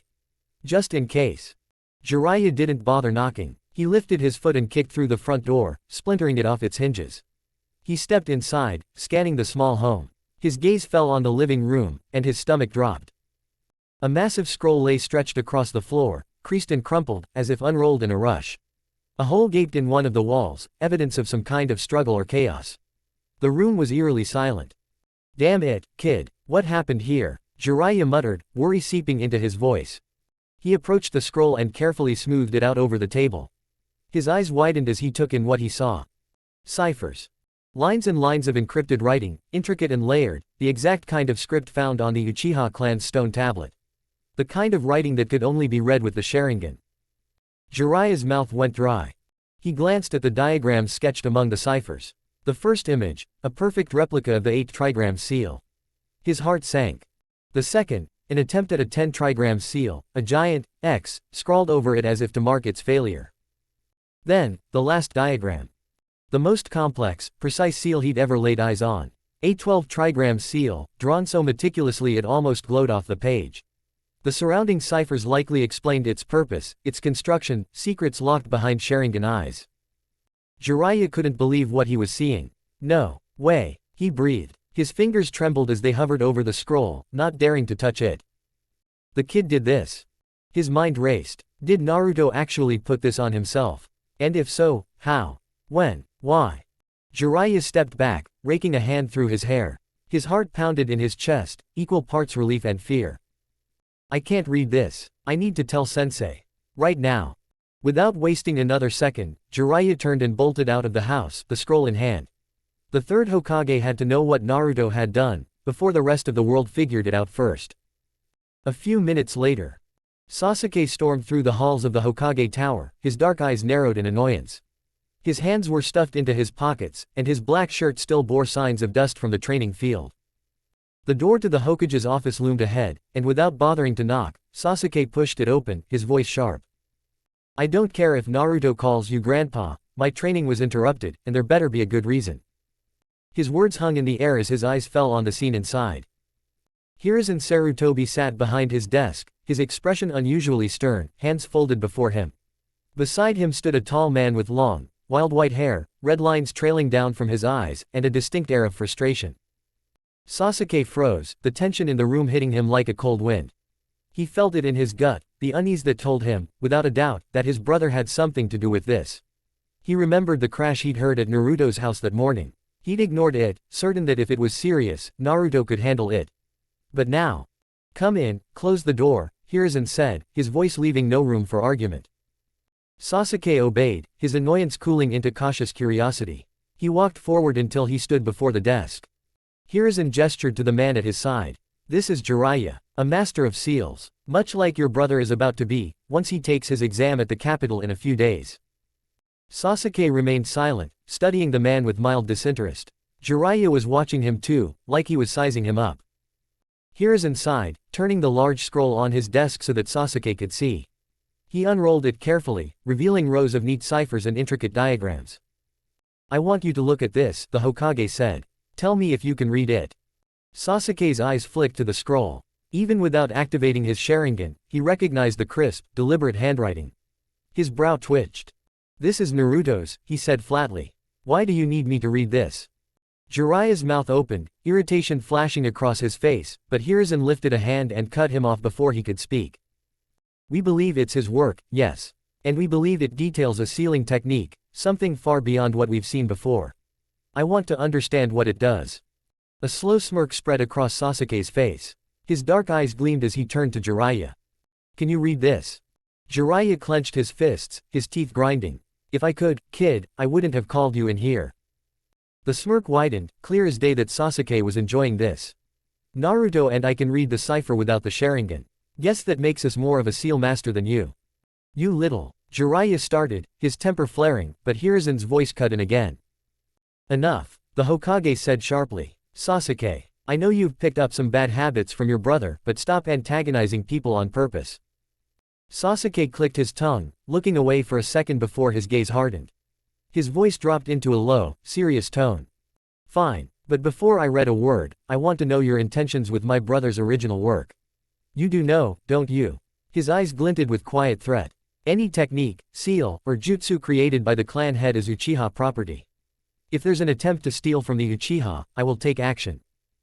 Both Hiruzen and Jiraiya stared at him, stunned by the gravity of his declaration. The Hokage leaned back slightly, his expression thoughtful. Did you just call Naruto the clan head? Sasuke blinked, as if surprised they'd even need to ask. Isn't it obvious? Naruto's the oldest surviving Uchiha in the village. He even looks like Madara, the founder of the Uchiha clan for the village. How could you say he isn't Uchiha? A beat of silence followed. Then, Hiruzen chuckled softly, shaking his head in resignation. You're right, I suppose we'll just have to wait for the clan head to return from the capital before we proceed. Jiraiya still looked like he'd been hit with a brick. He rubbed the back of his head, disbelief written all over his face. Sure, he'd read the reports about Naruto's appearance, but seeing this calm declaration of Uchiha loyalty left him speechless. Madara's son, Minato's son, who the hell was this kid really? Resigned, Jiraiya let out a long breath. Guess we wait for the kid to get back, he muttered. Sasuke smirked one last time, crossing his arms. Good. And remember, Uchiha property stays with the Uchiha. Chapter 30. Naruto stood in the clearing, the soft wind rustling the grass around him. His black hair, streaked with red, flowed down to his lower back, swaying with the breeze. He took a steady breath, focusing his chakra as Kurama's presence thrummed beneath the surface of his skin. Alright, let's give this a shot, Naruto muttered to himself. Without hesitation, he brought his thumb to his mouth and bit down hard, drawing blood. A thin line of crimson welled up on his skin. He dropped to one knee and smeared the blood across his palm. Then, channeling his chakra, he slammed his hand down onto the earth. Poof! A cloud of smoke exploded in front of him, the scent of fox fur faint in the air. When the smoke cleared, a small red fox with one bushy tail stood before him. Her fur gleamed like polished copper in the morning light, and her bright amber eyes blinked up at him with warmth and curiosity. Hello, the little fox said in a soft, sweet voice. It's nice to meet you. Naruto's violet eyes softened, a grin spreading across his face. Well, aren't you just a little cutie? He said, his tone playful. He crouched down and gently picked her up. His black battle kimono shifted as he moved, the white Uzumaki spiral with the red handle fan design on his back catching the light. The little fox let out a soft, purr-like sound, leaning into his touch as he scratched behind her ears. Her fluffy tail twitched happily. And what's the name of my new favorite fox? Naruto asked, his voice full of genuine warmth. Kurama chuckled deep within his mind. They're in good hands, the great fox thought, watching the interaction through their link. My name's Mizuru, the little fox replied with a cheerful wag of her tail. I deliver messages. I'm really happy to work with you. Naruto's grin widened. Mizuru, huh, that's a nice name. He set her down gently on the grass. Actually, Mizuru, I could use your help right away. Her ears perked up eagerly. Of course, what do you need? I need you to deliver a message to my brother in Konoha. Mizuru's excitement dimmed just a little. She looked down, her voice small. I'd love to, but I don't know what your brother looks like. Naruto laughed softly. No problem. He reached into a seal on his thigh, pulling out a small notebook. Sitting cross-legged, he quickly sketched Sasuke's face, sharp features, dark eyes, the usual serious expression, and his familiar outfit. The likeness was perfect. He tore the page out and handed it to Mizuru. The little fox gazed at it, eyes wide with amazement. This is incredible, she whispered. You're so talented. You can get rid of it once you find him, Naruto said. But Mizuru hugged the drawing close. No way, I want to keep it. Naruto grinned. Alright, that's fine. Just tell Sasuke to burn the scroll with my 12 trigram seal on it. And if he can't, tell him to seal it up somewhere only we can find. Mizuru yipped in agreement. Got it. And with another poof, she was gone. Naruto straightened up, brushing grass from his pants as Kurama's voice rumbled with approval. She's a good one. Yeah, Naruto agreed, glancing at where she'd vanished. Alright, Kit, Kurama continued. If you want a ride, you'll need about 3 times the chakra you just used. Naruto smirked. Got it. He bit down on his thumb again, drawing fresh blood, and swiped it across his palm. Focusing harder this time, he slammed his hand to the ground. Poof. This time, the smoke cleared to reveal a majestic sight, a white fox, tall as Naruto, with 3 flowing tails and fur that shimmered like moonlight. His red eyes were wise and calm, and he lowered his head respectfully. Hello, Naruto-sama, the fox greeted. My name is Ranma. It is a pleasure to meet you. I would be honored to carry you to your destination. Naruto bowed in return, his long hair falling over his shoulder. It's an honor to meet you, Ranma. I'm Naruto Uzumaki, your summoner. My destination is the capital of the Land of Fire. Thank you for your help. Ranma's tail swayed gracefully. Please, Naruto-sama, climb on. Naruto mounted with ease, settling onto Ranma's strong back. The white fox took off, swift and silent through the woods, as they sped toward the capital, the world rushing past in a blur of green. Back in the Hokage's office. Before Hiruzen could respond to Sasuke's claim on Uchiha property, a small poof of smoke erupted at the side of the room. A little red fox with one bushy tail and bright amber eyes appeared, blinking as the smoke cleared. Her gaze instantly landed on Sasuke, and she froze, awestruck. "Oh wow, you look just like the drawing Naruto-sama gave me," she said, her fluffy tail swishing in excitement. Jiraiya leaned over, squinting at the small fox. His eyes widened when he spotted the drawing clutched in her little paws. The likeness was so perfect, so detailed, it almost seemed alive on paper. If I could draw like that, Jiraiya thought, the research possibilities would be endless. It took a full second before it clicked for Jiraiya. Wait a minute, that's a fox. A fox just appeared. Mizuru stepped closer, tilting her head adorably. Are you Brother Kun? Sasuke, already piecing it together, nodded calmly. Yeah, I'm the right person. While the Hokage and Jiraiya sat there in shock at the sudden appearance of a fox summon, Sasuke had already reached the logical conclusion. If Naruto's the Nine-Tails Jinchuriki, of course he'd be able to summon foxes. What else would it be? Mizuru beamed. Yay, Naruto-sama gave me a message for you. He said to burn the scroll with his 12 trigrams seal on it. And if you can't, seal it where only you two can find it. Sasuke pointed at the scroll sitting right in front of Hiruzen. Got it. I'll take care of it as soon as I get it back. Mizuru, quick as a flash, hopped onto the Hokage's desk. Hiruzen and Jiraiya both flinched in surprise as the little fox sniffed at the scroll, her nose twitching. Is this the one? That's the one, Sasuke confirmed. Mizuru's tiny chest puffed out. I can take care of it for you, Brother Kun. Jiraiya scowled. Listen here, Pipsqueak, you're not allowed to do that. Mizuru turned to him, her face scrunching into a scowl of her own. Do you have the 9 tails sealed in you? She asked with a sharp little voice. No. Then you're clearly not Naruto-sama, so don't tell me what to do. Jiraiya opened his mouth, but Mizuru wasn't done. She narrowed her eyes and continued, and you, Hedgehog, even though you've got as much hair as Naruto-sama, his hair is beautiful. The fact I even compared him to you should be a sin. Jiraiya froze, too stunned to speak. Mizuru lifted her nose in the air. No one commands foxes but our master. You try it again, and I'll tell Naruto-sama what you did, and he'll get our fox god to eat you. Before anyone could stop her, she spat a little burst of flame, like a disrespectful spit, onto the scroll. The flames ignited instantly, reducing the scroll to ashes on the desk. Mizuru gave a final humph, nose still raised high, and vanished in a puff of smoke. Sasuke stared at the spot where she'd been, then burst out laughing. I need to get a summon too if they act like that. Still chuckling, he turned and strolled out of the office, leaving the stunned Hokage and Jiraiya behind. Jiraiya, mouth still open, finally blinked and muttered, Did the 9 tails give him a fox summoning contract? Did she just say he could get the 9 tails to eat me? Hiruzen exhaled slowly, rubbing the bridge of his nose. I don't think Naruto would hurt you. But you may have your grave dug before you even meet him at this rate. Jiraiya swallowed hard, suddenly not so sure what he'd gotten himself into. His mind raced with questions he had no answers for, and for once, the Toad Sage was at a loss for words. Back in the forest. Naruto had been riding for a few hours, the rush of wind through the trees filling his ears as Ranma sprinted smoothly across the land.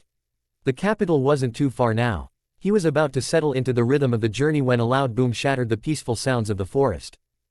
A massive rock shot through the air, whizzing past his head so fast that the wind of its passing ruffled his black and red hair. Naruto's violet eyes narrowed. Ranma, get me closer. I need to see what's going on. The great white fox dipped his head and veered off the road, weaving through the trees until they reached the edge of a clearing. Naruto scanned the scene below. There, next to the splintered remains of a palanquin, stood 2 ninja wearing the familiar brown and green garb of Iwagakure. One was a girl, young with sharp gray eyes, short black hair, and a confident, almost fierce air about her despite the situation. Beside her stood a massive, broad-shouldered young man with a round face and a steady, grounded look, his hands clenched into fists like boulders ready to crush anything that came close. Behind the shattered palanquin, a nobleman in fine robes cowered, wide-eyed and pale. It wasn't hard to guess he was someone important. Across from them stood a ragged group of ninja, each one bearing headbands slashed through with deep, angry cuts, missing nin, without a doubt. Before either side could clash again, Naruto made his move. Ranma, land right in the middle, he ordered calmly. The fox did as told, gliding down into the clearing, his great paws kicking up dust as he came to a halt between the two groups. Naruto hopped down lightly. Ranma gave a respectful bow, then vanished in a swirl of smoke. Naruto's sharp gaze swept from the Iwa ninja to the enemy. The slashed headbands confirmed everything he needed to know. No hesitation. He turned his attention to the two Iwa ninja. What's the situation?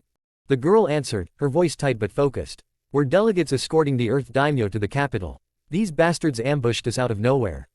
Naruto's eyes flicked to the nobleman behind the palanquin. The man met his gaze, nodding in silent confirmation. It all lined up. A sweet smile crossed Naruto's lips as he looked at the girl. Got it. Give me 2 seconds. Before anyone could react, Naruto faded, like a ripple in the air, leaving behind only an afterimage.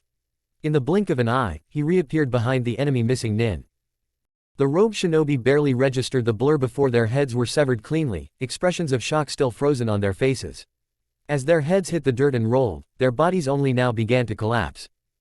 Naruto casually unrolled a sealing scroll and, one by one, began storing the bodies, swift and efficient.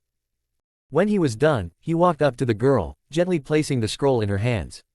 His fingers lingered for a moment, warm and respectful. Here, please take these bounties as an apology from the land of fire. For a second, she just stared at him, stunned. The weight of what had just happened hit her at last, and a faint blush rose on her cheeks. She stammered, What did you just do? Naruto chuckled, soft and light. We've got plenty of time to talk about that once we get the Earth Daimyo safely to the capital, don't we? She hesitated, but nodded. Why yeah, you're right. The Earth Daimyo stepped forward, his voice full of gratitude. Young man, I am in your debt. May I know the name of the hero who saved us? Naruto turned to him, offering a respectful bow and that same sweet, disarming smile. My name is Naruto Uzumaki Uchiha. Chapter 31. The group made their way back to the main road, the tension from the battle slowly melting into relief. As luck would have it, a carriage approached from the distance, an empty one headed toward the capital. Naruto stepped forward, waved it down, and exchanged a few coins for the ride. The driver, not wanting any trouble after seeing the mess left in the clearing, agreed without hesitation.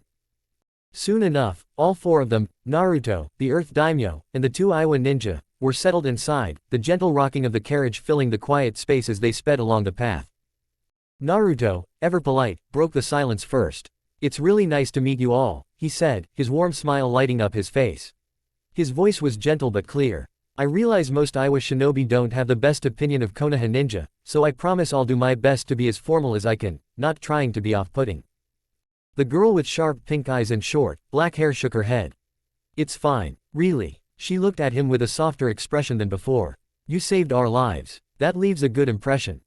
Her large, round companion nodded with a big grin. Yeah, normal's fine with us. The daimyo, sitting across from Naruto, chuckled. I agree. Please, relax. Naruto's laugh in response was like a clear bell, soft and sweet, and it earned him a glance from the girl, who found herself watching him a little longer than she intended. Then it's nice to meet you properly. May I know your names? Naruto asked, polite as ever. I'm Kuretsuchi, the girl said.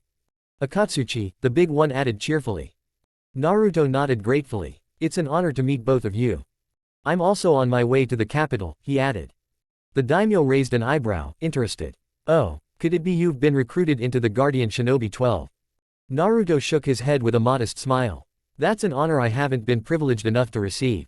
I'll be 15 soon, so maybe I'm still a little young for the fire daimyo to consider me for something like that. The daimyo nodded thoughtfully, but before he could speak, Naruto continued, actually, I'm going there to take my seals mastery exam. The carriage seemed to freeze for a moment. Both Iwa ninja stared at him in shock. Kuretsuchi blinked hard. You're joking. You're way too young to be a seal master. But the daimyo didn't laugh. In fact, he grew more thoughtful. That's actually the main reason I was invited to the capital. They want to show off this prodigy of the land of fire. His tone was unreadable, but it confirmed Naruto's words.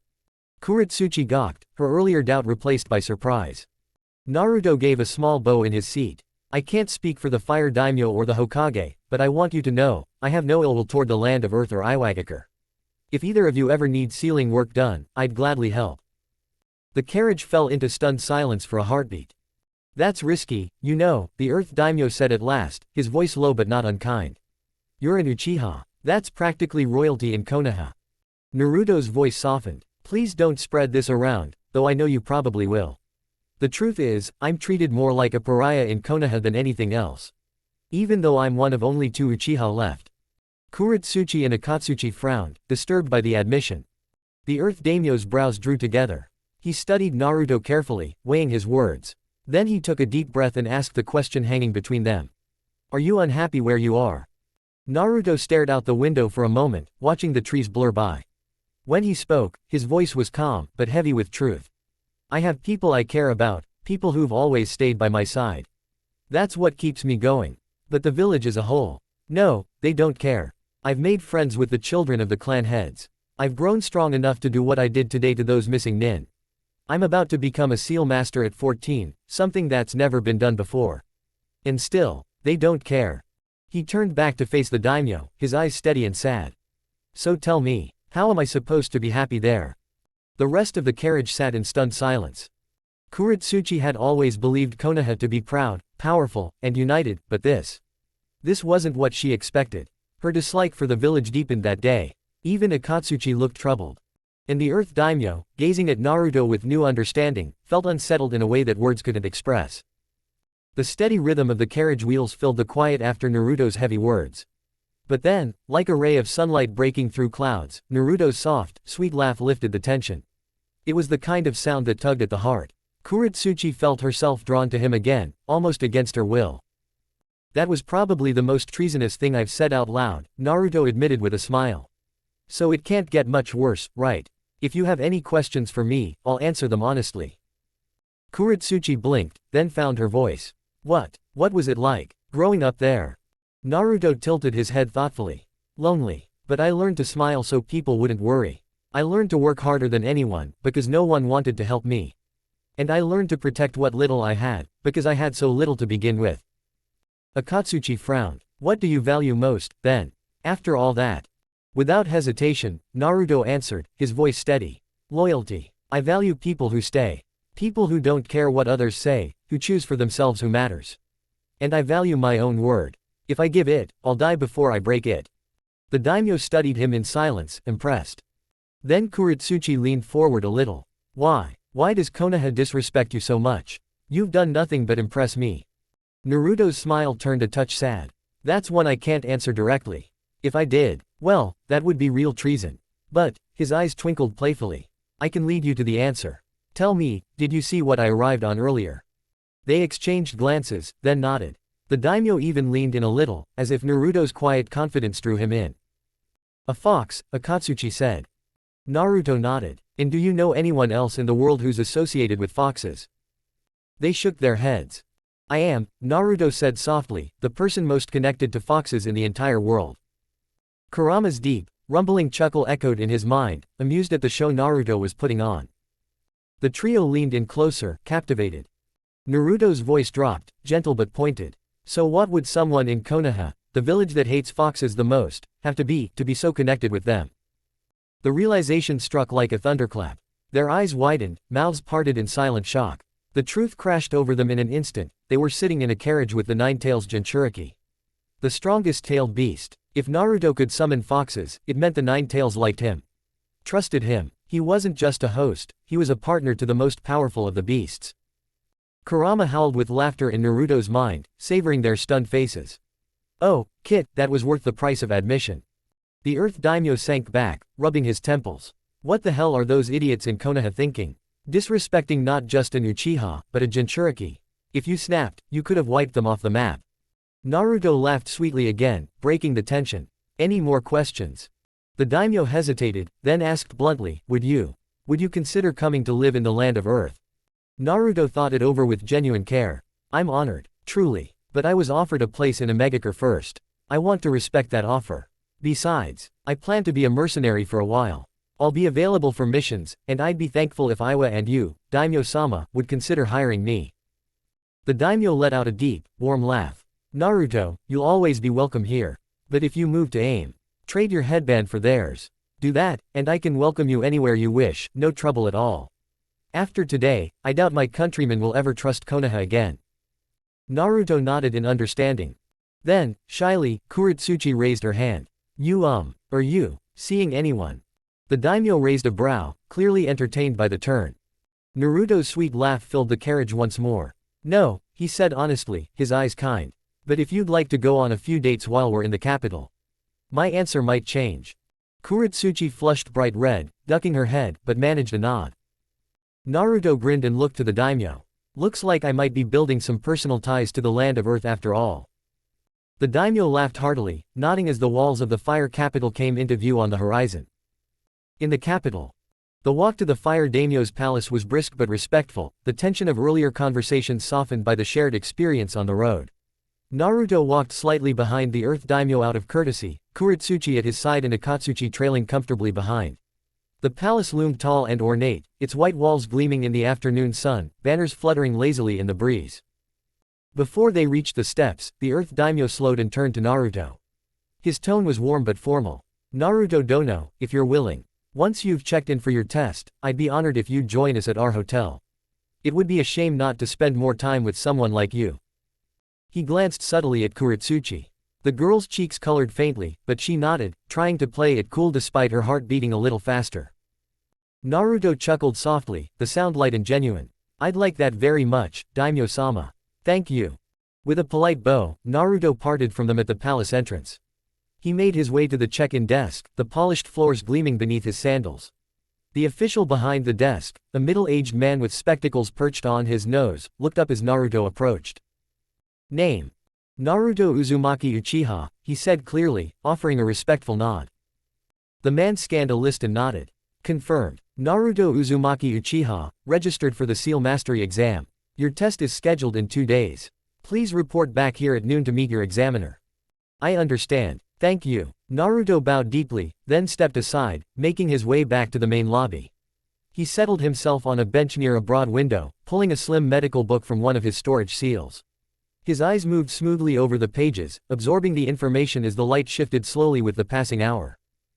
At last, he sensed them approaching before he saw them, Kuretsuchi's steady gait, Akatsuchi's heavier steps, and the calm presence of the Earth daimyo.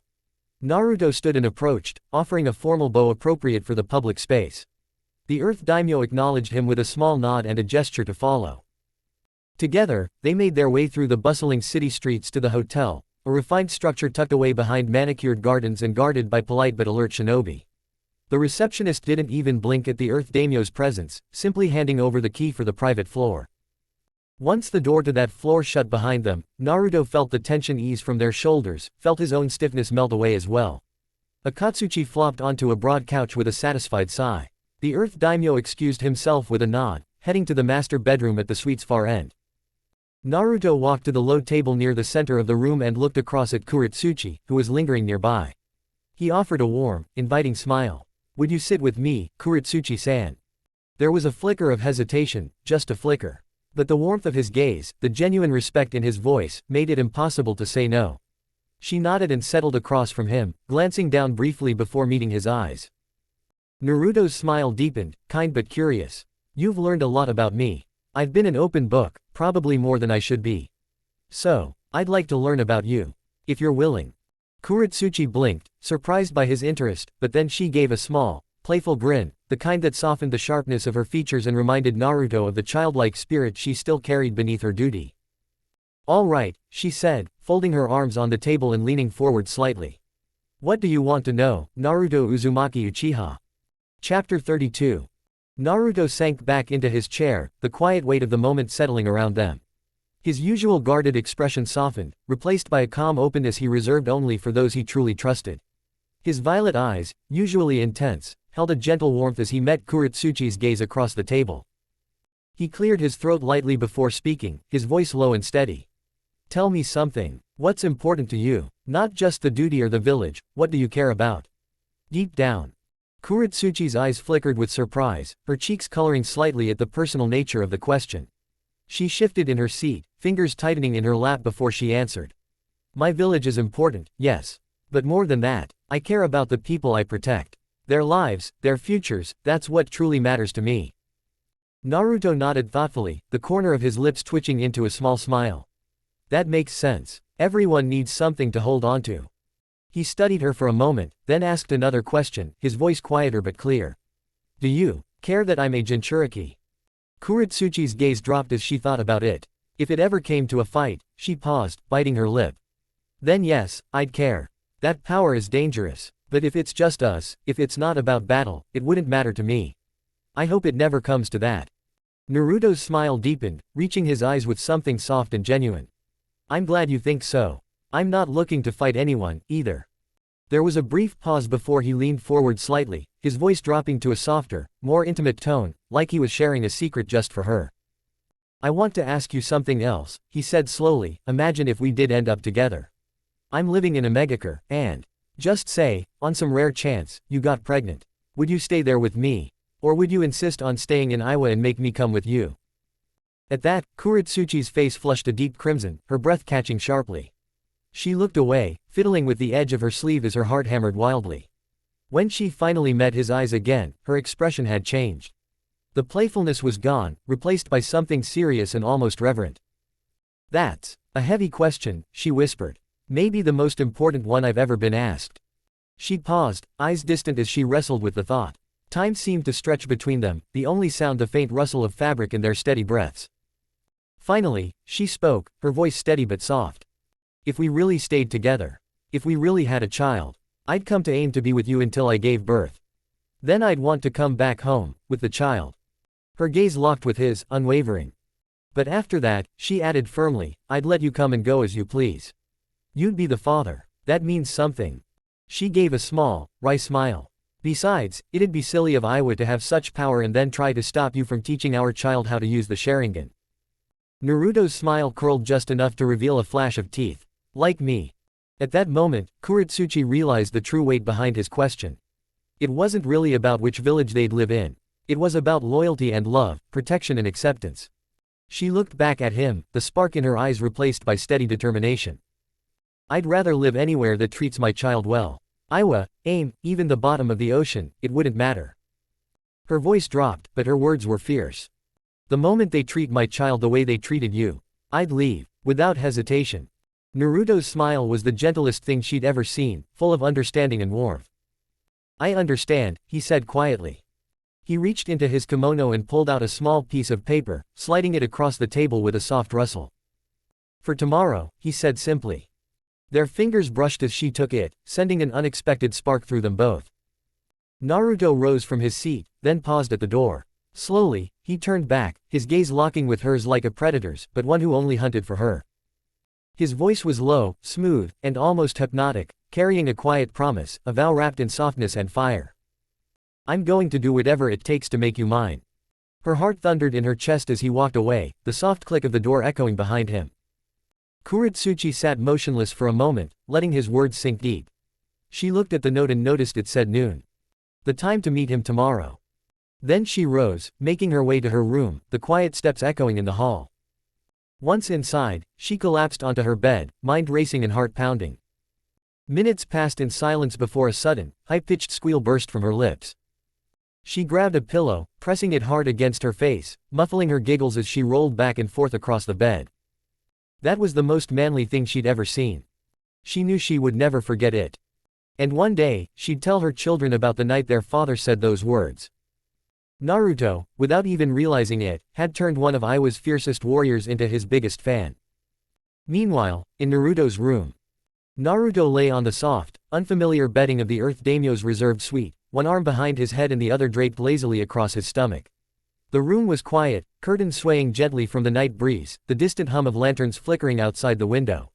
It had been a long few days, the mission, the rogue ninja, the meeting with the Earth Daimyo, and of course, her. Kuretsuchi. His eyes scanned the ceiling slowly, but he wasn't seeing it anymore. Not really. You're thinking about the girl. Naruto blinked and grinned faintly. Kurama always knew. She's interesting, Naruto said aloud, softly, the smoothness in his voice returning as if she were still seated across from him. Not just her face or her presence.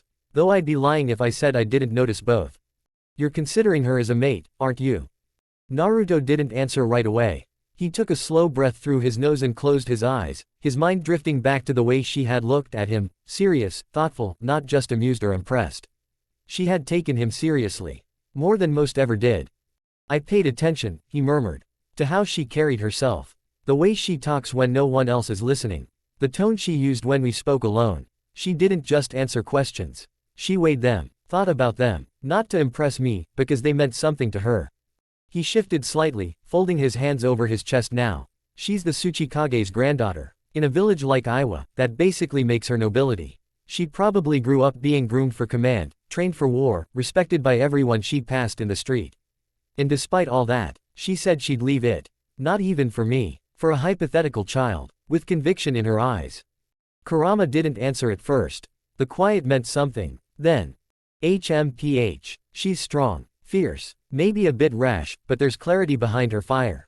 The fox's voice curled through his thoughts like low thunder. That kind of devotion, from someone raised to lead. Yeah, I see it. And if it makes you feel something after all the rot you've lived through, then maybe she's worth holding onto. Naruto smirked. You're sounding supportive, old fox. TCH. I've lived inside you your whole life. I've seen you hurt, get tossed aside, used, abandoned, lied to. You've worn 1,000 masks just to keep going, and never once did I see you falter in protecting the people who gave you even a scrap of love. If someone's finally willing to choose you before you give them everything. Kurama's growl softened into a sigh. Then I'll back you, even if it pisses off half the continent. That made Naruto laugh, quiet but genuine. The kind of sound he rarely allowed himself when he wasn't teasing Sasuke or poking fun at old man Hiruzen. Good, he said, violet eyes glowing faintly in the dark. Because the elders are going to hate it. Hate it, Kurama scoffed. They'll lose what little's left of their shriveled minds. Naruto's smirk widened. Even better. He swung his legs off the bed and leaned forward slightly, eyes glowing with calm calculation. If we actually start seeing each other, I get what I want, and those hypocrites get to choke on their arrogance. Iwa and Konoha might not be best friends, but if I'm building ties with the granddaughter of the Tsuchikage. He let the thought hang. Then the council won't be able to touch you, Kurama finished. Not without risking a political nightmare. Naruto's expression grew sharper, still calm, but there was a quiet, glimmering danger behind his smile now. If I play this right, they won't even be able to speak against me. Because if they do, it won't just be about me anymore. It'll be about offending another village's royal bloodline. About disrespecting the granddaughter of a cage. They want me voiceless, faceless, disposable. He glanced out the window, his tone tightening. But I'm not. There was silence between them for a beat. Then Kurama chuckled darkly. Now this is the part I've been waiting for. Naruto gave a small shake of his head, his voice lowering again into something smoother, more thoughtful. I never wanted revenge. Not like Sasuke did, I just wanted them to care. Or at least to act like they did. But now, he smiled faintly, but there was no warmth in it. I think I'd rather they choke on their silence. A bit of darkness suits you. Only when it's earned. Naruto stood, stretching slightly, the fabric of his black kimono catching the moonlight as it shifted. His red-streaked hair fell across his shoulders like a dark fire. He walked slowly to the window, resting one hand against the sill, gazing out at the capital's soft glow. She made me feel seen, he admitted at last. Not as the Nine Tails. Not as an Uchiha. Just as Naruto. It's been a long time since I felt that from someone who didn't have to. Kurama's response was softer this time, almost reluctant. That kind of honesty is rare. Even in you. Naruto's smile returned, gentler now. I know. That's why I don't want to waste it. He stepped back from the window and glanced toward his pack. Time to rest. Tomorrow would bring more conversations with Kuretsuchi, more masks to wear when he walked around the capital, but tonight. Tonight, he had spoken like himself. And he had been heard. As he lay back down, pulling the blanket halfway over his body, he whispered toward the ceiling. If she meant what she said, then I'll protect her, even from her own village if I have to. Kurama rumbled with quiet approval. That's my kit. Naruto closed his eyes, a rare peace settling over his face. Whatever came next, he would meet it head on. Chapter 33. Big Author's Note. Hi guys, it's Ria. First of all, don't worry. This story is not being abandoned. In fact, after the day-long break, I feel rejuvenated. I'll most likely have a day in the week where I don't write just so I don't get burnt out. I won't gaslight you and tell you I'm having health issues. I want a day where I can play games or be a lazy bones. Yesterday was one of those days. There will be a chapter after this note as well, but it's going to be a long one with some questions for my readers. Fanfic is obviously fiction written by fans, but it's also for fans. I want to know your opinions on a couple things, especially as the story will be progressing pretty soon. It's obvious I want Naruto to get with Kuretsuchi, and that draws a question. Will Naruto have concubines, or other women too? Should I keep it just Kuretsuchi? I want honest opinions about what you think. Also, do I raise the rating on this story and have some lemon scenes? I don't want to generalize, but I know a lot of fanfic readers are perverted, myself included. Is that something you would like to see? Also, I'm sorry to say it, but the reason I've been fixing Sakura is that I genuinely like her. She is a mini Tsunade in a way. I plan to have Naruto train this little pinkett so she's built like a proper tomboy, six-pack and all. Because she's actually focusing on more than starving herself to look good for Sasuke too, we can actually even get her a little taller and have her body fill out. Not a lot, just more curves and a small bust instead of being a sad fangirl washboard. She will become the ultimate badass once Naruto is finished with her. If Naruto goes with other women, this version of Sakura is a strong contender. No need to make an OC if you can just pull the potential out of a underdeveloped writing-wise character. Please send me messages or reviews with these answers or thoughts and I will consider it. You have until the end of the Chunin exam arc to tell me, or I may discover I like this new Sakura more than you thought and pull the trigger in a way you don't want if you don't tell me. End of rant. The sun had just begun to warm the cobblestone roads of the capital when Naruto stepped out of the daimyo's reserved suite, white Chikudo in hand. With a quiet breath, he held his arm out and tapped the seal etched into the inside of his left wrist. In a smooth flicker of chakra, the blade vanished into the seal with a soft pulse of light. His kimono sleeve dropped over the seal again, hiding the weapon from view. He had a few hours until noon, until his first date. But today wasn't just about that. Tomorrow was the sealing mastery exam, and while Naruto was confident in his craft, there was no harm in being better prepared. If anything, it was a chance to see how the rest of the world measured the title he'd nearly claimed through raw necessity. So he made his way through the winding inner district toward the capital library, blending in among merchants and couriers with surprising ease despite the sharp aura he carried. His long black hair, streaked with deep crimson, caught the morning light with every slow step. When he finally reached the library, he quietly stepped through the great double doors, the cool air of paper and dust and ink brushing over him like memory. He made his way to the front desk where a thin, spectacled man glanced up from his scrollwork. "Excuse me," Naruto said, polite and measured. "Is there any material that covers what's included in the sealing mastery test?" The man blinked. He looked Naruto up and down, first at his youthful face, then at the way he stood, composed, poised, too still for a boy his age. His eyes stopped on the wrist seals barely hidden beneath the sleeve, the custom clan symbol visible between the folds of Naruto's black kimono. "Why, you're taking the mastery test?" the librarian asked. Naruto gave a small nod. The librarian blinked again, and then realization swept through him like a wave crashing on stone. Wait, are you the sealing prodigy? The one the Earth Daimyo mentioned yesterday to the High Archivist? The boy with the Uzumaki and Uchiha bloodline? Naruto's violet eyes softened a little. "That's me." A hush seemed to fall across the library. The few shinobi and civilians scattered at nearby tables were now looking over their shoulders. Whispered phrases passed from ear to ear. "Did he say Uzumaki and Uchiha? He's the prodigy. That's him, the one from Konoha. The kid who's taking the mastery exam tomorrow. At 14. The librarian quickly stood, now looking a little flustered but deeply respectful. He bowed slightly. "My apologies, Naruto-sama. Please, have a seat at any of the center tables. I'll personally fetch you every reference we have on the exam criteria." Naruto blinked. "Sama." It wasn't the title that surprised him. It was the tone. Genuine respect. No sarcasm. No restraint. For a moment, it made his chest feel a little heavier. Still, he nodded calmly. "Thank you."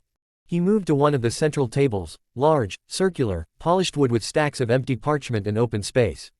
He took his seat quietly, eyes briefly scanning the shelves surrounding him as the whispers continued. For once, the stares weren't cold. They weren't sizing him up. They weren't judging him. They were impressed. He folded his hands and waited. A few minutes passed before the librarian returned, balancing a sizable stack of books and scrolls against his chest. With practiced care, he laid them out across the table like offerings. "Some of these are official manuals from the Council of Sealing Certification," he explained. "Others are theory-based texts written by past masters. Most examinee hopefuls never get through half of one before the test." He offered a sheepish chuckle. Naruto inclined his head, his tone gentle. "Thanks, I'll take a look." But the man didn't move. He lingered, smiling, silent, standing just behind Naruto's shoulder as if watching something sacred unfold. Naruto shot him a sidelong glance, but said nothing. He opened the first book and began flipping through the pages with fluid precision, skimming each chapter. He wasn't reading for basics. His eyes stopped only at the complex, the theory of recursive seals, temporal backlash filters, chakra inversion keys. He spent no more than 10 seconds on each before turning the page. Occasionally, his hand would pause slightly mid-turn. A brief nod, then onward. After 30 minutes, he had quietly stacked the books again, each one organized by subject in clean columns. He stood and turned toward the librarian, who still hadn't moved. "I'm not so worried about the test anymore," Naruto said quietly, offering a small, grateful smile. The librarian's mouth opened slightly, but he couldn't speak. He simply nodded, expression stuck somewhere between awe and disbelief. Naruto gave him a light bow. Then, with a swish of his kimono and the soft thud of sandals on the floor, he walked calmly out of the library, shoulders straight, head high, the whispers of admiration trailing behind him like a wind at his back. He checked the sun. Just under 2 hours left. Time to prepare for something even more unpredictable than the sealing mastery exam. His first date. Noon. Kuretsuchi stepped out of the building, cheeks flushed with a soft blush, a small, shy smile playing on her lips. Naruto stood waiting, still dressed in his black battle kimono, the long black and red streaked hair framing his sharp, Madara-like face. His violet eyes caught hers briefly, calm and steady. He stepped forward and offered his hand smoothly, voice warm yet steady. "Shall we?" She nodded, slipping her hand into his, the contact sending a small thrill through her. Together, they walked to the clothing store nearby. Inside, Naruto pulled out a small folded sealing paper and handed it to her. "Here, store your ninja clothes in this. No bags to carry around." Kuretsuchi looked genuinely touched. "That's thoughtful of you, thank you." They split up to try on outfits. When they re-emerged, Naruto wore a black versus neck shirt and matching pants, simple but fitting perfectly. Kuretsuchi chose a casual red summer dress that contrasted beautifully with her dark hair and pink eyes. Naruto's gaze lingered on her. Then, flashing his most seductive smile, he said softly, "You look beautiful." She instantly blushed and tried to hide it with a scowl. "You're impossible." Laughing, Naruto offered his hand again. She took it quickly, trying to steady her racing heart. "Where are we headed next?" With a low chuckle, Naruto answered, "I want to introduce you to someone. I think you'll like her." They walked quietly to a secluded garden behind an ancient temple. The city noise faded, replaced by birdsong and the gentle rustling of leaves. Kuretsuchi smirked, teasing, "You're planning to jump me here, aren't you?" Naruto's eyes darkened playfully. "A little soon for that, don't you think?" She turned crimson, averting her gaze. He gently pulled her to a bench nestled beneath a flowering tree. His voice grew serious, gentle. "There's something I need to tell you." Kuretsuchi looked at him, attentive.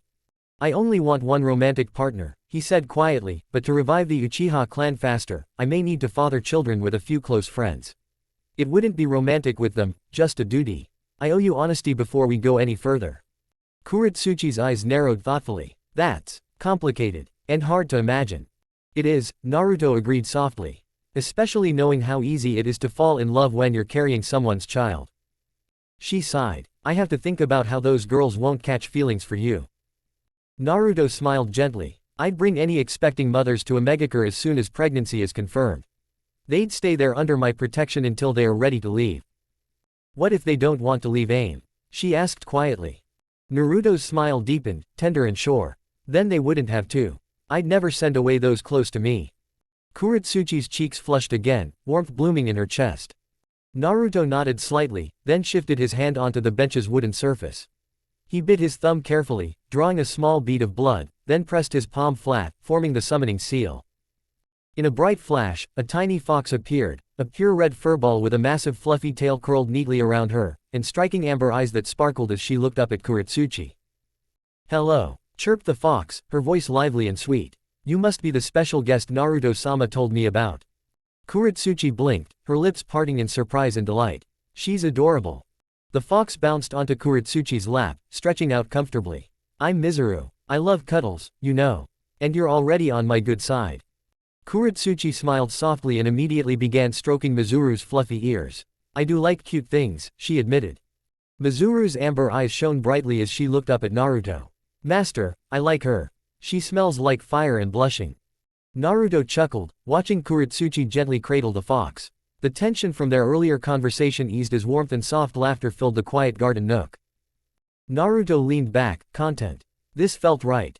For the first time in a long while, he allowed himself to enjoy the moment. After spending a little more time letting Kuretsuchi cuddle and coo over Mizuru, who, to no one's surprise, basked in the affection with her fluffy tail wagging in delight, Naruto gently gave the fox a soft scratch behind the ears. "I'll call you later, Mizuru," he said with a warm smile. "Of course, Naruto-sama," she chirped sweetly, nuzzling her head into Kuretsuchi one more time before vanishing in a puff of smoke. Kuretsuchi gave a little sigh. "She's the cutest thing I've ever seen." Naruto chuckled. "I had a feeling you'd like her." With their spirits lightened, the two made their way through the shaded walkways of the garden until they reached a quiet side street. A small dango stand stood under the edge of a tiled roof, nestled among flowers and cobblestone. The scent of warm sugar and rice flour filled the air. "Hungry?" Naruto asked, gesturing toward the stand. Kuretsuchi smiled. "I could eat." They sat side by side at the narrow wooden counter, a small breeze lifting Kuretsuchi's bangs as Naruto ordered for them. Soon, the skewered sweets arrived, warm and lightly glazed. As they ate, people watched in easy silence, occasionally making quiet, humorous comments about the passers-by, Naruto's dry sarcasm matching Kuretsuchi's playful quips. "Did you see that old man's mustache?" she whispered, trying not to laugh. "I'm convinced it was a seal tag in disguise," Naruto said calmly, chewing. "Probably explodes if you insult it." Kuretsuchi nearly choked on her dango from laughing. "You're so stupid," she wheezed, wiping her eye. Naruto allowed himself a soft smile, letting her laughter settle before he raised his hand again. "I'll take 20 more, he told the vendor. Kuretsuchi blinked. 20. Yeah. Naruto raised his arm and tapped the side of his wrist. In a swift movement, he opened a hidden seal, revealing a light glow. With a soft FWOOP, he sealed all 20 sticks of dango into his wrist storage. Kuretsuchi stared. "You carry around snacks like a squirrel preparing for war." Naruto gave her a pleased smile. "A shinobi must always be ready." She snorted and shook her head. "I'm gonna have to remember how much you love dango." They left the stand together, the mood light and comfortable, walking back in the direction of the Earth Daimyo suite. The sun had lowered slightly, casting amber streaks of light along the rooftops. When they reached the private floor, Naruto and Kuretsuchi stopped in front of the door to their rooms. Neither moved to open it. Instead, Kuretsuchi turned to him, the playfulness in her face softening. "Come here," she murmured, stepping into his space and wrapping her arms around him in a tight hug. Naruto hesitated, then gently returned the embrace, one hand resting at the small of her back, the other lightly across her shoulder blades. She spoke into his chest, voice muffled but firm. "Thank you. For being so open. For trusting me," she said. "No one's ever treated me like this before. Not like a girl. Just as the Tsuchikage's granddaughter." Naruto didn't say anything at first. He just held her a little tighter, the warmth of her words settling into something deep inside him. "I didn't think what I was looking for would have been outside the village," she whispered. He leaned back just enough to meet her eyes, his gaze soft and steady. "I'm glad you looked anyway." She smiled sadly, then shook her head. "As strange as it's all been, I wouldn't change any of it. I'd do it again and again if it meant getting here." Naruto's lips twitched into a small smile. "Sorry I've dropped so many bombs on your shoulders already." Kuretsuchi pulled away slightly, just enough to see his face clearly. "It just tells me how serious you are about courting me." Her tone shifted, a new kind of resolve settling in her expression. "Let me show you how serious I am too." Before Naruto could respond, she leaned up and gave him a soft, sweet kiss on the mouth. Her lips lingered, warm and tender, before pulling away slowly. Naruto stared into her eyes, stunned by the emotion in them, and something broke loose in him. He leaned down again, capturing her lips in a deeper kiss, this one filled with everything he didn't know he'd been holding in. Their mouths moved in rhythm, breaths sinking, hearts thudding hard in their chests. They pulled apart just slightly, still embracing, their foreheads nearly touching. "I want to be in a relationship with you," Kuretsuchi said quietly, eyes shining. Naruto smiled, genuinely, sweetly, but something else happened too. His throat tightened. A single tear slipped from the corner of his eye, surprising even him. Someone knew who he was, what he was, and wanted him anyway. More than that, she chose him. He wrapped her in his arms again, a deeper, firmer hold than before, and whispered, "I'd like that a lot." Kuretsuchi traced her fingers gently along his back, rubbing slow circles. "Now get some sleep," she said with a soft grin, "so you can break every record they have tomorrow." Naruto pulled back, brushing the corner of her mouth with a quick kiss. "Yes, ma'am." They stood there for another few moments, smiles warm and eyes locked. Then, finally, Naruto turned and walked to his room, glancing back one last time before the door clicked closed behind him. Kuretsuchi lingered in the hallway, her fingers touching her lips, eyes wide with wonder. She didn't even care that she was grinning like an idiot. Chapter 34. Kuretsuchi stepped into the living room, her cheeks still faintly pink from what had just happened in the hallway. She was light on her feet, her expression softer than it had been in days. She barely made it a few steps in before she heard a familiar crunch. Akatsuchi was lounging on the couch, casually popping chips into his mouth like this was just any other evening. Across from him, the Earth Daimyo sat calmly at the dining table, sipping tea, though the amused curve on his lips betrayed his patience. "Well," the daimyo said, setting his cup down. "I must say, I didn't expect to witness such a display in my own hallway." Kuretsuchi froze mid-step, then turned to see both of them smirking at her. Her face went red again, darker this time. Akatsuchi chuckled and said with a full mouth, "You looked like you were in your own world. Totally missed us sitting here." "Shut up, Akatsuchi," she muttered, though her tone lacked heat. She took a deep breath to compose herself, walked over to the table, and took a seat across from the Earth Daimyo. Her posture straightened as she looked him directly in the eye. "I have a request," she said, her voice firm but respectful. "And I'll never ask you for anything else." The daimyo raised a brow, curiosity sparked behind his measured expression. "I think I already know where this is going," he said. "But go ahead." She drew in another breath, then shouted, clear and strong, "I want you to convince the Fire Daimyo to approve a political marriage between me and Naruto." Akatsuchi choked on his chips, coughing and sputtering as he nearly dropped the bowl. The Earth Daimyo blinked in surprise, caught off guard by the sheer boldness of her statement. In the quiet that followed, the muffled sound of something thudding to the ground echoed from the other room. Naruto had clearly fallen off his bed. "I see," the daimyo said after a pause, tone more serious now. "Do you understand the gravity of what you're asking, Kuretsuchi? Naruto is a Jinchuriki. The Fire Daimyo sees him as an Uchiha. And you're the granddaughter of the Tsuchikage." "I do," she said without hesitation, her voice unwavering. "But if you can do this, the Elder Council of Konoha won't be able to interfere with Naruto anymore. If they try, they risk breaking an alliance with Iwa. And no one wants that, not with how fragile peace is right now." She leaned forward, eyes fierce with conviction. "Only the people in this room know Naruto isn't staying in Konoha forever. When he leaves, he's going to Omegakure.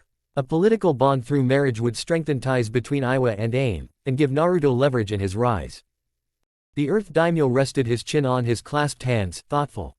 "You two only just confessed to each other. Marriage is a steep climb from there, don't you think?" Before Kuretsuchi could answer, a red blur zipped into the room. Mizuru, Naruto's delivery fox, hopped up onto Kuretsuchi's lap with a happy chirp. "Naruto-sama says he's okay with it," she said in her sweet, high-pitched voice. "He's just bright red right now and hiding under his blanket." Kuretsuchi's mouth opened in shock, then curled into a smirk. "Really?" Mizuru nodded quickly, puffing her fluffy tail. "He sent me to tell you not to barge in or he'll be very grumpy. But he said you're allowed to tell the daimyo everything." Kuretsuchi laughed, ruffling Mizuru's soft red ears. The Earth Daimyo couldn't help but smile, watching the fox curl comfortably in her lap. Then his expression turned sharp again as he leaned back in his chair.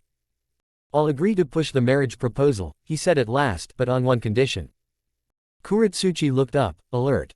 "When Naruto leaves for Omegakure, you go with him," the daimyo continued.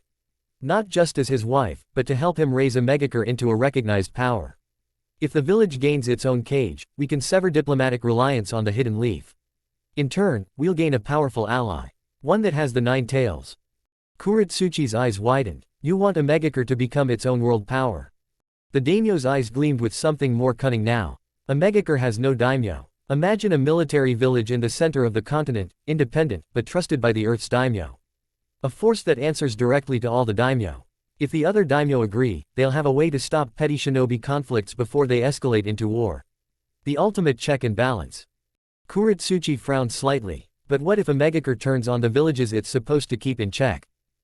A voice cut in from the doorway. "It won't." Everyone turned. Naruto was standing in the hall, arms crossed, leaning against the frame. His expression was calm, but his violet eyes shone with something deeper, resolve. "I'll make sure it doesn't," he said. The Earth Daimyo smirked, happy the boy knew what he was getting at. "And how exactly do you plan to do that?" Naruto gave them all a sly, foxy grin. "Simple. I'll become the first Amekage. A stunned silence fell across the room. Akatsuchi's mouth dropped. Kuretsuchi stared at Naruto like she was seeing him for the first time. The Earth Daimyo slowly nodded. Then it's settled. Trust your new fiancé. He rose from his chair and adjusted his cloak. I need to speak to the Fire Daimyo. This is going to be an interesting conversation. With that, he exited the room, Mizuru hopping off Kuretsuchi's lap and scampering after him with a polite, "Good luck, Mr. Daimyo." Naruto turned to head back toward his room. Kuretsuchi watched him go, her fingers gently brushing her lips, still warm from earlier. She looked at Akatsuchi, who gave a low whistle. "You two are gonna shake the world," he said, still awed. Kuretsuchi smiled softly. "I hope so." Naruto disappeared into his room, closing the door quietly behind him, his mind focused now on tomorrow's exam. And the path he was beginning to walk with her by his side. In the private audience chamber of the Fire Daimyo. Anytime two or more daimyos are talking, I'm just going to try and call them by their element. In the Fire Daimyo's private audience chamber, the light from the paper lanterns cast soft golden glows across the lacquered floors and carved pillars. Two men sat across from one another at a low blackwood table, silent save for the quiet pour of tea into two waiting cups. The room was sealed. Not even the most elite guards stood inside. Only the daimyo of the Land of Fire, and his counterpart from the Land of Earth, were present. Everything I'm about to say, Earth began, voice low and commanding, is to be considered the highest level of secrecy. No advisors, no scribes. Only between us, daimyo to daimyo. Fire raised a brow, the lines of age on his face sharpening with interest. He leaned forward, resting his hands on his knees. Go on. Earth glanced toward the closed door behind him one last time before continuing. It concerns your Jinchuriki, Naruto Uzumaki Uchiha. Fire's eyes narrowed slightly, but he stayed quiet. Earth didn't mince words. He's planning to leave. The abuse from Konoha's villagers, the disdain from the Elder Council and Civilian Council. It's pushed him to the brink. He's already scouted a Megakure as a future home.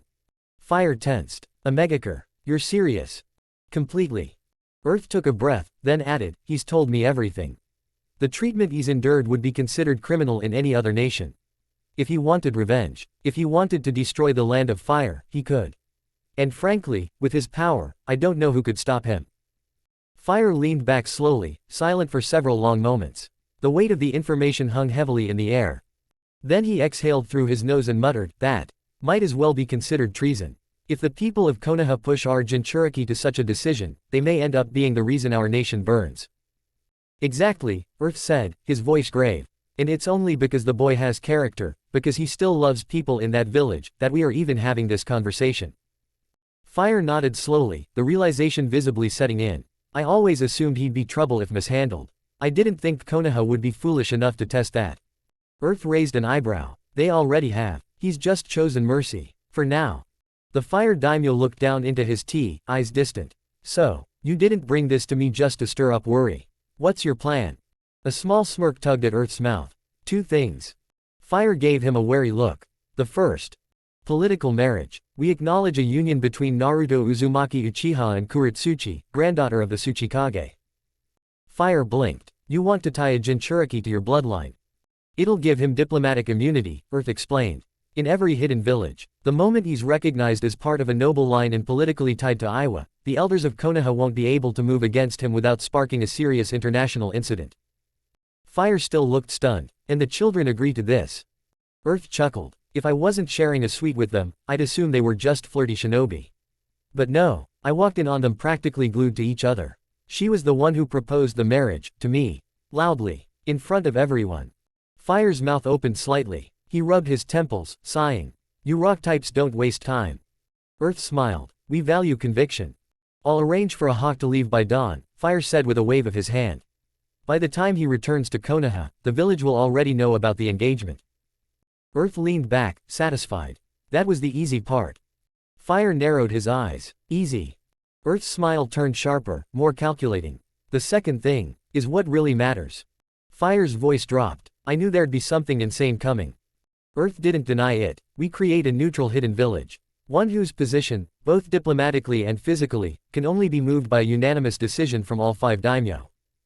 Fire stared at him like he'd grown a second head. A hidden village. Under daimyo authority. It's time we rebalance the scales, Earth said. The shinobi nations are too powerful. They act independently, start wars without consulting us. We fund them, and they treat us like figureheads. That much is true, Fire muttered. But no village would ever submit to daimyo oversight. They don't have to, Earth replied. Because the village already exists. And its new leader will volunteer. Fire narrowed his eyes further. What village? Earth's smirk deepened. A megakure. There was a long pause. Fire leaned back slowly in his seat. That's bold. It has no daimyo. No active cage. Technically neutral ground. Exactly, Earth said, eyes gleaming. And now it has Naruto Uzumaki Uchiha. A Jinchuriki, a genius, a prodigy of sealing, genjutsu, and diplomacy, and a direct tie to Iwa through marriage.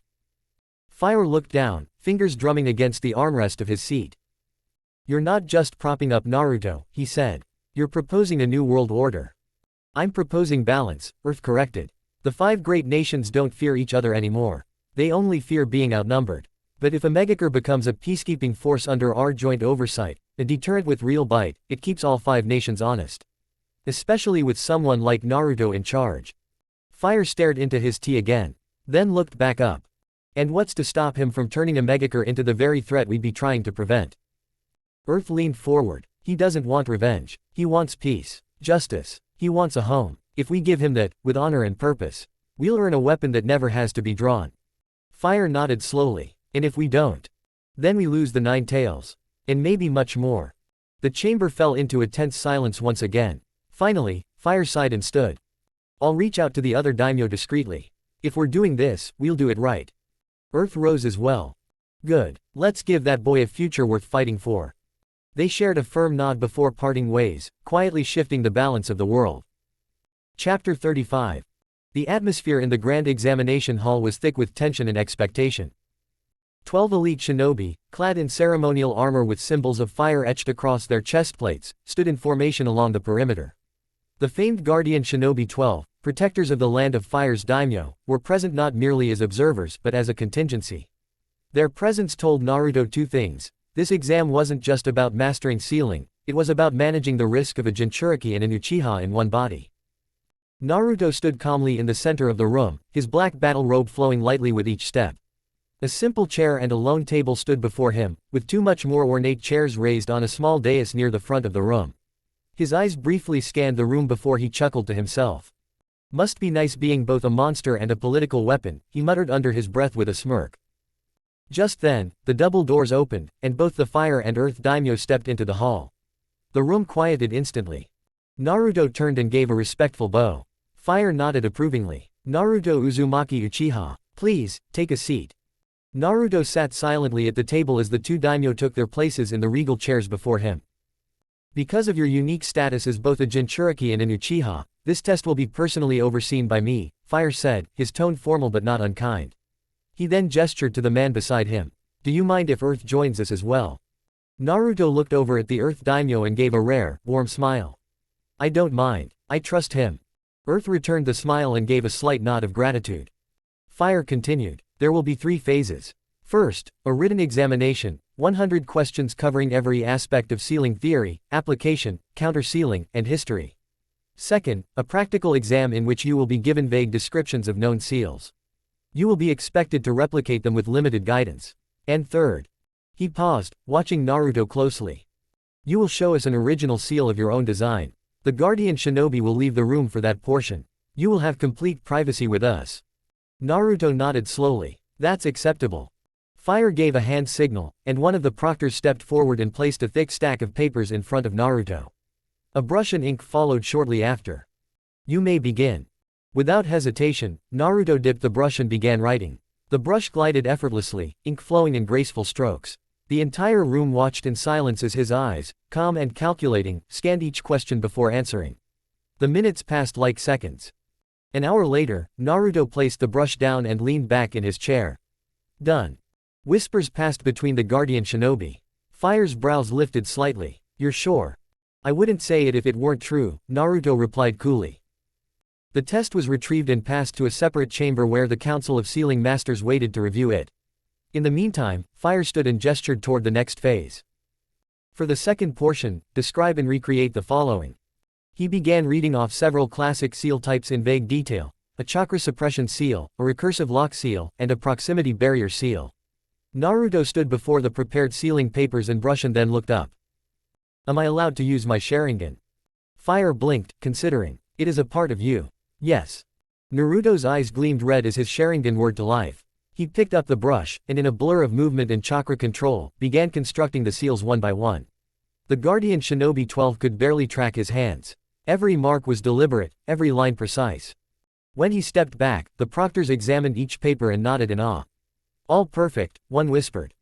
Fire then nodded to the Guardian Shinobi. You are dismissed for now. This final part is not for your ears or eyes. The 12 shinobi bowed and exited the room without a word. Fire leaned forward. Show us what you've created. Naruto calmly slipped off the top half of his battle robe and lifted his mesh undershirt. The moment he pulsed chakra into his core, a brilliant lattice of glowing ink bloomed across his stomach in complex, concentric formations, forming the 12 trigram seal. Earth and fire both gasped. Is that? Naruto nodded. I call it the 12 trigram seal. It's a complete upgrade of the 8 trigram seal I was given at birth. I intended to remove the old seal entirely, but I found a dormant trace of the 4th Hokage's chakra embedded inside. I didn't want to disturb it, so I built this on top of it, enhancing its stability and flexibility. Fire and Earth leaned forward in wonder, eyes tracking the rotating trigram circles. Is it safe? Earth asked. Only if no one tries to steal my tenant, Naruto answered with a soft, confident smile. You tell him, kid. Kurama's voice rumbled in his mind. Naruto continued. I won't disclose the fail-safes, but there are several. I made it tamper-proof, with a recursive backlash system and a chakra lock failchain. The only key to shut it down is one known by me and one other person, Sasuke. Fire sat back slowly, speechless. I'll be honest, Naruto said. If I was someone else, you'd be dead just for trying to peek. Fire swallowed. Would you be willing to put that seal on other Jinchuriki? Naruto pulled his shirt down and donned his robe again. Only if they aren't hostile to me. Or if I can use it as a bargaining chip. He looked at Earth as he said this. The man nodded in approval. Earth spoke next. Fire knows of our Omegaker plan. Fire added, and if this seal gives you leverage in diplomacy, I fully support it. He paused again and grew serious. Before the proctor's return, I have something to say. Naruto waited. I want to apologize for your treatment in Konoha. It was beneath what any human being should endure. As recompense, I will not label you rogue when you leave. And, you are free to start your own Uchiha branch. Naruto frowned. So Konoha can breed Sasuke like livestock. Fire winced. If Sasuke wishes, he may join you in Omegaker before his 18th birthday. If he does, your clan will become the main Uchiha branch. Naruto remained quiet for a moment, then offered a small, rare smile. That's fair, thank you. Earth leaned in now. When you leave for AIM, both Fire and I will recognize you as a Jonin. Naruto's eyes flicked up, surprised. You've proven yourself. The other daimyo will agree once they hear our plan, Earth added. Naruto stood and bowed. Then I'm honored. At Fire's signal, the Guardian Shinobi 12 returned. One carried the graded test in hand, his face pale with shock. He passed the paper to Fire. Fire examined it, and smiled. Naruto Uzumaki Uchiha, you have scored perfectly. Every answer was not only correct but expanded upon with original insight. He stood, voice echoing. You are hereby declared the youngest seal master in history, and the first seal grandmaster produced outside of Uzushiogakure. Naruto closed his eyes for a second, letting it sink in. Fire and Earth both smiled with pride. And the Guardian Shinobi 12, elite shinobi, protectors of the daimyo, looked upon the boy not with suspicion, but with awe. Later that day, the Fire capital shimmered with celebration. Lanterns swayed on high balconies, casting warm golden light across the palace's stone walls. For one night, politics were set aside. In their place, laughter, toasts, and the clinking of sake cups. All in honor of Naruto Uzumaki Uchiha, the youngest seal grandmaster in history, and his newly announced engagement to Kuretsuchi, granddaughter of the Tsuchikage. Naruto stood tall in his black ceremonial kimono, trimmed with deep red lining. On his back, embroidered in silver thread, was the fused crest of the Uchiha fan and Uzumaki swirl, an unmistakable sign of who he was. His sharp Uchiha features gave him a proud, noble look, but the soft whisker marks on his cheeks hinted at something wilder, something freer, like the fox sealed within him. Beside him, Kuretsuchi wore a dark red dress accented with earth-tone threads, her short hair framing her face. She laughed easily, her eyes glowing with excitement and pride. She wasn't here as a political figure tonight. She was just a girl who had fallen for someone who truly saw her. The Earth and Fire daimyo sat together, watching the young couple with pleased expressions. The celebration was as much for them as it was for Naruto. Dishes from both nations filled the tables: grilled meats, soft dumplings, glazed vegetables, and sweet desserts that melted in the mouth. It was a rare moment of peace shared between two powerful nations. At one point, Earth raised his cup with a grin. To the future, both of sealing and marriage, and to a boy crazy enough to become a legend before he turned 18. Laughter erupted, and even Fire let out a rare chuckle as Naruto raised his own drink. Kuretsuchi rolled her eyes, but she smiled, nudging Naruto playfully. Later that night, the two slipped away into a quiet part of the palace garden. The moonlight filtered through white-leafed trees, and the soft sound of flowing water filled the air. They sat together on a stone bench, talking about their childhoods, their dreams, and the strange path that had brought them here. Eventually, an attendant appeared with a nervous bow. "The Earth Daimyo requests you both return to your rooms. Immediately." Kuretsuchi groaned. "He really doesn't want to hear anything, huh?" Naruto grinned. "He's right to be scared." They hugged, holding on just a little longer than needed, before finally parting ways for the night. In the early morning, the palace courtyard came alive with the sounds of travelers preparing to leave. Armor clinked, birds cried overhead, and shinobi teams stood at attention. The Fire and Earth daimyo stood near the stairs, watching over the final goodbyes. Naruto stepped out in his usual black battle robe. The fused clan symbol rested proudly on his back. At his side stood Ranma, his white three-tailed fox summon. Even on all fours, Ranma was as tall as Naruto, with sleek fur, piercing red eyes, and a calm, loyal presence. He bowed his head slightly. "Are you ready, Naruto-sama?" Ranma asked in his soft, respectful voice. Naruto nodded. "Yeah, let's head out." Before he could climb onto Ranma's back, Kuretsuchi hurried over in her Iwagakure shinobi uniform. She looked sharp and confident, but there was still a softness in her smile meant only for him. "I'll be in Konoha soon," she said. "Chunin exams." "I'll be waiting," Naruto replied with a smirk. "Try not to start any trouble." "No promises," she teased. She leaned in and kissed him quickly. Then, before he could pull away, she kissed him again, longer this time. When they finally broke apart, her hand lingered on his arm. "See you soon." "You better," he said. Behind them, Akatsuchi waved with one hand, the other busy holding a rice ball. "Don't fall off that giant fox." Ranma gave a short huff. With one last smile, Naruto leapt onto Ranma's back. The fox bounded into the air with a powerful leap, sailing over rooftops as they left the capital behind. He didn't look back. He didn't need to. What waited ahead was a future worth chasing, and he had already made the first step. Chapter 36. Ria here. End of rant. The gates of Konoha loomed ahead, familiar and unchanged. The warm wind stirred the edges of Naruto's black battle kimono, fluttering the long red sash at his waist as his sandals hit the stone path leading home. His violet eyes, calm and calculating beneath the flicker of the midday sun, glanced upward at the archway he'd passed through hundreds of times.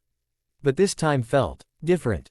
He didn't get more than 10 steps past the threshold before a familiar voice called out. "Yo, Naruto." Naruto paused, cocking his head to the side with a lazy grin. Two Chunin in standard flak vests waved him down, Izumo Kamizuki and Katetsu Hagane, the ever-present gate duo. Katetsu crossed his arms, giving Naruto an appraising look. "Word as you were in the capital. Don't tell me the daimyo sent you on vacation." Naruto raised a brow, lips twitching. "Wouldn't you like to know?" he teased, strolling over. "But no, just a little exam." "Exam?" Izumo blinked. "What kind of exam?" Naruto smirked, lifted his hand, and with a flick of his wrist, a small puff of chakra smoke revealed a silver badge nestled between his fingers. It shimmered faintly with etched kanji, the symbol of a seal Grand Master. Katetsu's jaw dropped. "No way." "You're kidding," Izumo whispered. "Does this look like a joke to you?" Naruto asked, flicking the badge playfully into the air and catching it before it could fall. "Youngest one ever," he added, slipping it back into the seal embedded on his wrist with a quiet snap of chakra. The two Chunin looked as though they'd forgotten how to blink. Naruto just chuckled, turning to walk deeper into the village. "Wait," Izumo finally stammered, as if slapped awake. "You're supposed to report to the Hokage's office. He asked for you specifically." Naruto glanced back over his shoulder. "Already heading there," he said with a wink. "Gotta give the news to the old man anyway." He disappeared into the street with a leisurely stride, leaving the gatekeepers behind still trying to process what they'd just seen. The heart of Konoha buzzed like always, shops open, vendors hawking snacks, shinobi slipping between rooftops. Yet Naruto moved through it all like a silent current beneath the surface, calm and unbothered. He didn't feel home here anymore, not really. But he still knew its streets better than anyone. He turned a corner, and then paused. Up ahead, by a small dango stand tucked between two cafes, a familiar pink-haired kunoichi was peering around the crowd, her expression a mix of mild irritation and focused searching. Sakura. She hadn't noticed him yet. Naruto's smirk deepened. Quiet as shadow, he crept forward, stopping just behind her. Then, swift as lightning, he grabbed both her sides and leaned down by her ear. "Looking for me?" She yelped and spun, fist cocked back and chakra humming around her knuckles, only for her punch to stop just an inch from his face. Her eyes widened, then softened. Naruto. He blinked innocently. Who else? Without hesitation, she stepped forward and wrapped her arms around him in a quick but warm hug. Her voice dropped to a near whisper. "You jerk, I thought you were already back and just didn't tell anyone." He gave a soft laugh and patted her head gently. "Just got in. Gate guards practically tackled me. I was on my way to the Hokage's office." Sakura stepped back, slightly flushed but smiling. "Figures. You always show up when people least expect it." He tilted his head, feigning offense. "Isn't that the point of a ninja?" She rolled her eyes, but her grin stayed. "Hurry up and report, then. The team will want to see you." Naruto nodded and began to turn away. Then, as if remembering something, he paused and reached into his wrist seal again. With a smooth flick, he pulled out a slender stick of dango, 3 dumplings neatly glazed and still warm. He held it out to her. "Try this one, straight from the capital." She blinked, surprised. "Why are you?" He didn't answer. He just winked and turned again, the tails of his battle robe trailing behind him as he walked away into the crowd. Sakura stared at the dango for a moment, utterly still. Then, slowly, she looked up, watching Naruto's back as he disappeared further down the street. She furrowed her brow. Why did I just take this so easily? She didn't usually accept food from anyone, especially not on impulse, but now that he was gone, she realized something else, something quiet and unsettling in her chest. Why does it feel different when it's from him? A few moments later, Naruto made his way through the stone corridors of the Hokage Tower with calm, unhurried steps, the faint hum of chakra suppressors beneath the floor the only sound that accompanied him. He came to a stop in front of the front desk, where a receptionist scribbled away at paperwork, barely glancing up. "I'm here to see the Hokage," Naruto said, voice smooth but sharp enough to draw her full attention. Her pen stopped mid-scratch. When her eyes met his, a visible shift overtook her. Her expression wavered, and her hands went still. Her breath hitched just slightly before she offered a tight smile, one too practiced to be genuine. "The Hokage is only available for you right now," she said quietly, avoiding direct eye contact. "He's in the council room." There it was. Naruto's lips thinned. Without a word, he let the familiar emotional mask fall into place, an old habit, cold and perfect. His expression dulled. His back straightened. His presence sharpened, but it was empty. The life behind his eyes dimmed just enough to unsettle. The receptionist flinched, not from fear, but discomfort. She'd seen him like this before, stoic, poised, unreachable. And every time, it was because of them. She rose from her seat with a stiff nod and came around the desk. "This way." The walk down the corridor was silent. Naruto kept his gaze ahead, unmoved by the wary glances of passing shinobi or the tension thickening the air the closer they got to the council room. When they reached the tall wooden doors, the woman stopped, gestured quietly, and stepped back. He didn't hesitate. The doors creaked open and closed behind him as he stepped inside, his sandals whispering against the polished stone floor. The room was full, rows of familiar faces turned toward him in an instant. The ninja clan heads, the civilian council, the elders, the Hokage seated at the front, hands folded, expression unreadable. Naruto didn't so much as glance around. He walked to the center of the room, posture relaxed but commanding, and came to a stop. His gaze lifted, violet eyes locking with the Hokage's directly. "What do you require of me, Hokage-sama?" Naruto said, voice formal and clear, that it warranted the council's presence. Hiruzen exhaled softly. "Do you have anything to report, Naruto?" Naruto's lips curled just barely. He knew what this was about. But instead of giving them what they wanted, he lifted his wrist, fingers brushing along a seal embedded just beneath the skin. With a smooth pulse of chakra, a flash of smoke appeared, and in his palm rested the silver emblem, clean and glinting in the candlelight.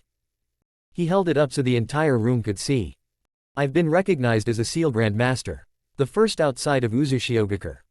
The silence was absolute for a full breath, maybe two.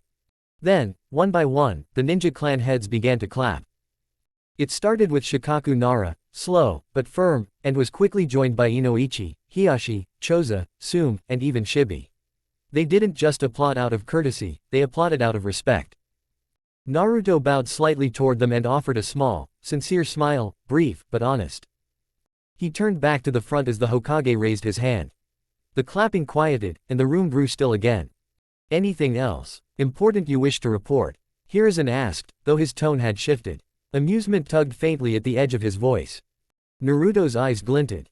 He could feel the burning irritation behind him. Could almost hear the elder council grinding their teeth, feel the civilian members boiling over with impatience. He didn't need the Sharingan to see it. And he loved every second of it. I'm afraid I don't understand, Hokage-sama, he said smoothly. Would you mind clarifying what you're referring to?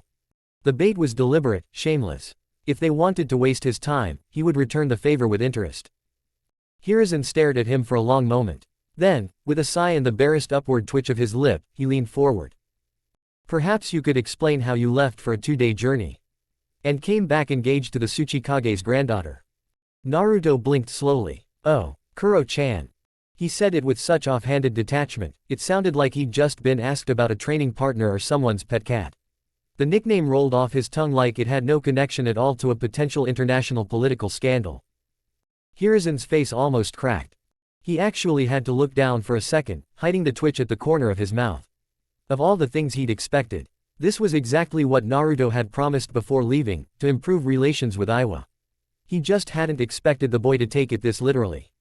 The damn kid hadn't lied. He did exactly what he said he would. Naruto stood perfectly still, watching the small shift in the Hokage's shoulders, the subtle curve of his mouth as the silence stretched out again. The boy tilted his head slightly, expression dipped in mock confusion. But, what does she have to do with the council? He asked innocently. The clan heads, elders, and even the Hokage could see the glint behind his eyes, the theatrical pause, the restrained grin. Every ninja in the room, especially the ones with years of battlefield intuition, could smell the mischief pouring off him like fog after rain. Naruto smiled wider. Well, he said, actually. It was 5 days. Then, as if he'd just remembered how numbers worked, he began counting on his fingers, slow, deliberate, childish. Let's see. First day, I traveled to the capital. Saved a pretty lady, a chip-eating rock boy, and an old man. The old man gave me a place to stay for the night. A few heads tilted. The civilian council leaned forward, trying to piece it together. Second day, Naruto continued without looking up, I went to the big ol' library. Learned a lot of cool things. Then I walked around the city with the pretty lady, pet some foxes, super fluffy ones, and got some dango. He paused. Then, without skipping a beat, turned to the Hokage with wide, honest eyes. Would you like some capital dango, Hokage-sama? It was so sudden, Hiruzen actually blinked. Naruto, utterly casual, pulled a sealed dango stick from his wrist with a puff of smoke, holding it up like a peace offering. I think you'd really like it, he added, sweet as sugar. Then he turned to the wall. I know you're in there. Could one of you please deliver this to the Hokage? An Anbu shimmered into existence without a word, black cloak, blank mask, and took the dango from Naruto's hand with perfect professionalism. Except for the almost imperceptible hitch in their breath. The Anbu turned, walked up to the Hokage, presented the dango, and vanished back into the wall. From inside that wall, muffled snickering began. A second voice joined it, followed by a sharp whisper telling someone to shut up. They failed. Naruto lifted his hand again, now showing 3 fingers. Third day, he said, I was declared the most skilled seal master on the continent. Pretty cool, right? He gave a humble shrug. And then I celebrated my engagement to the pretty lady. That part was very fun. The clan heads smirked. The civilians stiffened. Fourth day, Naruto said, raising another finger. I came home. He stared at his own hand for a long second. Something wasn't right. His eyes narrowed at his fingers. He puffed his cheeks slightly, face crumpling in exaggerated confusion. A hush fell over the council as he lowered his hand slowly. Tragically. He said softly. I apologize for lying.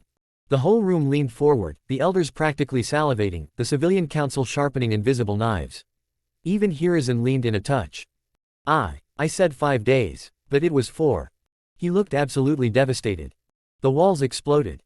Snickers burst out into full laughter from the hidden Anbu behind them. Someone wheezed. Another knocked into the wall with a thud. Even Shikaku was chuckling under his breath. Soon was howling. Hiyashi had an eyebrow raised, but even his lips twitched. Inoichi was shaking his head, and Choza openly guffawed. Naruto stood there in mock embarrassment, eyes downcast, hands folded like a schoolboy who broke a window. Hiruzen just shook his head, chuckling under his breath. "We'll talk later, Naruto." The boy gave a deep bow, dramatic, humble, and walked slowly toward the door like a man condemned. He closed the door behind him gently. Then, just beyond the wood, a single, sharp laugh slipped out, just loud enough for everyone inside to hear. The effect was immediate. The elders went rigid. Kaharu's eye twitched. Danzo's one visible brow trembled. The civilian council looked like they were about to combust. And inside the walls, the Anbu were howling. Naruto walked down the hallway, hands in his pockets, whistling a soft, high note that echoed through the stone. He didn't have to win the game. He just had to make them hate playing it. Chapter 37. Naruto strolled through Konoha like he owned the breeze itself. The leftover high from dismantling the council's composure still clung to him like a cloak, and his stride carried a quiet rhythm of satisfaction. There was a time when just walking near the Hokage Tower felt like dragging a ball and chain. Now, it felt like he'd finally picked the lock and tossed the whole thing in the river. He took the long way around, letting the warmth of the sun and the chatter of the village ease back into his senses. A few glances came his way, some curious, some cautious, but no one stopped him. For once, that was fine. Right now, he wasn't looking for a fight or a performance. Right now, he wanted his team. Training Ground 7 opened up ahead, a quiet field of green tucked into the woods, with a shallow stream cutting through the center. His pace slowed, just slightly, the way it always did when he came back here. This place still held echoes, of rope tests, of bento boxes, of old rivalries and memories that were turning into something warmer. He spotted them quickly. Sasuke was off to one side, lightning crackling around his hand in sputtering arcs as Kakashi coached him through the Chidori's control phases. It looked promising, tight form, fluid motion, but still a little wild. Naruto estimated another week, maybe less, before Sasuke would be running with it at full speed. Across the stream, Sakura walked calmly atop the water's surface, balancing a thick medical book in one hand. Her expression was twisted in deep concentration, eyes flicking between the page and her feet. She wrinkled her nose, murmuring something under her breath, then stopped suddenly as her eyes caught Naruto standing near the trees. She blinked. Then, with a sudden spark of joy, she dashed across the stream like it wasn't even there. "Finally!" she exclaimed, practically waving the book at him. "Do you know how long I've been stuck on this paragraph? It's been driving me crazy for 2 days." Naruto grinned, catching the way her hair bounced with each step and how easily she forgot her usual composure when excited. "Let me guess," he said, taking the book from her and skimming it. "You're reading the advanced variation of the healing pulse alignment technique. This version was made for chakra network injuries, not external wounds." He pulled a second, older book from a seal on his wrist with a soft pop, flipping through the pages until he found the section he needed. "Here," he said, handing it to her. "That's the version the one you're reading is based on. Learn this one first, and the rest will click." Sakura grabbed it from him like it was oxygen. She scanned the page once, twice, and her eyes lit up like a festival lantern. "Oh," she breathed, "that makes so much more sense now." She handed the book back, already flipping through her original again with a smile more genuine than she meant to show. "Thanks, Naruto." "Of course," he said, his voice softer now. "Anything for you." She didn't answer. Not out loud. Just smiled, cheeks faintly pink, and turned back to her water walking as if she hadn't just stood there glowing. Naruto moved to the center of the field, settling into the grass with one knee bent, arms lazily resting on his legs. Sasuke gave him a nod without pausing, focused still on forming the perfect charge. Kakashi didn't say anything either, though Naruto could see the amused quirk behind the man's single eye. 30 minutes passed. Birds sang somewhere in the trees. Sakura eventually sat nearby, eyes back in her book but her posture more relaxed now, occasionally glancing over at him like he might vanish again. When Sasuke finally powered down and walked over, his shirt was damp with sweat and his smirk dry as ever. "So," he said, bumping fists with Naruto in greeting. "You fail." Naruto gave him a half laugh, shaking his head. "Other direction, actually. I passed." Sasuke blinked. "Seal Grand Master," Naruto added, holding up the tiny, gleaming badge between two fingers. Both Sasuke and Sakura stared at it. Kakashi whistled low and gave a slow, approving nod. "I knew you were working on something big," he said, crossing his arms. "But that, That's impressive, even for you. Naruto rubbed the back of his neck, still smiling. Yeah, well, it gets better. Kakashi tilted his head. I heard something else happened while you were out. That got both Sasuke and Sakura leaning in, interest peaked. Naruto sighed. There was no getting out of it, not here, not with them. He scratched behind his ear. I'm engaged now. Sakura blinked. Wait, what?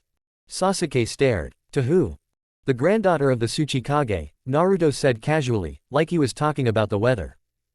He waited for the explosion. It didn't take long. You're engaged. Sakura nearly tripped over her book. And she said yes after you told her about. Wait, you did tell her about that, right? Naruto nodded. Told her everything. Even the fact that, for the sake of reviving the clan, I might need to father children with close friends, without romantic attachment. Sakura's mouth dropped open, and she still agreed. She appreciated the honesty, Naruto said with a shrug. Said she'd rather know now than be surprised later. Sakura gaped at him for a moment longer, but the wheels were clearly turning behind her eyes. She wanted to call it stupid, should have called it stupid, but then remembered the truth of it all. There were only 2 Uchiha left. And only one of them was even remotely willing to think about the future in that way. The jealousy she wanted to feel didn't quite come. Instead, there was something else. Something quieter. She thought about the arguments she used to have with Ino back in the academy, fighting over Sasuke like it was some kind of prize.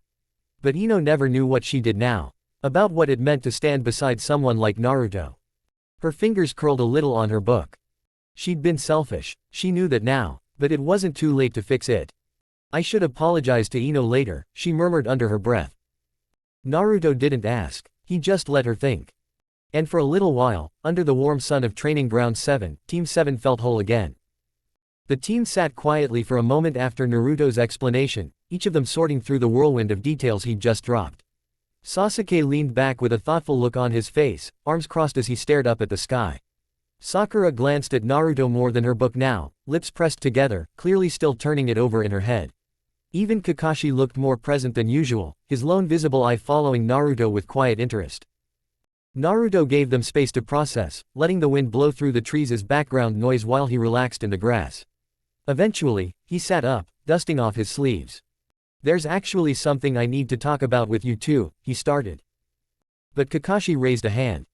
Before you do, Naruto, he said, reaching into his vest, I've got something for all of you. He pulled out 3 neatly folded forms and handed one to each of them. Congratulations, Kakashi said with a warm note in his voice. You've been nominated for the Chunin exams. Sakura gasped, sitting up straighter as she stared at the form in her hands. Sasuke's smirk deepened, and he gave a sharp nod, already accepting it without question. Naruto raised an eyebrow and unfolded the paper slowly, scanning the details.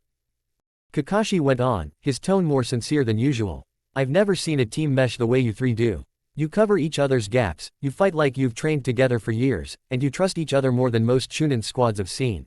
You've earned this. Sakura lit up like a lantern, her fingers tightening around the form. We're finally being recognized. Sasuke only said, about time. Naruto's eyes landed on one line in the application. All team members must agree to participate. If even one member declines, the team will not be eligible. He exhaled through his nose. So much for an early departure. The exams would stretch out over a month, and they'd been postponed recently, meaning they were starting in 3 months instead of the usual schedule.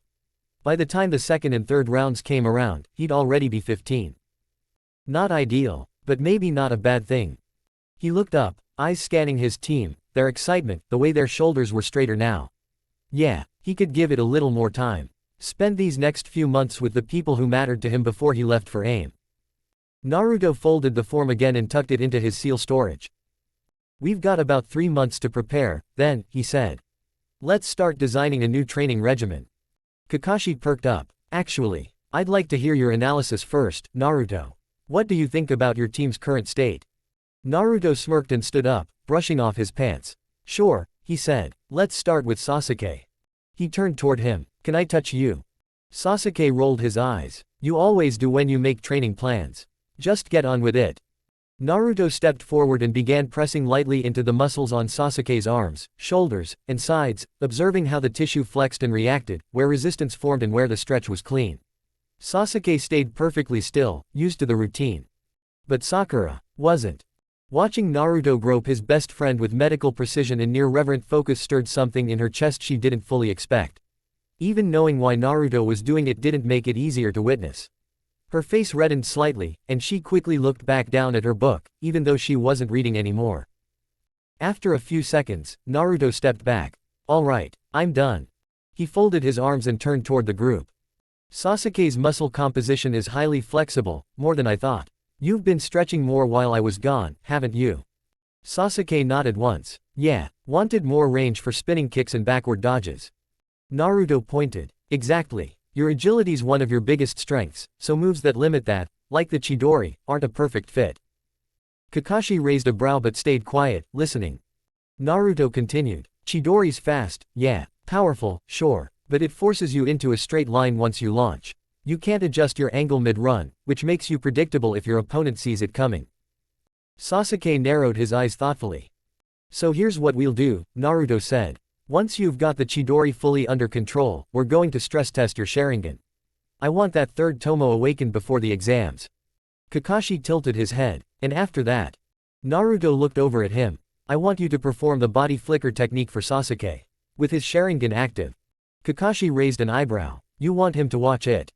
"Exactly," Naruto said. "Not copy it, just understand the core principle behind it. He won't be able to do a full shunshin from that, but he'll grasp the structure."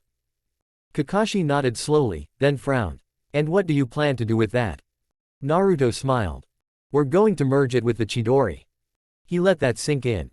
A technique where Sasuke launches into a Chidori, but mid-run, he uses a flicker-style burst to shift directions instantly. Left, right, up, back, whatever he needs.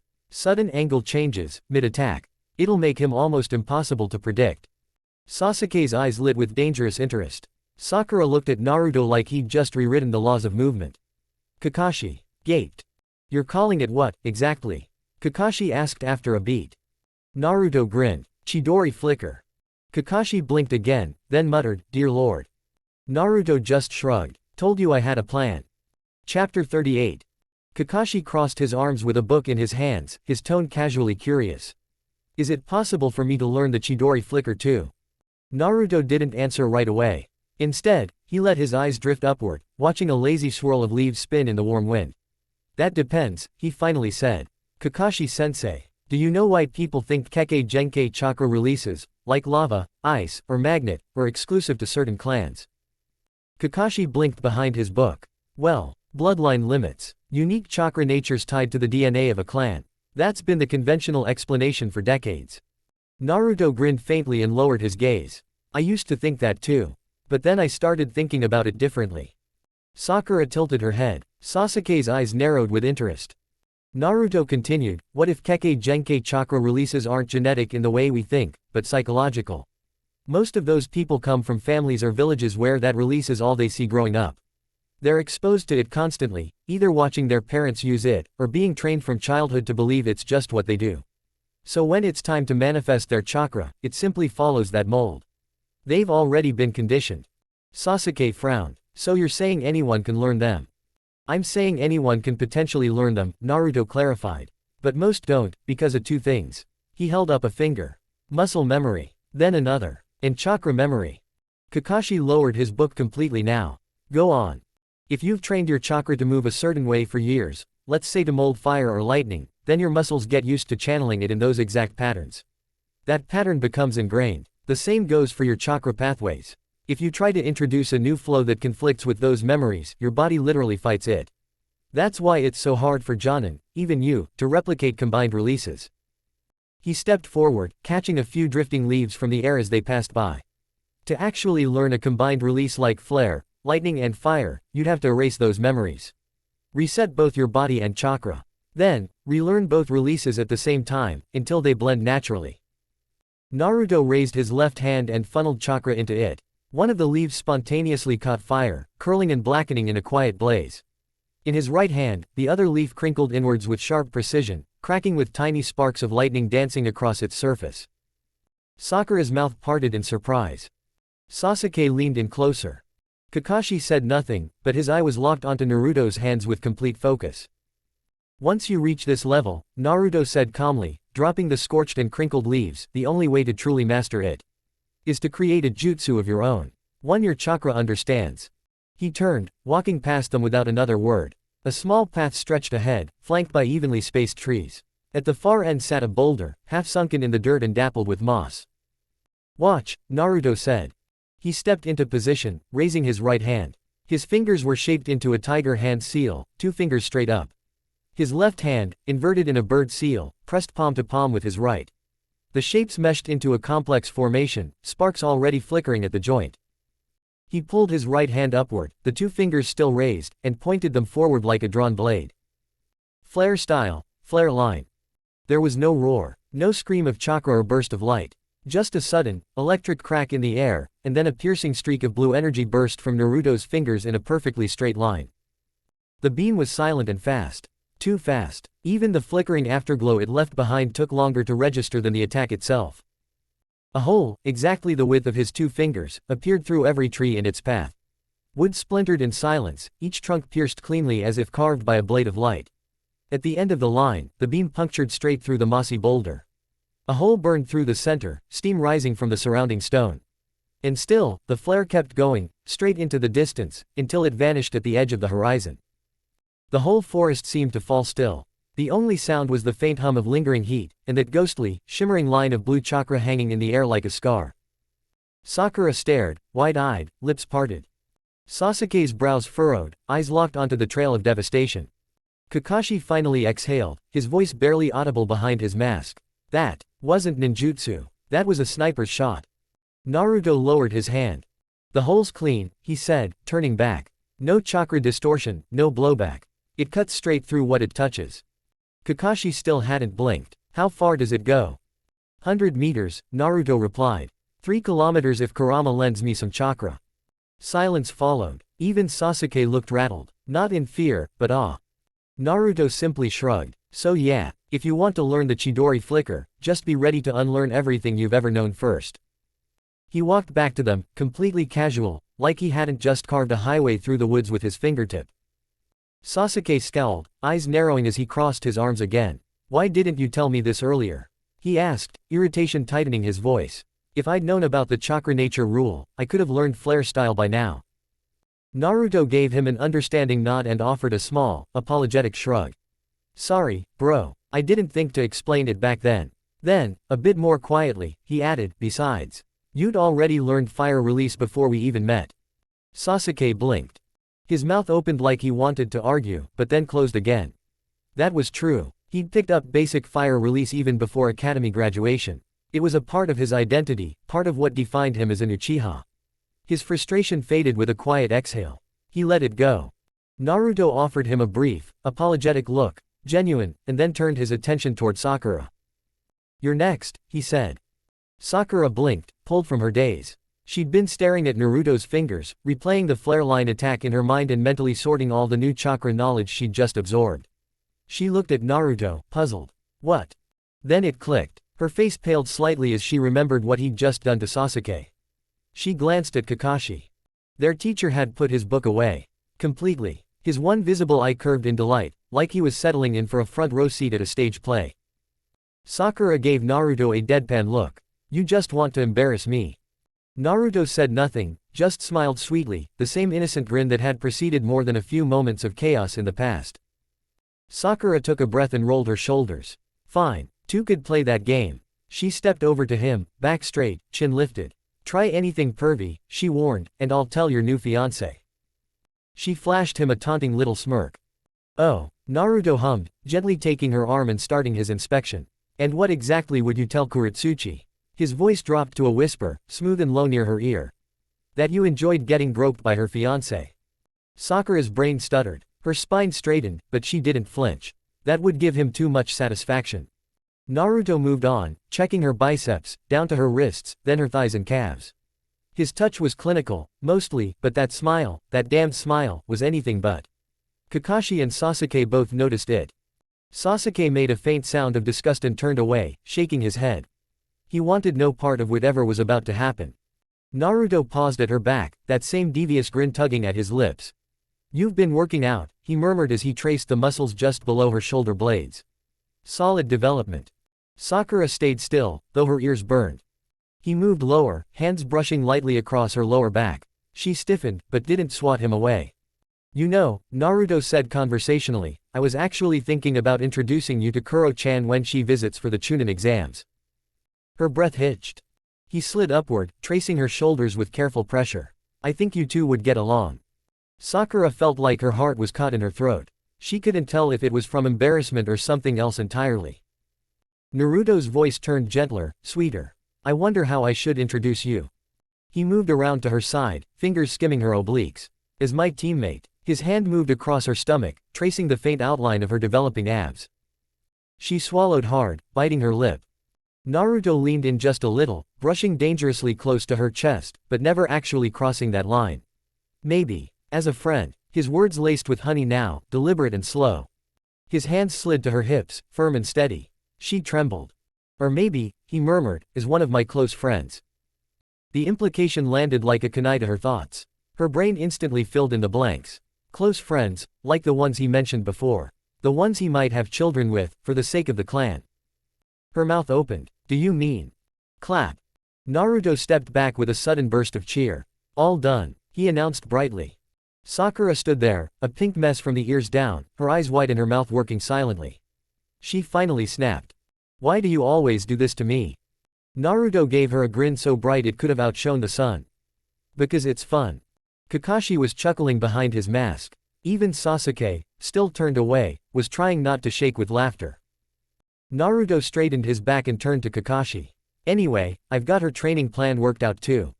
Kakashi gave him a slow, amused nod. Of course you do. Sakura was still mumbling to herself, blushing hard and staring at the ground like it had just confessed something shameful to her. Naruto, completely unaffected by her flustered state, cleared his throat and stepped back into teacher mode. All right, he said casually, brushing off imaginary dust from his shirt, Sakura's analysis. She stiffened, cheeks still tinged with color. Sakura's been eating right, Naruto began, looking straight at her with a proud glint in his eye. She's been following the training regimens I gave her, and because of that, she's gained a couple inches in height, and her body's properly developing. That made her stiffen a little more. Muscle tone's almost there too, he added thoughtfully, tapping his chin. Once I get her flexibility up, it'll really help her speed and overall fighting style. Sakura turned redder with every word.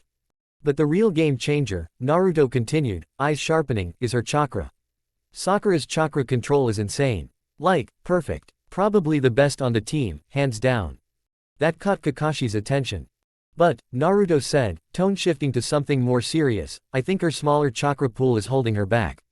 She's got the stamina, tons of it, but I've seen how she moves during missions. She's trying to conserve chakra constantly. Even in tree travel, her joints are always a little tight.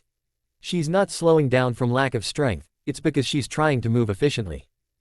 He looked over at her. That right, Sakura. Sakura blinked, pulled out of her spiraling thoughts, and nodded before she could stop herself. Why yeah, she said, quietly. That's exactly right. Naruto gave her a warm, genuine smile. She quickly looked away. Which means, he said, turning back to the group, before I expand her chakra pool, we need to find out her chakra natures. If she has 2 or more, I'm going to start her on dual element training right away. He grinned, a little spark of anticipation in his eye. Because with 2 chakra natures, she might be able to form a special combined release. Sakura's head perked up at that, and even Sasuke leaned forward slightly, interested. Naruto pulled a chakra paper from one of his wrist seals, and, casually, a stick of dango from another. He sat down on a rock, started chewing happily, and just held the chakra paper in his left hand. Seconds passed. Sakura's eye twitched. Sasuke smirked. Kakashi chuckled. Then Naruto slowly raised the paper toward his face, and started chewing his dango a little slower. Sakura snapped. She stomped forward, ripped the paper out of his hand with an audible snap, and glared. Give me that.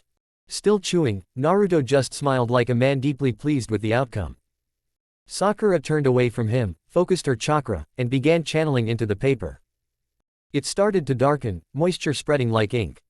Then the paper crumpled into thick, wet clumps and fell apart entirely, becoming a handful of muddy pulp in her palm.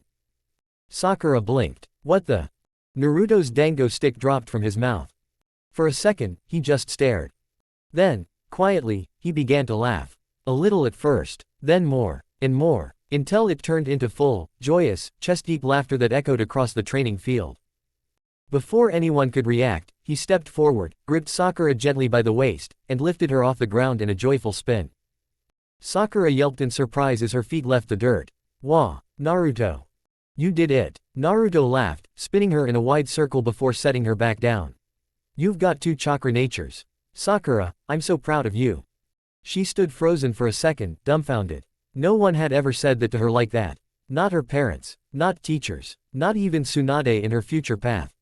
"Thank you," she mumbled, voice unsteady and cheeks flushed. "That means more than you know." Naruto just grinned and gave her a playful pat on the shoulder. Behind them, Sasuke turned to Kakashi. "What do earth and water combine into?" Kakashi didn't answer right away. Sasuke frowned. Kakashi's visible eye had gone wide, pupil dilated, mouth slightly open like he'd just seen a ghost. He blinked. Would release. Sasuke stiffened. Sakura just stared. Naruto's grin widened. "Oh," he said, eyes glinting mischievously. "This is gonna be fun." Chapter 39. Naruto moved to stand beside his teammates again, brushing off some of the dirt from his pants with a quick sweep of his hand. "So," he said, glancing at Kakashi, "training sound good to you? Or do you want to change anything?" Kakashi tapped a finger against his masked chin, thinking for a long second. "That's more training than most Chunin receive," he admitted. "Way more." Naruto shrugged like it wasn't a big deal. Kakashi looked over the three of them, his gaze thoughtful. "You'll still need to take missions now and then," he said, "but we can stick to the bare minimum if you all agree. That way, you can focus on this training regimen without burning out." The question barely left his lips before both Sasuke and Sakura answered in near unison. "I trust Naruto." The words hung in the air, crisp and immediate. Naruto blinked, surprised. His face softened, a chuckle slipping out before he could help it. "Man, you two are gonna make it hard to stay humble." Sakura gave him a playful glare. "You, humble?" Sasuke smirked but didn't say anything. Naruto's grin shifted into something more focused, more resolute. His voice dropped into that calm, unwavering tone that always made people take him seriously. "All right then, by the time the Chunin exams start," he looked at both of them in turn, "you two are going to be able to fight a Jonin. Especially one who's never seen you fight before." Kakashi let out a low chuckle, half impressed, half nervous. "You're really serious about this, huh?" Naruto turned to him, expression unreadable for a moment. Then his gaze drifted off toward the trees in the distance. "I have to be." His tone had shifted. Quiet, reflective, not heavy, but thoughtful, as if he were already standing somewhere far beyond the training field, in a future only he could see. Kakashi studied him closely. "What level are you aiming for, Naruto?" The question made both Sakura and Sasuke glance over too. Naruto's violet eyes stayed on the horizon. "Strong enough to put down a Hokage," he said, voice low and resolute. "Easily." The silence that followed was immediate and sharp. Kakashi's mouth opened slightly in surprise. Sakura's eyes widened. Even Sasuke's brows furrowed, not in disbelief, but in realization of the sheer scale of what Naruto just said.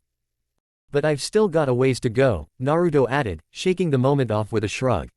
His tone snapped back to something lighter. "Come on, let's get started." He clapped his hands once, turning back toward the center of the training field with that familiar smirk on his lips, the one that always carried just a bit too much confidence to be ignored. Kakashi exhaled slowly and lowered his head, hiding a smile behind his mask. "Kami help the world if you ever do get there." Naruto just grinned wider. "That's the plan." Later that night, the soft clack of Naruto's sandals echoed off the quiet road as he parted ways with Sasuke and Sakura. Sakura had nearly collapsed from chakra exhaustion, her legs all but jelly from their new training regimen. Naruto ended up carrying her half the way. Sasuke grumbled something sarcastic under his breath, but Naruto just smirked and took it in stride. Now, standing in front of his home, Naruto rolled his shoulders once and cracked his neck. His house, repaired neatly after the seal ritual's catastrophic wall collapse, stood quietly under the moonlight. The repairs had been funded, somewhat grudgingly, by the council after Sasuke pushed for it. His friends' backing gave the demand weight, and the council folded with little protest. At least they were good for one thing. Naruto stepped up to the door, his hand halfway to the knob when something pulled him back. His nose twitched. A sharp scent stabbed through the calm, wet skin, swampy musk, and alcohol. He blinked, sniffed again, this time pulling the smell in with purpose. His senses had exploded since he absorbed Kurama's other half. Now his nose could pick out a bowl of ramen in a market 5 streets away if he let it. If he didn't actively block the city's smells with chakra, he'd probably collapse from sensory overload. Add that to ears that picked up whispers like shouts and sight that could still make out shadowed forms in pitch black, and Naruto had learned quickly to filter his world before it overwhelmed him. But now, with focus. Toads. Definitely toads. And liquor, strong. Something old and distilled. But there was something else too. Familiar, irritatingly smug, and very out of place. What the fuck? He opened the door. The light flicked on. And there, lounging at his dining table like he owned the place, was a tall man with wild white hair, red lines running down from sharp eyes, and a bottle in one hand. The man didn't even look up. "We need to talk, kid." Naruto didn't even blink. "You need to get the fuck out of my house, Toad Man." The air turned dense in an instant. Naruto's tone didn't rise. It didn't crack. Just flat and cold. "If the council sent you, this will be the last night you or those bastards grace this continent." The man let out a chuckle, deep, amused, and bold. "You're gonna fight Jiraiya of the legendary Sannin alone." Naruto tilted his head slightly.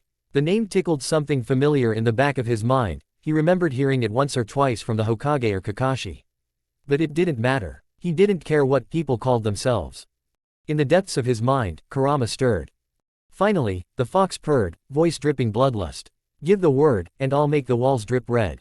I like this one's chakra, pompous and overconfident. Let's see how fast he begs." Naruto smiled, but it was thin, sharp. I mean, Kakashi and the old man might be sad about never getting another sequel to their smut, but hey. It'd be a great benchmark test for me. He cracked his neck. "Besides, I never fight alone." Jiraiya's posture changed. Gone was the drunken lounge. He straightened slowly, his expression hardening. "What do you mean by that?" Naruto didn't answer right away. He smiled again, too wide this time. Too calm. "If I fight someone breaking into my house, I'm always in the right, aren't I?" His tone lightened, almost teasing. "And when the person who broke in happens to do it in the home of the Jinchuriki, the Uchiha clan head, and the only sealed grandmaster alive." Naruto's voice dropped an octave, sweet and dangerous. "You just gave me a perfect reason to wipe out the council." Jiraiya's jaw set. "And you think I'll just let you?" "I think," Naruto said, voice slow, deliberate, "that you're not very good at piecing things together." He held up a finger and started ticking points off. "I'm the Nine-Tails Jinchuriki. I'm the only fox summoner. And thanks to my cute, little fox, Mizuru, you already know I signed the scroll." Jiraiya's frown deepened. His eyes narrowed. Naruto tapped the spot on his stomach where the seal lay hidden. "You want to know who the boss fox summon is?" His eyes gleamed violet red in the light. "This guy." The room fell dead silent. Jiraiya took a slow breath, the alcohol-induced confidence bleeding out of his eyes. "Kid," he said finally, softer, "calm down." "I am calm," Naruto said simply. "But no one breaks into my home, Toad Sage or not." Jiraiya sat heavily back down in the chair. He didn't reach for his sake again. "What did they do to you?" he asked, voice low. "To make you like this?" Naruto narrowed his eyes, the tension in the room ebbing but not fading completely. Something in Jiraiya's face had changed. The fight was gone from his eyes, replaced with something older. Sadder. And that made Naruto pause. He tilted his head, assessing the man. Something told him that Jiraiya had jumped to the wrong conclusion about what damaged him. Naruto could see it now, the man didn't look scared. He looked guilty. And that confused Naruto more than anything else. But for now, he let it be. There was still too much to unpack. And his instincts told him this was just the beginning. Naruto sat across the table from Jiraiya, arms crossed, eyeing the man like he still couldn't believe what he was seeing. "All right," Naruto muttered, kicking his feet up onto the chair beside him, "we'll talk. But don't expect me to let you sleep here." Jiraiya chuckled and leaned back, his movements loose, but his eyes studying the boy, no, the shinobi, in front of him. "Hey, even the way you act. Like a damn fox. Must be Kurama rubbing off on you." Naruto rolled his eyes and leaned his cheek against one hand. "You break into my house, drink in my kitchen, take up my living room like you own it, and now you're comparing me to a fox. You think I'm the one with no manners." But Jiraiya wasn't listening to the words, not really. He was looking, really looking. The lines of Naruto's face were sharp, more Uchiha than anything else. Those violet eyes, intelligent and unreadable, carried nothing of the Fourth's calm blue. No blonde spikes either, not anymore. The boy in front of him didn't look like Minato. Almost like he could read the thought, Naruto spoke quietly. The fourth probably wasn't my father. And if he was, someone tampered with me. There's too much that doesn't add up. Jiraiya's heart stalled for a beat. You're just saying that. Naruto waved him off. Not here. Not in my house. That conversation can wait. His tone left no room for argument. Why are you here? Why do you want your old seal scroll? Jiraiya let out a sigh that turned into a groan and reached for the sake bottle like it owed him money. Because the key disappeared. Naruto blinked. The key. To the 8 trigrams seal. The one the toads kept in the fire temple for safekeeping. Vanished about the same time your summoning scroll was signed, according to the toads. I panicked. Thought someone had broken into the temple to tamper with the seal. Came here, saw the damn house was wrecked, found designs for a seal I don't even believe is real. Then your little fire fox lit my only clue on fire and called me a damn hedgehog. He downed half the bottle in one swig and let out a long exhale, burying his face in his hands. Naruto stared for a beat. And then his body trembled, not in rage, but from laughter he was barely keeping down. You called her a name first, Naruto said between chuckles, reaching for his own cup of tea. I said she looked like a brush fire with feet. She's sensitive about that, Naruto said, grinning. The amusement faded from his eyes as his voice turned low and serious. But let me be perfectly clear, no one sees that scroll. Not even you. That seal was approved and recognized by the Fire and Earth Daimyo. It's private property. Mine. Jiraiya narrowed his eyes. You're trying to tell me a seal stronger than the 8 trigrams actually works. Kid, no offense, but that's the peak. Nothing's stronger. Only thing capable of holding the 9 tails. A sharp breath escaped Naruto's nose, a scoff dressed in a smile. That's where you're wrong. Twice, actually. He leaned forward, voice now velvet and steel. First mistake, the 8 trigram seal didn't seal all of Kurama. Just half. The seal was designed around the body of an infant. Not the Biju. If Kurama wanted to, he could have flooded me with chakra, shredded my coils, and killed me in seconds. Jiraiya's face darkened. And the second mistake, Naruto continued, was saying the 8 trigrams is the peak. That tells me you stopped trying to improve a long time ago. That's not the mindset of a seal master. He stood slowly and unfastened the front of his black battle robe. Then, with a tug, he pulled the hem of his mesh shirt upward, exposing his stomach. I know the Uzumaki clan would hate to hear you say that, he said. They'd probably rise from their graves just to slap you. Jiraiya stared. There, across Naruto's toned abdomen, the ink geometry of the 12 trigrams seal hummed to life, impossibly intricate, impossibly alive. Chakra flared subtly through it, making the etched lines ripple and glow like coiled starlight. This, Naruto said softly, is what happens when you don't accept failure. When you push past what people say is impossible. When you decide you're going to protect the people you love, no matter what it takes. Jiraiya felt something shift inside him. This wasn't just a boy with talent. This was a boy forged in struggle. Hardened by loneliness. Refined through brilliance. His words had conviction. His chakra, control. His presence, unshakable.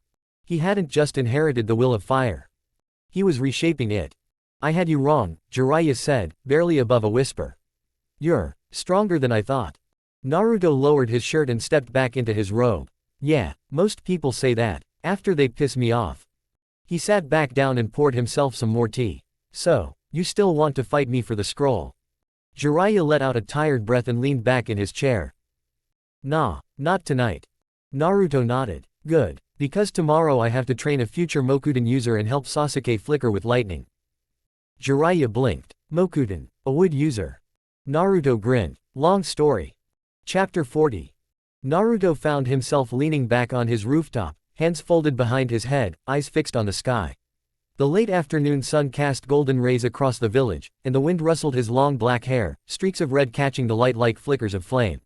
It was quiet, for once. He exhaled slowly. He'd never admit it, but he actually enjoyed talking to Jiraiya that night. There was something nostalgic about the man, like an echo of something Naruto had always wanted and never quite received. Still, no amount of nostalgic warmth made up for the stench. Toads and sake. His house had smelled like a bog for a solid 3 days, even after sealing and scrubbing every surface. Jiraiya had promised he'd be around until the Chunin exams were over, popping in every now and then. Naruto had promptly informed him that breaking and entering was not the same thing as dropping in, and under no circumstances would he be staying the night again. Jiraiya only laughed, muttered something about how stubbornness must have been inherited, and disappeared into the city. That was fine. Naruto had things to do. Time blurred after that. The past 3 months had gone by in a blur of sweat, training, and occasional bruises. The team hadn't slowed down once, not when it rained, not when they had missions, not when Kakashi claimed he had something important to do, which always mysteriously coincided with Ika release dates. They trained. Sasuke had finally mastered the original Chidori. Clean form, efficient lightning nature chakra, precision like a needle. The moment Kakashi gave the nod, Naruto started what he called stress test training. Which really just meant Naruto and Kakashi took turns going all out on him in controlled bursts until Sasuke's reflexes awakened out of necessity. By the end of week 2, Sasuke's Sharingan had bloomed into its third tomo. The change was subtle but immediate, his eyes read motion like written language. Every twitch of Naruto's foot, every flick of Kakashi's wrist, translated into predictive movement in Sasuke's mind. Naruto then forced him to observe the body flicker with his active Sharingan and document every detail. Chakra concentration, movement posture, recoil, breath timing, it was insane how much Sasuke was forced to notice. Afterward, Naruto had him switch from normal chakra to lightning-based chakra for the flicker. The first time Sasuke tried to combine Chidori with the flicker, he disappeared from the clearing and reappeared slammed face first into a tree trunk. The second time, he hit the stream with such speed the water parted like it had been cut by a blade. He didn't make it to the bank.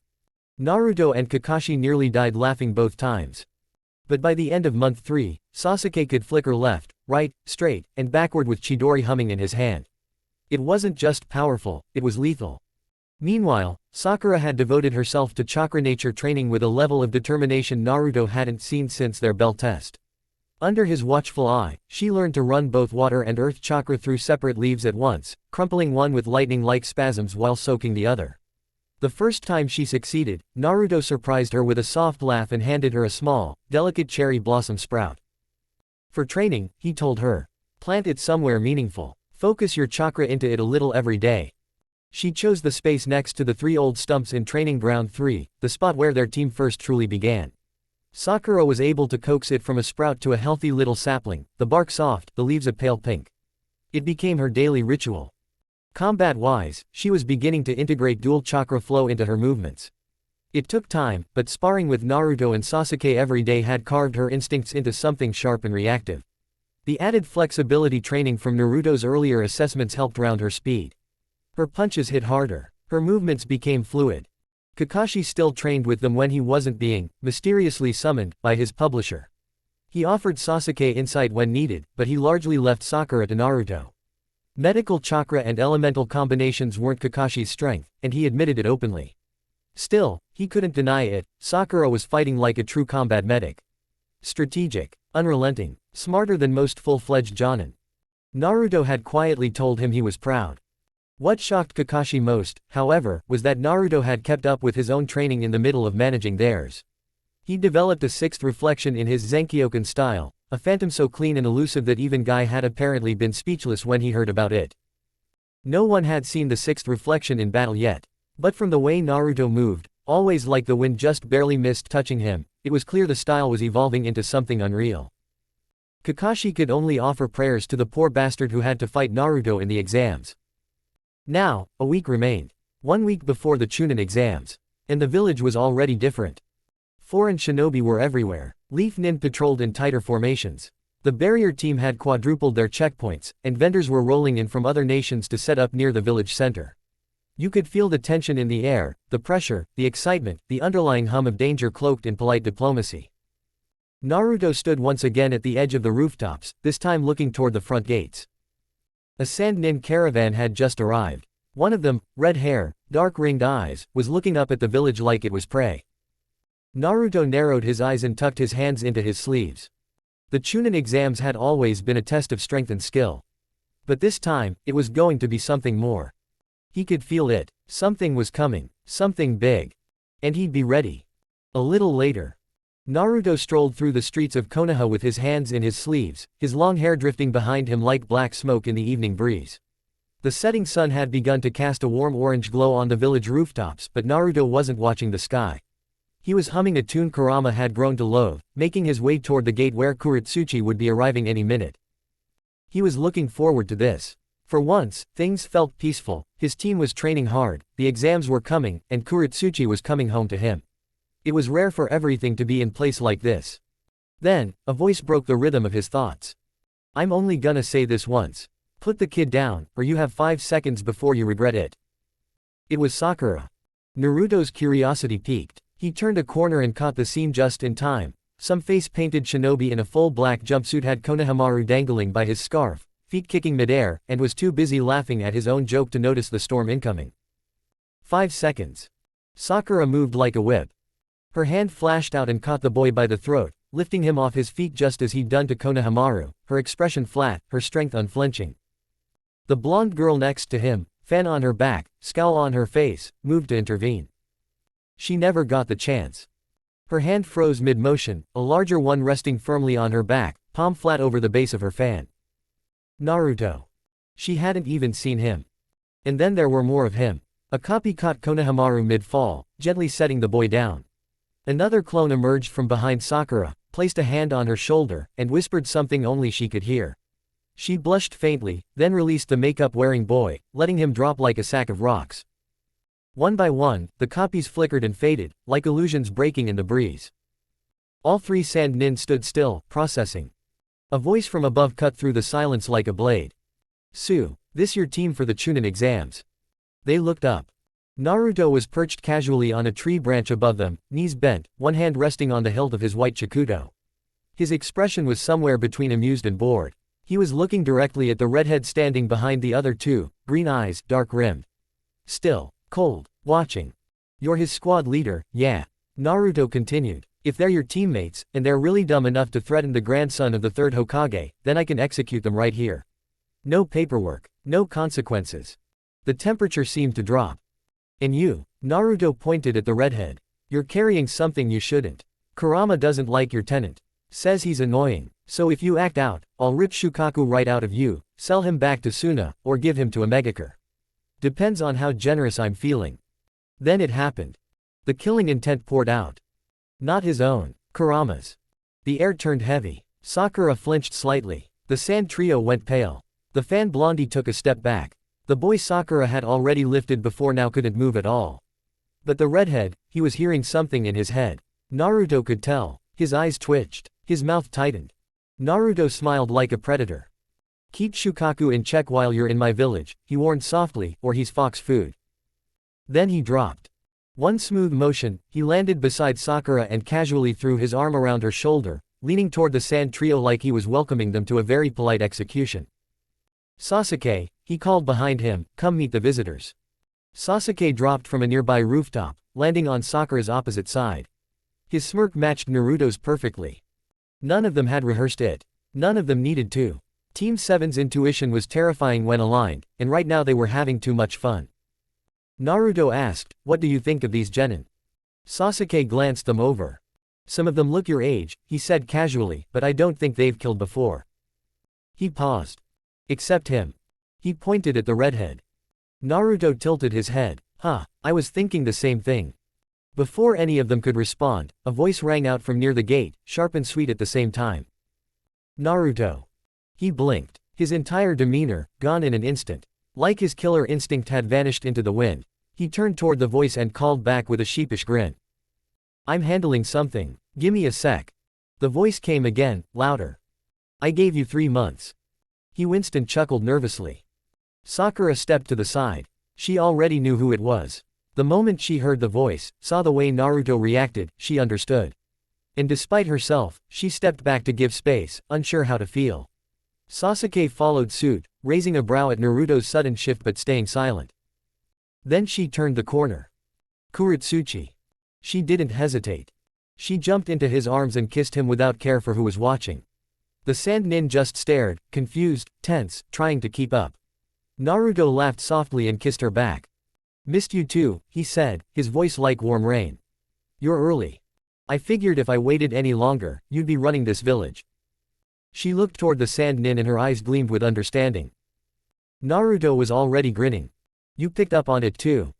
Kuretsuchi's voice turned smooth, seductive, but laced with menace. Words got into Iowa. They heard about the land of waves. They're calling you the Phantom, there now, too. Naruto's tone matched hers immediately. Dark honey and cold fire. Oh, I have a reputation now. He mused. How flattering. The sand trio gulped. The Phantom Massacre. The rumors. The building filled with mercenaries who took their own lives under a genjutsu they never saw. The building left standing with corpses hanging from every floor. This was that guy. Naruto tilted his head again. Names? He asked, voice polite. The Sand Nin introduced themselves cautiously. Kankuro. Tamari. Gaara. Naruto nodded once. Nice to meet you. This is Sasuke, Sakura, and my lovely fiancé, Kuretsuchi. Kuretsuchi waved with a grin that didn't quite reach her eyes. Naruto's voice dropped an octave. As long as you don't cause trouble while I'm here, we'll get along fine. If not, I'm sure I can find you later. The emphasis wasn't lost on anyone. All three Sand Nin nodded and disappeared in a blur of sand and chakra. Sakura exhaled. Sasuke smirked. Kuretsuchi leaned into Naruto's side and whispered, "You're having too much fun." Naruto grinned, watching the spot Gaara had vanished from. Not yet, he said. But soon. Chapter 41. After the sand trio vanished, Kuretsuchi stepped forward and gave a light bow to Naruto's teammates. It's good to finally meet the people Naruto's always talking about, she said with an easy, composed smile. Sasuke gave the slightest nod and lifted one hand in what could barely be called a wave, his version of a formal greeting. Uchiha Sasuke, he said plainly. Nice to meet you. Kuretsuchi smiled wider at him. That was good enough for her. She could already tell how similar he was to Naruto in some ways, quiet strength, the kind that didn't need a crowd. She imagined that someday, this boy might become something like her brother-in-law. Then her pink eyes settled on Sakura. The smallest things always said the most. Sakura's shoulders dipped just slightly. Her breath held in her throat. Her eyes dropped and didn't stay locked on Kuretsuchi's for more than a heartbeat. There it is. Naruto had mentioned her before, months ago. A teammate who lacked a specialty, one who used to barely eat, and wasn't sure what direction she wanted to take her life. But now, the girl standing in front of her was different. Toned, balanced, chakra refined. There was still awkwardness in the way she held herself, but it wasn't because of self-doubt. It was something else. It was the discomfort of standing in front of the woman who had the man she'd fallen for. Sakura stepped forward and introduced herself with more formality than necessary. Haruno Sakura. It's nice to meet you. Kuretsuchi kept her tone soft and gracious. Likewise. She didn't push. No teasing. No dominance. But her eyes said it all. I know. And I'm not stupid. Sakura could feel the tension in her own chest. She remembered everything from the past few months, how Naruto had trained her, believed in her, healed her confidence and rebuilt her strength. That teasing moment during her examination still played in her head at night more than she wanted to admit. He had made her feel seen. Like she wasn't just a teammate. Like she mattered. And now, here was the woman he loved. The one he'd chosen. Naruto clapped his hands together. All right, he said, voice suddenly cheerful, now that everyone's here. Sasuke raised an eyebrow. Here for what? Naruto gave that half smirk, the kind that always meant you'll find out when I want you to. We've got a meeting to attend. Meeting, Sakura echoed, confused. Kuretsuchi blinked once, then her expression shifted slightly. She didn't ask questions, she already knew that look in Naruto's eye. That tone. He was about to lead them somewhere important. Somewhere only he could bring them. Naruto turned around and started walking. Come on, he said casually, already slipping his fingers into Kuretsuchi's. She smiled, falling into step beside him. Her hand fit naturally in his, and her posture relaxed, not because she was showing off, but because this was home. This was hers. Sasuke walked on Naruto's other side, arms crossed. You're being cryptic again. I'm being careful, Naruto replied. There's a difference. Behind them, Sakura walked quietly. Every footstep echoed more than it should have. The streets were emptying out now, night approaching. Lanterns began to glow across the rooftops, casting soft light over the path they took. Naruto led them through alleys and under awnings, cutting through familiar parts of the village and into the Uchiha district. It was quiet there, abandoned. Still scarred from the massacre years ago. But Naruto kept going, leading them behind a long row of buildings, through a seemingly dead-end wall. He touched a single tile on the back of the wall, and a seal pulsed under his fingers. Stone slid open without a sound. A narrow, downward stairwell revealed itself, hidden within the Uchiha compound. He turned back to the group, his face serious now. Time to meet someone important, he said. Kuretsuchi's eyes narrowed thoughtfully. Sakura stiffened. Sasuke's Sharingan blinked to life for just a second, out of habit. And together, they followed Naruto into the darkness below. toward a hidden Uchiha meeting hall. They stepped out of the stairwell and into a wide underground chamber. The stone walls were lined with faintly glowing seals, their light flickering low like the breath of candlelight. At the center sat a large square table, obsidian dark and polished smooth, surrounded by several high-backed chairs. At the far side of the table, seated with graceful composure, was Konan. She was dressed not in her Akatsuki robes, but a plain black cloak with no markings. Her signature paper flower remained tucked neatly into her blue hair. Despite her serene posture, her orange eyes held sharp calculation beneath their calm. As soon as she saw him, she bowed her head in greeting. Naruto. Naruto offered a genuine smile. Konan. He stepped forward into the room, the others hanging back as they took in the unexpected scene. This, Naruto said, gesturing toward the cloaked woman, is Konan, my contact in Omegakure and one of the few people I trust on this side of the continent. He turned to Konan and began pointing to each teammate in turn. That's Uchiha Sasuke, my brother. Haruno Sakura, my teammate and close friend. And this lovely troublemaker beside me is my fiancé, Kuretsuchi. Konan gave them all a graceful nod. It's a pleasure. The four exchanged uncertain glances before quietly moving to the table. Kuretsuchi, calm and curious, took the seat directly to Naruto's left, across from Konan. Sakura, her eyes flicking cautiously between the two women, took the right. Sasuke chose a seat further down the table, close enough to hear, far enough to observe. Naruto held up his hand. The faint hum of chakra moved through the air as seals on the walls glowed again, briefly casting a web of light over the room, before disappearing once more. The chamber is sealed, Naruto said. No one hears us now. Not even Anbu. He turned to Konan. Before we get into anything heavy, were you able to find it? Konan nodded and reached into her cloak, pulling out a small scroll map. She passed it across the table. Ruchi Cave is marked. The entrance moves slightly depending on the season, but this should get you within striking distance. Naruto smiled and tossed the scroll down the table. Sasuke caught it with one hand and unrolled it with curiosity. What is this? Naruto leaned back. The location of the snake sages. Their summoning scroll should resonate with your chakra better than any other. But, be careful, they're snakes, after all. Sasuke smirked and gave the faintest bow of thanks. Understood. Naruto's expression turned serious again, and he glanced to Konan. You want to start, or should I? Konan folded her hands. I'll begin. She looked directly at him, then slowly around the room. Omegakure is ready for you. Whenever you're ready to make the move, the people will receive you. In fact, they already call you something. Her expression softened with amusement. They call you the Phantom of the Rain. There was a beat of silence. Sakura's eyes widened. Sasuke looked up from the scroll, blinking once. Kuretsuchi just smiled knowingly. Konan continued, your actions in the land of waves. Your reputation preceded you. Haku and Zabuza made sure of that. And I may have nudged the narrative forward. Naruto chuckled. I appreciate the help. Konan's tone grew more thoughtful. The Akatsuki have ceased the extraction of the tailed beasts, for now. Pain wants to meet you personally before making any further decisions. That got Sasuke and Sakura's full attention. Konan continued, he believes in strength, but he also remembers ideals.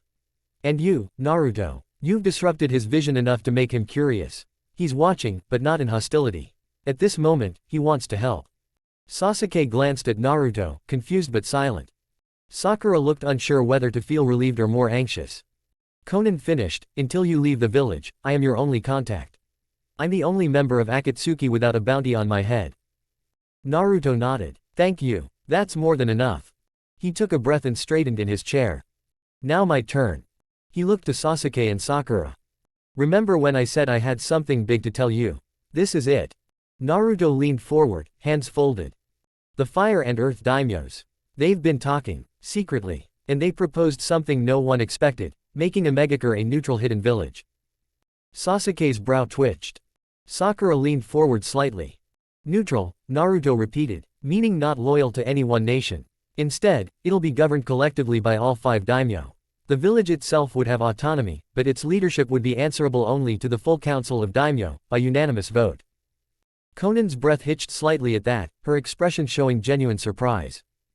It would act as a peacekeeping village, Naruto continued. A force that intervenes in wars before they start. No Kekkei Genkei poaching, no hidden agendas, just a village whose sole allegiance is to balance. He exhaled slowly. And the Fire and Earth daimyo agreed to make me its first cage. Everyone froze for a long second. Conan sat back slowly, clearly shaken by the revelation.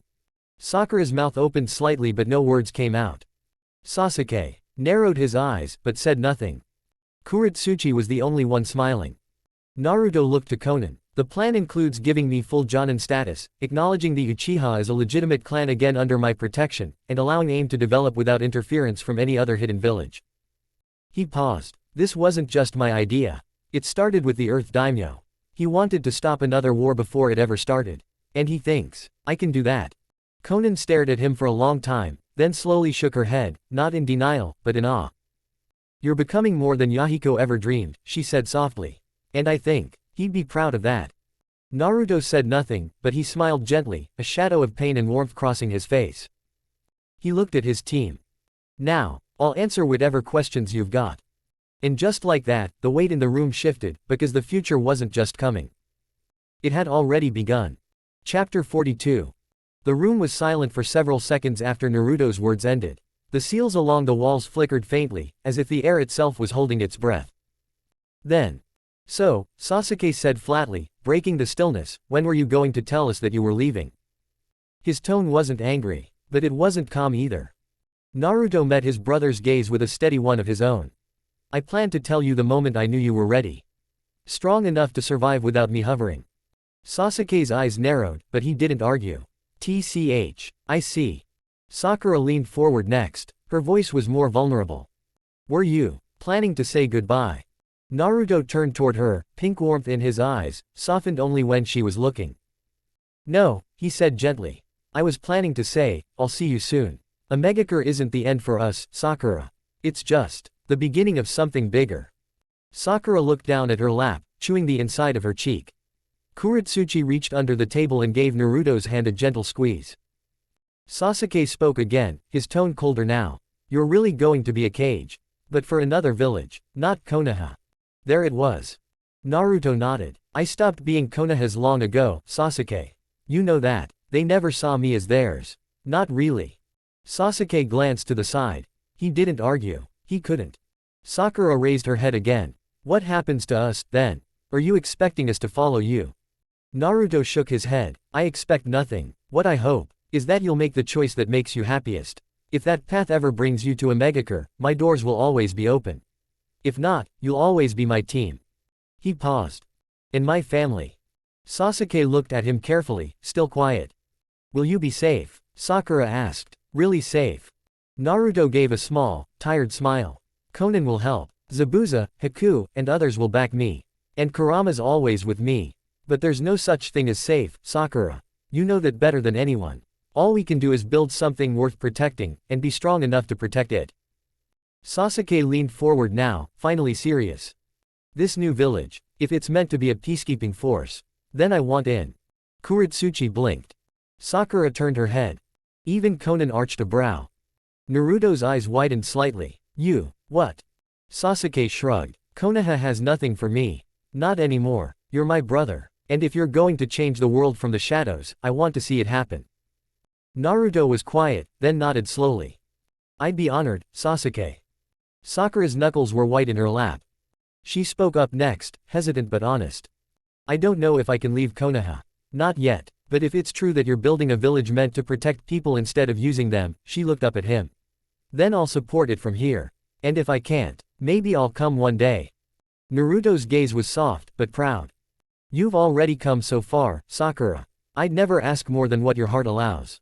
But no matter what you choose, you helped make this possible. I want you to know that. She blinked quickly and looked down again, cheeks warm. Conan spoke up finally, her voice light but firm. It's rare to see such loyalty not forged by war or bloodline. You've built something strong, Naruto. Stronger than you know. Naruto let out a breath. Then we're agreed. The room was silent again, but this time it felt calm. Resolved. He stood and looked at them all. We have a week until the Chunin exams. After that, everything starts moving, fast. He paused, his voice lower now. I want to make memories before I go. I want to enjoy what we have while we still have it. Sasuke smirked faintly. We're not that sentimental. Kuretsuchi leaned her head on Naruto's shoulder. I am. Sakura gave the smallest smile. Me too. Naruto chuckled, wrapping an arm around Kuretsuchi, and reaching out to ruffle Sakura's hair with his other hand, soft and affectionate. We'll train, we'll laugh, and we'll fight, that's all I need. He looked at Conan again. And when it's time, we'll start the future. The hidden Uchiha meeting room slowly dimmed behind them as Naruto resealed the entrance with a flick of his chakra. Faint light from the crescent moon poured over the tiled path as the group stepped into the outer court of the once great Uchiha compound. Conan walked beside him, quiet and graceful as always, her expression unreadable but serene. Naruto escorted her through a shadowed corridor of old buildings until they reached a modest but clean house near the back wall. Candles had already been lit inside, casting a warm glow through the paper windows. "This will be your place while you're in Konoha," Naruto said as he opened the sliding door for her. "It's been fully furnished and sealed against intrusions. I gave it a scent marker for me and my brother, so you won't be disturbed unless it's us." Conan nodded and stepped inside, bowing slightly. "Thank you, Naruto. This is more than enough." He smiled softly. "If you need anything, my house is down that way, only 2 houses with lights on or clean porches in this whole graveyard. You won't miss it." As he turned to leave, a thought struck him like lightning. He snapped his fingers and turned to the girls. "Oh, one more thing. You two." He pointed between Conan and Kuretsuchi. "Don't use the public bathhouse while you're here." Kuretsuchi raised an eyebrow. "Excuse me." Sakura flinched like she already knew why. Naruto smirked. "If you want a bath, just let me know. I'll prep the Uchiha compound's bathhouse for you. It's safer, cleaner, and already in use." Sakura crossed her arms and nodded solemnly. "Way safer." Kuretsuchi gave her a sidelong glance. "Safer from what?" Conan frowned slightly, her sharp eyes narrowing. Jiraiya. Naruto tapped his nose like a game show host again. "Bingo." Kuretsuchi groaned. "Ah, that guy. I thought he was just a dirty story from the bingo books." "Oh, he's real," Sakura muttered. "He probably is the reason those books exist." Naruto chuckled. "Just don't want to see the bathhouse get demolished if one of you finds him peeking. Let's keep our integrity intact." All 3 women nodded like disciples hearing gospel. As Conan stepped inside her house for the night, Naruto turned to Kuretsuchi. "Do you want a bath before heading back to your team?" Kuretsuchi smiled, lips curling playfully. "Sure, but Sakura will take me. I haven't spent time with her yet." Sakura blinked, caught off guard. "Me?"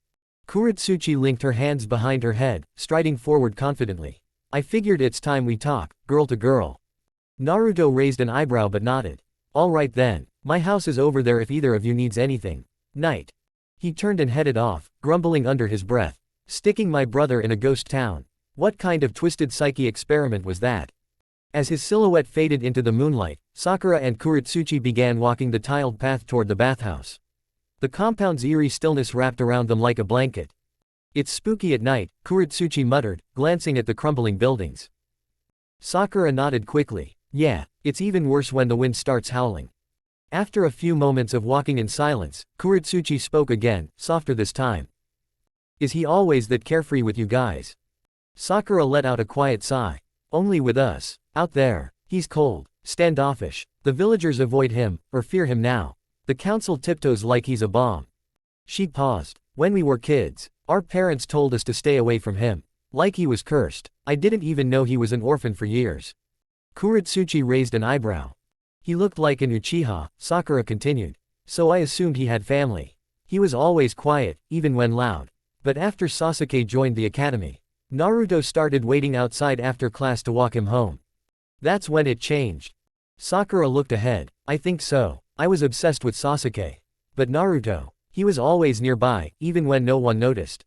Kuretsuchi glanced at her carefully. "What made you finally see him?" Sakura looked down. "Is the fox out of the bag?" Kuretsuchi smirked. "You're not hiding it well." Sakura breathed in deeply, her eyes heavy with truth. "He gave me everything I didn't know I needed. Praise, protection, a reminder that I was more than someone who had to be saved. When I trained with him, he didn't just teach me, he expected me to rise to the challenge. He said an Uchiha doesn't want a girl behind them. They want someone beside them." She chuckled, bittersweet. "He was right. I was starving myself to stay thin for Sasuke. But Naruto, he trained me, fed me, gave me a medical handbook and told me to read, then made me fight until I puked. And when I stood up, he praised me for not giving up." Kuretsuchi didn't say anything for a few moments. Then, softly, "So what now?" They stood before the bathhouse doors. Sakura turned, a single tear falling from her eye. I'm sorry. I don't want to be left behind. I want to stay by his side. Kuretsuchi stepped forward and gave her a warm hug. I understand, she whispered. But why did you tell him you wouldn't go with him to Omegakure? Sakura blinked. I didn't want to get in your way. Kuretsuchi stepped back and smiled. Sakura, I was born into the Tsuchikage's family. My life was built for politics and bloodlines, not love. I never met my mom. I was taught to lead. To breed a legacy. But I got love. Somehow. With him. She looked up at the sky. And I understand what Naruto's doing. Reviving his clan shouldn't mean he has to give himself to someone who only wants his power. If it's someone like you. Someone who wants to be at his side. I'd prefer that. I can trust that. Sakura's lip trembled, but she nodded. I'll think about it. I'll let you both know when I'm ready. Kuretsuchi smiled. That's all I ask. Sakura gestured to the bathhouse doors. Here it is. Thanks, Kuretsuchi said. Then, with a smirk, you heading home? Yeah. I think I'll wake him up to walk me home. Haven't harassed him in a while. Sakura laughed, then walked off into the night, her thoughts heavy but her heart a little lighter.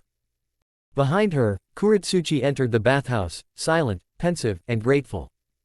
Both girls had a lot to think about. And one Uchiha just might have more love than the world thought possible. Chapter 43. The next week vanished in a blur of sparring, meditations, and seal work. Before they knew it, the morning sun crested over Konoha, casting long shadows across the academy grounds.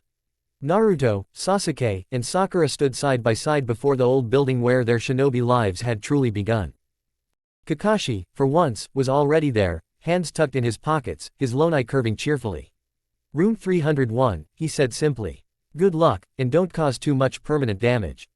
The three nodded, each with different thoughts swirling in their heads, but one common goal: pass this exam, no matter what.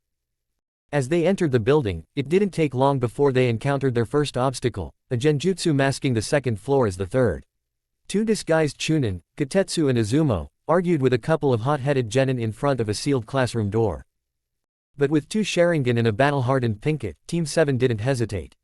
They simply walked through the illusion, ignoring the glare from the disguised proctors as if they were ghosts. No need to announce their ability just yet. They opened the real door to room 301 and stepped inside. The room buzzed with energy, an electric mix of nerves, competition, and bloodlust.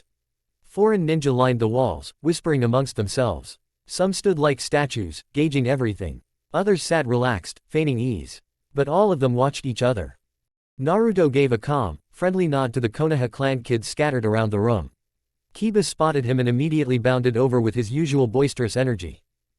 Yo, took you guys long enough, Sasuke, Sakura, Naruto, man, you look serious today. Naruto smirked. That's because we are, dog boy. As Kiba laughed, Naruto's eyes scanned the room again, locking immediately onto a familiar figure across the room. Kuretsuchi. She stood beside her team, arms crossed, her striking pink eyes narrowing warmly when she noticed him. She waved sweetly. What happened next made the room freeze. Naruto's posture shifted, his walk became fluid, seductive, and his smile sharpened like a blade wrapped in silk. Every eye followed him as he cut across the room with the confidence of someone who didn't care who was watching. A Konoha ninja, headed straight for an Iwa team. Whispers exploded from every corner. Everyone knew the history. Konoha and Iwa, blood in the stone, blood in the leaves. No alliances, only grudges. Then it got worse, or better, depending on who was watching. Naruto stopped in front of Kuretsuchi, took her hand with reverence, and brought it to his lips for a slow, deliberate kiss. Gasps rippled through the classroom. Akatsuchi chuckled knowingly. Everyone else, speechless. Naruto gave her a sweet look, like this was the first time he'd ever seen her.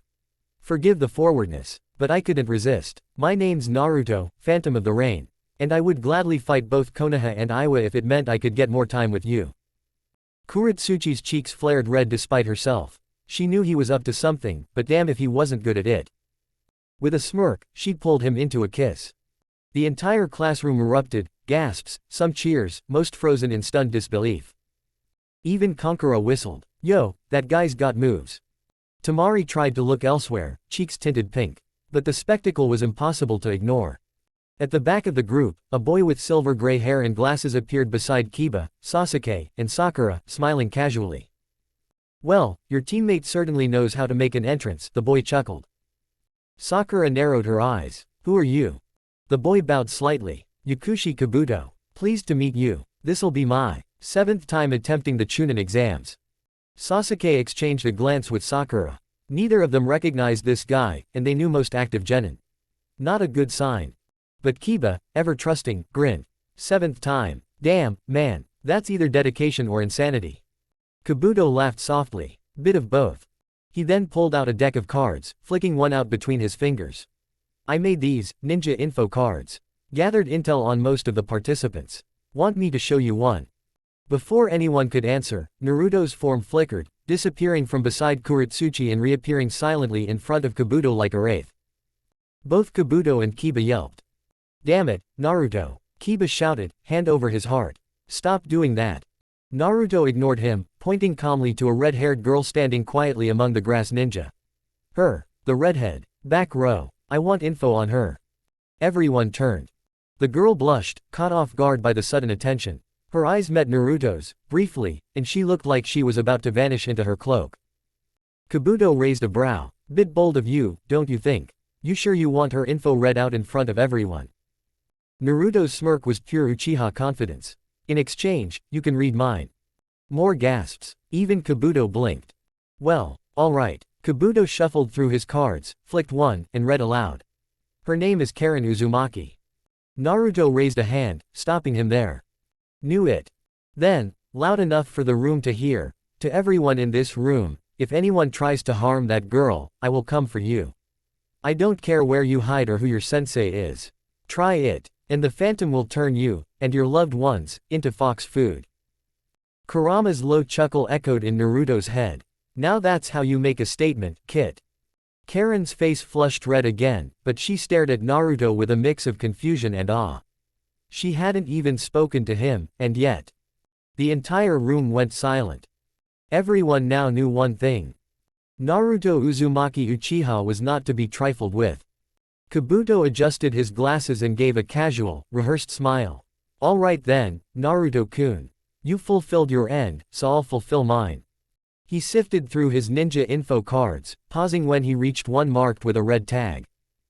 The moment he pulled it out, a faint shift in his expression gave him away. Uzumaki Uchiha Naruto, Kabuto began, voice a bit flatter than before. Current affiliation, Konohagakure no Sato. Official rank, Genin. Recognized by both the Fire and Earth Daimyo as the youngest Seal Grand Master in Elemental Nation history. Now the room started paying closer attention. Kabuto continued, reading from the card with deliberate pacing. Known chakra natures, fire, wind, and lightning. Kekkei Genkei, Sharingan. Summoning contract, foxes. Specializations, Genjutsu Master, Sealing Arts Grand Master, High-Speed Taijutsu User, suspected derivative of the body flicker technique. Nickname, Phantom of the Rain. He glanced at Naruto briefly. Noted combat record includes elimination of rogue warlord Gato and 30 mercenaries during the incident now referred to as the Phantom Massacre. Estimated time, approximately 5 minutes. All kills confirmed through psychological genjutsu cast across a large structure using only one reflection-style clone. Whispers rippled through the room. Kabuto finished reading with one last line, pausing before saying it. Rumored by the Sandaime Hokage himself to be capable of defeating a cage-class opponent. Under the right conditions. The whispering stopped. Everyone just stared. Naruto cracked his neck, stretching like he hadn't just turned the tension in the room into a chokehold. Then, like it was a casual comment, he turned to Kiba. You didn't smell that. Kiba blinked. Smell what? But Naruto was already next to Kabuto's ear. His voice never rose, but something in the air turned sharp. You smell like snakes, he whispered, just loud enough for Kabuto, Sasuke, Sakura, and Kiba to hear. Like blood, too. And medicine. Kabuto didn't flinch, but his eyes shifted, a twitch too quick to control. Naruto's voice darkened slightly. I know that scent. My sister has it, Anko. Hers comes with lavender soap and trauma. Yours smells borrowed. Kabuto felt a cold pit start to grow in his gut.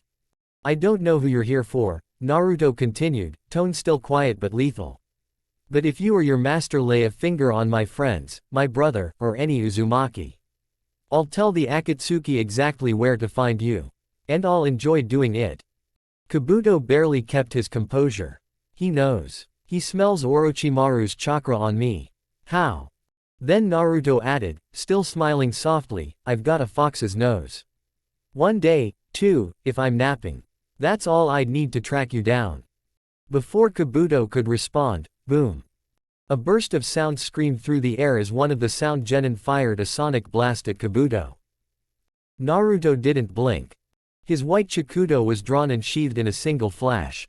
The sonic blast split clean down the middle, half slamming harmlessly into the wall behind and the other dissolving into chakra debris midair.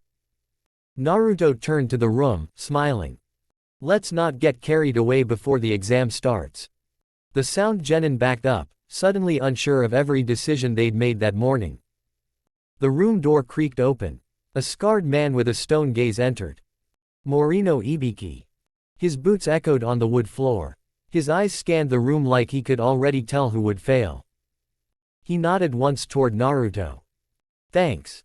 Then he stepped to the desk, slapped down a thick stack of test papers, and faced the room. Sit down. Shut up. The smile vanished from Naruto's face. Ibiki's next words rang out with brutal finality. The Chunin exams begin now. Chapter 44. The moment the written exam ended, the windows of the classroom exploded inward with a crash, shards of glass spraying across the floor. A woman with wild purple hair landed in the center like it was her stage. All right, you little monsters. She shouted, grinning wide. Name's Enko Mitarashi, and I'll be your proctor for the next round, if you survive. A few genin flinched. Naruto didn't. He just smiled. Forest of Death, South Entrance. Later that afternoon, the sky over the Forest of Death had darkened slightly. The wind blowing from the trees felt colder than it should have. Team 7 stood in front of the towering gates, eyes narrowed. Naruto's nose twitched once, and then again. His expression sharpened instantly as he turned his head, locking eyes with a quiet figure among the crowd of genin. The scent was wrong, reptilian, rotten, bloody, snake-like, but not exactly. He caught the fake genin staring at Sasuke with too much interest. Naruto chuckled under his breath. You're gonna have to work for it if you want Sasuke. Sasuke looked between them, confused. What's going on? Naruto smirked slightly. You feel like testing your growth against a legendary Sannin. Orochimaru, still in disguise, smiled in return. If he's bold enough to say yes, I'll happily oblige. Sasuke paused, studying them both.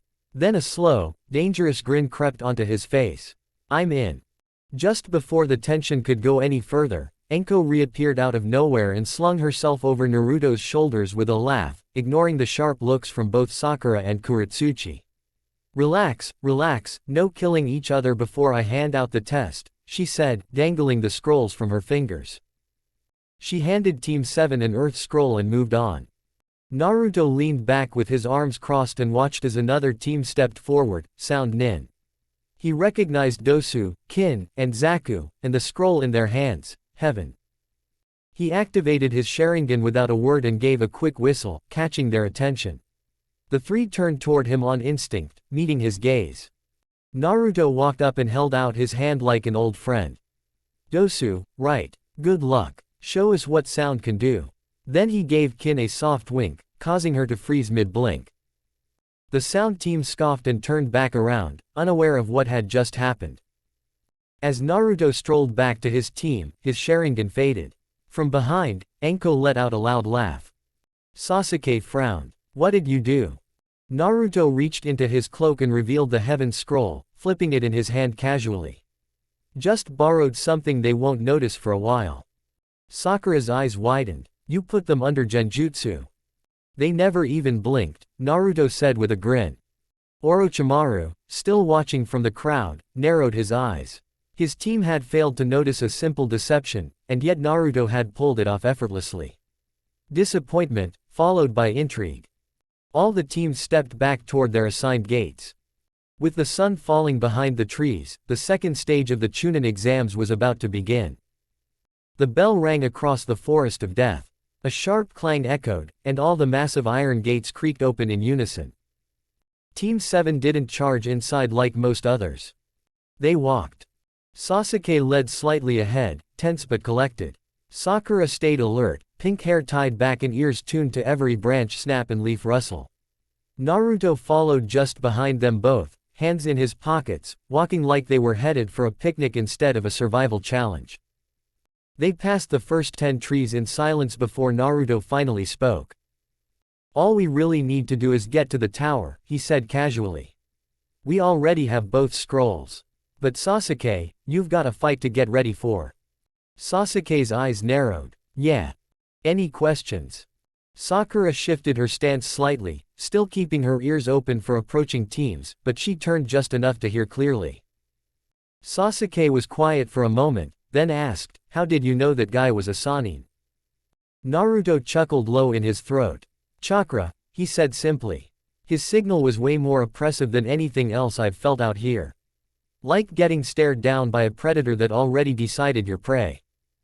He glanced ahead, eyes scanning the forest as he continued. "Plus, the smell. Not just, been around snakes kind of smell, he is a snake. That's what he reeks of. His scent crawls like it has scales." Sasuke thought about that, a flicker of discomfort crossing his face. Naruto shrugged. "And he didn't even argue when I called him a Sannin. Overconfidence. Probably couldn't help himself." "So you're saying," Sasuke started. 9 out of 10 chance. Naruto said, grinning slightly. "That's the rogue Sannin himself. Orochimaru." Sasuke exhaled through his nose.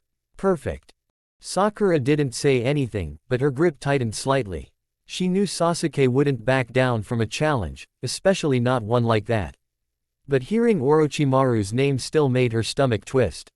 The forest darkened around them as they moved deeper in. The trio moved deeper into the forest of death, the trees growing thicker and the sounds of other teams fading behind the crunch of leaves under their feet. A breeze drifted through the canopy, heavy with moss and moisture, and something else that still clung to Naruto's senses like oil. Naruto sniffed the air again, just to confirm. Yep, snake. That scent didn't fade. If anything, it slithered across his nose even more boldly now.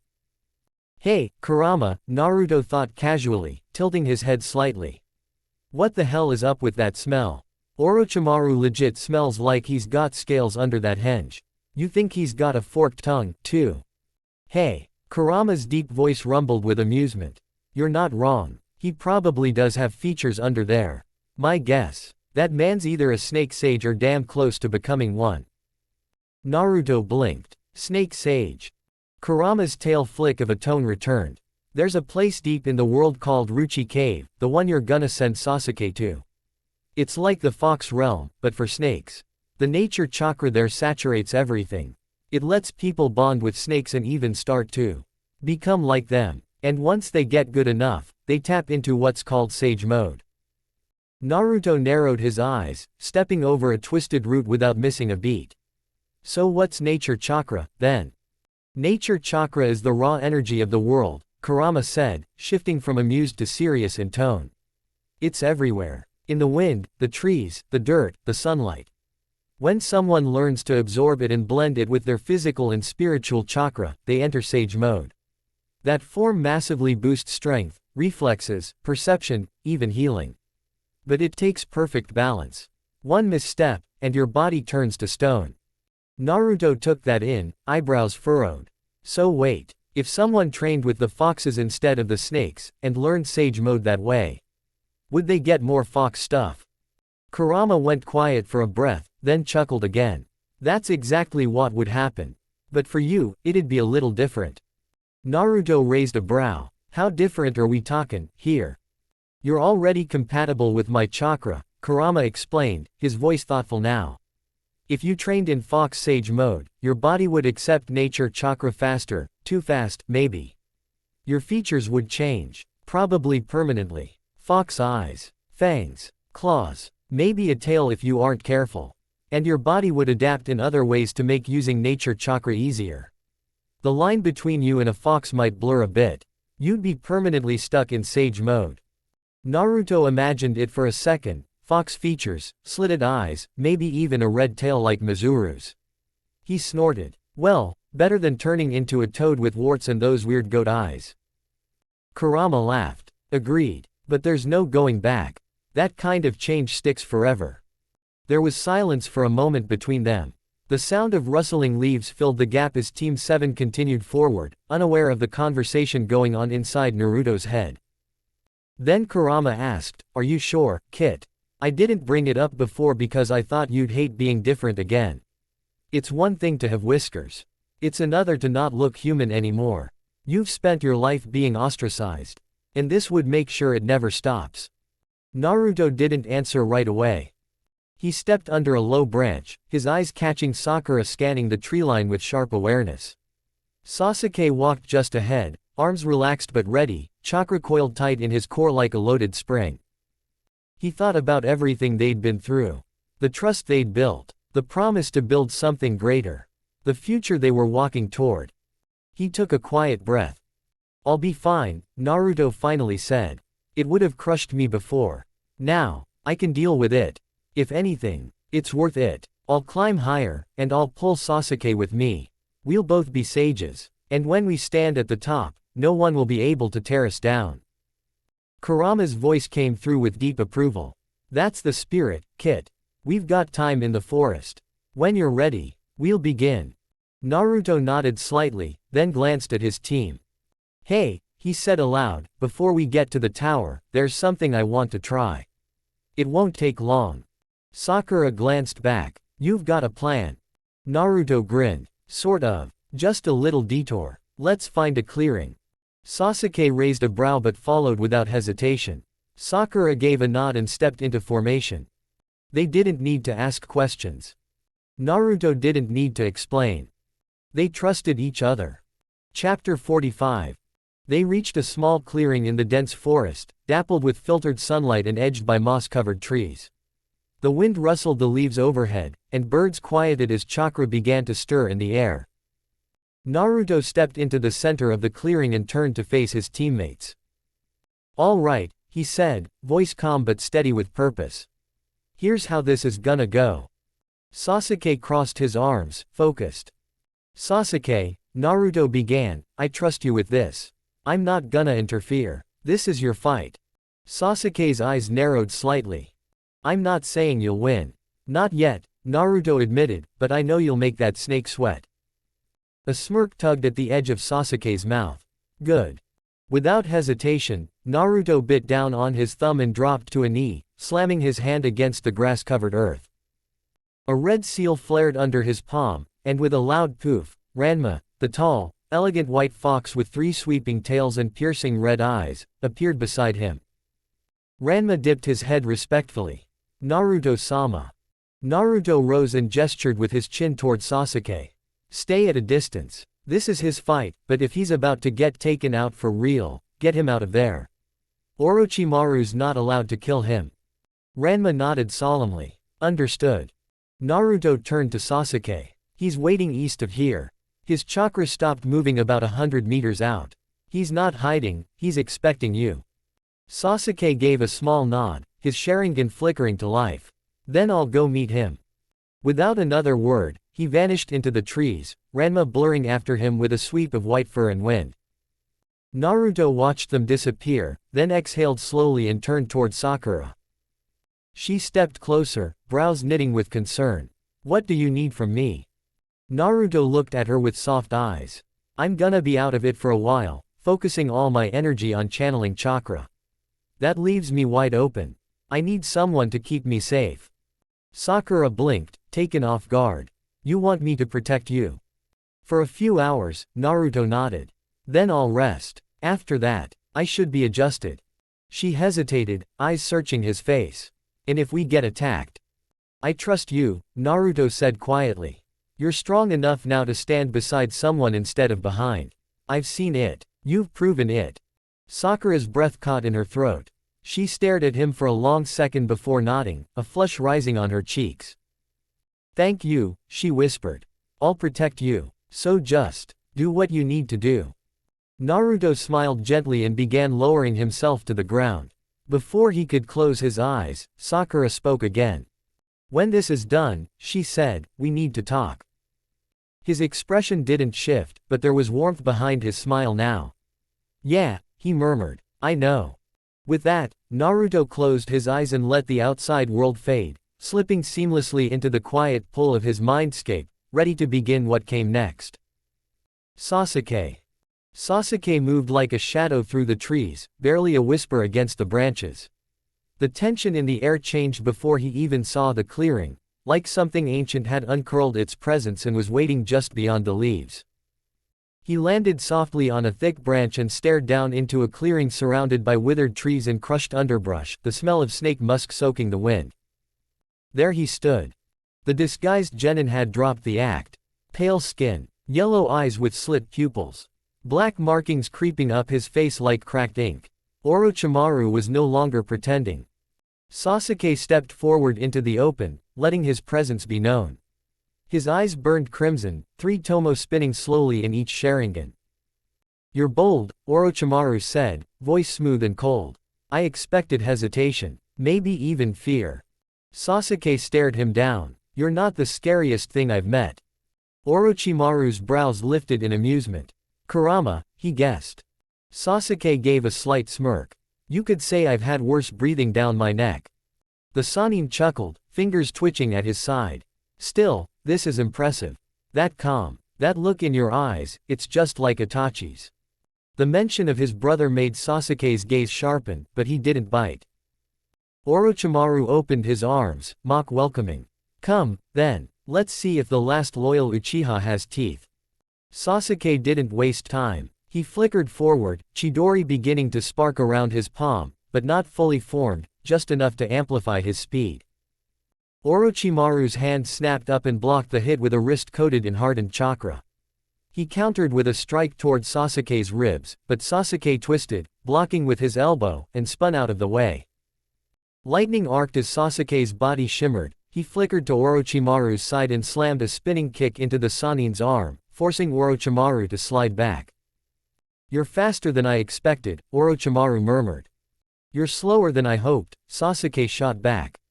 The wind hissed as Orochimaru lunged with unnatural speed, his mouth widening far too much, fangs bared.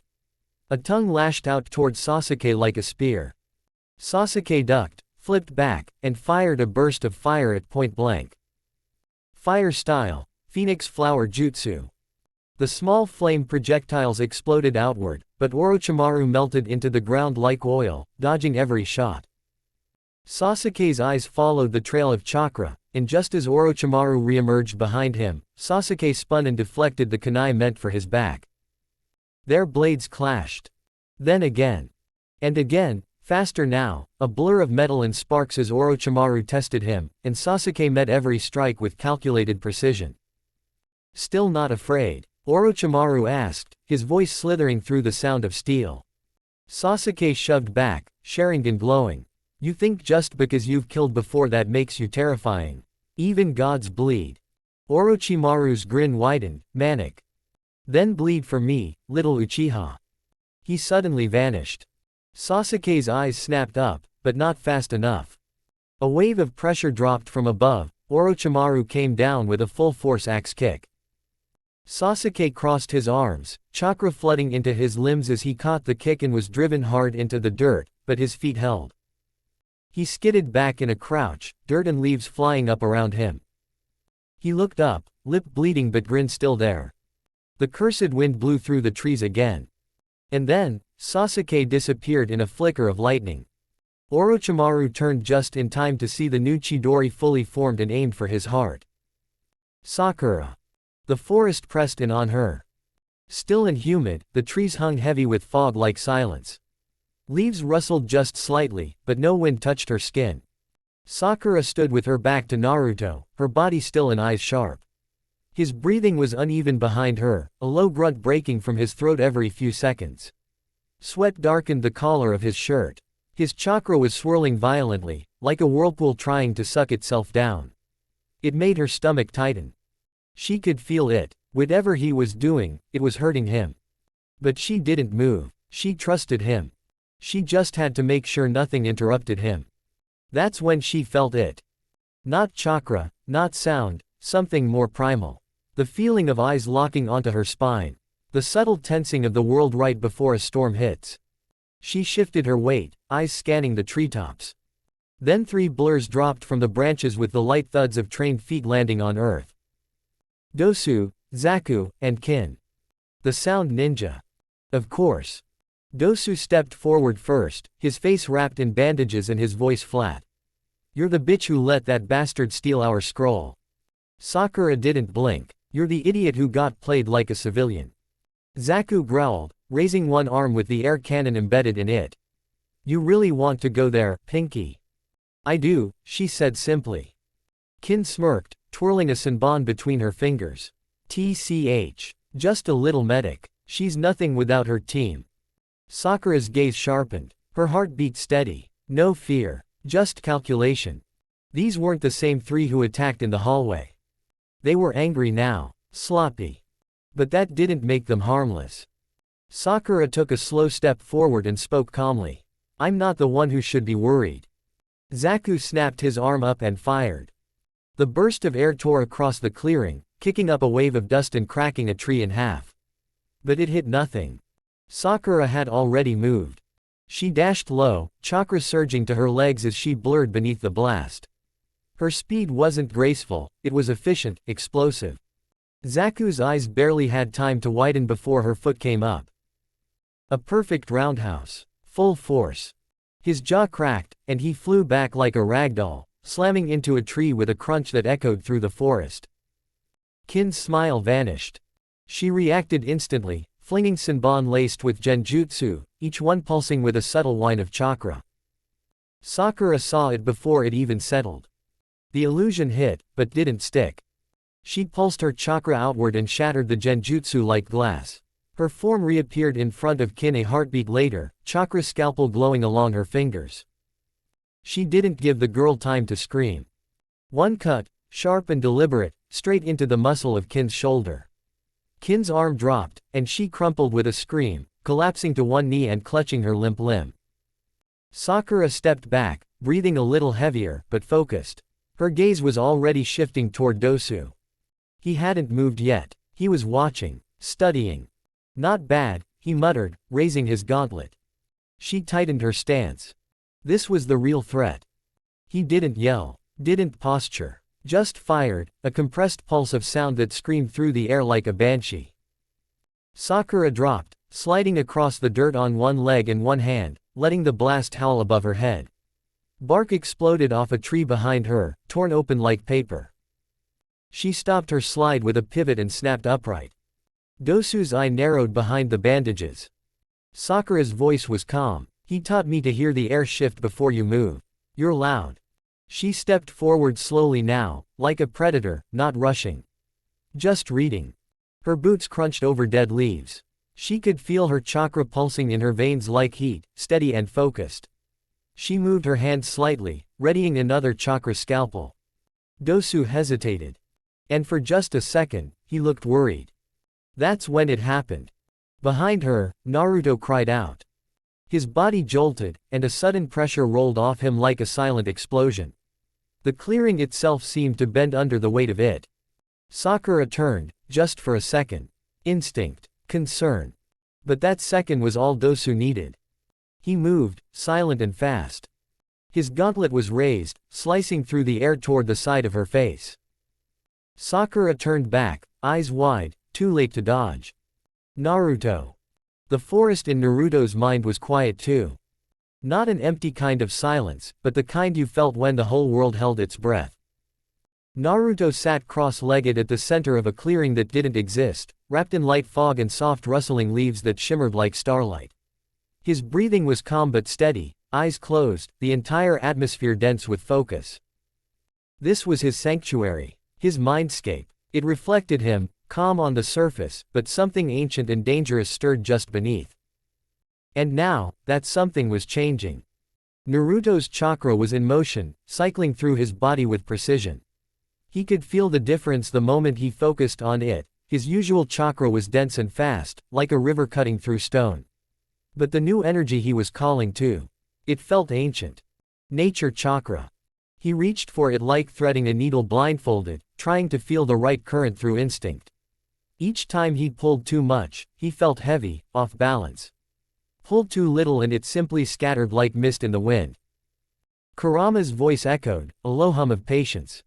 You're doing fine, but don't rush it. Find the ratio that fits you. Your body's not like anyone else's. Naruto grit his teeth, feeling out another current of energy and weaving it into his flow like muscle memory. He wasn't molding jutsu, he was shaping his whole existence. After what felt like hours, though only one had passed, Naruto finally felt something shift. It wasn't dramatic. Just right. His body stopped resisting, his skin tingled, his heart slowed to a calm thump. I think I've got it, Naruto muttered under his breath, his voice slightly hoarse. It feels like 60% me, 40% nature chakra. That's the only balance that doesn't tear me apart. Kurama rumbled deep in the background, calm but certain. And I told you, you're highly compatible. That ratio makes sense. You've already bonded to Fox chakra, and now you're adapting to this. Channel as fast as you can now, with that same balance. Let your body change with the chakra. Naruto hesitated. Even in this peaceful forest, he could feel the fighting beyond. Sasuke. Sakura. Time was running short. He nodded slowly, drawing in the chakra again. This time, deeper. Bigger. The pull was heavier now, like drinking from a waterfall instead of a stream. The moment it began to flood through him, something inside cracked, and then spread. His body arched forward. Pain bloomed in every joint. NNGH. Kurama's tone sharpened slightly, not in panic, just forceful. Don't stop. Your body's adapting. You'll never find balance again if you lose focus now. Naruto dropped his head forward, gritting his teeth hard enough that his jaw throbbed. His arms trembled, fingers twitching as if his bones were realigning. Why you could have warned me it'd burn like this, Naruto rasped. I did. You didn't listen. Despite the pain, Naruto smirked. You didn't try very hard. Kurama huffed, but it was laced with pride. Naruto took another breath, shaky but controlled. The chakra kept flooding through him, both his and nature's, blending and spinning like twin stars around the same axis. And beneath the ache, something else stirred. Change. He could feel his skin tingling, his heartbeat syncing with something older. Something wild. The leaves in the clearing rustled louder now, like they recognized him. Naruto clenched his fists tighter, body shaking, but never breaking. And with a shallow, pain-laced nod, he kept going. Chapter 46. Sasuke. Orochimaru barely twisted his body in time. The white-hot crackle of Sasuke's Chidori missed his heart by inches, slashing clean through the Sanin's chest and shoulder instead. Black blood sprayed in an arc. Sasuke landed hard and slid backwards, the dirt hissing beneath his sandals. His arm throbbed from the sheer voltage, but he didn't flinch. His Sharingan spun violently. Orochimaru's body jerked unnaturally as he caught his balance, his arms hanging loose at his sides like broken ropes, his tongue flicking out across his chin. Oh, delightful, the snake Sanin hissed, mouth curling into a hungry smile. You've grown far stronger than I expected. Sasuke didn't reply. He was already moving again, flickering forward with another burst of speed. He ducked low, spun, and aimed a leg sweep to Orochimaru's knees. But Orochimaru coiled around the move like smoke. The Sanin twisted above him, his legs arcing in a mid-air flip, and launched a volley of kunai from the long sleeves of his robe. They struck the ground where Sasuke had been standing only a half-second earlier. Sasuke reappeared behind him, his hand already forming another Chidori. Orochimaru's grin stretched wider. You're too predictable, little Uchiha. His mouth opened unnaturally wide. And a sword launched from his throat like a drawn dagger, aimed straight for Sasuke's center. Sasuke's Sharingan flashed. He jumped back just in time, the tip of the Kusanagi blade slicing open the edge of his shirt and drawing a line of blood across his chest. Sasuke skidded across the dirt again, panting now, but not shaking. His eyes never left Orochimaru. Using your throat like a sheath. You really are disgusting. Orochimaru licked his lips slowly, savoring the blood on the blade before pulling it back into his mouth. That's what survival looks like, Sasuke-kun. You're still only fighting with rules. He stepped forward. Let me teach you how to abandon them. Sasuke clenched his fists, lightning sparking at his fingertips again. His chakra reserves were burning fast, but his instincts told him, Orochimaru wasn't at full power. He was playing. The thought made Sasuke's blood run colder than the blade had. He's toying with me. Still, Sasuke didn't back down. I don't need your twisted idea of power. I'll make my own. Another flash, he was behind Orochimaru again, faster this time. But this time, Orochimaru didn't move. Instead, he smiled, and said softly, "Perfect." Sasuke's body stopped mid-attack, paralyzed. A wave of killing intent, real killing intent, dropped on him like a collapsing mountain. His lungs froze. His blood felt like it reversed flow. For a second, just one, Sasuke's vision blurred. But only a second. Because he remembered the red chakra of Kurama, remembered what true terror looked like. This wasn't that. Sasuke's Sharingan surged and shattered the genjutsu Orochimaru had laced into his chakra. He grit his teeth, pushed through the weight, and stabbed. But Orochimaru was already behind him. A hand gripped the back of his neck. "You passed my test, Uchiha Sasuke," the Sannin whispered, cold breath brushing his skin. "But now, I want to leave you with a gift." Sasuke spun, but the fangs were already sinking in. And everything burned. Sasuke's scream tore through the forest. The cursed seal pulsed like a brand of molten iron against his skin.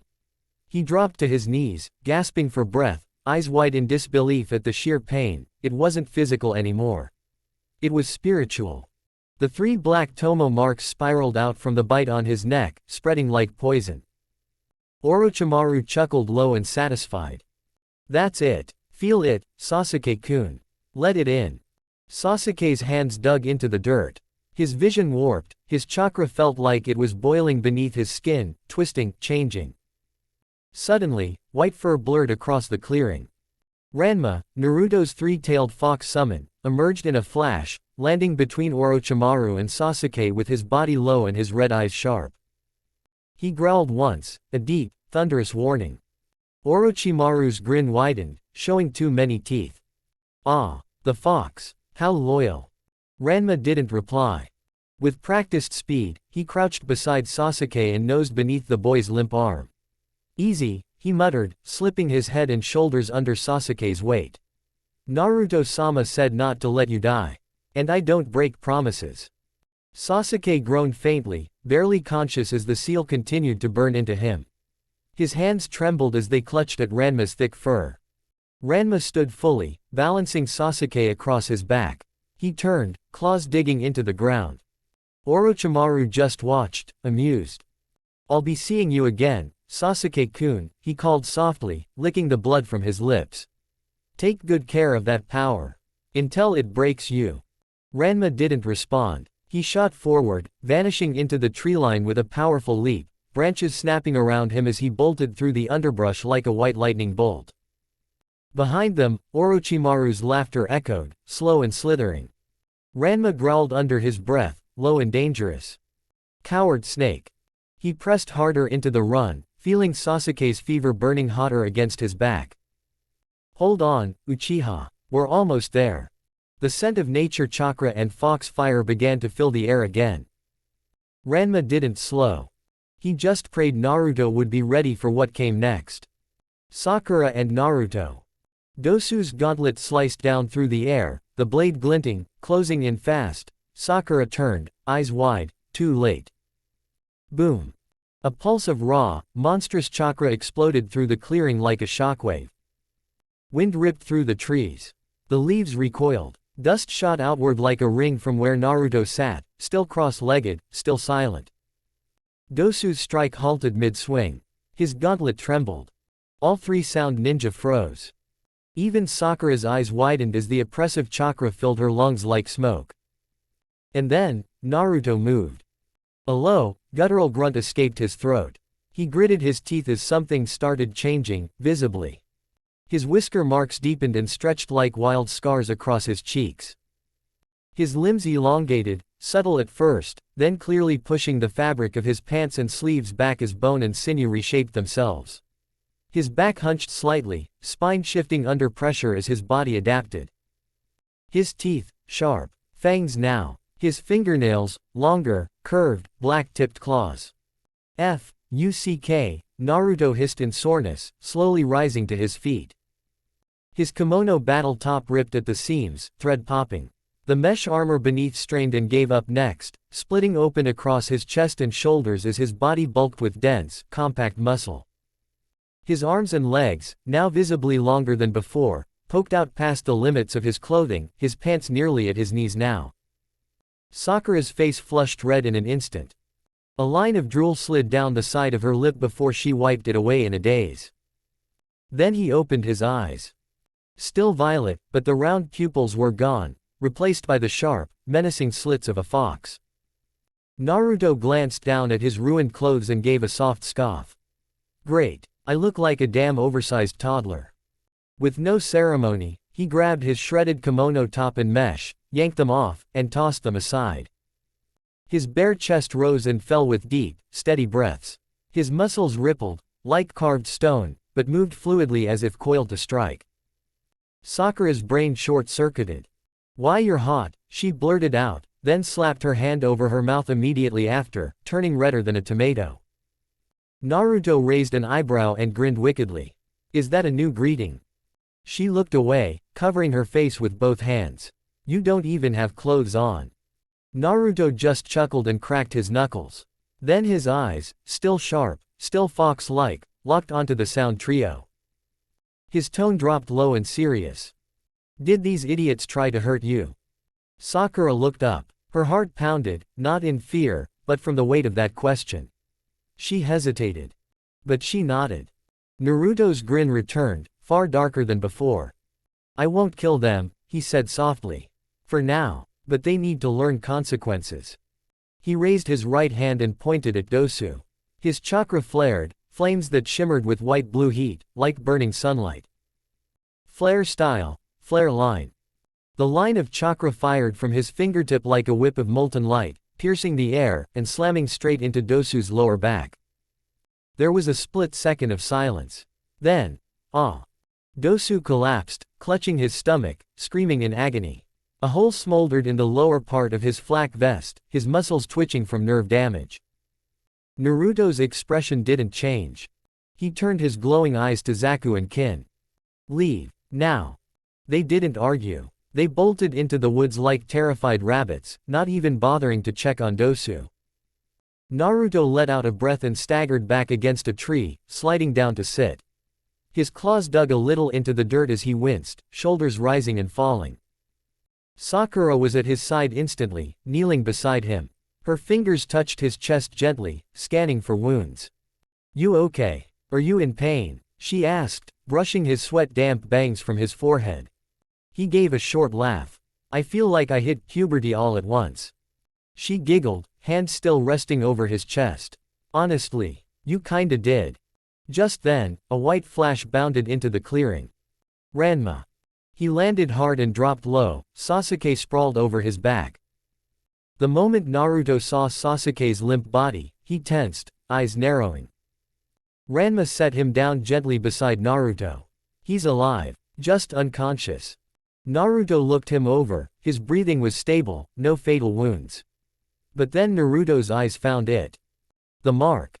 A black curse seal, 3 tomo burned into his skin, radiating dark chakra. Naruto's jaw clenched. "Get him stable," he told Sakura, who already had her hands glowing with green chakra over Sasuke's chest. Naruto leaned in close, eyes narrowing at the curse seal like he could burn it off with a glare alone. "Let me take a look at this damn hickey." Chapter 47. The sunlight bleeding through the leaves was soft and warm, but it didn't help with how sore Naruto felt. With Sasuke slumped over his shoulder, unconscious, Naruto walked with heavy steps beside Sakura as they made their way toward the central tower. His shirt still gone, Naruto's new body moved differently, longer, more compact, more feral. The only sound was the grass crunching beneath their feet and Sasuke's occasional groan. Sakura kept glancing at him, cheeks pink but silent. The mood was heavy, but Naruto finally broke the quiet. "This probably isn't the best time to talk," he said with a tired smile, "but it's as good as any." Sakura took a breath, summoning some courage. She turned to look at him, and immediately looked away, face flushed red. Naruto blinked, a little stung. "Do I look like a monster now?" Her head whipped toward him. "No, no, that's not it," she said, panicked. Then quieter, sheepishly, "I just don't know where to look when you're like this. You're still shirtless." Naruto stared for a second, and then laughed, the exhaustion cracking into a real grin. "Oh, well, I won't be offended. I'll be flattered, honestly." Sakura giggled a little, still flushed. "I want to go with you to Omegakure," she said suddenly, voice firmer than he expected. Naruto's smile softened. "You sure?" he asked. "You know what that means, right?" Sakura nodded, still blushing. "I know." Naruto let out a slow breath of relief. "Good," he muttered. "I didn't want to have to kidnap you." Sakura blinked. "Wait, what?" Before she could say more, Sasuke groaned, his body shivering slightly. The curse mark on his shoulder pulsed, black flames stretching across his skin. Naruto glanced back, sighed, and without breaking stride, chopped Sasuke clean in the neck with his hand. Sasuke slumped back into silence. Naruto cleared his throat like nothing happened. "No way I'm letting a hot medic nin with wood-style capabilities just slip away," he said, smirking. Sakura laughed, genuinely laughed, but her voice lowered a bit as she asked, "So, do you actually like me?" Naruto gave her a look like she had three heads. "Sakura, I wouldn't have spent this much time trying to change your life if I didn't." Her heart skipped. She smiled, looking down for a moment. "What if I change my mind later?" He didn't hesitate. His violet, slit pupil eyes met hers. "Too late," he said. "You're mine now." Sakura shivered, happily, like his words unlocked something she didn't know she'd been craving. She stayed right behind him, her steps light, quiet. Then he glanced over his shoulder. "And hey, you can look at me.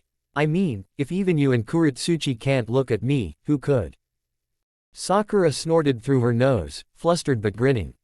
Together, the three of them made their way toward the tower. Sakura's thoughts spun, but her heart felt steady for the first time in a while.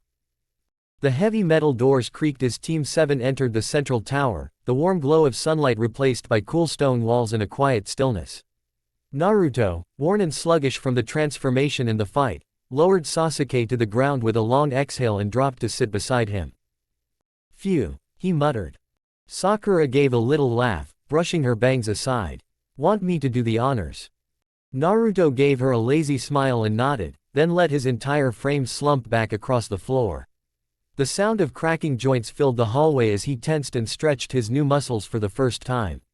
Sakura blinked, caught herself staring, then forced her eyes to the scrolls ahead. A phrase was scrawled on the stone wall in front of them. "The key to entering lies in the meeting of heaven and earth," she read aloud. Her brow furrowed. A beat passed, then she snapped her fingers in realization. "Naruto, we need to open them at the same time." Naruto groaned but sat up, moving to unroll the earth scroll while Sakura took the heaven scroll.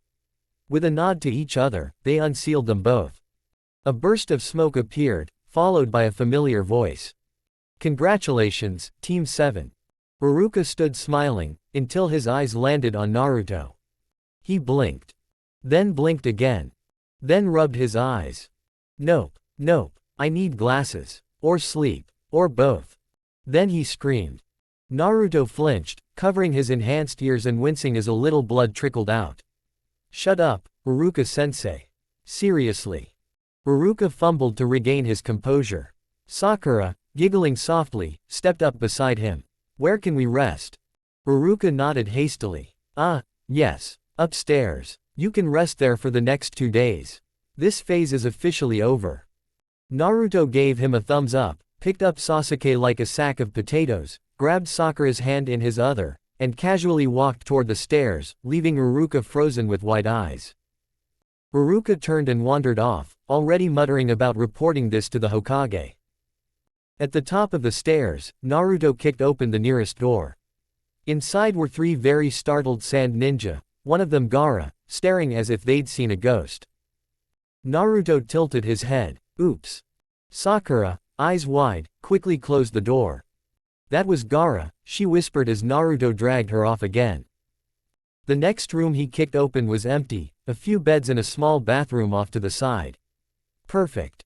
He set Sasuke gently onto the nearest bed and gave Sakura a tired nod before disappearing into the bathroom. Sakura collapsed onto the center bed, her body finally relaxing. Her mind, however, was racing.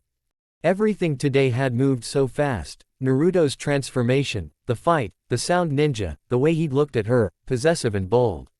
His words echoed in her skull, "You're mine." She rolled back and forth on the bed, her legs kicking in the air like a girl half her age. Her face turned red. "Get it together, Sakura." The bathroom door creaked. Out stepped Naruto, hair damp, towel slung across his shoulders, and only a towel wrapped around his waist.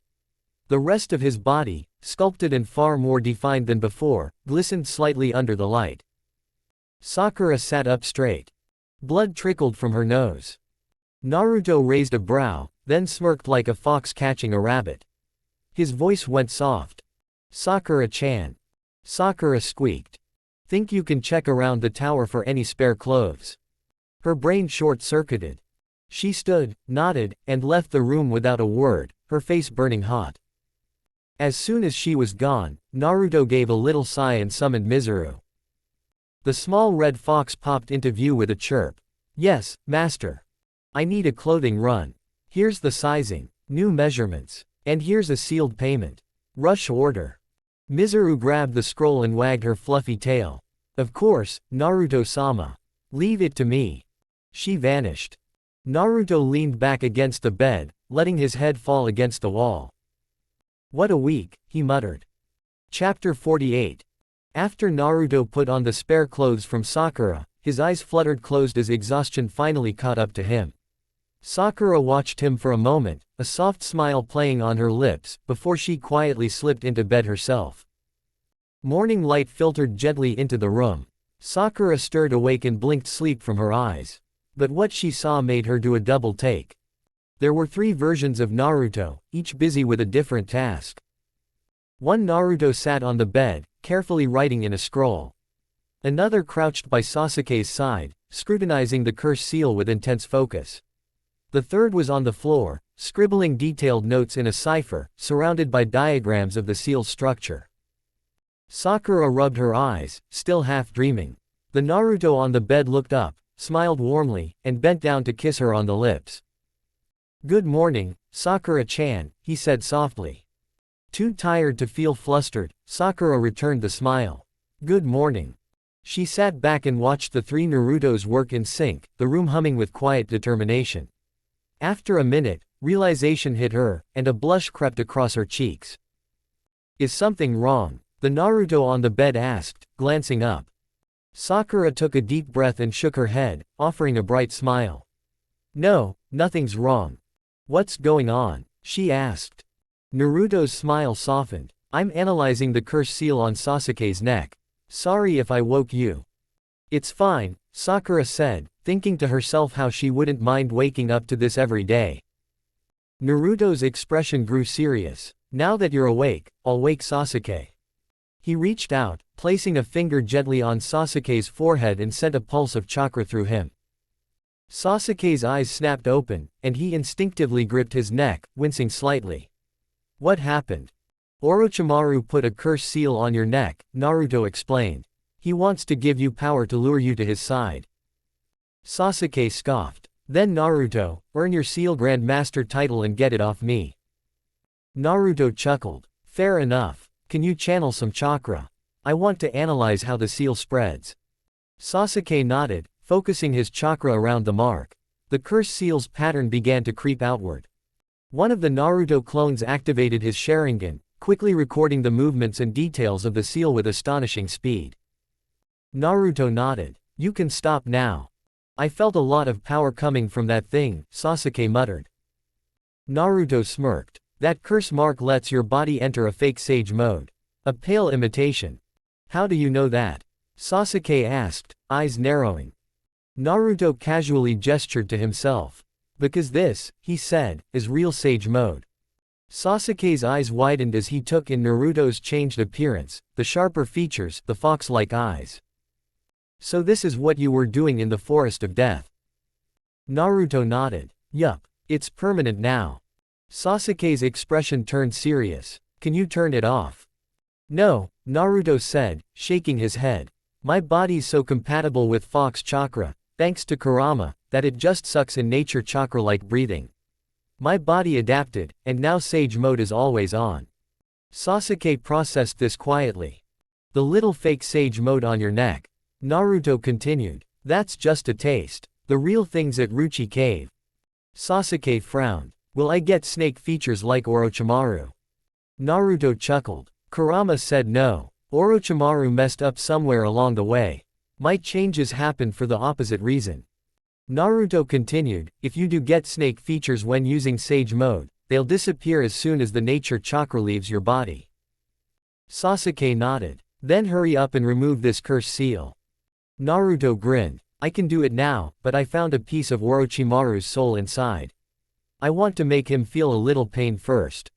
The two Uchiha exchanged sadistic smiles. Sakura sighed quietly, shaking her head. Those Uchiha and their revenge. After a quick stop by the small cafeteria on the lower level for some breakfast, Team 7 made their way back up into their room. The tower was still quiet, most teams hadn't arrived yet, which meant no interruptions. Perfect. Naruto wasted no time. For the next couple hours, he sat cross-legged on the floor, surrounded by scrolls and diagrams, analyzing the curse mark on Sasuke's neck while scribbling down theories and tracking the seal's chakra fluctuations. Every now and then he would glance at Sasuke, then jot something down with a thoughtful hum. Sasuke sat with his shirt off and arms crossed, his expression neutral as he let Naruto work, but Sakura could tell from the way his fingers tapped against his arm that he was getting impatient. Finally, there was a knock on the door. Sakura got up and opened it, blinking in surprise to see Kakashi standing there with his usual eye-creased smile and lazy wave. Yo! Sakura smiled. Good timing. Come in. Kakashi stepped in, and froze. Naruto, still seated near the bed, didn't even look up. Kakashi-sensei. Perfect timing. I'll need you and Sakura to hold Sasuke down in a few minutes. Kakashi's eye moved slowly around the room. Scrolls were everywhere. Some were filled with runes. Others with sketched-out seal theory. There was a large one open on the bed with diagrams of the curse mark from every angle. His eye finally landed on Naruto. And stayed there. Naruto was taller now. His frame had shifted, leaner, sharper, stronger. No shirt, just his black pants and bandages across his forearms. His eyes, though still violet, now carried that primal slit of a fox, and his whole body radiated something different. Wilder. Ancient. Kakashi blinked. What happened to you? Naruto didn't miss a beat. Orochimaru pulled an Anko on Sasuke. Kakashi looked more confused. Anko. Naruto sighed and finally looked up. Orochimaru slipped in, left Sasuke a gift on the neck, then slithered off to wherever he sleeps during the day. Kakashi's posture stiffened. Wait, you're saying Orochimaru got into the exam grounds? Yup, Naruto said, popping the pea. Disguised as a grass nin. I sniffed him out, literally. As Naruto stood, a look of realization crossed his face. Wait, I'm dumb. Sakura raised an eyebrow. What? Naruto summoned Mizuru with a quick seal and a puff of smoke. She appeared with a tiny scroll bag on her back and perked ears. Finished tailoring, she chirped, proudly handing Naruto his new clothes.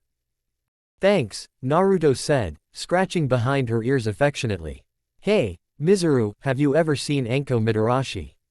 Mizuru blinked. Nope. Why? New search target.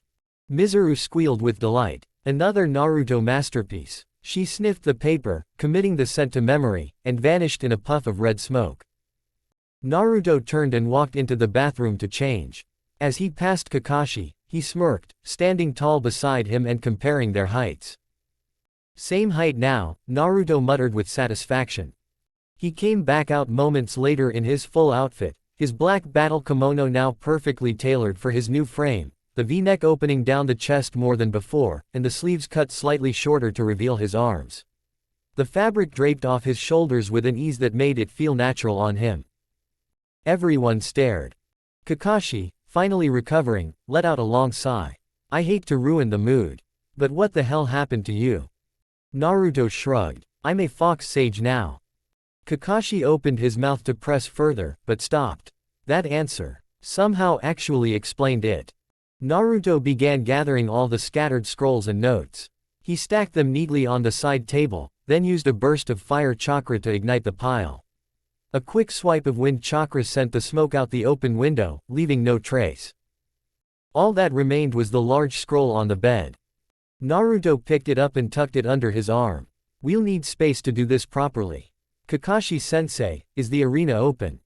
Kakashi nodded slowly, still watching him with one eye half closed.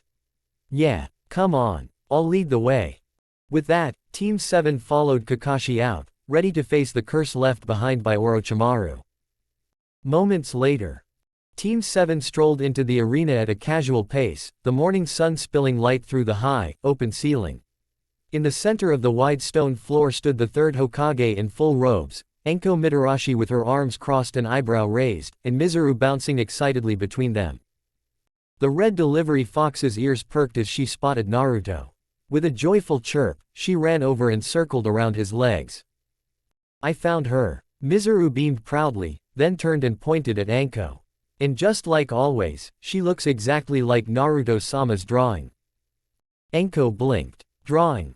Mizuru reached into her little delivery pouch, pulled out the folded sketch, and offered it up. Enko took it, gave it a once-over, then a twice-over. Well, damn, she muttered, clearly impressed. Kid knew exactly where all my curves were. Before anyone could react, a wooden dango stick flew through the air and lodged itself in her open mouth. Enko blinked in surprise, then growled as she chewed the treat, clearly annoyed but unwilling to spit it out. Naruto chuckled and walked forward, the soft click of his sandals echoing in the arena. Glad you could make it, old man, he said casually, nodding at Hiruzen. And before you ask, yeah, I'm a fox sage now. Not important right now. Hiruzen was already squinting at him, lips parted to ask something, but the moment his eyes fully landed on Naruto, he stopped. The question died in his throat, replaced with thoughtful silence. Naruto glanced back at his teammates and continued, Sasuke got marked with a curse seal. Same type as Anko's. So today, we're fixing it. Enko choked on her dango, nearly stumbling forward. The hell did you just say? Naruto didn't slow. He walked up to her, tall enough now to make her tilt her chin up to look him in the eyes. She hadn't realized how much he'd grown. She also hadn't expected him to smell that good, or be that confident. Her cheeks warmed. He leaned forward just slightly, voice quiet, a low rumble. I'm going to fix this. His finger lifted, pointing directly at her shoulder. Little girl. Enko froze. There were a lot of things she expected today. That wasn't one of them. She wasn't even sure why she liked how that sounded, but she made sure to save that moment for later. Naruto turned away without waiting for a reply, addressing the Hokage again. In case it wasn't clear, Orochimaru's here. Somewhere in the forest. You can confirm it from Sasuke's neck. Hiruzen narrowed his eyes, lips thinning, but there was trust there. Thank you for the warning, he said sincerely. And if you really can remove it, then get to work, Grandmaster. Naruto offered a short two-fingered salute and turned on his heel, walking back to his team. The center of the arena became their stage. Sasuke sat down in the middle without a word, pulling his shirt down to bare his shoulder. Naruto stood tall behind him while Sakura and Kakashi took spots to his left and right, forming a triangle around the seal. Naruto unrolled his large scroll onto the arena floor, glancing over its carefully inked diagrams one last time. Everything looked perfect. He gave a single nod, rolled it back up, and stepped over to Sasuke's front. You'll feel some pain, Naruto warned, voice calm. I have to draw blood around the seal first. Sasuke simply gave him a sharp nod, jaw already clenched. Sakura. Kakashi-sensei, Naruto said, his tone serious now. They each gripped one of Sasuke's arms tightly to keep him still. Naruto exhaled, reached forward, and placed the tips of his sharp claw-like nails in a circle around the cursed mark. Then he pushed in. Sasuke grunted, muscles tensing. Naruto's claws slid beneath the skin, gripping around the seal like a lid. Then he started pulling, not physically, but through chakra. Nature chakra flowed from Sasuke into Naruto's hand like a siphon, the seal trembling at the strain. Minutes passed, the only sound the wind whistling through the arena's upper levels. Finally, Naruto's eyes narrowed. Nature chakra extracted. The curse seal dimmed. Then the blood Naruto had drawn began to move, sliding up, snaking toward the center of the seal-like liquid threads. It pooled directly over the mark, a dark crimson sphere floating just above Sasuke's skin. Naruto's hand hovered above it. The blood shimmered. Then turned white. Naruto's fingers curled, grabbing the bright sphere gently out of the air and holding it up between thumb and forefinger. Its light pulsed softly like a heartbeat. Soul extracted, Naruto said, voice quiet but certain. Cursed seal removed. As if waiting for the words, the black mark on Sasuke's shoulder began to break apart, cracking, flickering, until it finally vanished like dust on the wind. Naruto stood slowly, cradling the captured soul fragment of Orochimaru's curse in his hand, the arena deadly silent around him. And the seal was gone. Chapter 49. Sasuke collapsed to the ground with a gasp, drenched in sweat and shaking from the strain. His shoulder still glowed faintly from the chakra extraction, but Sakura was already kneeling beside him, hands lit up with green healing light as she worked to close the shallow punctures Naruto had left behind. The arena was silent. Everyone's eyes were locked on Naruto. Not because he was still glowing or because his presence radiated something otherworldly now, but because of what he held in his hand. A pure white orb hovered slightly above his palm, steady and pulsing with an unnatural glow. Whatever it was, everyone in the arena could feel it in the pit of their stomachs, something dark trapped inside something impossibly pure. Hiruzen was the first to speak. What the hell is that, Naruto? Naruto glanced at the orb, then held it up a little higher for them to see. A piece of Orochimaru's soul. 3 people reacted instantly. Hiruzen straightened, mouth parting in disbelief. Kakashi's lone visible eye widened. Enko dropped her dango stick. Naruto didn't wait for the shock to wear off. He calmly bent down with his free hand, grabbed the large scroll still lying near the center of the arena, and tucked it under his arm. Then he turned fully to face the third Hokage, his eyes serious. These, Naruto said, voice heavy with intent, are bargaining chips. The weight of those words stopped everyone cold. Even Mizuru, standing behind Enko, tilted her head in confusion. What? Enko muttered. Naruto let out a slow breath through his nose, and when he looked up again, there was a rare softness behind his usually sharp gaze. I'm offering you a tracking seal I specifically designed to hone in on Orochimaru, he said quietly. And a non-ciphered, full breakdown of how to remove a curse seal. It's all in this scroll, along with my signature, which makes it certified work by the only seal grandmaster on the continent. His words cut like blades in the silence. Then, slowly, Naruto raised the soul orb in his hand and held it slightly toward Hiruzen. I'll fuse this into the tracking seal. The silence snapped. Kakashi's brows furrowed. Hiruzen leaned forward a little. Enko's lips parted as she finally started to grasp what was being offered. Naruto continued. If Orochimaru's soul fragment is fused into the seal, you'll know exactly where his soul is at all times. And that means you'll know the location of every single person he's marked with a curse seal. They all carry a piece of him. He paused a beat to let that sink in. Every time you collect another soul fragment, you can place it in the seal. And once over 40% of his soul is inside the seal, it'll transform into something new. He turned the orb in his fingers slightly, letting its glow reflect in his eyes. A soul prison seal. Even Mizuru stopped fidgeting.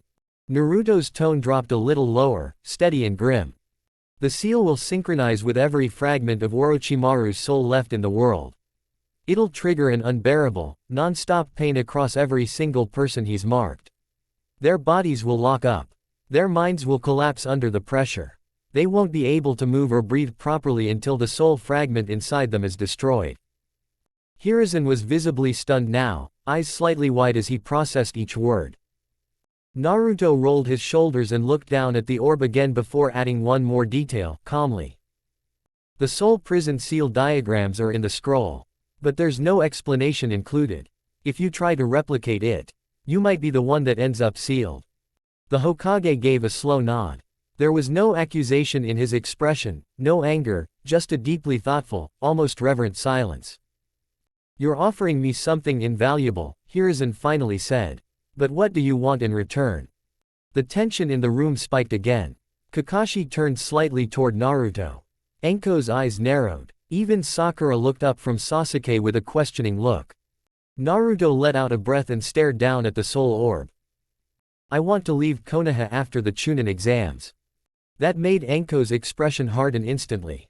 Kakashi's eye narrowed. But Naruto kept speaking before anyone could interrupt. I'm not asking to run. I don't want to be hunted. I want to leave, peacefully.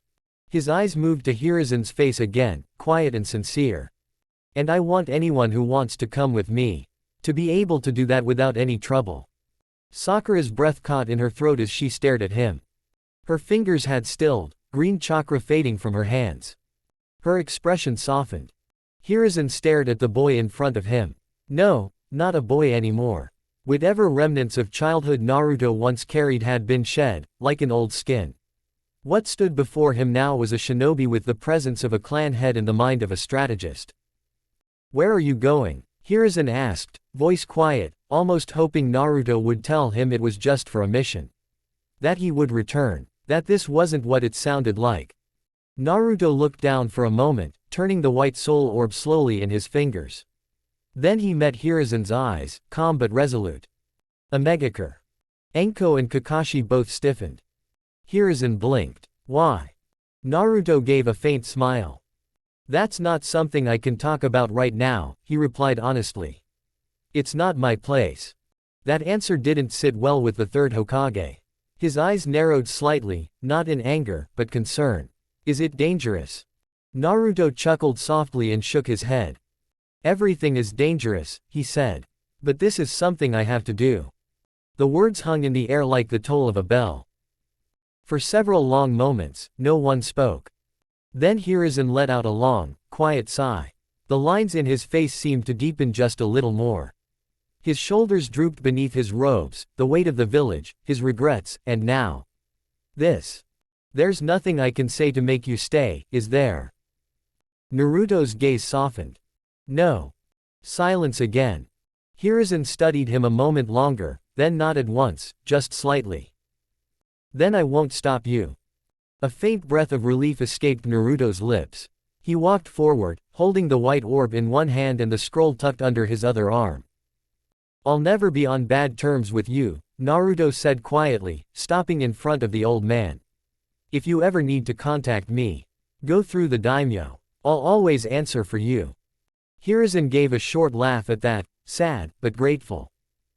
I suppose I'll have to come make some political visits from time to time, then, the old man muttered.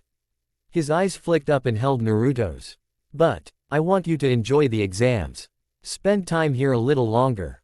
With me, with your team, before you go. His voice cracked just slightly on that last part. Naruto's heart tugged, but he nodded. I'd like that, he said. There are some things I'll explain to you personally. Later. That seemed to give Hiruzen some peace. He nodded back, but didn't speak again right away. Instead, his eyes moved, slowly, to the side. To Anko.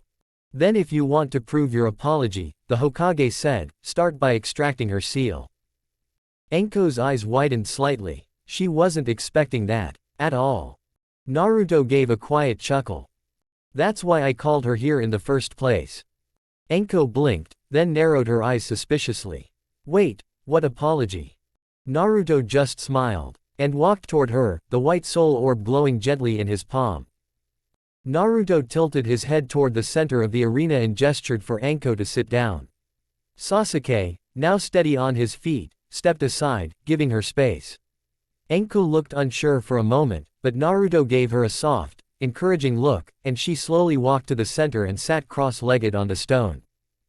Before moving to her, Naruto unrolled the large scroll farther than before. The fresh seal beneath pulsed with faint ink lines, geometric, complex, and humming with energy. The tracking seal. With one hand, Naruto held up the glowing white orb. He pressed it down into the center of the seal. The orb vanished instantly, sucked into the paper like it was never there. Suddenly, the seal flashed and came alive. Ink swirled, forming the shape of a compass. White lights blinked across its circular design, each one flickering and pulsing in different directions. One of the lights was massive and flared wildly, undoubtedly Orochimaru. Another smaller one blinked in a steady rhythm. And it pointed directly at Anko. "It works," Naruto said simply, rolling the scroll closed again and sliding it under his arm. Then he walked toward Anko, who was staring at the blinking seal like it was haunting her. "You ready?" he asked gently. She nodded, then muttered, "Not really." Naruto gave her a small grin anyway. He knelt in front of her and began the process again. Drawing blood, feeding chakra, piercing skin, draining the poisonous nature chakra into his own hand. Sasuke watched it all with interest this time. Sakura kept nearby, already prepping her hands with medical chakra. When Naruto pulled the final bit of blood from Enko's shoulder and held the white orb above her, the seal below her collarbone faded. Enko's breath hitched, and her body slumped forward slightly from the effort. But even through her exhaustion, tears welled in her eyes. For a second, she just stared at the ground in disbelief. Then she stood up slowly, walked over to Naruto, still kneeling from the final step, and without a word, pulled him into a hug. Naruto hugged her back, holding her firmly. "You're free now," he whispered. Enko smiled, lips trembling. She wiped her face and walked toward Sakura, who gently helped her sit down to begin healing. Still tired, still bleeding, Enko grinned back at Naruto through her tears. "If you need anyone to come along," she said with a teasing purr, "you just earned my loyalty." She winked. Naruto laughed and pointed a clawed thumb toward Sakura. "You'll have to convince her." Sakura raised a brow, expression flat, but then nodded calmly, like it had already been decided. Enko blinked. Naruto smiled wider. "And my fiancé." Sakura didn't deny it. Enko tilted her head, considering something deeply to herself. Her smile slowly returned, a little more devilish now, but she kept whatever conclusion she came to locked inside. From behind them, Kakashi gave a soft sigh. And then nodded. "Of course my student would surpass me in every way. Even in perversion." Before things could escalate any further, Hiruzen cleared his throat loudly and stepped forward. "We'll see you tomorrow once all the other candidates have arrived at the tower," he said firmly. He looked at Naruto and gave him a pointed look. "If there's an odd number of participants, you'll be sitting out the preliminaries. You'll be with me instead." Naruto groaned under his breath. "Seriously, I wanted to fight. I'd rather not risk you killing someone before you leave." Naruto mulled that over. "Fair." A pause. "Then bring Jiraiya tomorrow too," Naruto added casually, like he wasn't requesting one of the most elusive shinobi in the world. "We'll have that discussion." Hiruzen raised a brow, but nodded. Mizuru padded over, tail swishing happily. "See you later, master," she said cheerfully, then vanished in a poof. Naruto casually lifted the newly formed soul orb from Enko's curse seal and pressed it into the scroll. Another light flared into existence. He held the scroll out to the Hokage, who took it with great care. Hiruzen nodded. "I'll guard it personally." Naruto sighed and rubbed his eyes. "I'm gonna go nap. Then get dinner. Soul manipulation sucks." Sasuke silently followed him out, hands in his pockets, still processing. Kakashi offered a lazy wave and walked off, nose already buried in his book. Enko grabbed Sakura by the wrist before she could follow, and pulled her aside. "I just need to plead my case," Enko said, her grin sly and eyes gleaming. Sakura blinked, but didn't protest. Naruto didn't even look back, he just grinned as he walked away. Chapter 50. The council chamber was dim, torches flickering against the high stone walls. It was well past midnight, yet every seat was filled, except one. At the far end of the room, the chair of the Uchiha clan head remained empty. At the front stood the third Hokage, Hiruzen Sarutobi, arms folded behind his back. He was silent for a moment, letting the hush of the room settle. To his side sat the clan heads, Hiyashi Hyuga, Shikaku Nara, Choza Akamichi, Inoichi Yamanaka, and Su Minazuka. The civilian council and the village elders, Homura Mitokado and Kaharu Uditane, waited tensely. And then, a faint tap echoed from the hallway.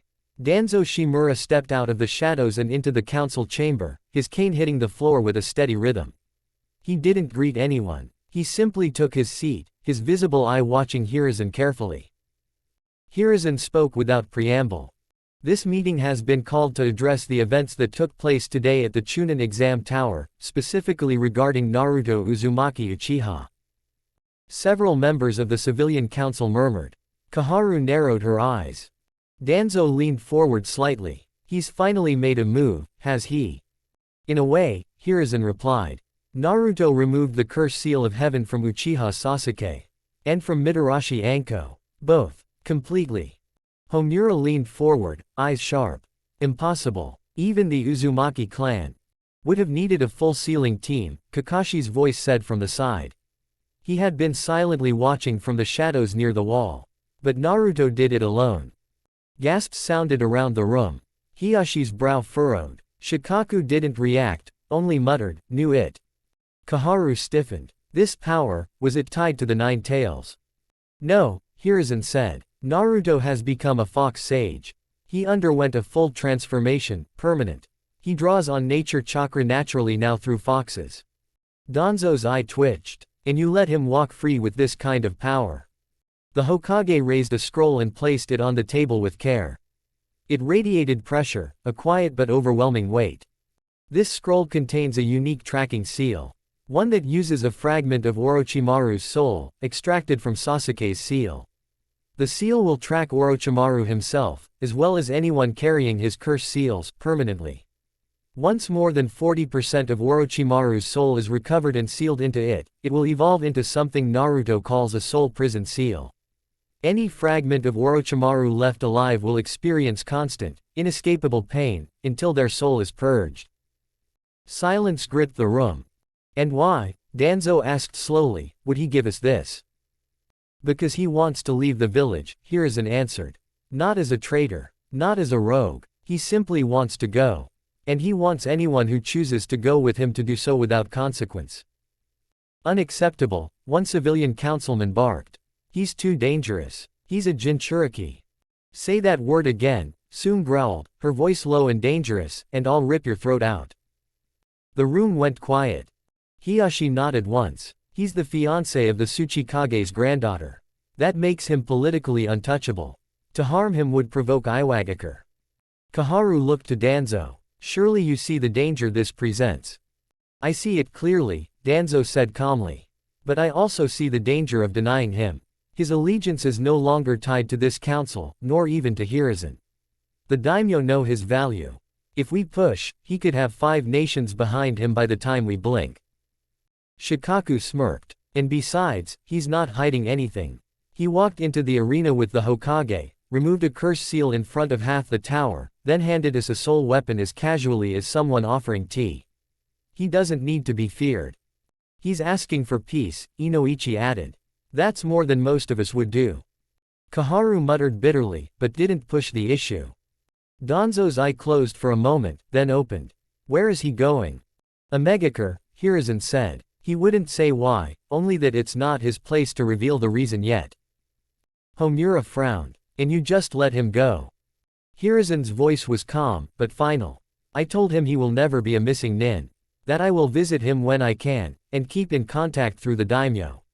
He accepted. In fact, he wants to enjoy the rest of the exams and spend time with me before he departs.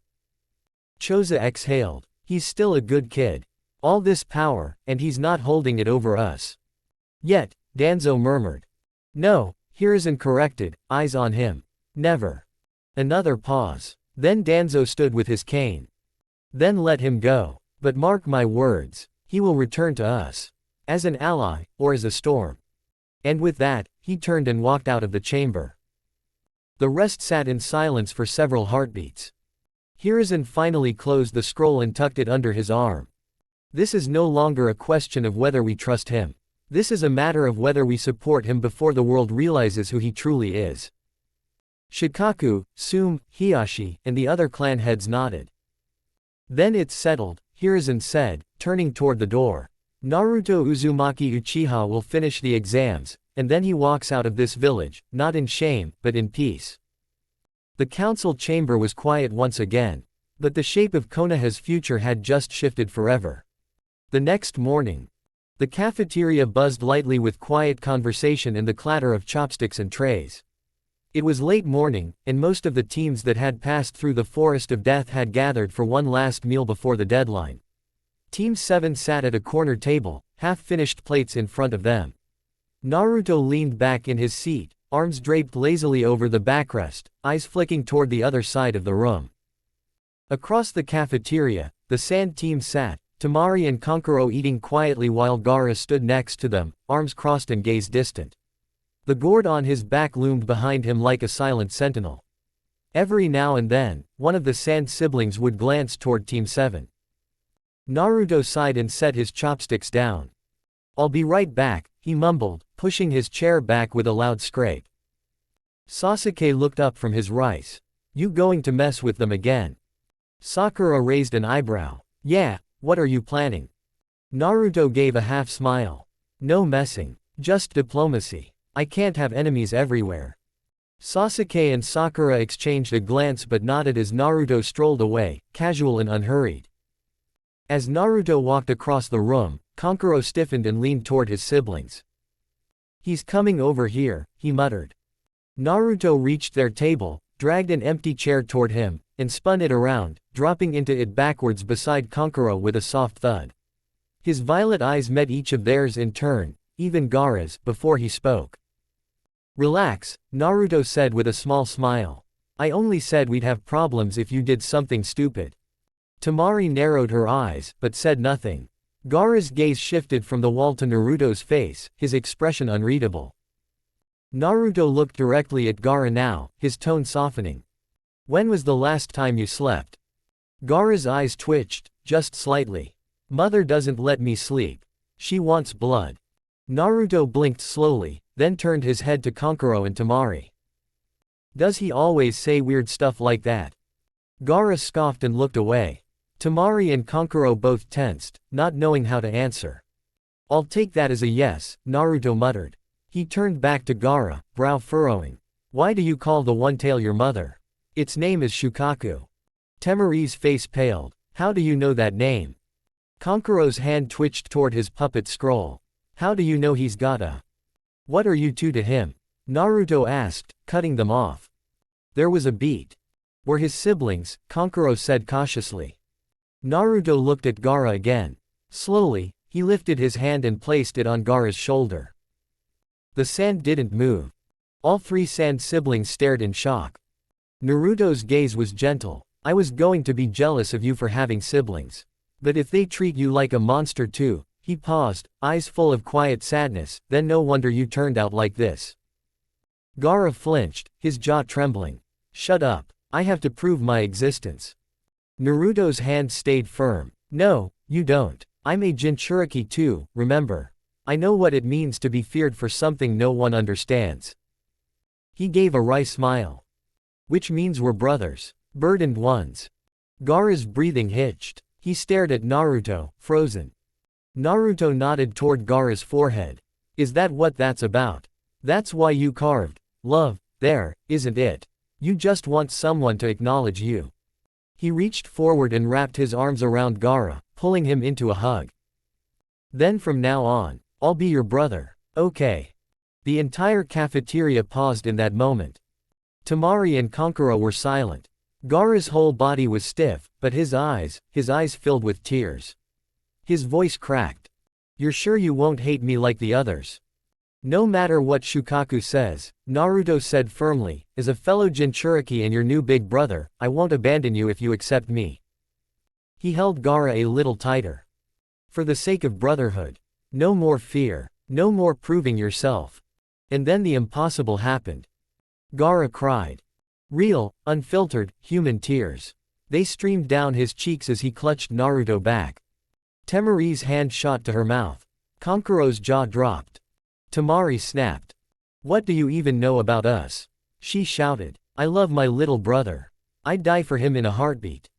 The damn thing won't let us near him. Kankuro added. We didn't choose this. Naruto looked over Gaara's shoulder, eyes gleaming. You hear that, Gaara? You've got family who care. You never needed to prove anything. You already matter. Temari and Kankuro realized too late, they'd just been baited. They both looked away, cheeks tinged with shame. Naruto gently let go of Gaara, who sniffled, wiping his face with his sleeve. If the tailed beast is the problem, then man up and put him in his place. You're the only one who can do that. Naruto stood. If that doesn't work, I can strengthen your seal. But don't give in to that voice. You're not alone. Gaara nodded quietly. Naruto smiled at all of them. Good luck today. And then, just like that, he walked back across the cafeteria. Sasuke and Sakura stared at him as he sat back down. Did you just make someone cry? Sakura asked, bewildered. Naruto sheepishly rubbed the back of his neck. It wasn't a bad cry. I just offered a helping hand. Sasuke shook his head with a smirk. You're such a menace. Naruto shrugged. Diplomacy. Chapter 51. Kankuro let out a slow, stunned breath as Naruto's footsteps grew fainter behind them. The low murmur of the cafeteria filled the silence he left behind, but the three siblings felt like they were in a vacuum, sealed off by the intensity of what had just happened. Gaara sat rigidly at the edge of their table, arms loose at his sides, sand softly coiling beneath his gourd in an almost absent-minded ripple. His wide eyes, no longer bloodthirsty but dazed, stared into the distance. Temari clenched her jaw and leaned back in her seat, arms folded across her chest. She glanced at her youngest brother and whispered, "Did that really just happen?" Kankuro gave her a look and quietly hissed, he hugged Gaara. The guy everyone avoids like the plague. What do you think? Temari leaned forward, voice low but sharp. No, not that. I mean Gaara didn't kill him. He didn't even try. That sand didn't so much as twitch. Gaara flinched slightly at that, as if remembering his own lack of reaction. I didn't want to, he said. His voice sounded unfamiliar even to himself, low, unsure, and devoid of the usual chilling edge. I couldn't feel the urge. It wasn't there. Kankuro blinked. You always say mother gets angry when someone touches you. That she wants blood. But she didn't. Gaara slowly shook his head. She didn't scream this time. She was quiet, just watching. Temari stared at her brother, caught between hope and caution. You cried, Gaara. Like real tears. I haven't seen you cry since we were kids. What did he do to you? Gaara finally turned to face them, still sniffling lightly though his expression was now more composed. His voice was quieter than ever, almost childlike in tone. He said I never needed to prove I existed. That my family already cared about me. Temari's chest tightened. I do care, she said, her voice more firm than before. Kankuro and we've always been afraid of what might happen, but that didn't mean we hated you.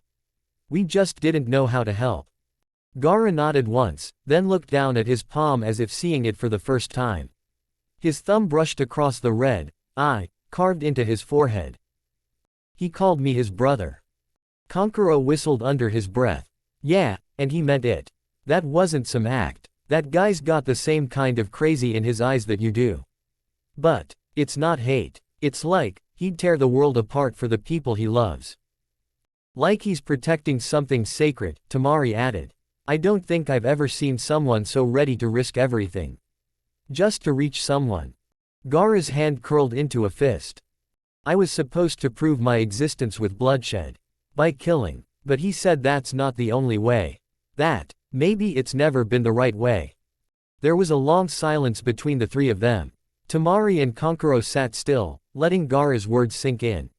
Finally, Gaara looked up, something sharp but calm in his eyes now. I don't want to fight him.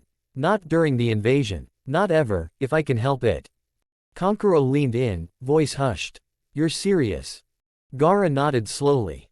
He's the first person who's ever looked at me without fear. Without hatred. The first person who saw me as more than a monster. He paused. If I fight him, it'll undo everything he gave me just now. Temari stared at her brother, suddenly seeing a boy instead of a weapon.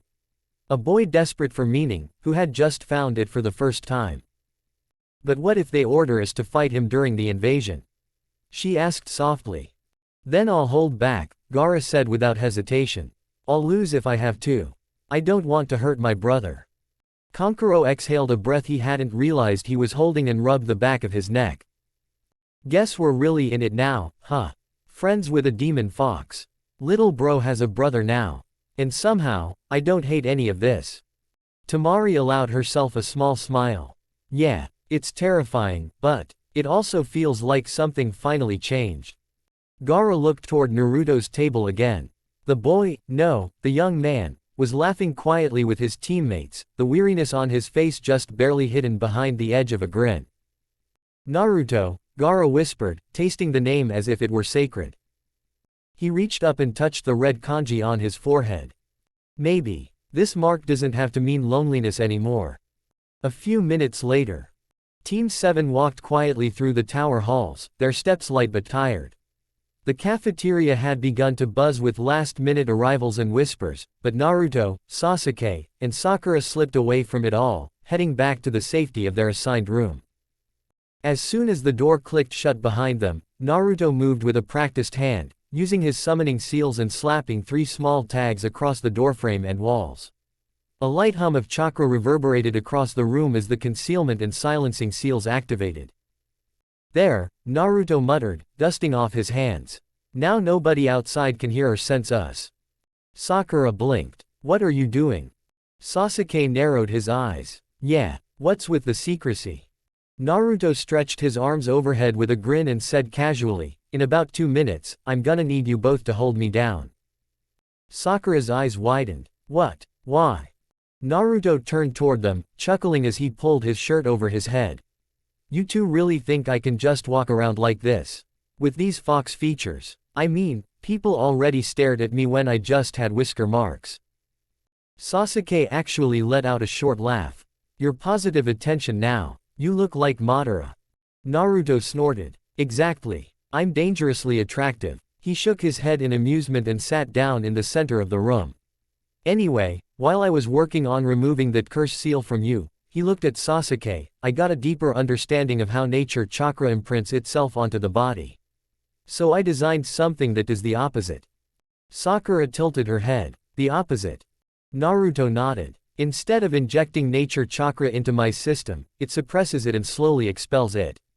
That way, I can turn off the fox features without giving up the height or the muscle. Sakura flushed. You'll stay tall.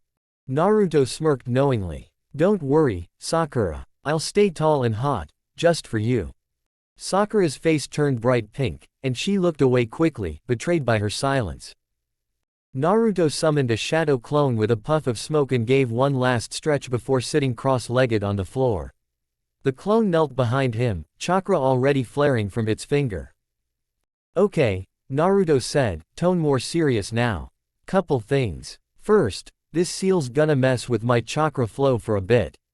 I'll only be able to use taijutsu and kenjutsu until it stabilizes. Sasuke nodded once. Second, if they call us to the arena within the next few hours, I'm gonna need help getting there. Naruto looked between them. If I'm lucky, someone'll forfeit and leave us with an odd number. I'll get pushed to the next round. He grinned. Not that I'm scared or anything. Sasuke rolled his eyes. Of course not. Naruto inhaled deeply, holding the breath for a long second, then exhaled. Okay. Hold me down. Sakura hesitated before walking over to his left side, placing a hand gently on his shoulder. Sasuke mirrored her on the right, both bracing themselves. The clone's finger ignited with green-tinged chakra and began carving kanji into Naruto's bare spine. The sizzling burn of nature chakra etched into skin filled the room with a quiet hiss. Naruto winced, jaw clenched tightly as the pain lanced down his back. Sakura tightened her grip. Just a little more. Naruto gave a weak nod, sweat forming at his brow. The clone reached the bottom of the spine and pressed the final character in, and for a moment, the entire seal glowed. A pulse of chakra burst outward, invisible but felt like a shift in air pressure. The markings shimmered, then vanished as his healing factor closed the wounds left behind. Naruto let out a breath through his teeth. It's done. Almost immediately, his fox-like traits began to fade, the claws shortened, his teeth returned to normal, and the sharp glow of his eyes dimmed slightly. But the tall frame, the defined muscles, they remained. He tried to stand, and stumbled. Whoa! Sakura caught him quickly, draping his arm over her shoulder and guiding him to the bed. Thanks, he muttered, sitting down with a heavy exhale. You okay? She asked, still holding onto him just in case. Naruto smiled up at her, tired but warm. I'll be fine. Just gonna lie here and focus on fixing my chakra flow. Sakura nodded and gently helped him lie down. Sasuke walked over, crossing his arms with a smirk. You know, I think Konohamaru and his idiot friends could take you right now. Naruto laughed, then winced. Give me 2 hours and I'll beat your ass like regular. Sasuke chuckled. Don't tempt me. Sakura frowned. Sasuke. He shrugged. What? Even I can make a joke. Naruto groaned. You just make them sound like threats. The three of them shared a quiet moment, tension melting into soft laughter and the quiet thrum of recovery. Chapter 52. Knock knock. Sasuke, already on alert, walked over and opened the door. Standing outside was a tired-looking proctor with a notepad in one hand. You three are being summoned to the main arena. Time to gather. Don't be late. Sasuke gave a curt nod. Got it. As the door shut, Sakura turned to Naruto, who was still laying down, eyes closed and regulating his chakra. Time to get dressed. He gave a light groan. All right, help me sit up. Sakura knelt beside him and helped him ease upward while Sasuke fetched the black battle kimono from the desk. Once Naruto's arms were through the sleeves, Sakura helped smooth it across his frame, her eyes lingering just a bit longer than necessary at his now noticeably taller form. Naruto caught her expression and smirked. Like the view. She flushed red. Shut up. With her arm over his shoulder, she helped Naruto rise to his feet. The three of them made their way through the tower corridors, the sounds of gathering shinobi echoing ahead. As they entered the arena, dozens of other genin were already present, some whispering, some stretching, some staring. Naruto felt a familiar chakra approaching fast. Naruto. Kuretsuchi's voice cut through the air as she broke into a sprint toward them. But her pace slowed when she saw him being held up by Sakura. Her brows furrowed in concern, until her eyes moved upward and registered how much taller he was. You're taller, she said, blinking. Her tone wasn't impressed, more suspicious. Naruto chuckled and reached out to gently caress her cheek with 2 fingers. I'll explain everything later, when there aren't 100 people listening. She sighed but nodded. Fine, but I'm not dropping this. She slipped to Naruto's other side, draping his arm over her shoulders as well. Sakura looked across him at her. Thanks. Kuretsuchi gave a half smirk. He's mine too. Obviously. They made their way toward the center of the arena together. A few minutes passed. The genin were restless, until a group of powerful presences began to gather at the edge of the overlook. The third Hokage stepped forward, accompanied by the Jonin sensei from each team, Jiraiya, and Anko. Hey, Kuretsuchi whispered. She subtly tilted her head to the back row. See the big one? That's my dad, Kitsuchi. Naruto's gaze followed. The towering man with a stone-faced expression locked eyes with him. There was a pause, then the man nodded once. Naruto nodded back. He wants to speak with you later, Kuretsuchi added. Naruto sighed, relieved. He knows. He knows. Good. I don't need an Iwa commander hating me while I'm moving to AIM. MMHM. The third Hokage raised his hand for silence, his voice carrying through the wide chamber. Congratulations to all of you who passed the second exam. This is no small feat, and you should all be proud. He paused, letting the silence settle. However, due to the number of candidates still remaining, we will be holding preliminary matches to reduce the participants. Suddenly, cough, cough, A loud, hacking sound cut through the Hokage's speech. Everyone turned. A thin Jonin with a sword on his back stumbled forward from the shadows of the wall. Cough, cough, cough. Apologies, cough, Hokage-sama. All, cough, take it from here. He turned to the genin. Cough, I am Hayate Gecko, your proctor, cough, for the preliminaries. Naruto squinted at him. The coughing continued. Longer this time. The Jonin started wheezing. Sakura leaned over. Is this normal? Naruto looked over at Kuretsuchi. She was covering her mouth, trying not to laugh, eyes glittering. Naruto stared back at the gasping Jonin. What the hell is wrong with this guy? He pushed away from the girls holding him. Give me a sec. Wait, Sakura reached out, but he was already staggering forward.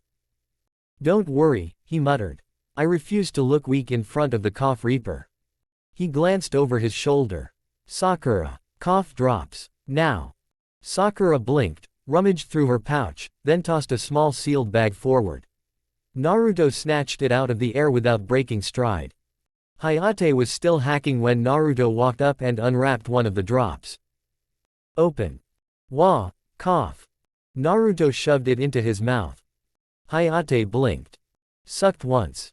His eyes flew open. What did you do? Naruto stared at him flatly. I gave you a cough drop. The Jonin's pupils dilated. Did you invent it? Naruto recoiled, scandalized. Are you fucking kidding me? He turned to the balcony.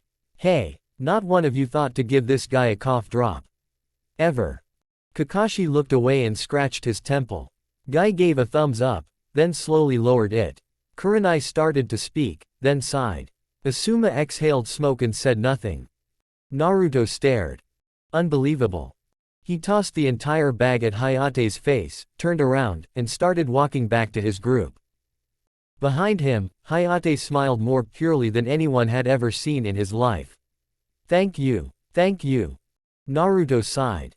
Sakura patted his back to console him, trying not to laugh. You did something good. Kuretsuchi burst out laughing. He gave him a drop and gained a follower. Don't encourage this, Naruto groaned. He looked at me like I cured terminal illness. More laughter from the genin echoed around the room. For once, it wasn't laughter at Naruto's expense, but at the insanity of the moment. He sat back between Sakura and Kuretsuchi and muttered. This village is ridiculous. Hayate Gecko, now a man reborn with minty breath and cleared sinuses, stepped forward without a single cough, his posture straighter than before and his voice unusually smooth. The preliminary matches will consist of one-on-one battles in the arena below. Victory is achieved through knockout, surrender, or when the proctor declares a clear winner.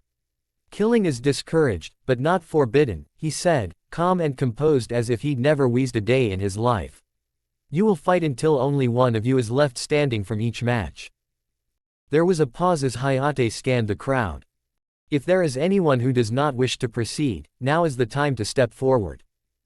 A few seconds passed before a hand raised. I forfeit, Sagan said, voice low but firm. He took a few steps away from the group. My stamina's shot. I wouldn't be able to hold up for another fight. Kuretsuchi leaned close to Naruto and whispered, he almost got mauled by a bear in the forest of death. The guy hasn't slept right since. Naruto blinked, then snorted lightly. Fair. Hayate nodded solemnly to Sagan and made a note on his clipboard. Acknowledged. One forfeit. The rest of you, please proceed to the upper balcony with your Jonin instructors. We'll randomize the match order there.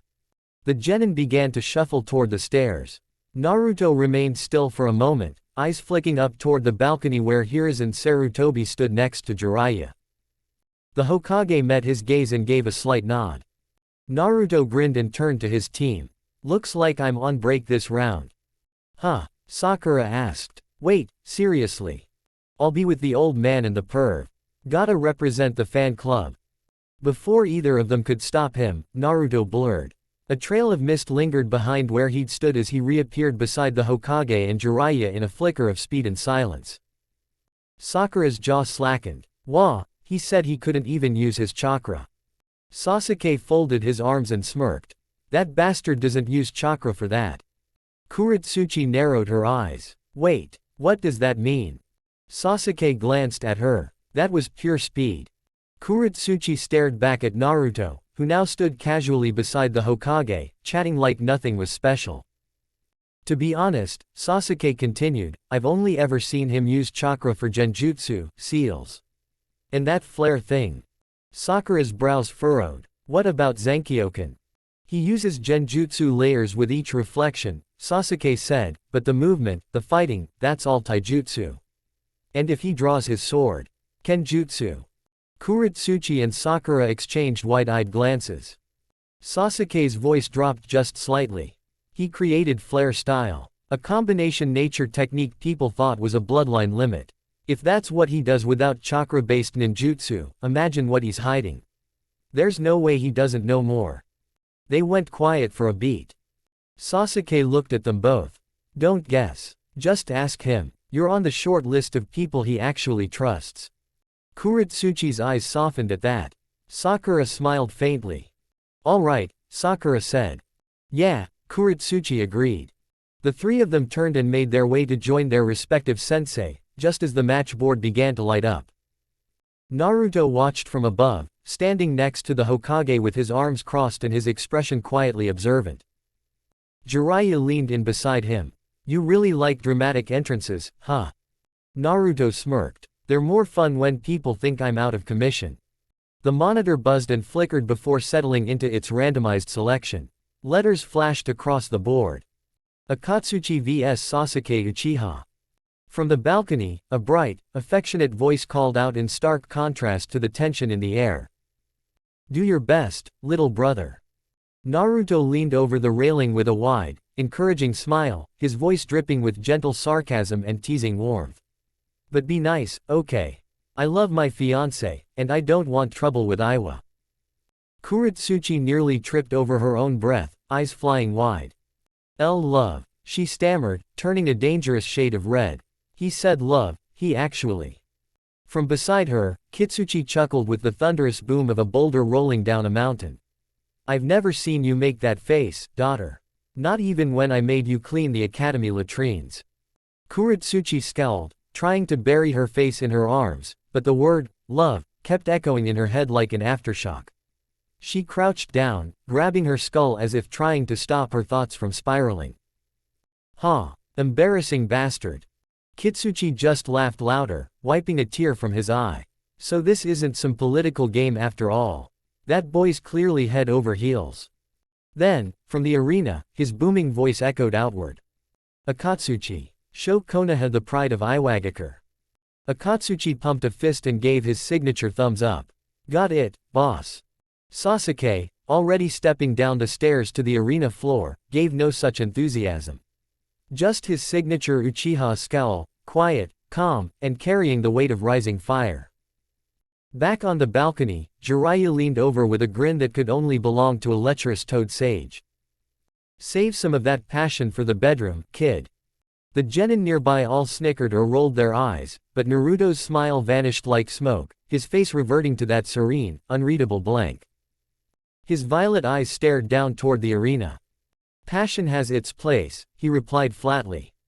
Jiraiya blinked, caught off guard by the tonal whiplash. Oh okay. Damn. Hiruzen gave a tired sigh. That's just how Naruto is now. The toad sage gave the boy another long look, then slowly nodded. He's different. You don't say. Hiruzen puffed on his pipe. Jiraiya turned back to Naruto and narrowed his eyes. You leaking nature chakra on purpose. Naruto shrugged, still watching the stage. I did something spur of the moment. Seemed reckless, but it's helping. Hey, that's a nice way of putting it, Kurama chuckled in his mind. Jiraiya leaned in closer, voice low. You're in sage mode, aren't you? Naruto nodded. I triggered it too deep and didn't realize how much it would change me. Jiraiya squinted. So the claws, the eyes, the fangs, what? You turning into a fox or something? Naruto shook his head. Not quite. But glowing eyes, sharp teeth, and claws don't exactly make you village friendly. You feel like you botched sage mode. Naruto thought for a moment, then offered a small smirk. Nah. Once I stabilize the flow and build out the proper seals, I'll be stronger than ever. I'll be able to protect and hunt. Even if they're cage. That earned a moment of silence. Jiraiya whistled. All right, I believe you. Hiruzen said nothing, just watching the arena alongside them. But even he knew, Naruto didn't make promises lightly. Then, breaking the moment, the third Hokage spoke with his eyes still locked on the match. What are you going to do in Omegakure, Naruto? Naruto didn't look at him. 6 months, he replied. 6 months after I arrive, you'll know everything. Both men turned to him, startled by the cryptic promise, but they didn't push. They returned their focus to the match below. Down in the arena, Akatsuchi stood behind a massive earth wall, sweat pouring from his brow. Sasuke stood several meters away, his hands locked in a single seal, exhaling a steady stream of fire from his mouth. Still going. Jiraiya narrowed his eyes. That's too long for a normal fireball. The flames weren't just burning, they were melting. The outer shell of the earth wall sizzled and drooped like wax under a blowtorch. Sasuke's eyes gleamed as his chakra surged hotter, condensing the flames even further. The stream shifted color, from bright orange to a blistering white. Gasps rippled through the crowd. Akatsuchi stumbled back, shouting something as he tried to move out of range, but Sasuke wasn't done. With a final breath, he ramped the fire's heat again, and it changed. The white fire morphed to an eerie, shimmering blue, heat so intense that even the spectators on the balcony began to sweat. The temperature spiked drastically, the heatwave reaching the farthest walls of the arena. The earth wall evaporated into glowing sludge, the ground beneath it bubbling. Akatsuchi shrieked, more in terror than pain. I forfeit. I surrender. The fire vanished instantly. One moment it was there, consuming the battlefield, the next, it was gone, as if it had never existed. Silence fell. Then Hayate raised his hand. Winner, Sasuke Uchiha. The stunned murmurs began spreading like wildfire. Naruto crossed his arms and exhaled through his nose, lips curling into the faintest smirk. Show off. Chapter 53. N. Hi Ria here. I want you to know Sasuke is definitely beefed way up in terms of abilities, and for Sasuke fans, his time hasn't come yet, but it will, I promise. Both of these new Uchiha brothers will shine and complement each other well. I have several new abilities for him, to show his dedication to his strength, but curved into a new goal. A new hunt. A new dance. Sasuke's purpose and abilities will start clicking during the finals, and his actions will push dangerous enemies to be even more dangerous. If you have super strong characters but nothing to throw that strength at, how will you see what they are capable of, ya know? Also, for the readers that were waiting for updates for the past week, I had to lay out 6 to 7 different roadmaps based on whether I wanted someone to die, wanted someone to live, keep everyone alive, etc. After looking at how everything would affect the story, I have 2 choices, but I won't spoil which one I choose. That's for you to find out or discover on your own, but feel free to brainstorm or speculate. I do respond to most mail and reviews that ask questions, unless you are spamming me to make this a comic. One last thing, I know. STFU Ria, I'm not here to read this crap, gimme the story. But for realsies, one last thing. I will do the Sakura fight in detail, Kuritsuchi versus someone you don't need to know yet, and the Hinata versus Neji fight, but I most definitely will skip the rest. I will tell you the results of those particular fights, but to be honest, people not associated or going with Naruto all have the abilities you read over and over again. It's the reason why I even changed the bell test. Okay, I'm finished, and thank you to all who are still reading. I appreciate you, and this story will not become unfinished. End of rant. Sasuke ascended the steps back to the balcony, steam still faintly rising from his shoulders. Naruto offered a wide, proud grin and gave him a thumbs up. Sasuke met his gaze, smirking as he returned the gesture with cool nonchalance. Beside Naruto, Jiraiya and Hiruzen still hadn't fully recovered from what they'd witnessed. Hiruzen leaned slightly toward Naruto, pipe forgotten in his hand. What was that fireball? He asked, blinking. Naruto kept his eyes on Sasuke and grinned. Chakra control, stretching exercises, and proper breathing technique go a long way. He chuckled softly. That's not even Sasuke's max. He can ignite that blue fire right from the start now, he just wanted to make it look flashy. Jiraiya raised a skeptical brow. HMPH. Soundin' like someone I know. Naruto winked. He might have picked up a few bad habits from me. The Toad Sage crossed his arms. And just how'd he really do it? Naruto simply shrugged. New clan secret. TCH. Whatever, kid. The monitor flared again, buzzing with electric static before two names snapped into view. Sakura Haruno vs. Ino Yamanaka. Naruto immediately broke into a laugh, folding his arms with a gleam in his eye. Now this is poetic. Hiruzen glanced down toward the arena. What do you mean? Naruto smirked, eyes softening as he looked toward the two names. These two were once nothing but fangirls. Starving themselves for some illusion of beauty. More obsessed with looks than strength or meaning. At that moment, Ino gracefully leapt down to the arena floor, tossing her hair with a smug flare. Several of the male genin whistled. Ino milked it with a wave and a wink. Naruto pointed toward her. There. That's what the girls thought we found beautiful. Hollow. Performed. Style without substance. Ino cupped her hands and shouted up at the balcony. Come on, washboard. Let's get this over with. Naruto's expression immediately shifted, warm, proud, and utterly captivated. His gaze drifted toward Sakura. She turned toward him with a soft, confident smile. He gave her a nod. Then with a single flicker, she vanished from the balcony and reappeared directly in front of Ino. The transformation was immediate, and jarring. She stood taller, her figure toned and defined, athletic yet graceful. Her arms bore subtle muscle lines, her legs firm, balanced, and light on the ground. Her chest had developed, finally silencing the jeers Ino once taunted her with. Even her expression had matured, a calm, focused readiness in her eyes that could rattle the nerves of any unprepared opponent. Naruto leaned forward slightly on the railing, eyes locked onto her. Only one of those fangirls, he said softly, decided to break out of the pack. Jiraiya and Hiruzen both looked between Sakura and Ino. Naruto's voice dropped just slightly in tone, measured and deliberate. Only one of them became what the Uchiha would call beautiful.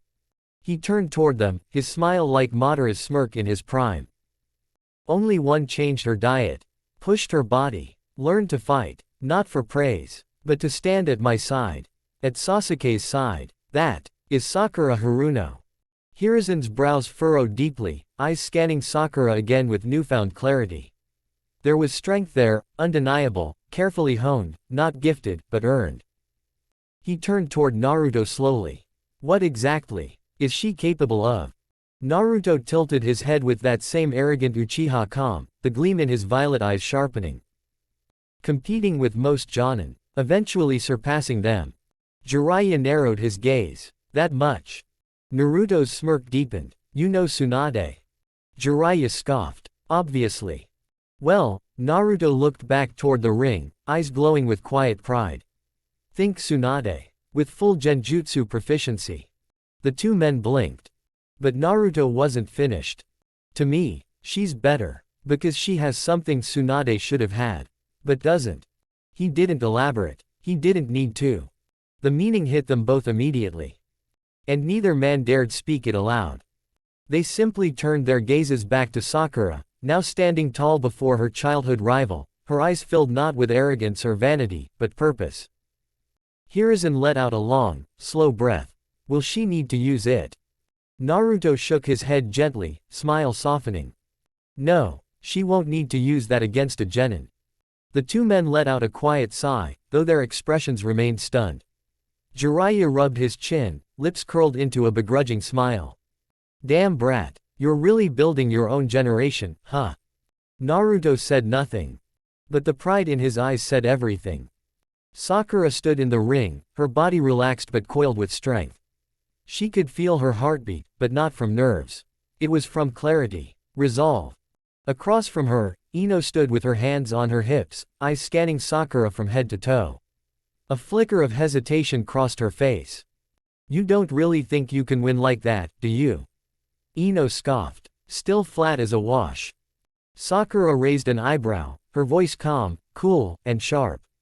I don't see a washboard here, Ino. And honestly, you're closer to one than I am. Ino blinked, stunned for a split second. Her gaze, actually, finally, took in the changes. The taller frame. The tone in Sakura's arms. The natural, confident posture. "What happened to you?" Ino asked, the snide tone faltering. Sakura smiled, but there was nothing mocking in it. It was steady, strong. "I became a real kunoichi," she said. "Someone who doesn't want to be behind the one I love, but beside him." From the balcony, Kuretsuchi smiled softly, arms crossed. Naruto, standing beside the Hokage and Jiraiya, let a small grin pull at the corner of his mouth. There was pride in his eyes. Ino, meanwhile, tilted her head, not fully comprehending. "Well, that's cute," she said with a toss of her hair. "But I, as the most beautiful and delicate flower in Konoha, clearly have more of a chance than you, whether it's with Naruto or Sasuke." Up on the balcony, Sasuke scoffed aloud. A low, derisive chuckle escaped him as he leaned against the railing. How can anyone be that conceited? He thought. In another universe, one where timelines were less kind, a version of Sasuke sneezed and reached for his nose with an arm he no longer had. But here, in the universe that mattered, Sakura's smirk was sharp. She wasn't angry. Not anymore. No, she understood now. Ino was a reflection of her past self. The insecure girl who chased love like it was something to catch. The girl who didn't understand Naruto. And because of that, never truly understood Sasuke either. Sakura exhaled, then asked a single question. Her voice carried like a quiet breeze before a storm. "Ino, would you rather be a flower that gets blown away in the breeze?" She stepped forward. "Or one that can survive the rain?" Her eyes lifted, searching for the one who gave her the strength to bloom. Naruto. He met her gaze from above and smiled gently, warm, proud, steady. The kind of smile that held history. The kind of smile that gave her everything she needed. Sakura's chest tightened, but not from nerves. From something gentler, stronger. She turned her gaze back to Ino, whose expression had shifted into confusion. "What are you even talking about?" Ino snapped. "You ask the stupidest questions now. Guess that's what happens when you grow more muscle than brain." A snort echoed through the arena as Hayate Gecko, his throat now eternally soothed thanks to Naruto's divine cough drops, unwrapped another one and popped it in his mouth. He cleared his throat like a man who'd been reborn. "Are you two done with the verbal sparring?" he asked, voice almost regal now. "Or are you ready for the actual match?" Sakura rolled her shoulders back, chin lifted. "I'm ready." Ino stumbled slightly, caught off guard by how fast things had turned. "TCH, yeah. I'm gonna beat you into the dirt, forehead." Sakura smirked again, sliding her right foot back into her stance. "Let's see if your pretty little petals can survive a real storm." Chapter 54. The preliminary match between Sakura Haruno and Ino Yamanaka had officially begun. The tension in the air fizzled before Sakura even raised her hands.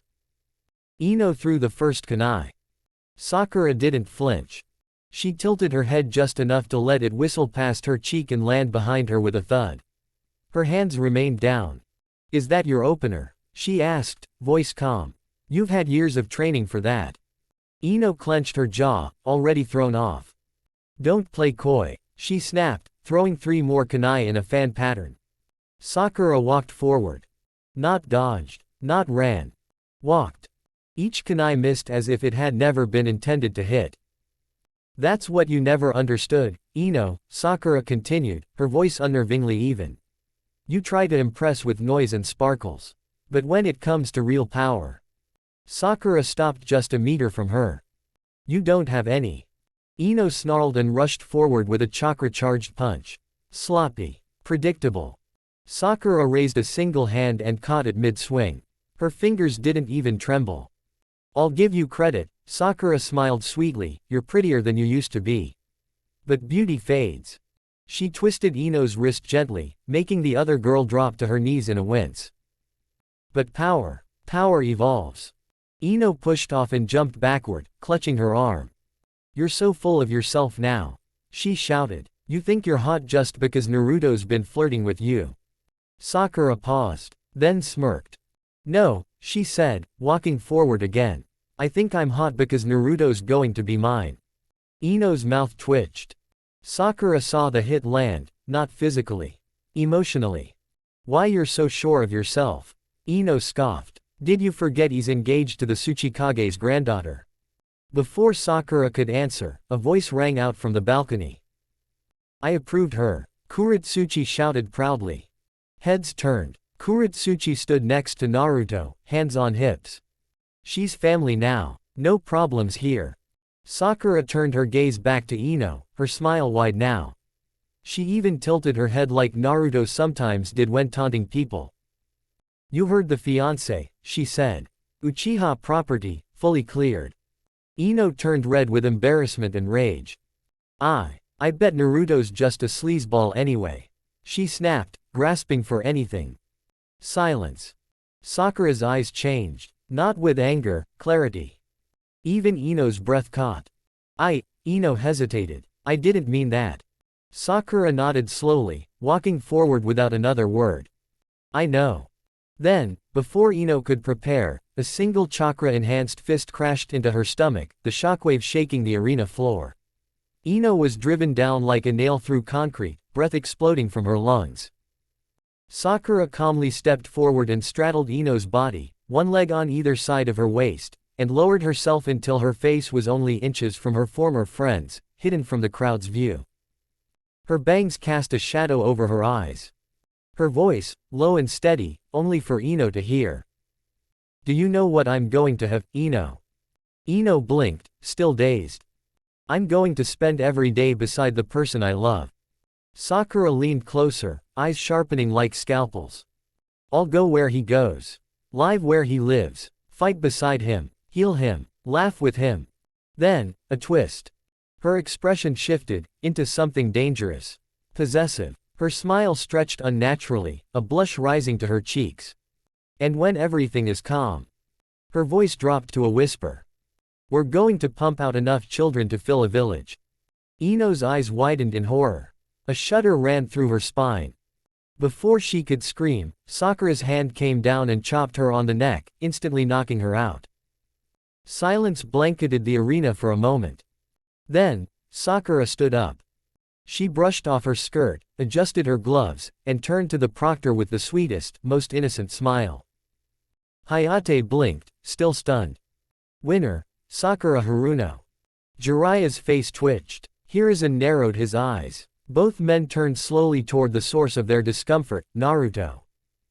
Beside him, Kuretsuchi had stepped closer, her arms folded tightly under her chest, gaze firmly on the victorious Sakura returning to the balcony. Jiraiya cleared his throat. Kid. Naruto looked back at him lazily. What the hell did we just hear? Naruto didn't miss a beat. I told you, he said, voice flat, I made her strong. Kuretsuchi nodded, not a hint of hesitation. Of course, I wouldn't allow a hindrance around my future husband. Jiraiya's jaw dropped halfway open. He lifted a hand to gesture at Kuretsuchi, then Naruto, then down at the arena like someone trying to count hallucinations. No, you know what I meant when I asked that. He barked, exasperated. Why did Sakura act like that? That wasn't just power. That was. He didn't finish the sentence. Naruto looked puzzled for a second. Then a realization dawned in his eyes. Slowly, he leaned forward on the railing, his voice dropping lower as if he were speaking more to himself than to them. I didn't do anything crazy, he began. In fact, Sakura already had an unnatural obsession before me. Hiruzen frowned. You mean with Sasuke? Naruto nodded. At first, yeah. You could have told her Sasuke went rogue or tried to kill all of us, and she would have begged to go with him. That wasn't love. That was desperation. She needed something to belong to. He exhaled through his nose. The only difference is, when she started to like me instead. I didn't fight it. Jiraiya crossed his arms tightly but listened. Naruto continued. I accepted her, trained her, gave her attention, a support system, one that wouldn't fail her, one that wouldn't abandon her. He glanced down toward the still unconscious Ino. She was suppressing a lot behind that smile. But once I accepted her feelings, that inner self, she always kept buried. It came to the surface. Naruto turned his head slightly toward them. She was bound to be like us in the end. Hiruzen blinked. Us. There was a moment of silence. Then Naruto countered the question with a calm one of his own. Do you understand what the Uchiha curse of hatred really is? Hiruzen's face shifted into something more serious. Slowly, he answered. It's tied to the Sharingan, and the Uchiha's capacity for love. Because they can love so deeply, the equal capacity for hatred exists. When that love turns to loss, or obsession, or grief, the trauma awakens their power. It makes them stronger. Through despair. Naruto gave a slow nod. Right, but most Uchiha hide their love.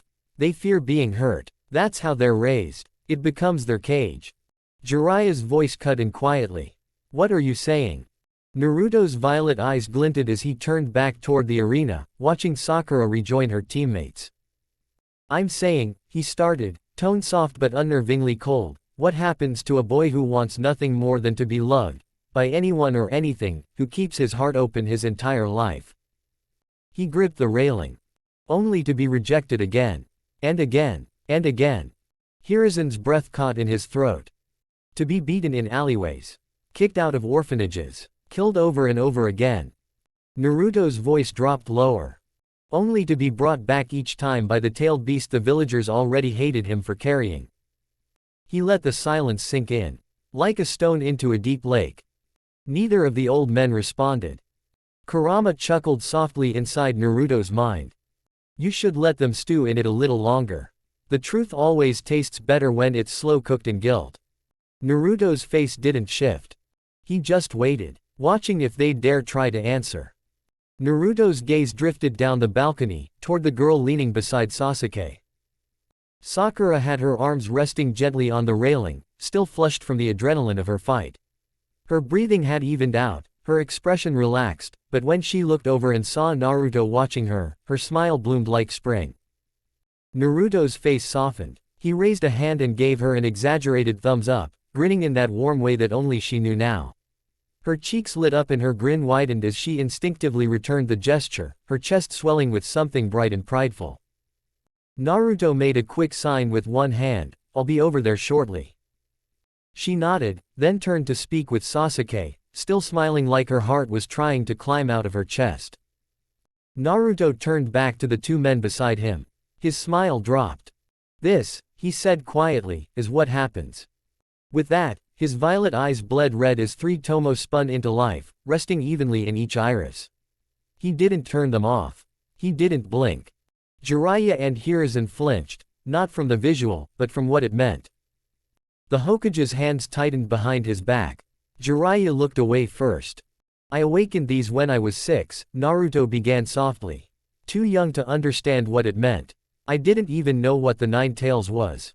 I didn't understand why the villagers would spit on a 6-year-old with broken ribs. He shifted, letting Kuretsuchi's hand slide into his. She squeezed. I thought I was just sick. I thought I deserved it. And when the Nine Tails whispered to me, when I started seeing his memories of that night, of Madara, and realized I looked like him. He exhaled through his nose. I made an obsession. I decided to open my heart even wider. I wanted to be loved so badly I would force the monsters who beat me to accept me. Jiraiya swallowed dryly. And the council? Naruto tilted his head slightly. The ones who told the orphanages to reject me. Who let those mobs go unpunished. Who ordered the mission reports changed so that my wins looked like team effort, or worse, accidents. He smirked coldly. They became the reason I kept sharpening my mask. He looked out over the arena, at the watching crowd, at his friends below. I started reading psychology books. Studying behavior. Writing notes. Developing personalities. Naruto tapped his temple. Ones that would be accepted. A silly prankster. A loudmouth with a big heart. A rival. A friend. A big brother. A puppy that barks but never bites. They all became real. Real enough that even I started forgetting which ones were fake. Kuretsuchi looked down, sadness weighing heavy in her eyes. But then, something happened. He paused. His voice lost some of its coldness, turned thoughtful. Good things started happening. His hand tightened on the railing. Jiraiya and Hiruzen could feel it.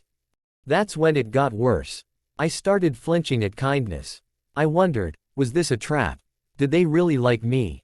Did the council figure me out? Is Sasuke going to leave me? Will I wake up tomorrow and they'll all be gone? He took a breath and steadied himself. Eventually, the obsession changed again. He looked straight ahead, voice as calm as a glacier. Now, I will do anything to keep the people I love safe. He said it without passion, without fire, as if it was simply a fact. If I saw them die in front of me. His eyes began to spin slowly. I would burn the world to ash. The tomo rotated faster. And then bring it back. Faster. And burn it down again. The tomo became a solid black ring around his pupil. And then, Kuretsuchi looked up at him in alarm. Jiraiya and Hiruzen couldn't breathe. Bring it back. The ring started to warp. And do it again. The Sharingan's ring pulsed. Then, clap. Naruto pressed both hands together in a gentle clap and smiled sweetly, closing his eyes as if none of it happened. Jiraiya stumbled back a half step, visibly shaken. Hiruzen reached for his pipe but didn't light it. Was that a genjutsu? The old Hokage asked, voice dry. Naruto scoffed. Please, you think I'd talk about all that out loud? In public, half of what I said could be considered treason depending on who's listening. Jiraiya rubbed his forehead. Then what the hell was that? Naruto looked down at Kuretsuchi and she smiled softly up at him. He smiled back, his Sharingan long gone, replaced again by violet warmth. Hiruzen opened his mouth again, hesitating. Naruto. Do you have the Mangekyo? Naruto turned toward him, wearing the kindest, most mysterious smile Hiruzen had ever seen on him. Who knows? Chapter 55. After leaving Jiraiya and Hiruzen to drown in their unspoken questions, Naruto walked across the balcony with Kuretsuchi beside him. She didn't speak, just held his hand until they reached her team. He gave her one last reassuring look, brushed his knuckles under her chin, and whispered, "I'll see you soon." She nodded, smirking with that signature edge in her expression before walking over to stand next to Kitsuchi and Akatsuchi. Naruto moved back toward Team 7. Kakashi was there now, arms crossed loosely over the railing. He gave Naruto a subtle nod. Naruto returned it, calm, respectful. Then he stepped between Sakura and Sasuke and set a hand on each of their shoulders, leaning forward between them with that familiar lazy grin. "Well," he said, dragging out the word playfully. "You two are badasses." Sakura smiled instantly, cheeks pink with pride, and fist bumped him. Sasuke, smirking, raised a closed fist in silent approval. Naruto met it. From there, Naruto leaned casually on the rail. Sakura leaned with him, her shoulder and hip pressing gently into his side. He didn't move. She didn't either. They all watched the next fights unfold. Temari vs. Tenten ended in moments. Tenten threw dozens of weapons from scrolls, kunai, shuriken, even traps, but Temari's wind jutsu made them look like paper falling into a hurricane. With a flick of her fan, the girl from Suna shredded Tenten's offensive and knocked her out cold with a burst of slicing air. "Damn," Naruto muttered, eyes sharp. "That fan's no joke." Next came Choji vs. Rock Lee. Choji came rolling in at full speed, spinning like a cannonball. But Rock Lee stood still. Calm, collected. When the human boulder came close enough, Lee let out a shout and kicked Choji straight across the arena like a soccer ball. The thud was loud, so was Choji's groan as he embedded into the wall. "Well," Naruto sighed, "that's rough, buddy." Sakura stifled a laugh, elbowing him lightly. Then came Kankuro vs. Shikamaru. Naruto's eyes narrowed in interest. He already knew Kankuro was hiding in the puppet again. But Shikamaru's trap was as brilliant as it was embarrassing. He manipulated Kankuro's shadow, forced him to pull his puppet into his own face, and Kankuro knocked himself out cold. Naruto winced. That's gonna sting more in his ego than anywhere else. And then, Gaara vs. Shino. Naruto straightened. Shino tried. His bugs swarmed, but Gaara didn't even move. Sand encased him, and Shino's insects couldn't find a way through. Then with a twitch of sand, Gaara slammed Shino down into the floor like a hammer, knocking him out without ever speaking. The crowd murmured. Only 4 fighters were left. Naruto exhaled, his instincts flaring. The board started cycling names. Neji Hyuga vs. Hinata Hyuga. Naruto felt it in his gut. TCH. Knew I jinxed it. Footsteps approached him from behind. A familiar presence leaned in beside him. You've got another one, don't you? Kuretsuchi whispered, voice low and amused. Close, friend. Naruto didn't look at her, just nodded. Hinata was the only one who never hated me, he said softly. Even from the beginning, she saw the real me. Knew about the fox. Never flinched. He stared down as Hinata hesitated on the stairs, eyes unsure. We don't talk much because she's on another team. But Kurenai always brought her around during training. I saw it in her eyes. She's another broken soul, maybe even more broken than Sakura was before. Kuretsuchi didn't respond right away. Then she glanced at Sakura to make sure she heard and said, she had a crush on you forever, didn't she? Sakura, who had heard, didn't shy away. She looked at Hinata, then looked at Naruto, who was still watching. Will you train her? Sakura asked suddenly. Naruto blinked and turned his head. I was gonna keep training you. Well, I don't know if. Sakura shook her head, smiling gently. You already gave me everything I needed, she said quietly. Strength, confidence, purpose. I'm not stopping, I'll keep growing. But if Hinata's someone you care about, help her. I trust you. Her words rooted deeply into Naruto's heart. He stared at her for a long second, then gave a slow, warm nod. Thank you. Sakura nodded back, expression full of love, and leaned against him again. Naruto then turned toward Kuretsuchi, gently taking her hand. You too. Would you like to train with us? Kuretsuchi's grin turned wicked. Train, she whispered, leaning closer. Watch my fight first, Sharingan boy. Burn it into that pretty head of yours. Naruto blinked, then laughed. She was confident, he liked that. I plan to, he told her, his hand squeezing hers. I'll remember everything, so get ready. He leaned forward and kissed her softly, right on the lips. She accepted it without hesitation, then pulled away with a wink and swaggered off to rejoin her team. Naruto returned to the railing, standing tall now. His eyes fixed on the match below. Hinata, he murmured, let's see what you're capable of. Neji dropped to the arena floor with a single, fluid motion. He didn't even look at Hinata as he landed, his gaze was fixed forward, jaw tight with disdain. You shouldn't be here, he said, voice cold as stone. You're a disgrace to the Hyuga name. Hinata flinched, her eyes falling to the ground. Her fingers fidgeted in front of her as if her very presence was a sin. Neji stepped forward.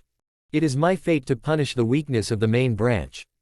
And you, Hinata-sama, are the embodiment of everything wrong with it. His eyes flared pale white with the full activation of his Byakugan. You will lose. Because fate always favors me. Hinata opened her mouth to say something, to apologize, but she was cut off. Hinata, a calm voice called from above. Her head snapped up in surprise. Her lavender eyes met violet. Naruto was watching her from the balcony, arms resting lazily on the railing between Sasuke and Sakura, but his gaze, his presence, was anything but lazy. It was reassuring, warm, immovable. Hinata tried to look away, flustered, but he called her name again, firmly, yet gently. So she kept looking at him. Give it your best, he said, with the faintest smirk. And don't listen to hypocrites. Neji snapped toward him. This is Hyuga business. Stay out of it. Naruto's eyes narrowed. His expression didn't change, but his presence did. A sudden, suffocating wave of killing intent washed over the arena. Neji recoiled like he'd been struck. He fell back, stumbling onto his rear. His pupils shrank as he looked up in shock. Naruto still hadn't moved. Hayate, Naruto said smoothly, not even taking his eyes off Neji, mind if I speak for a minute before the match? Hayate, leaning against the far rail, popped a cough drop into his mouth and waved graciously. For the creator of this blessed remedy, he said, voice suddenly clear and buttery. As long as the Hokage permits, speak for as long as you like. Naruto's sweat dropped slightly. That wasn't dramatic at all, he muttered, looking toward Hiruzen. The Hokage gave a subtle nod, pipe in hand. Naruto dropped to the arena floor in an instant, landing directly between Hinata and Neji. He turned to Neji like a teacher preparing to scold a child. "Let me break this down for you," he said calmly. He began to pace. "If fate really decided everything, what do you think your fate would be, as a branch clan member who just insulted the heiress of the main family in front of the Hokage, the elders, and your Jonin instructors?" Neji scowled. "Nothing will happen to me. I'm a prodigy. I'm the future of the Hyuga." Naruto stared at him blankly. "You can't actually be that stupid," he muttered. He gestured toward Hinata. "She's still the heiress. The daughter of Hiashi Hyuga. And whether you like her or not doesn't matter. If I reported what you just said as a threat to the heiress." He stepped in close and gently tapped the metal plate on Neji's forehead protector with one finger. "That caged bird seal of yours would activate before nightfall. You'd scream for hours, maybe days. And then one of your elders would show up and ease your suffering by putting you down." Neji visibly shuddered. Naruto tilted his head. "So, do you really believe in fate? Or just in whatever excuses your hate?" Neji stood up, shaking with fury. "You don't understand anything. You don't know what the caged bird seal has done to us. What we suffer. Then why take it out on the only person in the main branch who wants to abolish it?" Naruto snapped, cutting him off. Gasps sounded from the balcony. Kurenai's expression was stunned, then thoughtful. Several of the Jonin looked down at Hinata with fresh perspective. Hinata stood frozen. Her face was painted with awe. Naruto turned to her and softened instantly. "Hinata," he said again, this time gently. She blinked at him. He looked at her with a warm smile. "Was it true, when you said you wanted to get rid of the caged bird seal?" She hesitated. Her hands trembled. But then, she stood straighter. And nodded. "Yes, it's my second greatest desire." Naruto's eyes twinkled knowingly. "Oh, and what's the first?" Everyone turned toward Hinata. Neji's jaw tightened. Hinata flushed crimson and murmured something too quiet to hear. Naruto chuckled and walked closer. "Say it with confidence," he whispered. "If you don't have any, I'll give you enough for 10 people." He met her eyes. "Do you believe in me?" Hinata nodded without hesitation. "Then tell me again," Naruto said softly. "Your 2 greatest desires." Hinata took a breath. "My second greatest desire," she said clearly, "is to abolish the caged bird seal." She turned bright red, but didn't look away. "And my first greatest desire." She squeezed her fists, took one final breath, and shouted. "Is Naruto." The arena went silent. Not a breath. Not a cough. Even Hayate stared in awe. Neji looked like he'd been kicked in the ribs. Sakura blinked twice, then smiled. Kuretsuchi's eyes widened slightly before breaking into a teasing smirk. Naruto just smiled. Soft, proud, kind. "You'll have both," he said, voice unwavering. Hinata's breath caught in her throat. Before she could say anything, Neji recovered and spat, "You're pathetic. The Hyuga would be glad to get rid of her. But there's nothing a dumb, ignorant Uchiha can do about the seal anyway." The arena held its breath. Naruto sighed softly and reached toward the wrist of his battle kimono. A faint shimmer of chakra released as he unsealed a thin silver badge, its face inscribed with swirling kanji and concentric sealing patterns. He held it between 2 fingers, just high enough for Neji, and the others, to see. "What do you think this is, Neji?" Neji's eyes narrowed. He scanned it quickly, trying not to flinch. But the elegant, dangerous characters at the top were unmistakable. "Seal Grand Master." Naruto nodded. "Good eyes." He stepped forward, tucking the badge back into his sleeve like it was just another weapon. "Now, let me pose you a question," he said, voice steady but ringing with quiet power. "If I, the only Seal Grand Master on the continent, publicly declare that the caged bird seal is not only immoral, but a torture device used to enslave one's own family." Naruto's gaze sharpened. "And I submit that declaration to the 5 daimyo for review." Neji stiffened. "What do you think will happen?" Neji opened his mouth, but no sound came out. His Byakugan eyes were wide with disbelief, and for the first time, true fear. Naruto took one slow step forward, his tone turning cold. They'll flag it as a forbidden technique. And then, his next words cut like steel. If the Hyuga elders don't remove or modify it to only prevent Byakugan theft, every last one of them who objects. A heavy silence dropped over the crowd. Will be publicly executed in front of the very branch families they wronged. Gasps echoed from every direction. Jonin, Genin, even the proctors fell quiet in disbelief. Neji recoiled. You don't have that authority. He shouted, desperation finally breaking through. Naruto didn't flinch. He didn't even blink. But the voice that spoke next wasn't his. The boy speaks the truth, Hiruzen said from the balcony, his voice laced with tired resolve. Every head turned as the third Hokage stepped forward.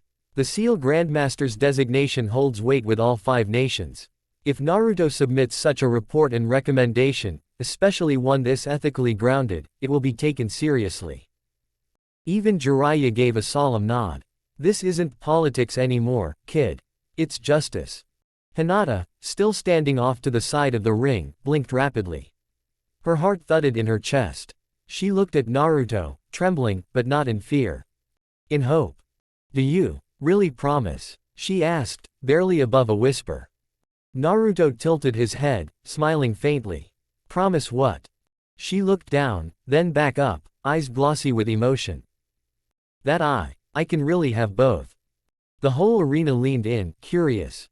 Naruto's smile deepened. You will. Hinata's face flushed red, but she bit her lip and found her voice again. What about your fiancé? She asked softly. Naruto raised a thumb and pointed it casually behind him. Right over there. Kuretsuchi, already smirking, didn't miss a beat. Uchiha property. A chorus of snickers spread through the arena. Sakura slapped her forehead. She really said it again. Even Hayate chuckled under his breath. Incredible branding. Hinata's face turned even redder, but her smile grew as she looked down shyly, hands pressed together. Her courage felt real now. Naruto's tone turned teasing. You won't be allowed to leave my side anymore, you know. Hinata's response was a furious nod, a little spark of determination flickering in her eyes. On the balcony, both Sakura and Kuretsuchi chuckled to themselves. Boot camp time, Sakura whispered with a sly grin. She has no idea what's coming, Kuretsuchi muttered back with amusement. From behind them, Hiruzen sighed heavily. Any more Uchiha property I should know about? He asked with exasperation. Naruto leaned back on the railing and slowly turned to Sasuke with a devilish grin. His face silently asked the question. Well, brother, anyone you want to bring along? Sasuke scowled, ready to say no without a thought, until his Sharingan flickered for just a moment. But then, he snickered. TCH. Did you forget about the Uzumaki girl from the first round? Naruto blinked, then grinned wide. Oh, that's right. But, he chuckled, she's technically from Kusagaku, not Konoha. Still, I should say something about that. Sasuke smirked, tilting his head with that familiar cocky edge. You, forgetting something that important, that's rare. But he didn't get the chance to say more, Naruto blurred into motion. With a loud wail, Naruto suddenly collapsed onto Hinata's shoulder, arms dangling and shaking like he was overcome with grief. Sasuke loves me so much, he went and found an Uzumaki girl to settle down with.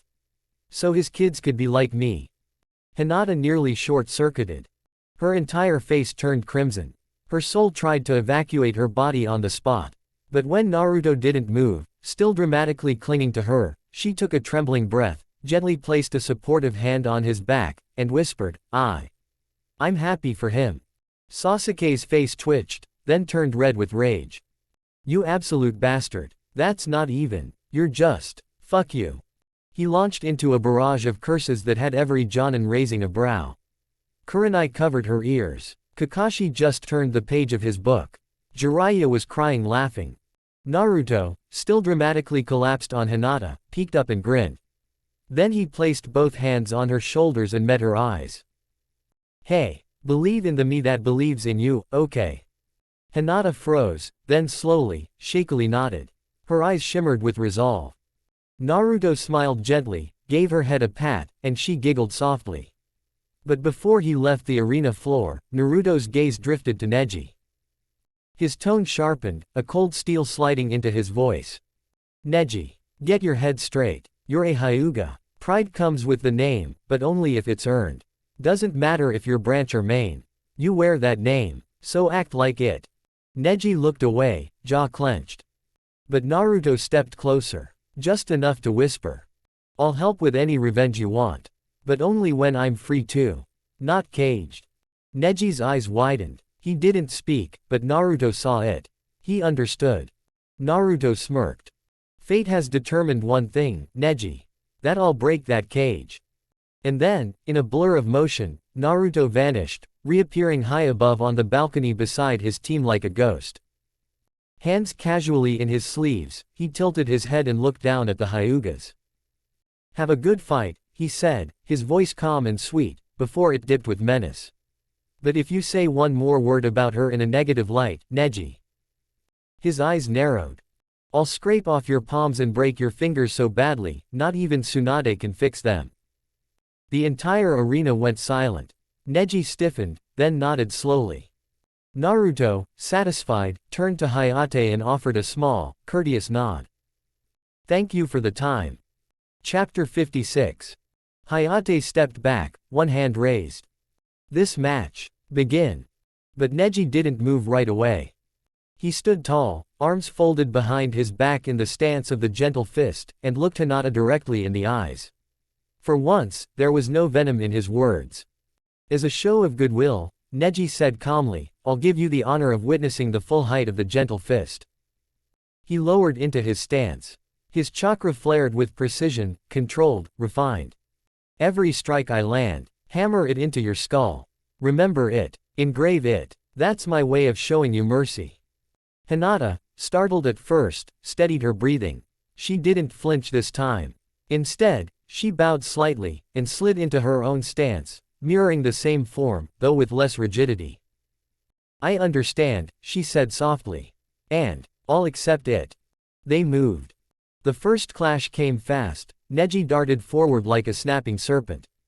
Hinata deflected the first two strikes but got clipped on the shoulder by the third. A gentle burst of chakra numbed her arm instantly. She spun away and circled wide. Naruto watched silently from above, Sharingan spinning slowly. Kuretsuchi folded her arms, watching with interest. Sakura leaned slightly closer to Naruto, and even Sasuke didn't look away. Neji pressed again, his movements smooth, flowing. He struck her ribs, her elbow, her left thigh, chakra pulsing from each touch. But Hinata didn't crumble. She gasped, gritted her teeth, and pushed back with her own flurry, shorter range, less speed, but still technical. She grazed his forearm once and caught his chest with a clean tap. Enough to make Neji pause. TCH. Better than before. The battle continued. Neji's superiority was clear. He was faster, more precise, more efficient. But Hinata's endurance was stunning. Despite chakra points being closed, despite her bruises building and breath growing ragged, she didn't fall. 10 minutes passed. Neji's eyes narrowed. You're still standing. Hinata panted, sweat glistening on her forehead. I promised someone. I would give it my best. Naruto, watching from above, smiled softly. Good girl.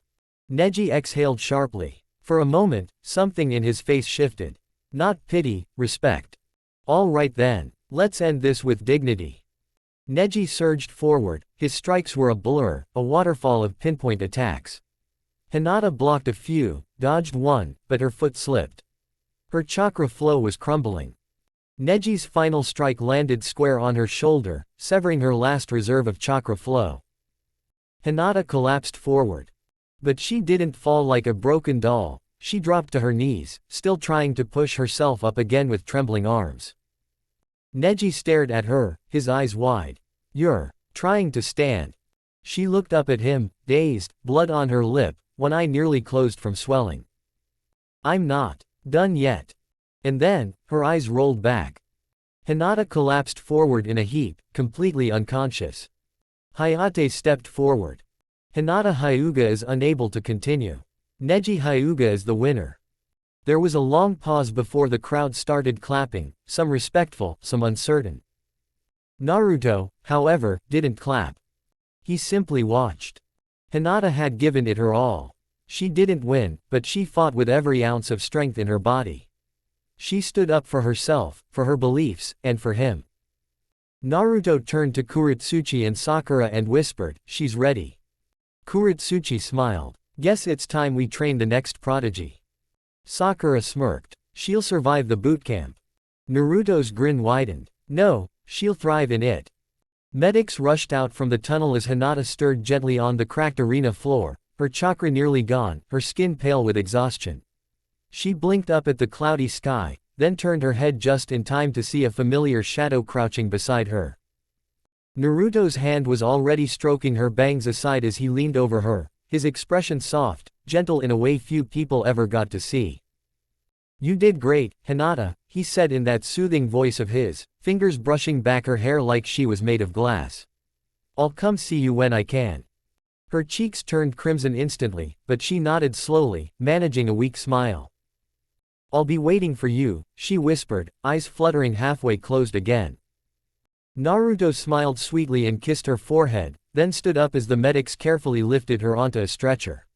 She kept looking at him until the tunnel swallowed her up. He turned and launched himself back up to the balcony in a single motion, landing between his teammates. Sakura smiled at him, Sasuke gave a small approving nod, but Naruto was already striding toward Kuretsuchi. She was waiting with a grin. He lifted a hand, and she slapped him a high five. "Kick ass," Naruto said, all warmth and confidence. "Always," she replied. Then she kissed him right on the lips, spun around, and flipped off the balcony in a single fluid motion, landing in the center of the arena with a small puff of dust. The board hadn't even finished turning. It clicked just a moment later. Kuretsuchi vs. Kiba Inuzuka. Kuretsuchi scowled instantly and turned toward the display. Why the hell doesn't it say Kuretsuchi Uchiha yet? Up on the balcony, Kitsuchi chuckled, arms crossed. "We're not there yet, daughter." "Whatever," she grumbled, still glaring at the board. Then, suddenly, she looked back up toward Naruto. "So, when are we getting married?" Naruto raised an eyebrow, that smirk of his forming. "When would you like to do so?" "Just know. Because of your status, it's gonna be a long process. Ceremonies, public approval, your father, your grandfather." Kitsuchi stepped beside Naruto and placed a heavy, respectful hand on his shoulder.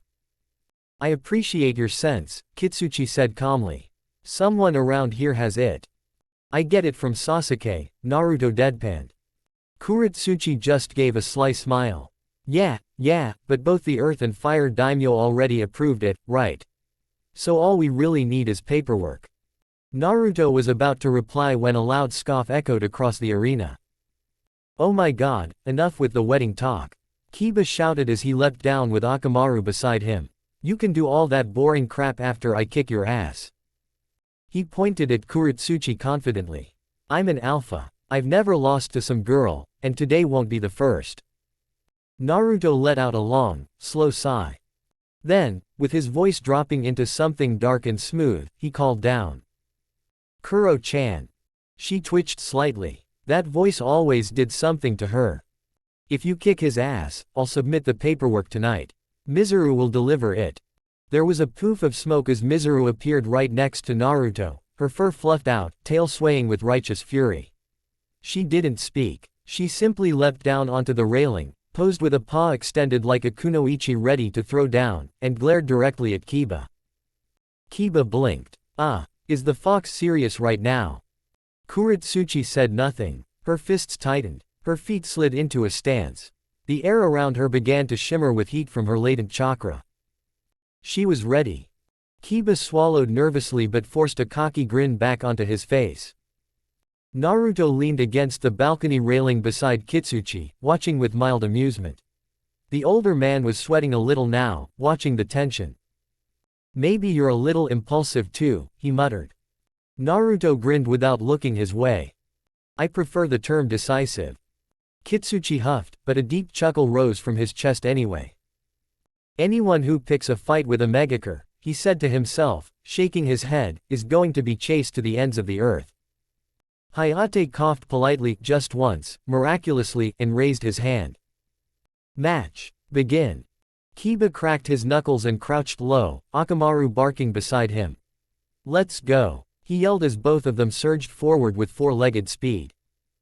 Kuretsuchi didn't even flinch. She slid a foot back into her stance, calmly watching their approach. Fang over fang, Kiba roared, spinning into a bladed tornado alongside his Ninken. Kuretsuchi exhaled. Too linear.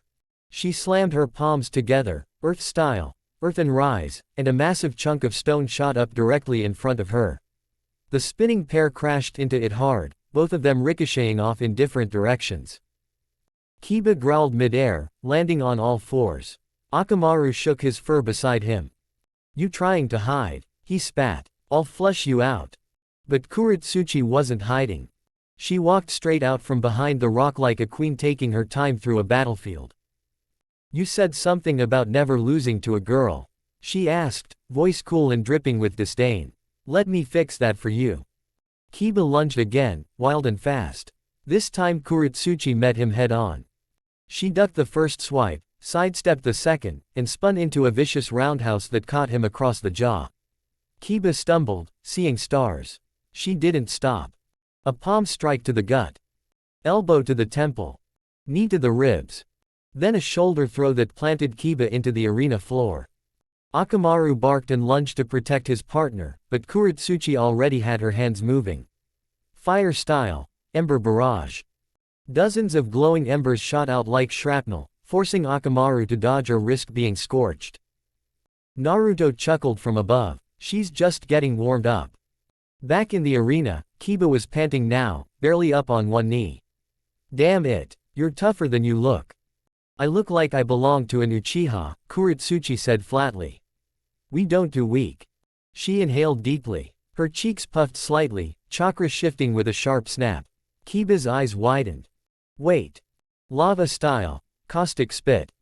A stream of molten lava burst from her lips like a geyser, aimed just off-center from Kiba. He dove sideways and barely avoided the main stream, but some splatter hit his sleeve, and it melted through it in seconds. Akamaru whimpered, backing off. Kiba rolled onto all fours again, his eyes wide now. Not from bravado. From fear. I give up. I give. But Kuretsuchi didn't stop moving. She grabbed him by the collar and yanked him to his feet in one brutal pull. You don't get to bark about being an alpha and then surrender when the real bite shows up. She dragged him over to the nearest chunk of her earlier earth jutsu and slammed him into it. Hard. Dust and bits of gravel rained down around them as Kiba wheezed from the hit. Hayate finally raised his hand. Winner, Kuretsuchi of Iwagakure. The crowd erupted in cheers and hollers, but Kuretsuchi just stood there, glaring at the crater she left Kiba in. Name's Kuretsuchi Uchiha, she muttered. Then, brushing the dust off her hands, she turned her back to the wreckage and walked out of the smoke like she'd just taken a stroll through the park. Up on the balcony, Naruto had both hands clutched dramatically to his heart, eyes glistening with mock emotion. She's so beautiful, he whispered with a theatrical sniff. Kitsuchi put a hand to his face and muttered, Kami help me, she found someone just as bad. Jiraiya leaned over to Hiruzen. I'm not sure whether to be terrified or to ask her to teach me that lava spit thing. Kuretsuchi jumped back up to the railing beside Naruto. He caught her with a proud arm around her shoulders, kissed her temple, and whispered. You melted that man's pride. Let's get that paperwork done. She grinned. Tonight. Chapter 57. The arena had finally settled. The last echoes of the Kiba verses. Kuretsuchi fight faded with the smell of scorched stone, and the genin still conscious stood on the upper balcony, some bruised, some proud, all silent. Hayate Gecko stepped forward, his voice clearer than it had been the entire day, still no coughing. Congratulations to all those who stand as victors, he said with a rare firmness. You've proven yourselves against some of the best genin the elemental nations have to offer. He gestured toward the center of the arena where a small table had been set up. Atop it rested a sealed box with numbered tiles inside.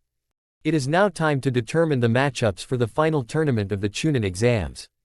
One by one, the winners will come down, draw a number from this box, and that number will determine your position in the bracket. Numbers range from 1 to 8. His gaze swept the balcony. Step forward when I call your name. A pause. Uzumaki Uchiha Naruto. Naruto vanished in an afterimage from the railing and reappeared standing beside Hayate, his black battle kimono and calm violet eyes giving off an oddly regal presence.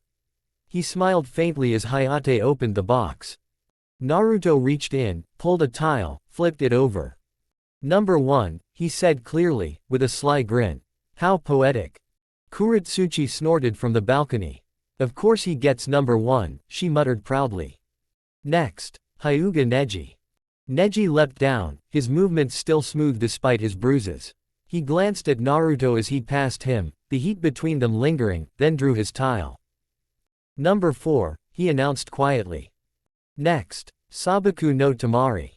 Tamari landed beside the box in a gust of wind, fan across her back. Number 6, she said, cracking a smirk. All right. Sabaku no Gaara. The air seemed to shift as Gaara simply appeared near the box without anyone seeing him move. He reached in, the sand at his gourd twitching ever so slightly. Number 5, he said flatly, not looking at anyone. Rock Lee. A green blur dropped from above, followed by a cloud of dust. Yosh! Lee shouted, nearly tripping over the box in his enthusiasm. Rock Lee, the beautiful green beast of Konoha, draw. He held up his tile. Number 7. Naruto gave him a respectful nod. Glad to see you in the finals. Lee grinned so hard it almost hurt. We shall have a match full of flames and youth one day, Naruto-kun. Shikamaru Nara. Shikamaru sighed so loudly it echoed. He trudged down the stairs like he'd been asked to do laundry on his birthday. He drew a tile with half-lidded eyes. Number 8. Of course. Figures. Sakura Haruno. Sakura landed with grace, her eyes full of confidence. She looked to Naruto as she passed, and he gave her a small wink. Her fingers hovered over the box, then plucked a tile. Number 2, she said firmly. Uchiha Sasuke. Sasuke didn't say a word as he walked down. His eyes swept the arena once, Sharingan off, but his presence sharp. He took his tile. 3, he stated plainly, then glanced up at Naruto with a small smirk. Hayate nodded as the last tile was drawn. Kuretsuchi. Uchiha. Kuretsuchi happily snatches a tile. 9, she happily declares. The final matchups have been decided. All matchups will be announced and posted publicly by the end of the day. You will all have 1 month to train and prepare for the final round. Make the most of it. He turned to face the gathered genin. The finals are not simply about winning. They are about showing your skill, your growth, and your potential. Prove that you are worthy of becoming Chunin in the eyes of your cage. Hayate gave one final bow. You are dismissed. A few hours later. The evening sun cast a warm amber glow over Konoha as Team 7 walked alongside Kuretsuchi's squad and Kitsuchi toward the board posted in front of the Hokage's office. The streets were calmer now, just civilians settling into their routines after a day of watching explosive matches in the prelims. The air buzzed with curiosity and lingering chakra. Kuretsuchi walked close to Naruto, her eyes gleaming like polished obsidian under the fading sky. She bumped her shoulder into his playfully and asked, "So, when are we doing the marriage paperwork?" Kitsuchi let out a tired grunt, one massive hand covering his face. Without missing a beat, Naruto reached into his thigh storage seal and pulled out a crisp, official-looking scroll. Already filled out. Just needs your signature and stamp. Kuretsuchi stared at him for a beat, then burst out laughing. You were prepared for this. Of course, Naruto said, smirking. You've been my woman since the date. I just needed the stamp to make it legal. She snatched it from his hand, chuckling. God, you're ridiculous. She popped the seal open and signed it with a flourish, then stamped it with her personal clan mark. Done. Naruto sliced his thumb, crouched, and slammed his palm into the ground. Summoning jutsu. A puff of smoke, and Mizuru appeared, tail wagging with sharp focus. Master. She chirped, eyes scanning the scroll in Naruto's hand. Deliver this to the daimyo. It's our marriage paperwork. Don't stop for anything. Mizuru's eyes widened, then narrowed with pride.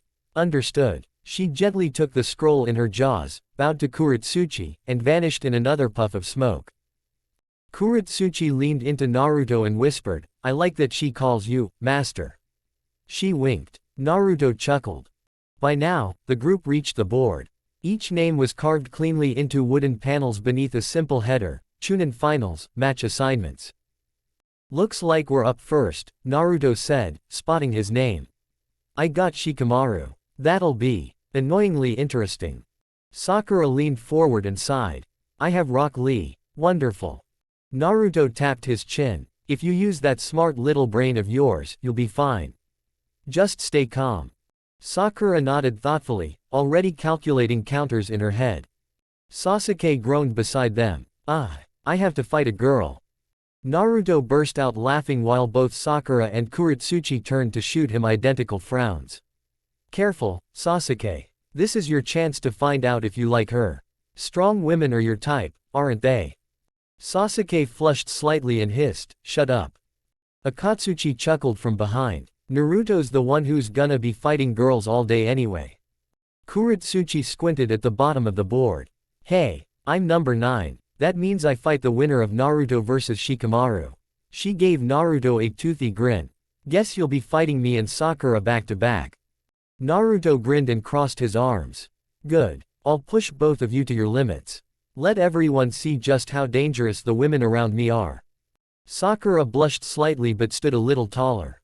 Kuretsuchi looked smug. Naruto turned toward them. Are you two going to bathe now? Kuretsuchi tilted her head. Probably. Why? If you do, tell our blue-haired visitor to meet me at our secret room in the Uchiha compound tonight.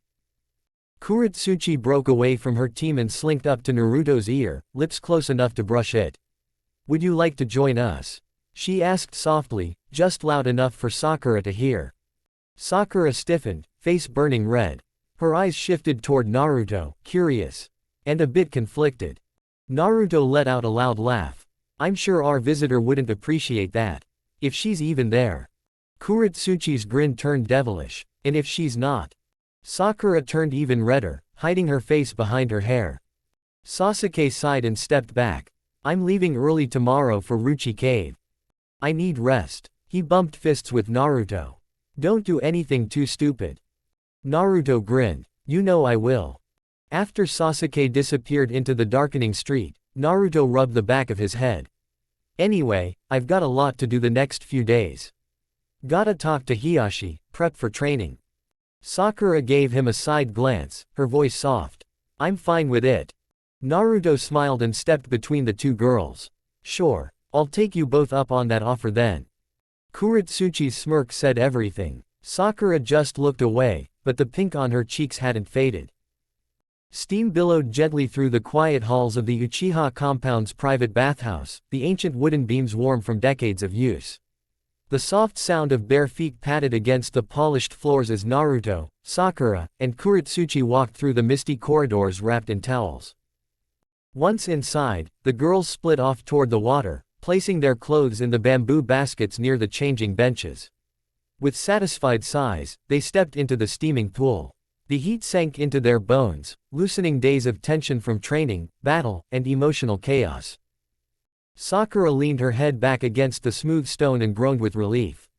This feels like heaven. Almost makes you forget how awful the forest of death was, Kuretsuchi added, sinking in deeper, her arms floating at her sides. Almost. Just then, a shadow stretched across the steam, drawing their attention. It must be relaxing, huh? Naruto's voice called softly. Both girls turned, and froze. Naruto stepped into the room with his towel slung low on his hips, his body sculpted and lean, his skin nearly flawless save for a few faint lines of old chakra burns around his wrists. His chest rose and fell in a relaxed rhythm, his eyes calm and amused as both girls openly stared. They didn't even try to hide the drool. With a smirk, Naruto walked forward and gently lifted their jaws shut with each hand. You're going to let the steam in your mouths if you're not careful. Both girls snapped back to reality, blushing furiously as he eased into the water and leaned back between them, arms resting on the edge of the bath. He let out a contented breath. Now that we're all settled, any questions about your matchups? Recognizing the effort to steer things back to normal, Sakura cleared her throat and shifted closer, thoughtful. Rock Lee, I'm not worried about his strength. I think I can match it. But his speed is insane.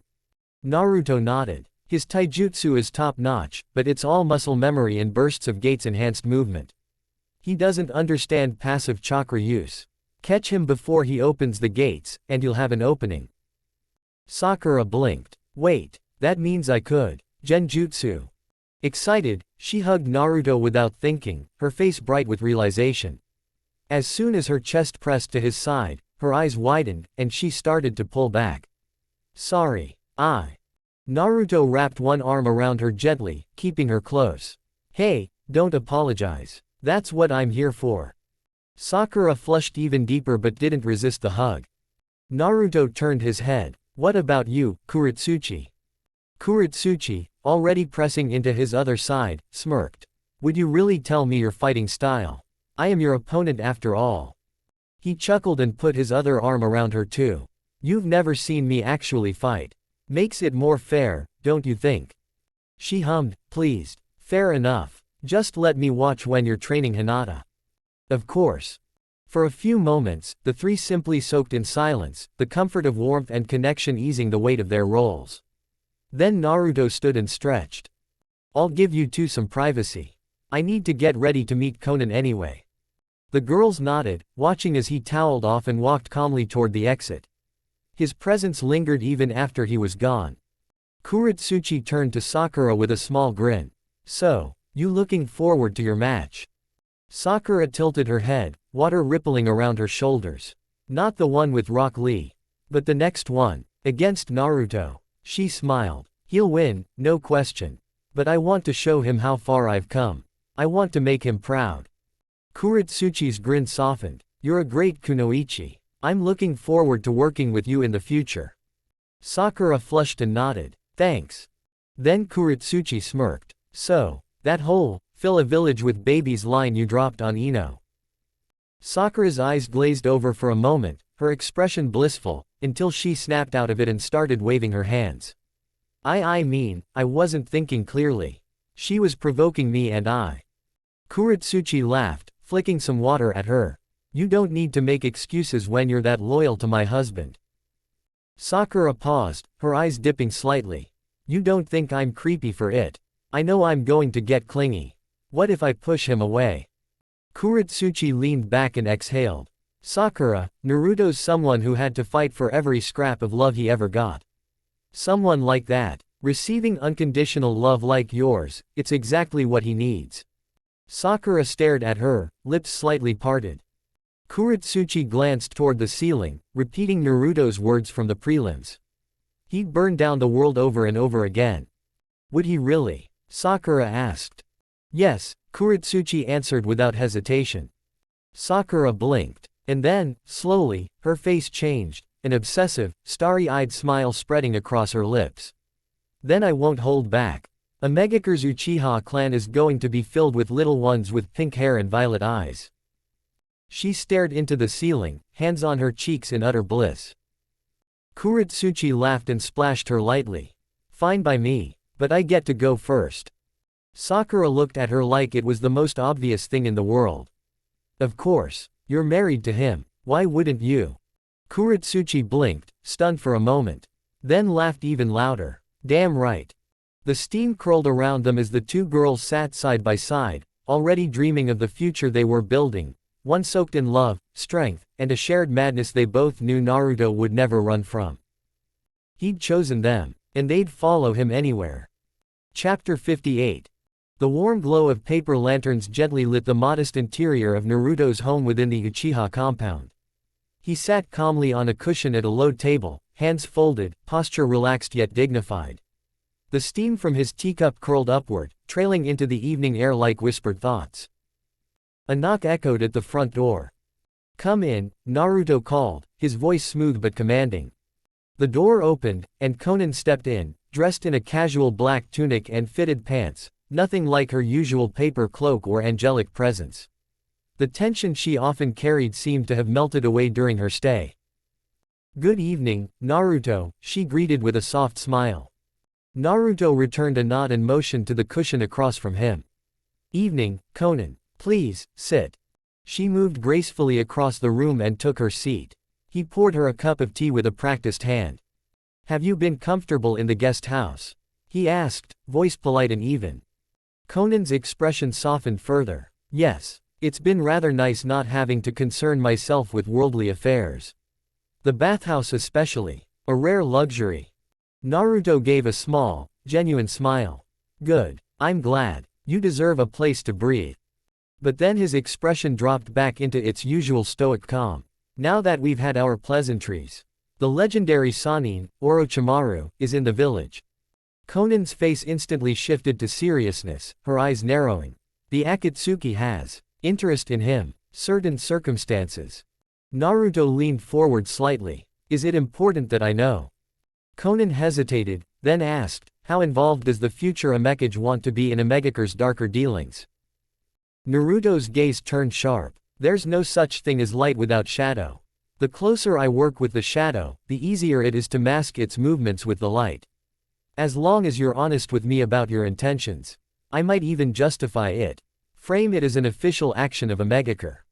That earned a soft chuckle from Konan. "Justify stealing tailed beasts?" Naruto shrugged with a smirk.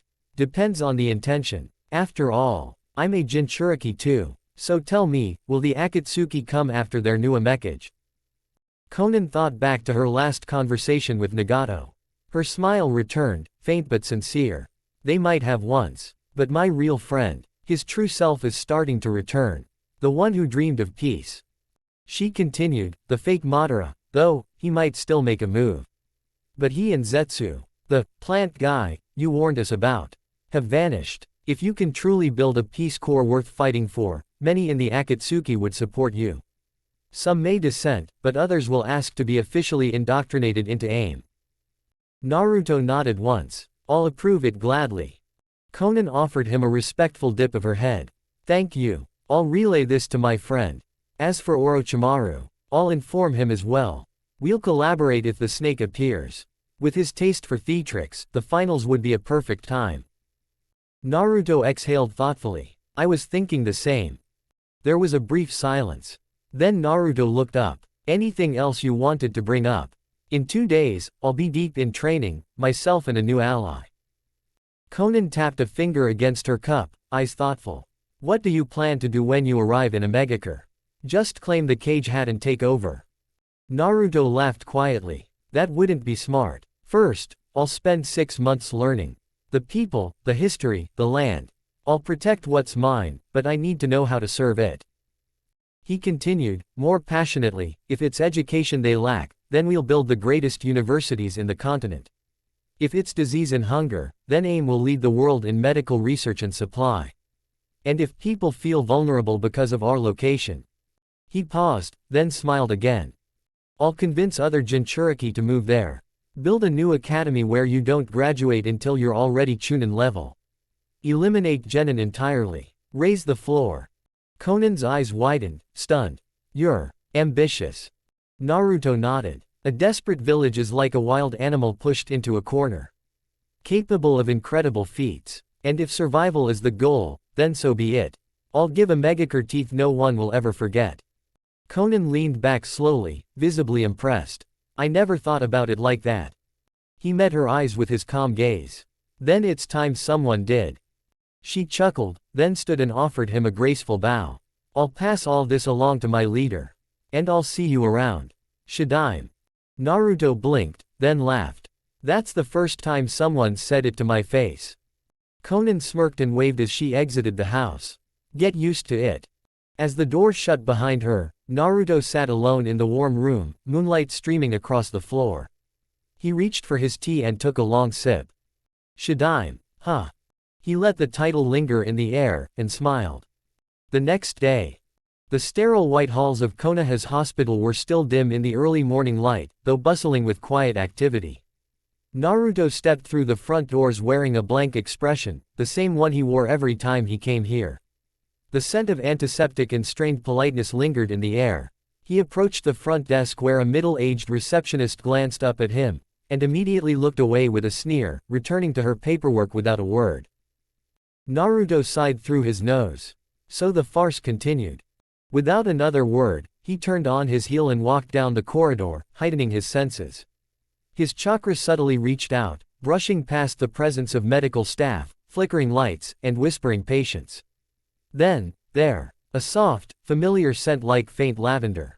He followed it casually, ignoring the stares of nurses and doctors along the way. "They're lucky I'm leaving this shithole," he muttered under his breath, eyes fixed ahead. He stopped in front of a door, heart steady. No hesitation. Inside, Hiyashi Hyuga stood at Hinata's bedside, his arms crossed, expression unreadable. Hinata sat up, looking down at her hands in shame, unable to meet her father's eyes. Naruto stepped into the room without knocking, hands in his sleeves. His presence immediately changed the atmosphere. Hiyashi turned slowly, his eyes narrowing slightly. But there was confusion there, too. "I heard from Neji about the things you promised my daughter," Hiyashi said flatly. "About the caged bird seal. About taking her with you. Tell me, are your words true? Or just smoke to impress a wounded girl?" Naruto walked to a nearby stool and sat down, posture firm but not aggressive. His eyes met Hiyashi's directly, cold and clear. "I'm not here to play council games," Naruto said. "So let me ask you something first. Am I speaking to the Hyuga clan head? Or Hinata's father?" Hiyashi straightened slightly. "Right now, you speak to the clan head. If you satisfy him, you may speak to Hinata's father." Naruto nodded. "Fair enough." He leaned forward, elbows on knees. "As clan head, what is your stance on the caged bird seal? Is it something you're ready to die defending with your elders?" Hiyashi's eyes narrowed. "Explain." Naruto's voice remained calm, but the weight behind it thickened the air. "As the Grand Sealmaster of the continent, I will submit a formal condemnation to the 5 daimyo declaring the caged bird seal a forbidden technique. An immoral method of enslaving family. If it isn't removed, or rewritten strictly to protect the Byakugan, any who oppose its removal will be declared rogue shinobi. All 5 great villages will be justified in hunting them down. And should the Byakugan be stolen from these traitors, no one will object." Hiyashi stood stunned, eyes wide in disbelief. "The question is," Naruto said, "will the Hyuga clan head stand by his elders and face that fate?" Silence. The only sound was the faint beeping of the heart monitor next to Hinata. Hiyashi finally let out a slow breath. "If I support this, the elders will accuse me of betraying the clan. They'll name me responsible for allowing this to happen under my leadership." Naruto nodded. "Then I'll make you an offer. As clan head, would you give me Hinata for amnesty? She becomes mine, freely given, not taken, and you stay in power. No disgrace, no execution. Hanabi becomes heir. Your legacy continues." Hiyashi considered him carefully. "As clan head, I accept. But," he added, "as Hinata's father, I have a concern." Naruto smiled for the first time. "Good. That means you still care." Hiyashi turned toward his daughter. "Hinata, would you go with this boy because of politics alone?" Hinata, trembling slightly, lifted her eyes from her lap. She looked at her father, then at Naruto, then back again, and this time, her voice didn't waver. "No, I'm going because I love him." Naruto gave her the gentlest smile he had. Hiyashi closed his eyes, then nodded. "Then the deal is acceptable." He stepped back slightly. "Just know, not all branch members will want to remain associated with the main house after they're freed." Naruto turned to Hinata and gave her a serious look. "What I'm about to say isn't secret. But it's not public either. I'd ask you not to tell anyone yet." She nodded firmly. "I promise." Naruto looked back to Hiyashi. "I was given permission by the Fire Daimyo and Council to leave Konoha. Permanently. I'll be relocating to Omegakure. I intend to bring my precious people with me." Hinata looked surprised, but not sad. "I'd like you to come," he said. Hinata blinked, then looked down, thinking, I still love my family. I'd like to see them sometimes." Naruto nodded. "Then you'll be free to visit as often as you like." She smiled. "Then I'll go with you." Hiyashi raised an eyebrow. And the others? The branch members? Naruto smiled faintly. I'll build a Hyuga compound in Omegakure. Anyone who wants to relocate will have a home. Hiyashi's expression hardened slightly. How would you have the authority to do that? Grand Sealmaster or not, that's beyond your station. Naruto sighed and stood from the stool. Then let me show you why I do have the authority. He pulled a pair of seals from his wrist, unrolling them with a snap, and placed one on the door and the other on the window. The symbols glowed as silence and concealment flooded the room like mist. Both Hiyashi and Hinata stared in surprise. Naruto looked back at Hiyashi with calm eyes. Now, what I'm about to say is a higher than S-rank secret. But since you're giving me your daughter, you deserve the truth. Hiyashi slowly nodded. Naruto took a breath, and walked back to the stool. Naruto sat calmly on the stool as the silence seals glowed faintly around the room. His violet eyes locked with Hiyashi's, now clear and commanding, unflinching in the presence of the clan head's stern gaze. Omegakure, Naruto began, his voice even and full of quiet authority, is about to become a fully independent ninja village. It will be recognized not by one, but by all 5 daimyo. Hiyashi's eyes narrowed. It will no longer answer to any singular nation. Its authority, its forces, will only move under one of 2 conditions, Naruto continued. 1. A unanimous vote by all 5 daimyo. 2. A ninja village takes military action without daimyo approval. In either case, Omegakure will move as a peacekeeping force, either to assist, or to put them down. Hiyashi blinked, taken aback. A neutral military village. A check against other hidden villages. Naruto nodded. Exactly. The shinobi world needs a balance. Omegakure will protect the people when politics fail. And it'll strike down those who believe themselves above consequence. And when it moves, it will move as one, calculated, impartial, absolute. The Hyuga clan head studied him quietly for a long moment. And you're saying all 5 daimyo agreed to this? He asked, disbelief still laced in his voice.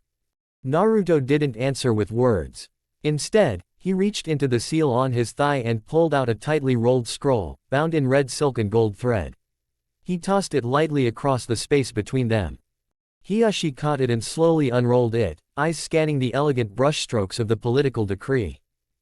First, he saw the agreement of all 5 daimyo, earth, fire, wind, water, and lightning.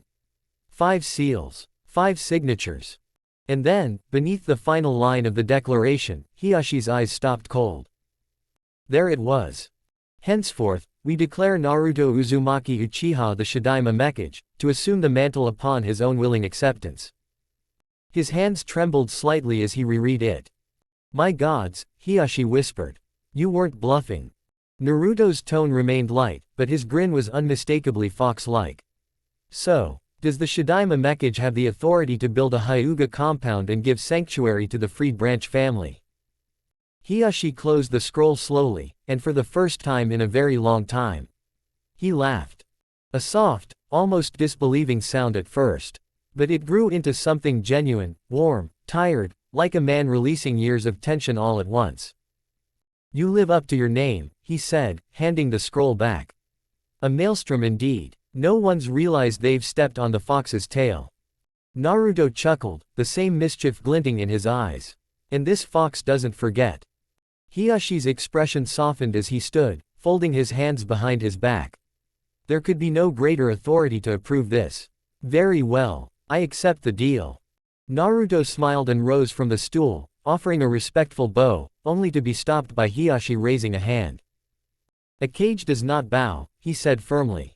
A leader walks forward, eyes ahead. Naruto straightened. Then I'll walk forward with aim behind me. Hiyashi gave a satisfied nod. Naruto then turned his attention to Hinata, who had remained quiet through the whole exchange, wide-eyed and holding her blanket tightly to her chest. And you? He asked, voice gentler. How are you feeling? She blushed but smiled. I'm okay now. Just chakra exhaustion. The doctor said I'll be released later today. Hiyashi turned to glance at her, surprise flashing through his eyes at the strength in her tone. Naruto gave her a warm nod. Good. Then would you like to start training with me tomorrow? Hinata's face went red as steam, her mouth opening to answer, but only stammers came out. Naruto stepped closer, leaned slightly, and said her name softly, like a breeze. Hinata. She stopped stammering, her breath catching. Then, eyes locking with his, she took a deep breath. I would really like that. Naruto gave her a soft smile. Training ground 7. Morning. I'll be waiting. He turned to Hiyashi one last time and gave a polite nod. The clan head returned it. Then, with a rustle of fabric, Naruto turned and walked out. The door clicked shut behind him, and Hiyashi stood there for a long moment, gazing at the place he'd been. He's dangerous, Hiyashi said aloud. But only to those who would hurt what he loves. Hinata was still staring at the door, face glowing faintly. Hiyashi turned to her, warmth in his expression for the first time in years. I'm happy for you, he said softly. And I look forward to the day you show the entire clan, the ones who called you a failure, just how far you've come. Hinata's eyes widened. She stared at her father in disbelief. And then, slowly, shakily, she stood and stepped forward. She wrapped her arms around him and buried her face in his chest. Hiyashi, startled at first, looked down, and after a long pause, placed his arms around her in return. You've grown, he whispered. And Hinata, still smiling, held him tighter. Chapter 59. In a mecha gear. The room was quiet, dimly lit by the flickering glow of chakra conduits lining the stone walls. Rain tapped lightly against the tall, arched window behind him. Nagato sat motionless in his floating chair, his thin fingers steepled under his chin, staring into the shifting holographic form of Konan before him. She had just finished recounting her conversation with Naruto Uzumaki Uchiha the night before. For a long moment, Nagato didn't speak. Then, to Konan's surprise, a soft chuckle escaped him, a dry, bitter sound made warm by something unfamiliar. Ambitious indeed, Nagato murmured. A megakure is a neutral village. Recognized by all 5 daimyo. A peacekeeping force. The nerve. Konan smiled faintly at his reaction. He's more than nerve, Nagato. But I know what you're thinking. He'll still need to prove he's not just talk, Nagato said, tone returning to cool calculation. Ambition is only the kindling. The fire comes with trials. Konan nodded in agreement. Nagato leaned back slightly, his mechanical frame adjusting with a hiss. Now, Orochimaru's appearance. I'm not sure if that's a stroke of fortune, or the storm before the fire. Either way, the opportunity is too great to pass up. Konan tilted her head. You're thinking of retrieving the ring. Initially, he said, that ring still holds value. But, if he dies without it, I doubt it will shake our foundation. Nagato's fingers tapped his armrest lightly. I would love to send Itachi. That bastard would be more than willing to personally take Orochimaru's head, but Konoha would recognize him instantly. And Kisame isn't exactly subtle. Konan gave a dry look. A 7-foot shark man with a giant sword. No, subtle isn't quite his skill set. Nagato chuckled again, though faintly. His eyes narrowed in thought. I can't send anyone too familiar. The cage attending the finals will recognize most of us on sight. That leaves only us. His gaze moved to Konan's image. And Jiraiya would recognize you or me, especially if he's paying attention. Konan's expression didn't shift, but her eyes held wry amusement. If Naruto hadn't given me access to his private bathhouse, I'm sure Jiraiya would have noticed me already. Nagato exhaled a breath through his nose, his amusement restrained, yet present. It seems even luck follows that boy. There was a long pause between them. Rain pattered steadily against the glass behind him. Then Nagato asked, what's your opinion on his capabilities? Honest answer. Konan shook her head slightly. I don't know. He's changed. Since returning from the first 2 parts of the exams, his chakra feels different. Nagato's brows lifted slightly. How so? It's dense, she said slowly, like a Jinchuriki's, but not oppressive. It's comfortable, warm, familiar and unfamiliar at the same time. Nagato's gaze sharpened. Nature chakra. That's what it feels like, Konan said softly. It reminded me of Jiraiya. But also constant. Nagato's eyes narrowed, his thoughts racing. So he's begun drawing on it already. He sat in contemplative silence for a moment, then his lips curled into a knowing smile. Then perhaps the people of AIM should begin preparing to welcome their Shadaime. It seems he's coming sooner than we expected. Konan smiled faintly. You're really going to let him deal with Orochimaru, then? Nagato gave a slow nod. You and he may act as you see fit. If Orochimaru appears, use him as a trial run. The ring is expendable. What I want now is proof. And if he passes? Konan asked. Nagato looked at her through the flickering light. Then the world will finally know that we were not waiting for a weapon, but for a storm. Konan nodded in understanding. I'll stay close, she said. When the time comes, I'll move. Good, Nagato murmured. Let the boy show us what kind of force he truly is. The hologram flickered and faded, leaving the room bathed in silence once more. Nagato sat there for several moments, his Rinnegan eyes unfocused, as if staring into the fog of the future. Naruto Uzumaki Uchiha, he whispered to the air. I don't know if you're a good sign, or an omen of chaos yet to come. He closed his eyes. But in the quiet of the rain, even the ghosts of war held their breath. The next day, the morning sun filtered through the canopy of trees at Training Ground 7, its golden rays bathing the clearing in a warm light. Birds chirped in the distance, and the air carried the refreshing scent of dew-soaked grass. Naruto stood beside Kuretsuchi near a tree stump, arms crossed, his white chikudo strapped at his side and his black kimono swaying gently with the breeze. Kuretsuchi leaned casually against the trunk with a smirk, eyes scanning the path beyond. She's late, Kuretsuchi teased. Naruto tilted his head. Give her a minute. Ah, there she is. Through the trees, Hinata stepped into view, her lavender eyes soft but focused. She was still in her oversized jacket, hands clasped nervously in front of her. The moment her gaze met Naruto's, she flushed and looked down. Naruto stepped forward and waved. Good to see you, Hinata. She nodded, blushing even more. Good morning, Naruto-kun. As he approached, he stopped a few paces in front of her, eyes narrowing, not in judgment but in observation. He silently scanned her posture, her stance, the way she held herself. His gaze lingered just long enough to make Hinata squirm. Naruto-kun. Why are you looking at me like that? He blinked and gave her a small smile. Just checking your condition. If I'm going to train you properly, I need to know what I'm working with. Hinata's blush deepened. She shut her eyes to avoid his intense stare, but she could still feel it. Her heart pounded in her chest. Naruto hummed thoughtfully. Why do you wear that huge jacket, anyway? Doesn't it slow you down? Hinata stammered, clutching the front of it tightly. Naruto stepped closer, voice soft and steady. Hinata. She looked up at him, lips trembling. Breathe, he said kindly. Hinata took a deep breath. The Hyuga elders believe in modesty, especially for girls. And I don't feel comfortable without it. Naruto nodded in understanding. I get that, but do you wear it during training? She hesitated, then nodded. He tilted his head. Neji wears short sleeves and shorts. Gentle Fist is about precision and flow. Don't you think all that fabric gets in the way? Hinata lowered her head. If you don't want to show skin, you can wrap your arms. Bandages don't restrict movement the same way. His tone was purely practical, but still warm. That makes sense. But I'm just embarrassed, she admitted quietly.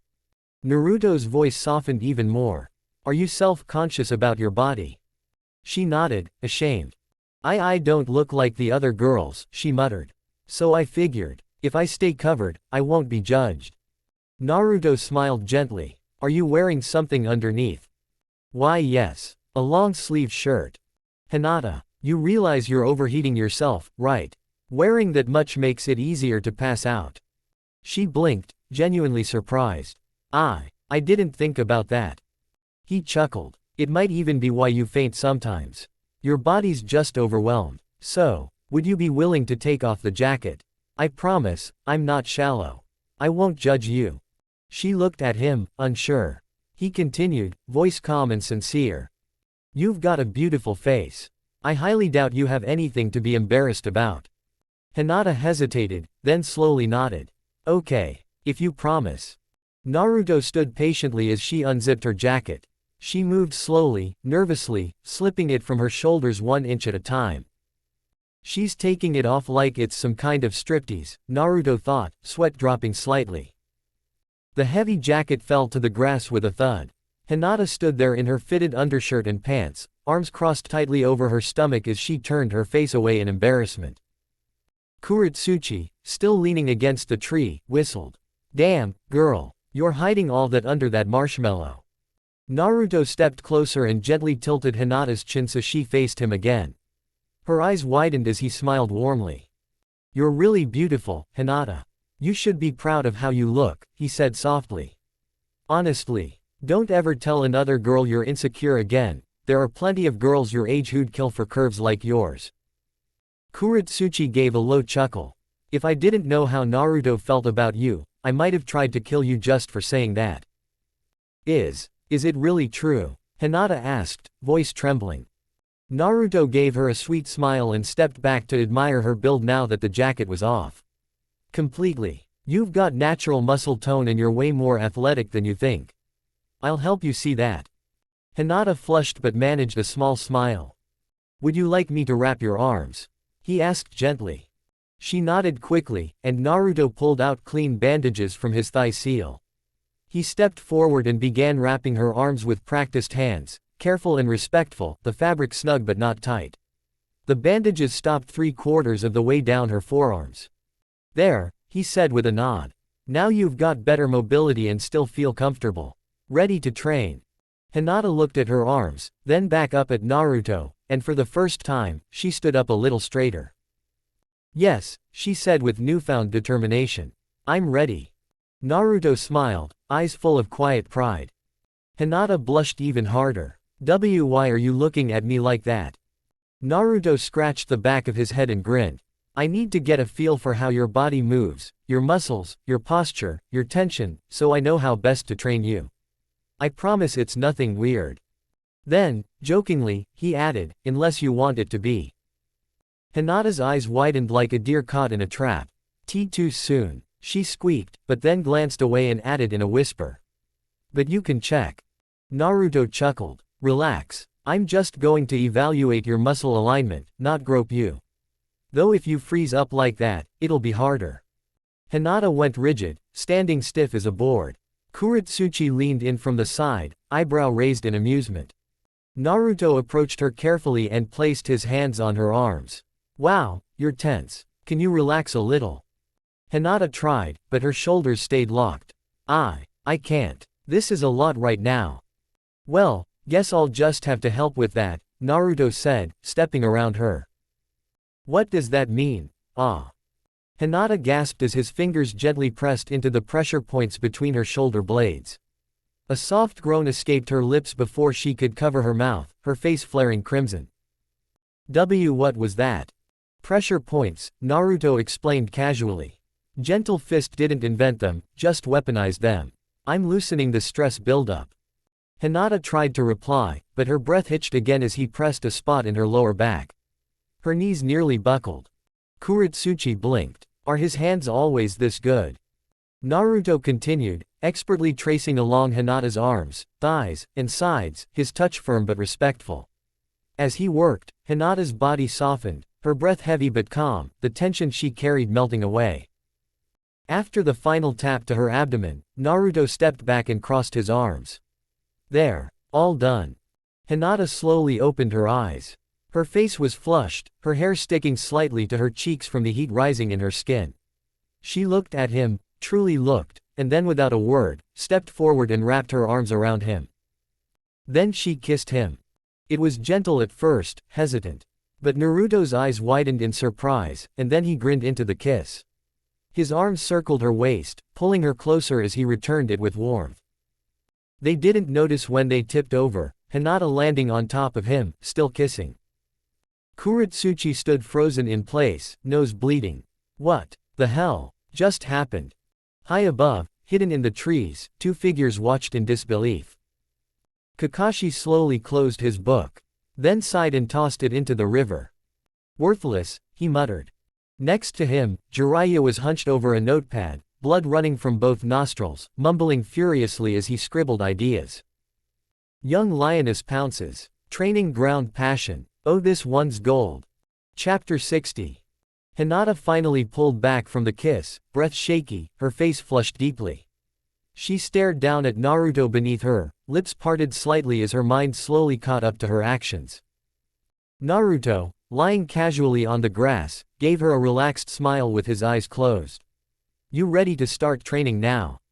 A tiny nosebleed trickled from Hinata's nostrils as she let out a small, overwhelmed squeak, then fainted backward in a gentle swoon. Naruto laughed, the sound light and genuine, as he caught her with ease. He sat up and gently laid her against a nearby tree, brushing her bangs from her forehead.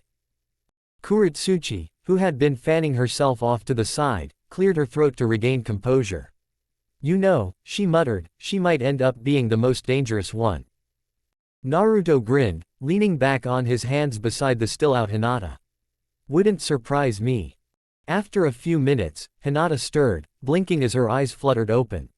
She saw Naruto and Kuretsuchi chatting a few feet away and instantly blushed, touching her lips with trembling fingers. Her eyes went wide as the realization hit her, and she began to sway again. Hinata, Naruto said warmly, offering a hand before she could pass out again. You good? She hesitated, then slowly took his hand and let him help her to her feet, her face still a bright crimson. You're actually kind of fun when you're not wound so tight, Naruto teased. Hinata stammered, please don't make fun of me. And I'm sorry for what I did. I don't know what came over me. It must have been a bad experience for you. Naruto raised an eyebrow and flicked her forehead gently.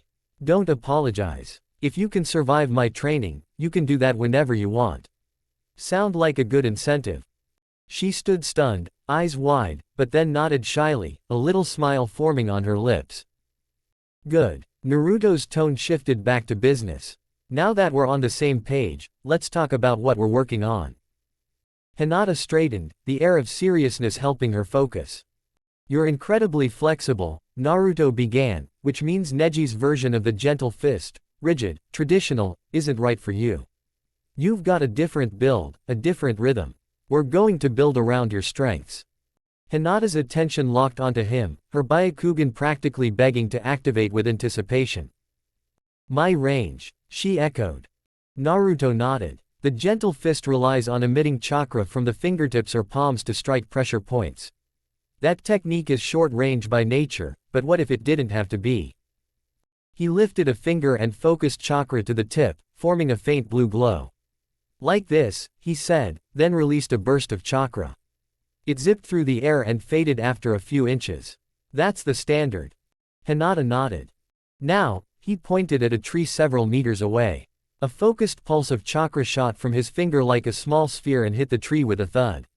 A perfect dent shaped like a finger carved itself into the bark. Hinata's eyes widened. That's not possible. But it is. Naruto grinned. And you're going to learn how. The goal is to let you control a battlefield from 20 meters in any direction. Combine that with your Byakugan and you'll become a wall of precision and power. He stepped toward her, voice softer now. You'll be the only one with this technique. It'll be your trump card. Proof that I'm not just saying I want you to grow stronger, I'm building you the foundation to do it. Tears welled in Hinata's eyes as she clutched her hands to her chest. Thank you so much. Naruto gently hugged her, and she melted into his arms with a grateful sob. Ready to start? He asked quietly. Hinata pulled back and wiped her eyes. I'm ready. Naruto smirked. Good. Because this is boot camp. And to help you break out of your shyness, you're staying with either me or Kuretsuchi during the entire training period. Hinata's resolve faltered, her eyes darting nervously. With one of you. She looked down, thinking hard, then slowly looked back up and gave a small, determined nod. I'll do it. Naruto beamed with pride. That's what I like to hear. Let's get started. End of rant. The training month. The montage played like a silent drumbeat beneath the skies of Konoha. Each day, Naruto pushed Hinata past every boundary she thought she had. He forced her muscles to burn, her chakra to stretch, her fears to break. Each night, she collapsed, and each time, Naruto caught her. Whether it was cradling her in his arms back to his home or gently handing her off at Kuretsuchi's hotel, his promise was clear, he would never let her fall. Kurenai often arrived mid-morning, mildly exasperated as she stole Hinata back for missions. Even so, she'd privately thanked Naruto once for Hinata's growing confidence, something Kurenai hadn't seen blossom so quickly before. Kuretsuchi, meanwhile, had taken the opportunity to test Naruto's strength herself. She sparred with him every other day, fierce and feral. She hated that Naruto could adapt mid-fight and start mimicking her own style against her. "You're infuriating," she'd bark, cheeks pink with a mix of exertion and affection. He'd laugh and kiss her on the forehead every time. By the end of the month, Hinata was smiling more. Not quite open yet, but Naruto could see the light cracking through the shell. That, to him, was even more beautiful than if she had been fully free. She was becoming herself. As for Naruto, he'd refined his chakra control back to pre-nature chakra infusion levels, or rather, surpassed it. The natural energy enhanced his precision, making his techniques denser, cleaner, and more unpredictable. Finals day.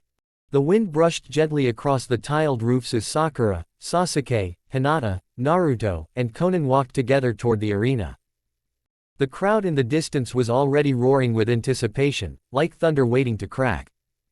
Naruto, walking with calm confidence, glanced sideways at Konan, who had traded her formal AIM cloak for simple black civilian clothes.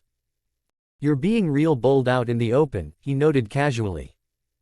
Konan just shrugged with a faint smile. "No one outside Omegakure knows what I look like anymore. The Akatsuki's cloak draws more attention than I ever will. Besides," she added with a wink, "I'll be in the stands. If something happens, and it will, you know where I'll be." Naruto gave her a nod, satisfied. "Just don't fall asleep watching the warm-ups." They were nearly at the arena steps when Naruto paused. "All right, this is where we split for now." He turned to Konan, who nodded and walked toward the stands. Hinata, however, lingered. She nervously pressed her index fingers together. And Naruto-kun, did I pass your B bootcamp?" Naruto's face softened, and his usual stoic mask lifted into a warm smile. "You passed," he said clearly. "You did great. I'm really proud of you." Hinata's face lit up in pure joy, giggling softly. Then her cheeks turned redder as she looked down. "Then, do you remember what you said would happen if I passed?" Naruto tilted his head but chuckled knowingly. "Of course." Hinata took a deep breath, clenched her fists at her sides, and then stood up straighter with unexpected resolve. She gestured for Naruto to lean down. Curious, he did so, and in one smooth, determined motion, Hinata leaned up and kissed him softly on the lips. Her eyes fluttered shut, and for a heartbeat, she just stayed there before pulling back and darting off, crimson-faced and giggling toward her team. Naruto stood upright with a surprised grin. Did she just do that?" Sakura asked in disbelief, still watching Hinata run off. "Yup," Naruto said with a fox-like grin, brushing his mouth with the back of his hand. Sakura and Sasuke exchanged looks as Naruto walked toward the competitor entrance. They snapped out of it and followed him inside. Inside the competitor's staging area, the echo of the crowd above rumbled through the stone walls. Naruto looked over at Sasuke with a grin. "How was your trip?" Sasuke smirked. "Productive. I've finally built the foundation of my own style. Snake style. Fused with Uchiha flow." Naruto fist bumped him. "Sounds badass. Can't wait to see it." Sasuke gave a small smirk. "I'll finally be able to whoop your ass when it's finished." Naruto laughed. Looking forward to it. Then he turned to Sakura, who had practically bounced closer the second she knew Hinata was out of earshot. "How was your training month?" Naruto asked. Sakura beamed and hugged his arm. "You better watch out. I'm not holding back." Naruto chuckled. "I hope not." She giggled, but her expression softened. "I missed you though."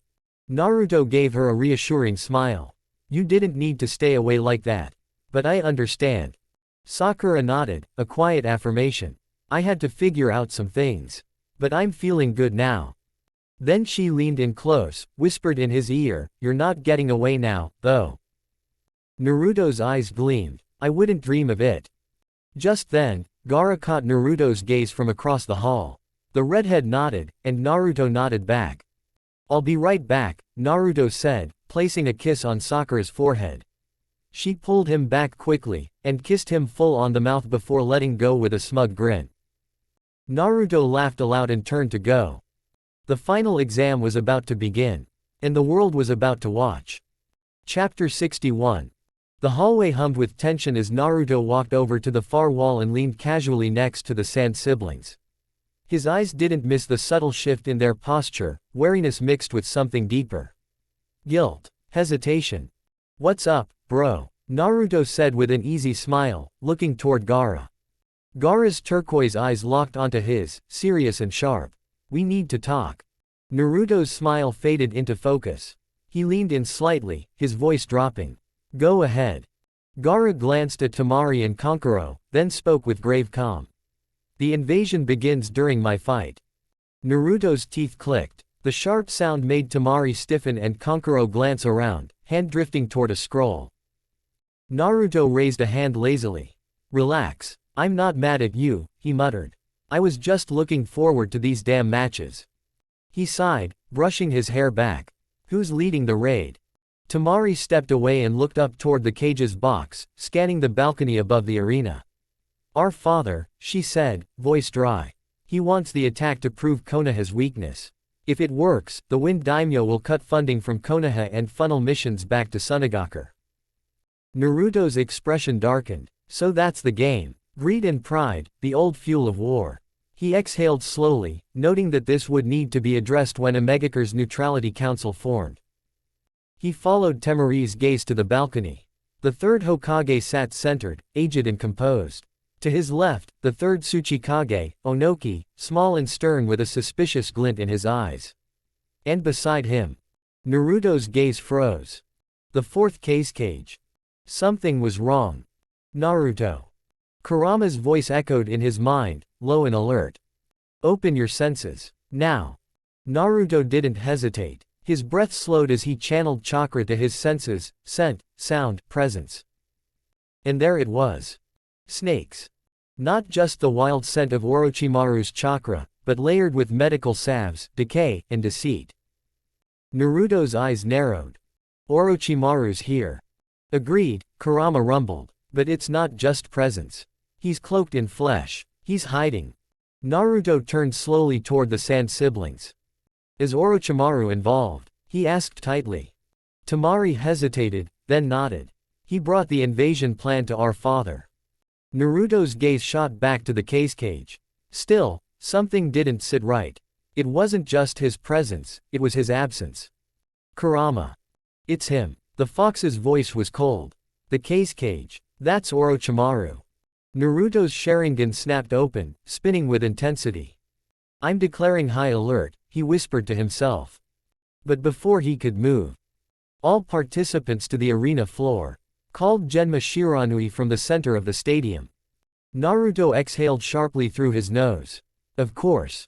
One by one, the competitors walked out to the roar of the crowd. Sakura, Sasuke, Neji, Gaara, Temari, Shikamaru, Rock Lee, Sasuke, Kuretsuchi, and finally, Naruto. His black battle robe flared gently in the breeze. Long raven hair, streaked with flame-red locks, caught the sun like smoldering embers. The audience fell silent for a moment at the sight of him. He walked calmly to stand beside Shikamaru, arms crossed as his eyes lifted toward the cage's box.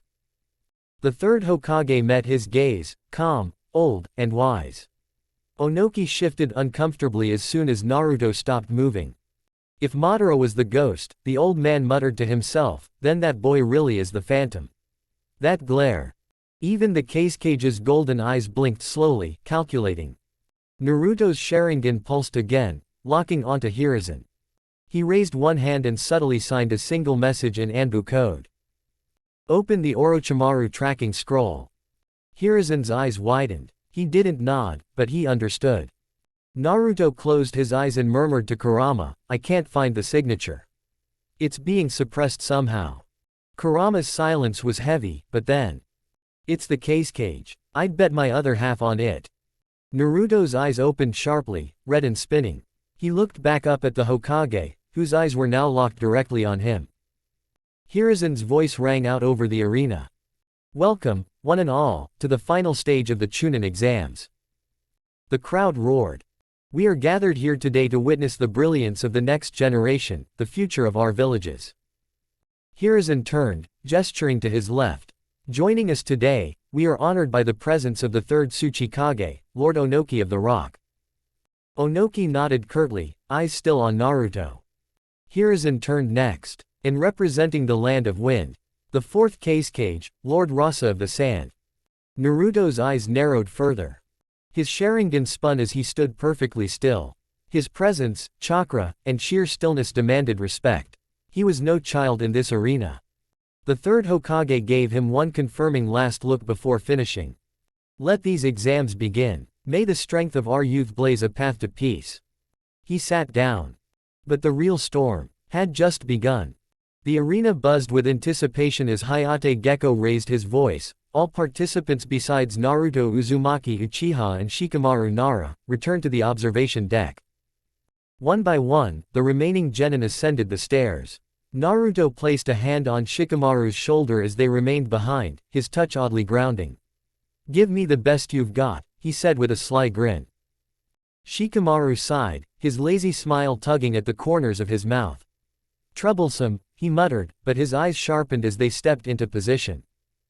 High in the cage box, Onoki leaned forward with a grin far too youthful for his age.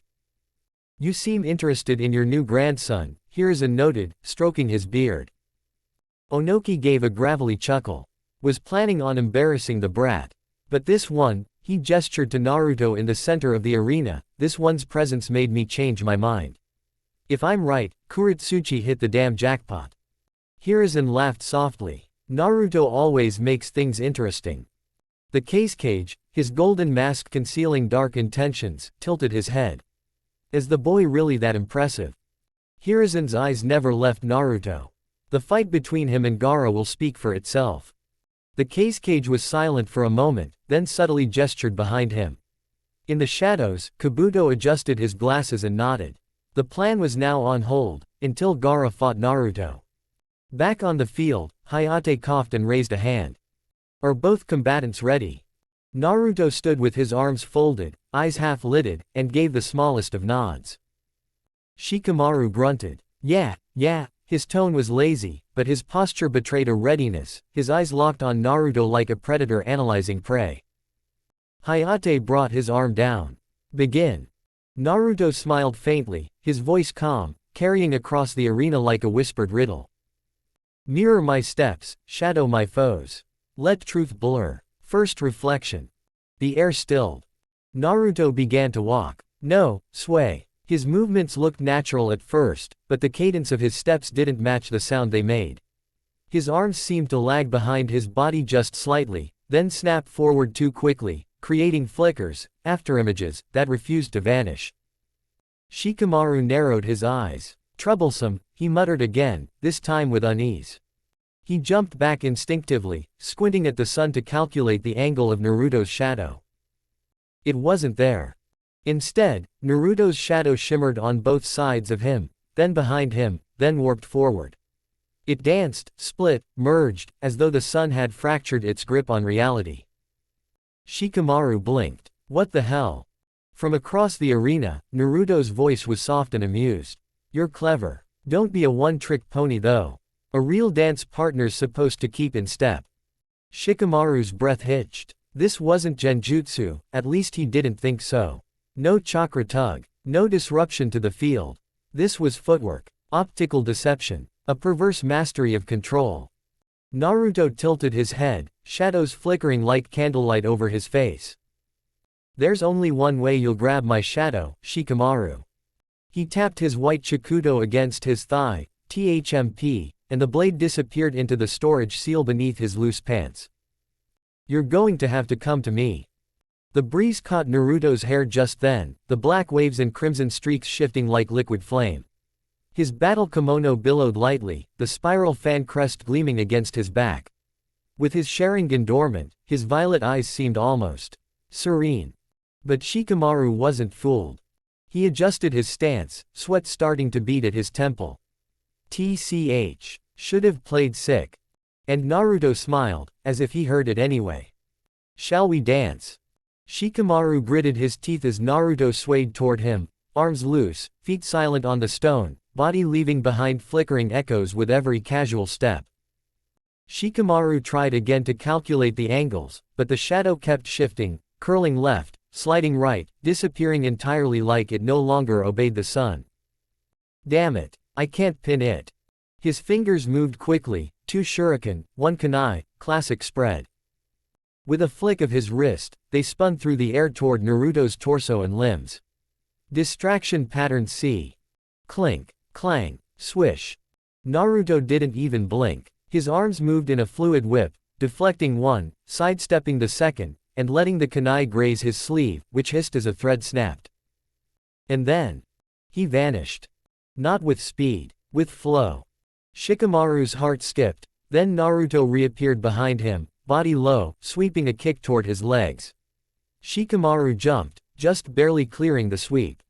You're thinking, Naruto said, smiling, but not moving with your thoughts. Shikamaru twisted midair and threw a smoke bomb downward. As it burst, he flipped back and landed near a tree, watching, waiting, trying to bait Naruto into its shadow. But the phantom didn't take the bait. He stood just beyond the smoke, arms still down, his stance a lazy sway.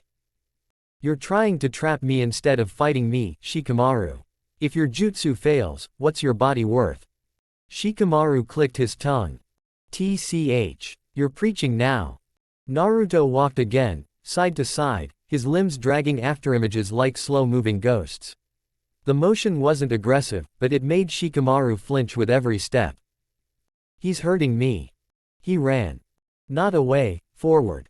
He ducked, rolled, and pulled another kunai from his pouch. Naruto blocked with his forearm, and Shikamaru used the moment to spin around, slamming his palm down to the ground, trying to cast a sudden shadow pin. Nothing.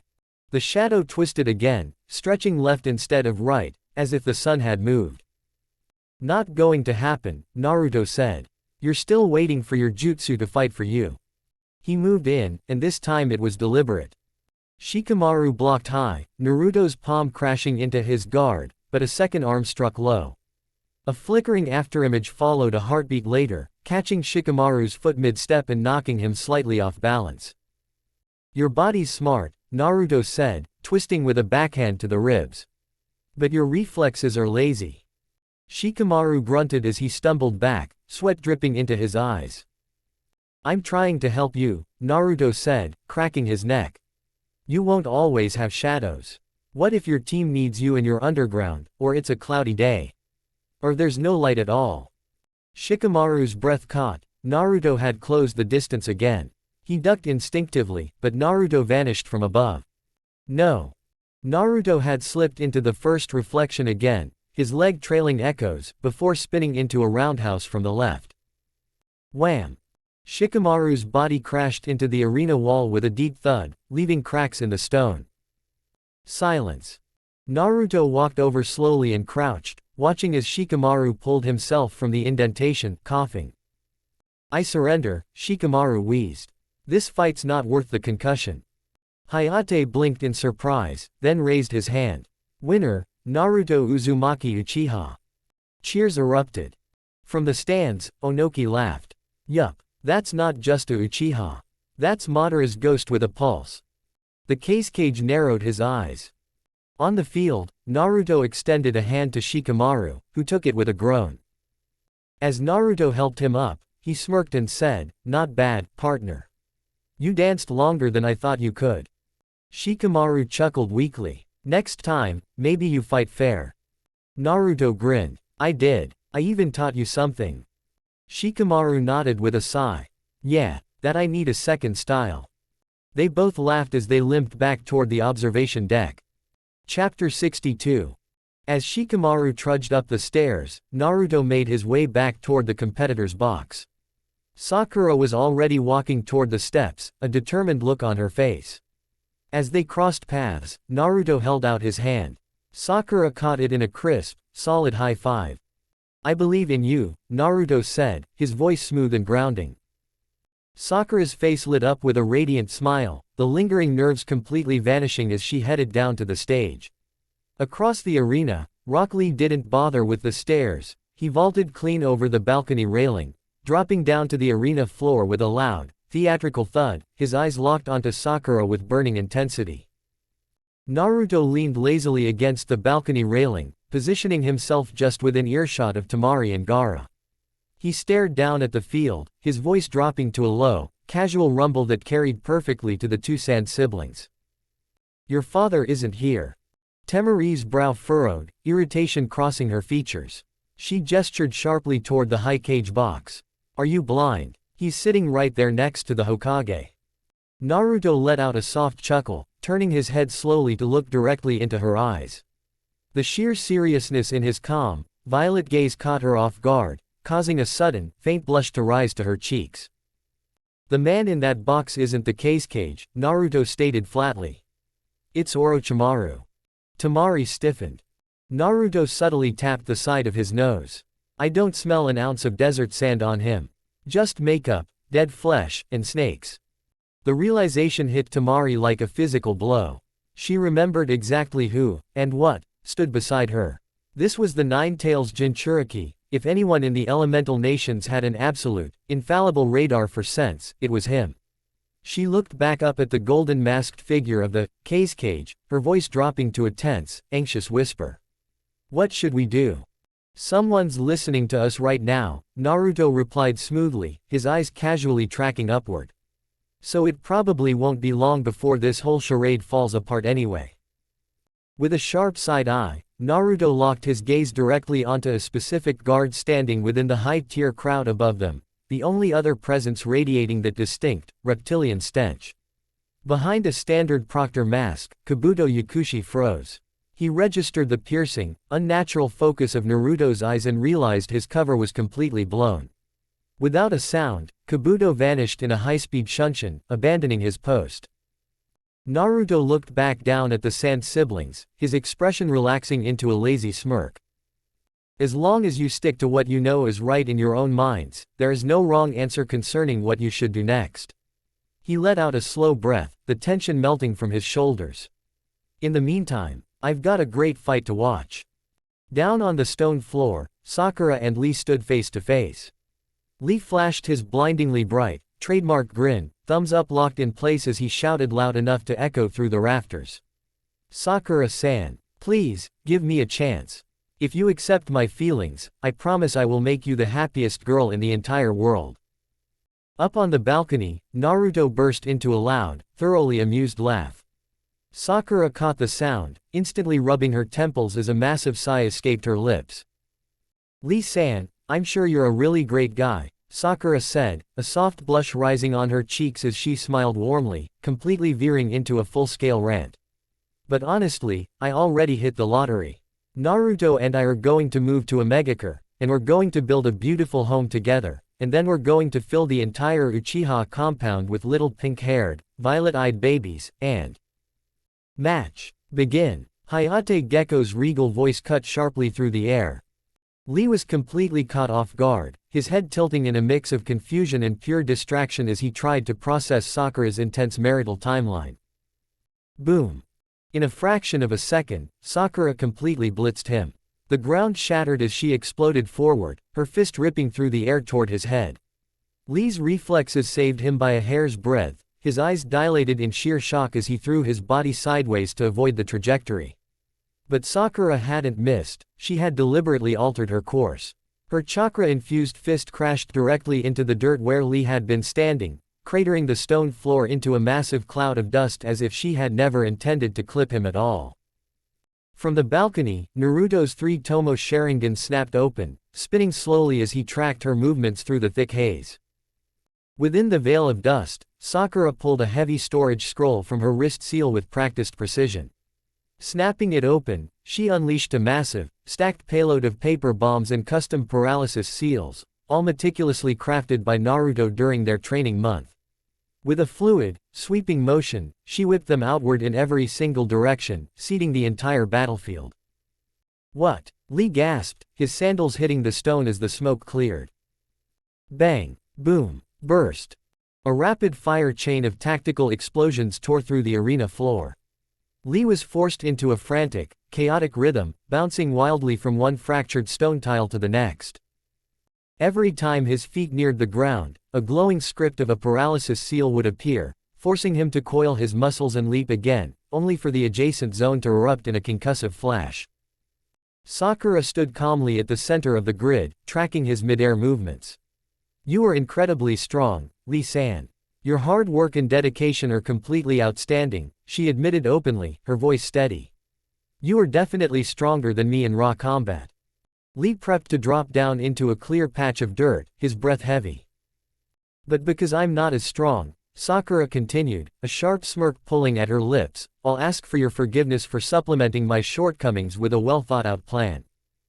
She slammed her palm cleanly onto the ground. As Lee's toes touched the earth, a tiny, localized wooden earth vine shot from the fractured stone, snagging his sandal. The sudden restriction disrupted his momentum, tilting his center of gravity forward.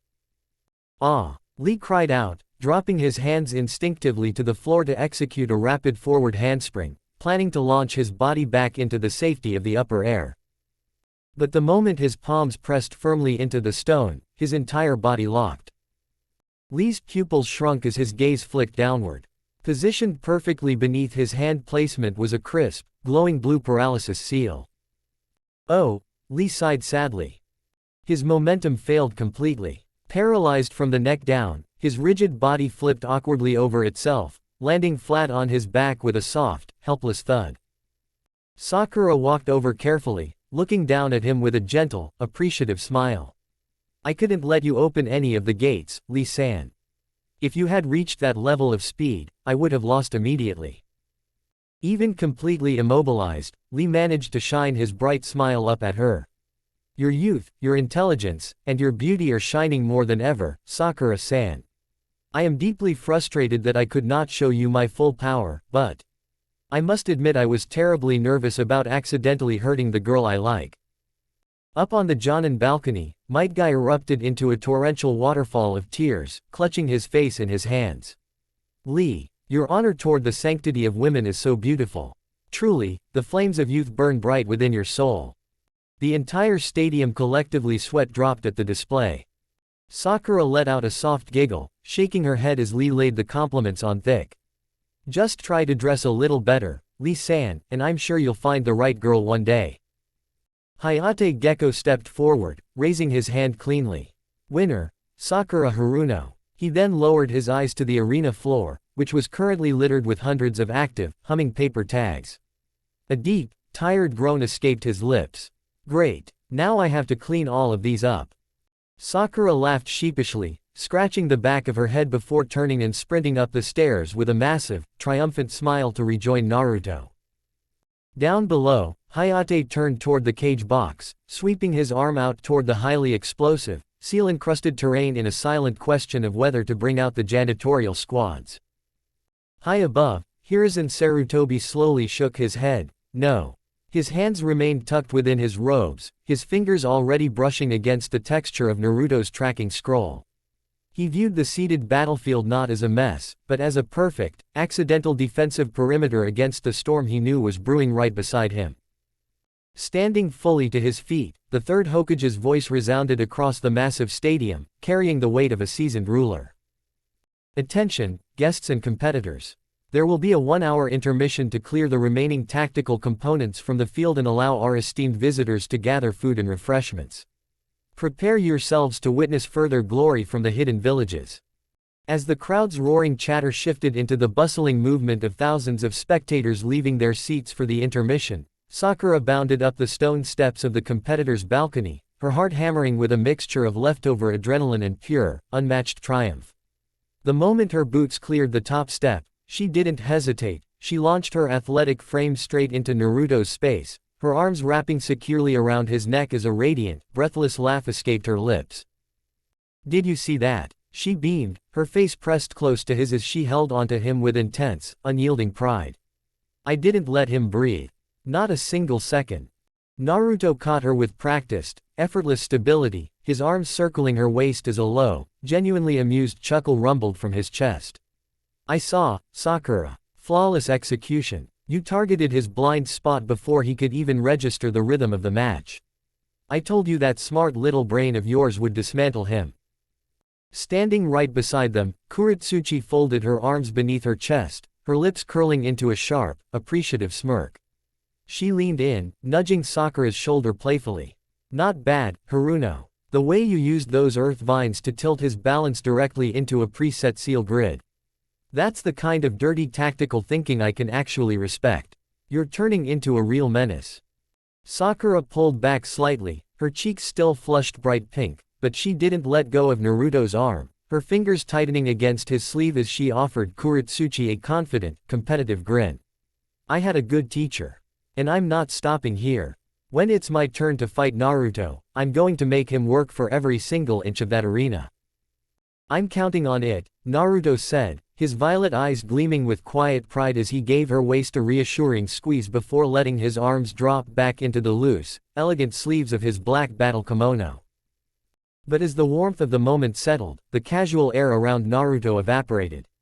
His gaze flicked subtly past Sakura's shoulder, tracking the movement of three specific figures stepping into the dim shadows of the competitors' staging tunnel just below the balcony. The Sand siblings weren't heading to the refreshment stands. They were retreating into isolation, their postures rigid with a suffocating weight. Come on, Naruto murmured, his voice dropping into that cool, calculating register that immediately signaled business. We have some things to settle before the hour expires. Sakura and Kuretsuchi exchanged a sharp, immediate glance. The playful banter vanished instantly, replaced by the hardened discipline of two elite kunoichi who knew exactly what Naruto's shift in tone meant. They fell into step behind him, their movements silent and synchronous as they descended the cold stone stairs into the underbelly of the stadium. The staging tunnel was damp, the distant, muffled hum of the stadium crowd doing little to pierce the heavy, suffocating silence inside. Temari stood with her back pressed against the rough brick wall, her arms wrapped tightly around her midsection as her gaze darted erratically between Kankuro and Gaara. Kankuro was frantically checking the joint seals on his puppet scrolls, his fingers trembling slightly despite his best efforts to maintain a tough facade. Gaara sat perfectly still on a stone bench, his arms crossed over his chest, his pale face unreadable beneath the shadows of his crimson hair, though the sand beneath his gourd was restlessly shifting against the floor like a nest of disturbed vipers. The hours ticking, Temari, Kankuro hissed under his breath, his voice laced with absolute dread. If the Lord Cage, if that thing up there is really Orochimaru, then our entire village is marching straight into a slaughterhouse.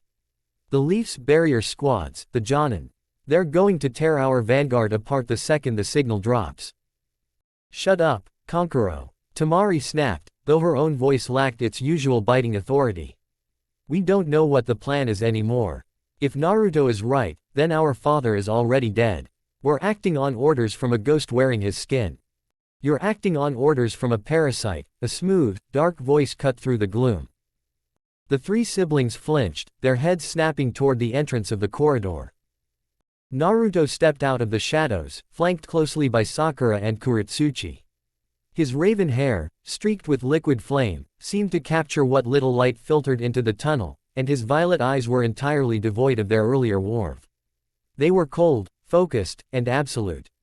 Kankuro instinctively took a half step back, his hand hovering over his primary weapon scroll. Uzumaki Uchiha. Naruto ignored him entirely, his gaze locking directly onto Gaara. He walked forward until he was standing a mere meter away from the stone bench, looking down at his chosen younger brother with a steady, unyielding calm.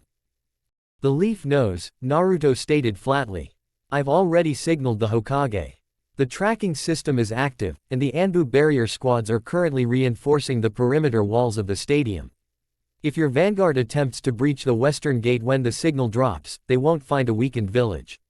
They'll find an iron wall. Temari's breath hitched in her throat, her face draining of what little color it had left. You trapped us. I saved you, Naruto corrected, his tone dropping an octave, carrying an immense, heavy calmness. If I wanted to trap you, I would have let your forces enter the lower courtyard before sealing the exits and letting Sasuke and the Uchiha remnants incinerate them from the roofs. I'm telling you this because I gave Gaara my word. We are brothers of the burden. And I don't let my brother's household burn for the amusement of a snake. Naruto's eyes shifted sharply between Gaara and Temari. When the invasion happens, I need you to tell Baki to order all Suna ninja to stand down immediately. If they push forward blindly under a fake Kage's orders, my fiancé and I won't hesitate. We will be forced to put the Suna ninja down like dogs to protect this place. Beside him, Kuretsuchi gave a cold, small nod, her arms crossed as she backed up his warning with an unyielding stare. Gaara slowly stood up from the bench, the sand coiling around his ankles instantly settling into complete stillness. He looked at Naruto, his turquoise eyes searching the calm, violet depths of his older brother's gaze. There was no fear in Gaara's expression, only a deep, profound clarity. "Mother is silent," Gaara said softly, his voice echoing in the damp corridor. "Shukaku does not want to fight you, Naruto." He gave a firm, resolute nod without a single hint of hesitation. "I agree. I will tell Baki. We will stand down. I will not give Orochimaru his war." "Good," Naruto said, a faint, razor-sharp smirk returning to his lips as he reached out and placed a solid hand on Gaara's shoulder. "You won't have to face whatever comes next alone. As long as you stick to what is right in your own minds, Suna will survive this day.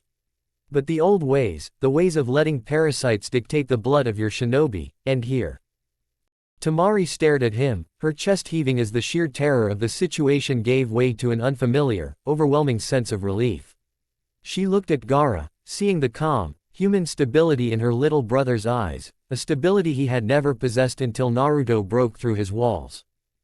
Slowly, her shoulders dropped, her defensive stance melting away entirely. "All right," she whispered, her voice steadying. "We'll follow your lead, Naruto. I'll make sure Baki gets the message." "Good," Naruto said, his hand sliding off Gaara's shoulder as he turned back toward the tunnel exit. "Get ready, Temari. Sasuke's waiting for you on the field, and he doesn't like to be kept waiting when he's got a new style to test." High above the subterranean tension of the tunnels, the atmosphere within the Kage's private box was an entirely different breed of lethal.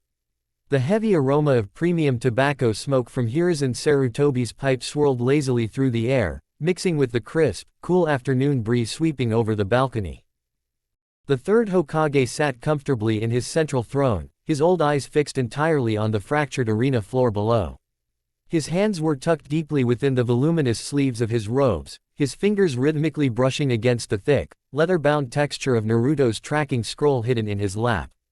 Every few seconds, a faint, rhythmic pulse of warmth would emit from the paper, the tracking seal was active, and the massive, wildly flaring white light of Orochimaru's soul fragment was currently registering less than 2 meters to his left. Sitting directly beside him, the fourth Kage remained perfectly motionless beneath his ornate golden mask and flowing robes. His posture was a masterclass in regal composure, but to an expert observer, the absolute lack of small movements betrayed a terrifying, unnatural level of physical control. On Hiruzen's right, the third Tsuchikage, Onoki, hovered slightly above his stone-carved seat, his arms crossed over his chest as he aggressively puffed out his chest, his gaze drifting lazily between the Hokage and the disguised Sannin. "A fascinating display by the Haruno girl," Orochimaru murmured, his voice heavily filtered through the Kage's deep, smooth vocal technique, though an undercurrent of raspy, sibilant amusement lingered at the edges.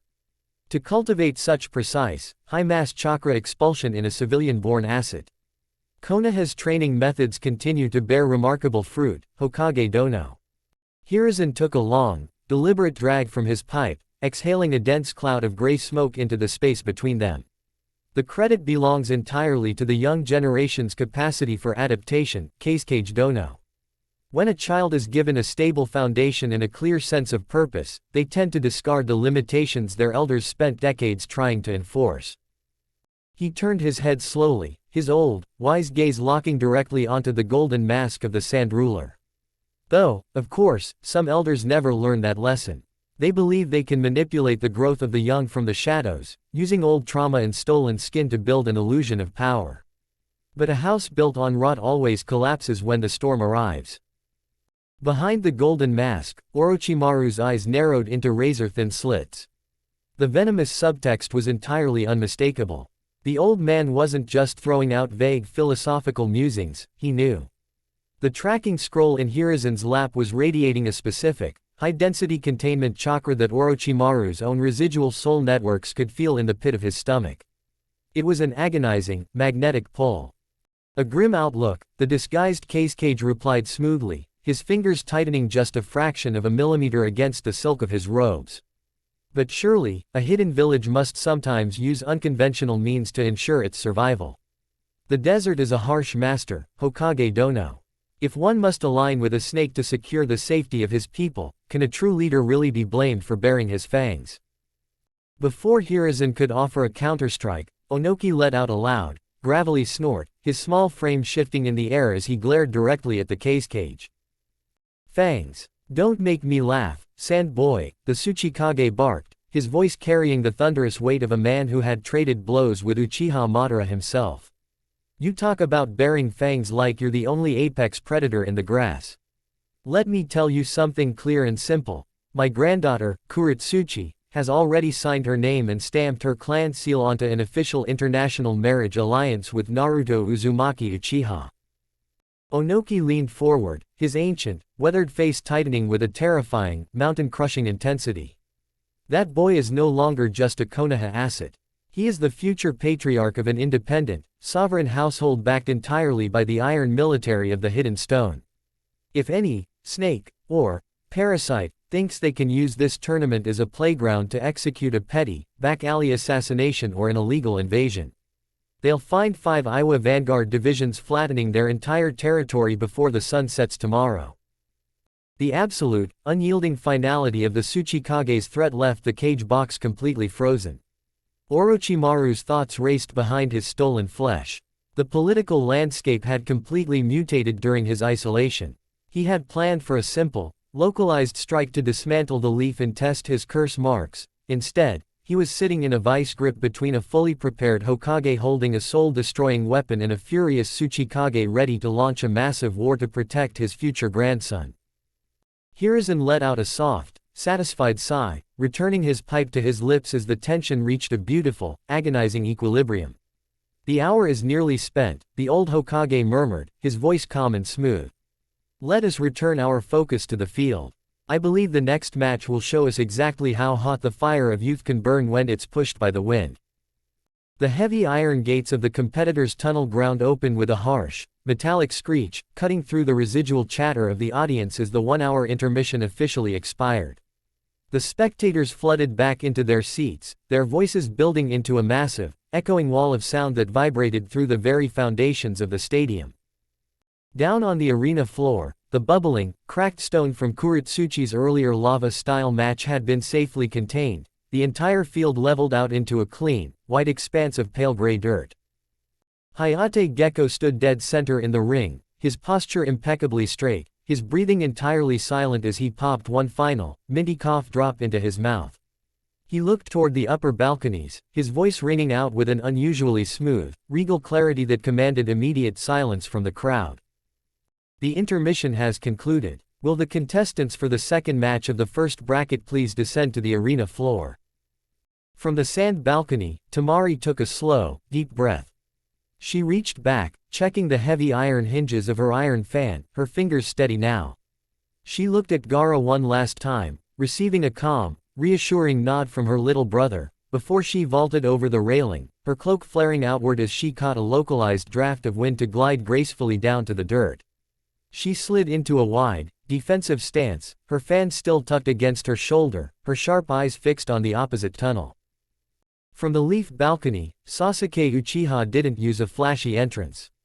He walked down the stone stairs with a slow, deliberate, and entirely terrifying cadence. The change in his presence since the preliminary matches was jarring. He wore a high-collared, sleeveless charcoal battle tunic, his forearms wrapped in clean, dark bandages that mirrored Naruto's style. His posture was completely relaxed, his hands tucked loosely into his pockets, but the sheer, dense weight of his chakra was bleeding out into the arena like a physical pressure. It wasn't the volatile, explosive fire of a standard Uchiha, it was cold, fluid, and heavy, unmistakably marked by the deep, primordial energy of Ruchi Cave. Well, Naruto muttered from the balcony railing, his 3-tomo Sharingan spinning slowly as he analyzed his brother's physical alignment. Look who finally learned how to shed his skin. Sasuke stepped onto the dirt, stopping exactly 10 meters away from Temari. He slowly pulled his hands from his pockets, his dark eyes lifting to meet hers. There was no arrogance in his face, only a profound, unshakable serenity that felt far more dangerous than any glare. Temari felt a cold sweat break out along the nape of her neck. The boy standing in front of her didn't feel like a genin. He felt like a predator that had spent a month staring into the eyes of giant serpents and came out ruling them. "You look different, Uchiha," Temari said, her voice steady as she gripped the handle of her fan. Sasuke's lips curled into a faint, cool smirk, a perfect reflection of the Uchiha cockiness, but grounded by a new, heavy depth. "I stopped looking backward," Sasuke replied, his voice smooth and clear. "Let's see if your wind can handle the flow." Hayate Gecko looked between the two combatants, his hand lifting high into the air as the entire stadium held its breath, the countdown to the second clash officially reaching its absolute limit. Match 2. Begin. Chapter 63. The roar of the stadium crowd was a physical vibration, a wall of sound that echoed off the high stone walls and pressed down into the dirt of the arena floor. Thousands of eyes were fixed on the center of the ring, but up on the competitor's balcony, Naruto leaned casually against the cold iron railing, his eyes completely dialed into the figure of his brother below. His three-tomo Sharingan was already active, the crimson wheels spinning with a slow, hypnotic precision as he mapped out the subtle changes in Sasuke's physical network. "He looks different," Sakura noted softly, leaning against Naruto's side as her eyes tracked Sasuke's relaxed posture. "The way he's standing. It doesn't look like any of the old Uchiha katas we practiced. He looks almost completely loose." "Because he is," Naruto murmured, his voice carrying a cool, deeply appreciative rumble. "Ruchi Cave isn't what Orochimaru made the world believe. The old snake used their name to cover up his own rot, but the white snake sage is an ancient predator with a lot of pride. She saw Sasuke as the perfect asset to clear their reputation. They didn't teach him how to be creepy, they taught him how to discard the rigid boundaries of human combat." Kuretsuchi tilted her head, her sharp black eyes analyzing the heavy, cold pressure radiating from the arena floor. "It's like a constant kinetic drift. Look at his feet, forehead. He isn't anchoring his weight to the dirt. He's keeping his center of gravity completely fluid. If you try to hit a stationary target, your brain can calculate the force. But if the target is constantly in a state of forward momentum, you can't find the rhythm to counter," Naruto finished, a proud, fox-like smirk pulling at his lips. "Watch closely. Sasuke's about to show the elemental nations what happens when an Uchiha stops looking at the past and starts marching toward the future." Down on the pale gray dirt, the air felt noticeably colder. Temari stood with her knees slightly bent, her fingers tightly gripping the massive iron ribs of her giant fan. She kept her eyes locked on Sasuke, but the utter lack of a traditional stance from the Uchiha was driving her tactical mind into a frenzy. He didn't have his hands raised. He didn't have his feet set. He was simply moving in a slow, continuous, and rhythmic stride, constantly advancing, his upper body completely steady while his lower frame adjusted to the terrain with effortless grace. He looked exactly like a royal cobra stalking through the brush, unbothered, elegant, and entirely focused on its target. Match 2, Hayate Gecko's voice sliced through the heavy atmosphere, his arm dropping like a blade. "Begin." "First moon," Temari roared, wasting not a single millisecond. With a fierce, practiced sweep of her arms, she violently unfurled the first purple circle of her giant fan. A massive, razor-sharp crescent of gale force wind erupted from the canvas, tearing across the dirt floor with a deafening shriek, ripping up chunks of earth as it surged straight toward Sasuke's torso. It was a localized storm designed to shatter a competitor's stance and throw them bleeding against the wall. To her absolute shock, Sasuke didn't dodge. He didn't even lift his arms to block. The moment the crushing gale reached his position, Sasuke simply relaxed his joints. Instead of fighting the immense air pressure, his body aligned perfectly with the trajectory of the wind currents. The slicing gale literally slid right off his shifting weight, the aerodynamic slipstream passing around his frame without leaving a single scratch on his charcoal tunic.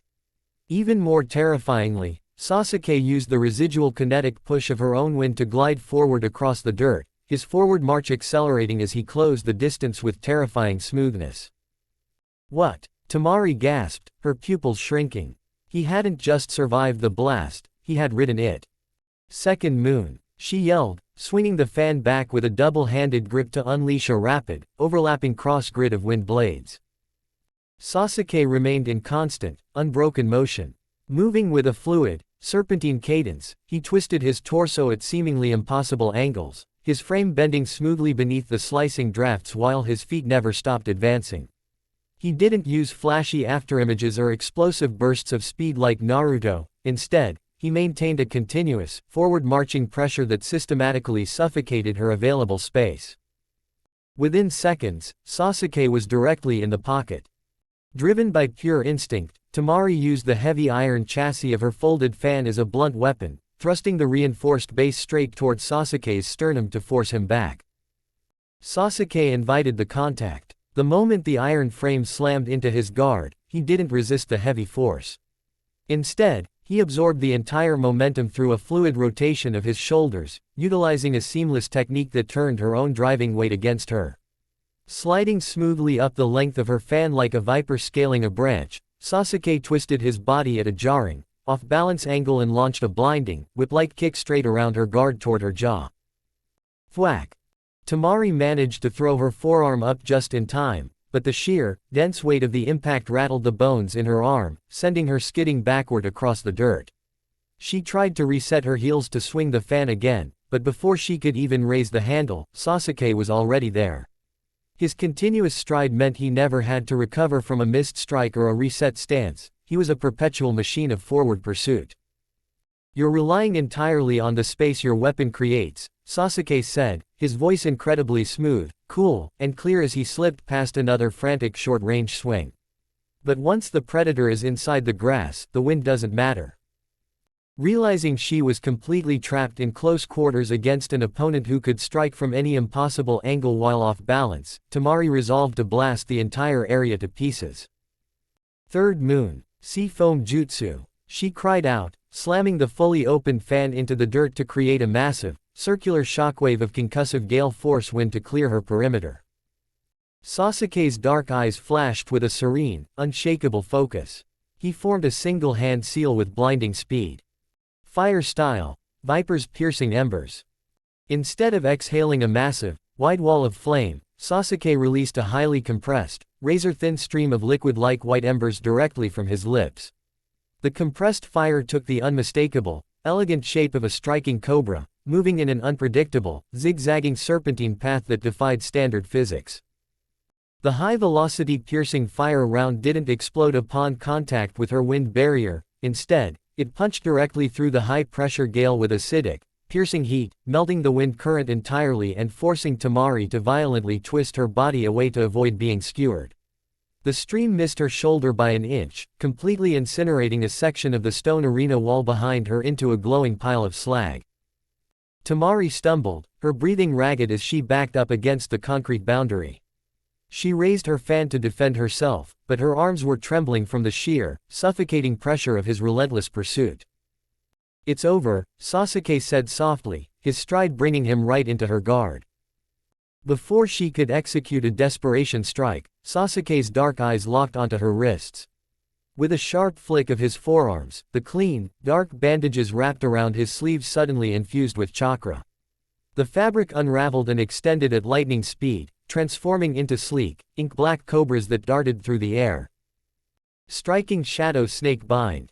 The black fabric cobras coiled flawlessly around the iron ribs of her giant fan and wrapped securely around her wrists, pinning her arms down against the stone wall with venomous speed and absolute precision. Tamari found herself completely immobilized, her weapon locked down, with Sasuke standing a mere inches away, his loose, fluid posture completely relaxed as he looked down at her with a calm, dignified serenity. He didn't strike her. He simply held the bind, proving his absolute dominance without needing to inflict unnecessary harm. Tamari stared at the black bandage cobras holding her wrists, then looked into Sasuke's calm, dark eyes. The sheer, overwhelming perfection of his fighting style left her completely breathless. There was no hatred in his victory, only the undeniable, regal authority of a true predator. Slowly, she let out a long, defeated sigh, her muscles relaxing against the wall. I surrender. I can't find a single opening. With a smooth nod, Sasuke released his chakra. The ink-black cobras instantly dissolved back into standard fabric, wrapping themselves cleanly and tightly around his forearms once more without a single loose thread. He tucked his hands casually back into his pockets, turning his back to walk away with the exact same slow, rhythmic, and dignified cadence he had entered with. Up in the high balconies, the silence lasted for a single heartbeat before the stadium absolutely exploded into a deafening roar of applause. Hayate Gecko stepped forward, his eyes wide with profound respect as he raised his hand high. Winner, Uchiha Sasuke. Up in the cage box, the tension shifted instantly. The fourth cage leaned forward slightly, his golden mask hiding the intense fury in his eyes, but his voice, still filtered and smooth, carried an incredibly sharp curiosity. An extraordinary exhibition, the disguised Orochimaru murmured, his gaze locked onto Sasuke's retreating form. I was unaware that the hidden leaf possessed such a highly refined, rhythmic snake style within its archives. It is a far cry from standard Uchiha combat. Hiruzen Sarutobi took a slow, calm drag from his pipe, blowing a stream of gray smoke into the air. Truthfully, the Hokage didn't have a clue where Sasuke had picked up this style, but he kept his face perfectly deadpan. I am sure Naruto spoiled his brother, Hiruzen replied casually, a small, knowing smirk playing on his lips. He leaned back into his throne, shifting his eyes directly toward the golden mask. Naruto is quite thorough when it comes to taking care of his family. He even did the honor of releasing a rather nasty burden that had been placed on Sasuke back during the second phase in the Forest of Death. It seems the boy completely cleared it away. Behind the golden mask, Orochimaru's jaw clenched so hard his teeth nearly cracked. The curse mark was gone. The anchoring thread he had placed on his perfect vessel had been torn out and incinerated like trash. Onoki let out a rough, gravelly chuckle from his floating position, crossing his arms with a smug look. Well, I like it. It seems like a much less disturbing way of using the snake style compared to what that rogue bastard Orochimaru uses. No gross skin shedding or vomiting weapons. Just pure, clean predator flow. Before the disguised Sannin could reply, the heavy silk curtains at the back of the box were swept aside. Flanked by elite guards, the fire daimyo stepped onto the balcony, his elegant robes rustling as he fanned himself with a golden fan. I must agree with the Tsuchikage, the fire daimyo said with a bright, cheerful chuckle. And I happen to know exactly where it came from. Naruto kept me quite well informed, you see. He told me himself that he sent his brother to train directly at Ruchi Cave. The daimyo sat down in his designated luxury seat, looking thoroughly pleased. It is truly wonderful. The last two Uchiha are bringing such great honor to their clan name by having both of them serve as sages. He nodded toward Naruto on the balcony, then back to the arena. One already mastered, and the other hopefully soon to be. It is magnificent. Hiruzen blinked, completely caught off guard as he adjusted his Hokage hat. Forgive me, my lord, but how exactly did you come across this knowledge? The fire daimyo waved his hand dismissively, though his eyes held a sharp, deliberate glint. Oh, Naruto has been keeping me informed of all things that may be important to his new post in Omegakure. It is vital to keep our communication lines clear, especially when certain pests try to slither into our yards. The words were spoken lightheartedly, but the hidden meaning struck the box like lightning. Hiruzen's eyes widened slightly under his hat. He understood instantly, the daimyo knew.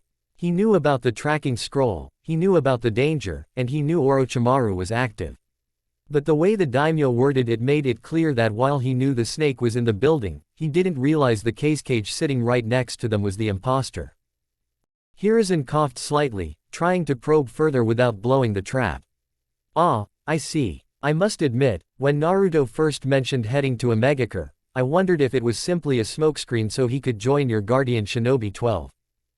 The fire daimyo burst into a loud, hearty laugh, waving his fan briskly. Oh, goodness no. Naruto will indeed be going to Omegakure, Hokage Dono. He will be much more useful to the daimyo there instead of just being limited to my personal service. A heavy, sudden silence descended over the box. Hiruzen and Orochimaru both felt their minds racing at the exact same time. The daimyo there. Plural. It was a blatant hint that more than just the fire daimyo were backing Naruto's move to the Land of Rain. A massive, hidden network of rulers was pulling strings behind the scenes, completely bypassing the standard military channels of the hidden villages. While Hiruzen and Orochimaru drowned in their own growing curiosity, Onoki simply grinned. He already knew about the agreement. It was the exact reason why he was completely fine with Kuretsuchi marrying into Naruto's household. The fire daimyo suddenly snapped his fingers, as if remembering a minor chore. He reached into his loose sleeve and pulled out a small stack of officially stamped, high-grade documents, tossing them lightly across the small table toward the Tsuchikage. "Oh, that reminds me. Congratulations on your granddaughter's marriage, Lord Onoki," the daimyo said cheerfully. "I have already signed off on the paperwork. I will personally send the formal wedding gifts to the Earth Daimyo's estate for you to pick up later. They are a wonderful couple." Onoki caught the papers out of the air, his floating frame freezing instantly as his small black eyes scanned the official, legally binding marriage certificates completely processed by two separate nations. The old Tsuchikage's jaw dropped, his face turning an impressive shade of pale as he stared at the ink. He knew a marriage alliance was being built, but he had no idea the kids had already rushed the paperwork through the highest civil offices behind his back. They're already legally married. Onoki roared in absolute, gobsmacked disbelief, his voice cracking as his tiny frame nearly plummeted out of the air. Down on the competitor's balcony, Naruto let out a loud, proud laugh, leaning over the railing as Sasuke walked back into the tunnel. "Not bad, little brother." Naruto called down, his voice smooth and full of genuine warmth. "A perfect flow." Sasuke paused at the entrance of the tunnel, looking up at Naruto. He didn't drop his cool nonchalance, but a genuine, brotherly smirk pulled at the corner of his lips as he gave Naruto a smooth two-finger salute before disappearing into the shadows. Over on the Jonin observation deck, a heavy, stunned silence hung over the instructors. Asuma Sarutobi slowly took his cigarette from his mouth, his jaw practically hanging open as he stared down at the cratered arena floor. He turned around, looking at Kakashi Hatake with absolute shock written all over his face. "What the hell have you been feeding your kids, Kakashi?" Asuma asked, his voice a mix of total disbelief and slight intimidation. First Sakura completely dismantles Guy's golden boy without letting him touch her, and now Sasuke is casually riding gale force winds like a walk in the park. Are we even training the same rank of ninja here? Kakashi let out a lazy, light-hearted laugh, scratching the back of his head. Beneath his mask, however, his mind was spinning. "Honestly, Asuma, I have absolutely no idea how Naruto keeps pulling these high-tier resources out of thin air for them," he thought to himself. "Well, I can't take all the credit," Kakashi said aloud, his visible eye curving into an easy smile. "Naruto has been heavily assisting me with their training regimen. He's brought forward some revolutionary chakra theories that, quite frankly, even I am benefiting from. The kid's unique way of thinking about chakra dynamics is completely off the charts. I think a lot of it stems from his sheer creativity with Fuinjutsu. When you look at the world through complex ceiling formulas, standard jutsu boundaries just start to look like suggestions."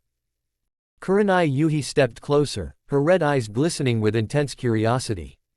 She had worked with Naruto in the past during his taijutsu development, so she already knew the boy was a walking miracle worker.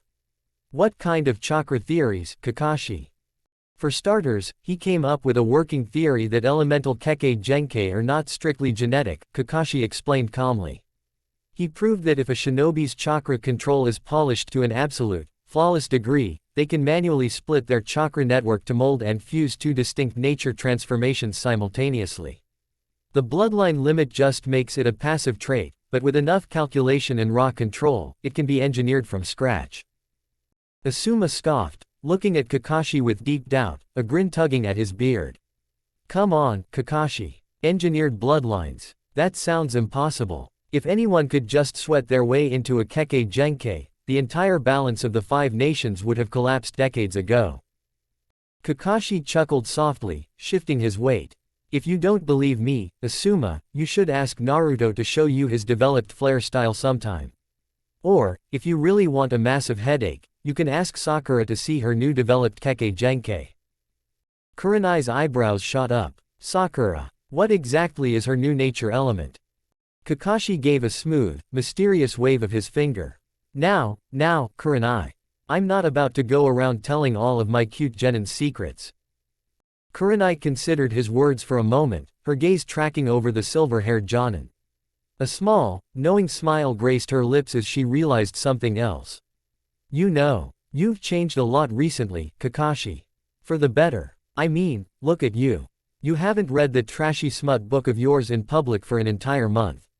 The old you would have been hiding behind a copy of Ika Ika the second the intermission started. Kakashi flatly crossed his arms, his tone completely nonchalant. I don't need it anymore. Kurenai blinked, completely thrown off. She tilted her ear toward him, a look of pure confusion crossing her face. Wait, what did you just say? I must have misheard you. I said the same thing, Kakashi repeated smoothly, a distinct, mischievous glint entering his eye. I won't be needing those books for a very long time. As long as Naruto is around. Before Kurenai or Asuma could even begin to process the absolute absurdity of that sentence, Kakashi turned his head toward the competitor's balcony.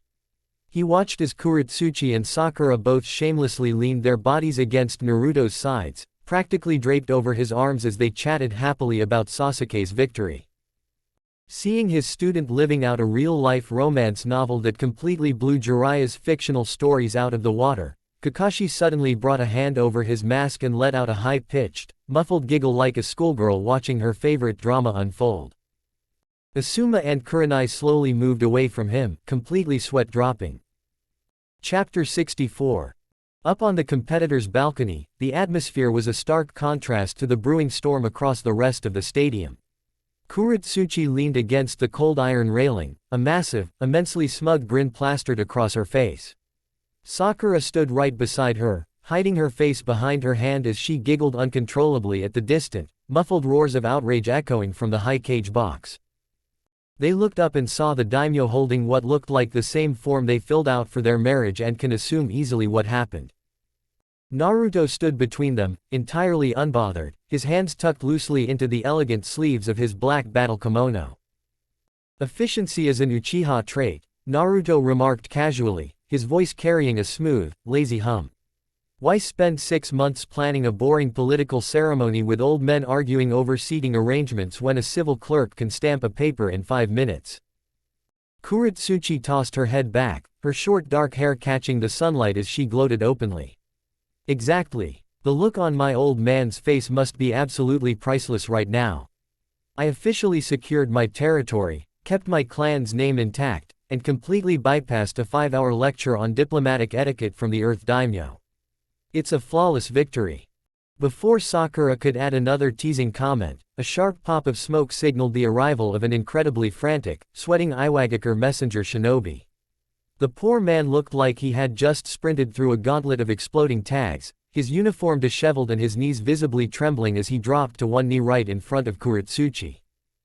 Lady Kuretsuchi. The messenger wheezed, wiping a thick layer of cold sweat from his forehead. Lord Onoki has. He has just read the official Fire Country registries. He is currently hovering at maximum altitude in the cage box and he has requested your immediate presence before he takes the entire roof off the stadium.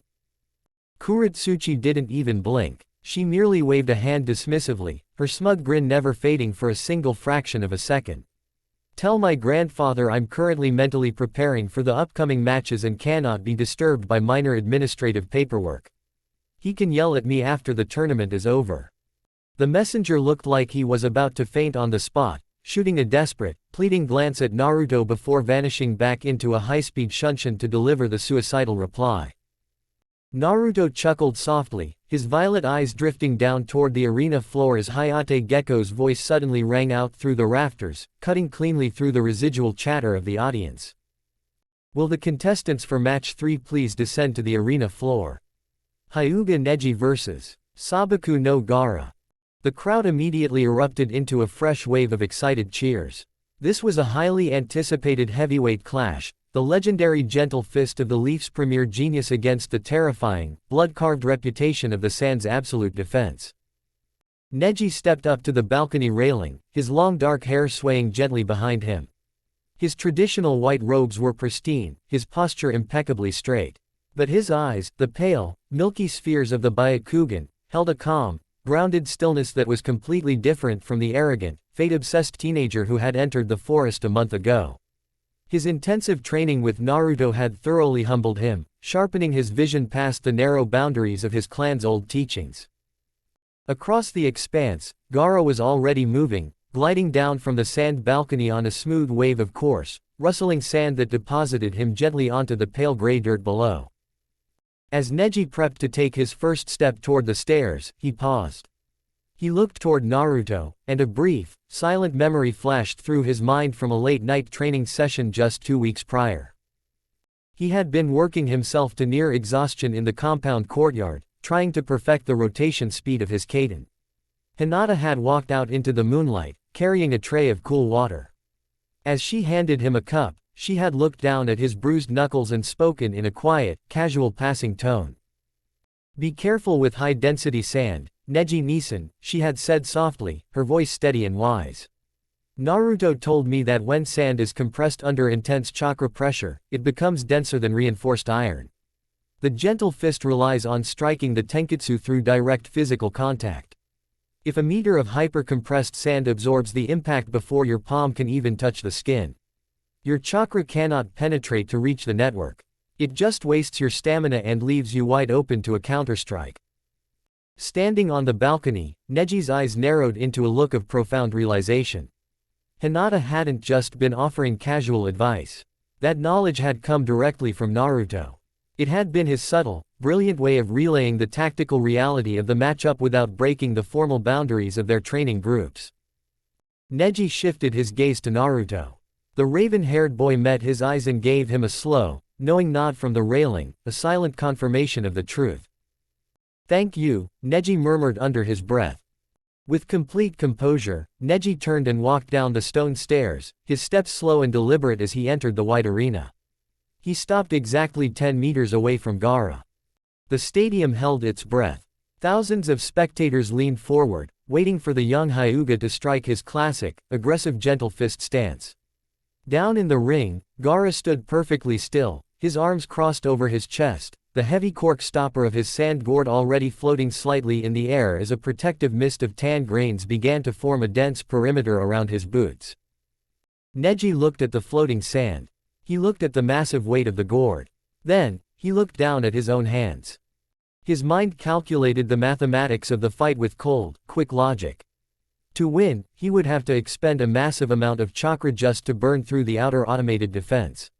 Even if he succeeded, Gaara's secondary sand armor would completely blunt the kinetic delivery of his palm strikes.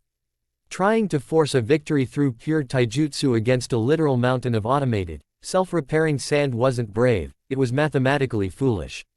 It would drain his reserves entirely, leaving him completely helpless and vulnerable to a crushing sand burial right before an international invasion was set to detonate.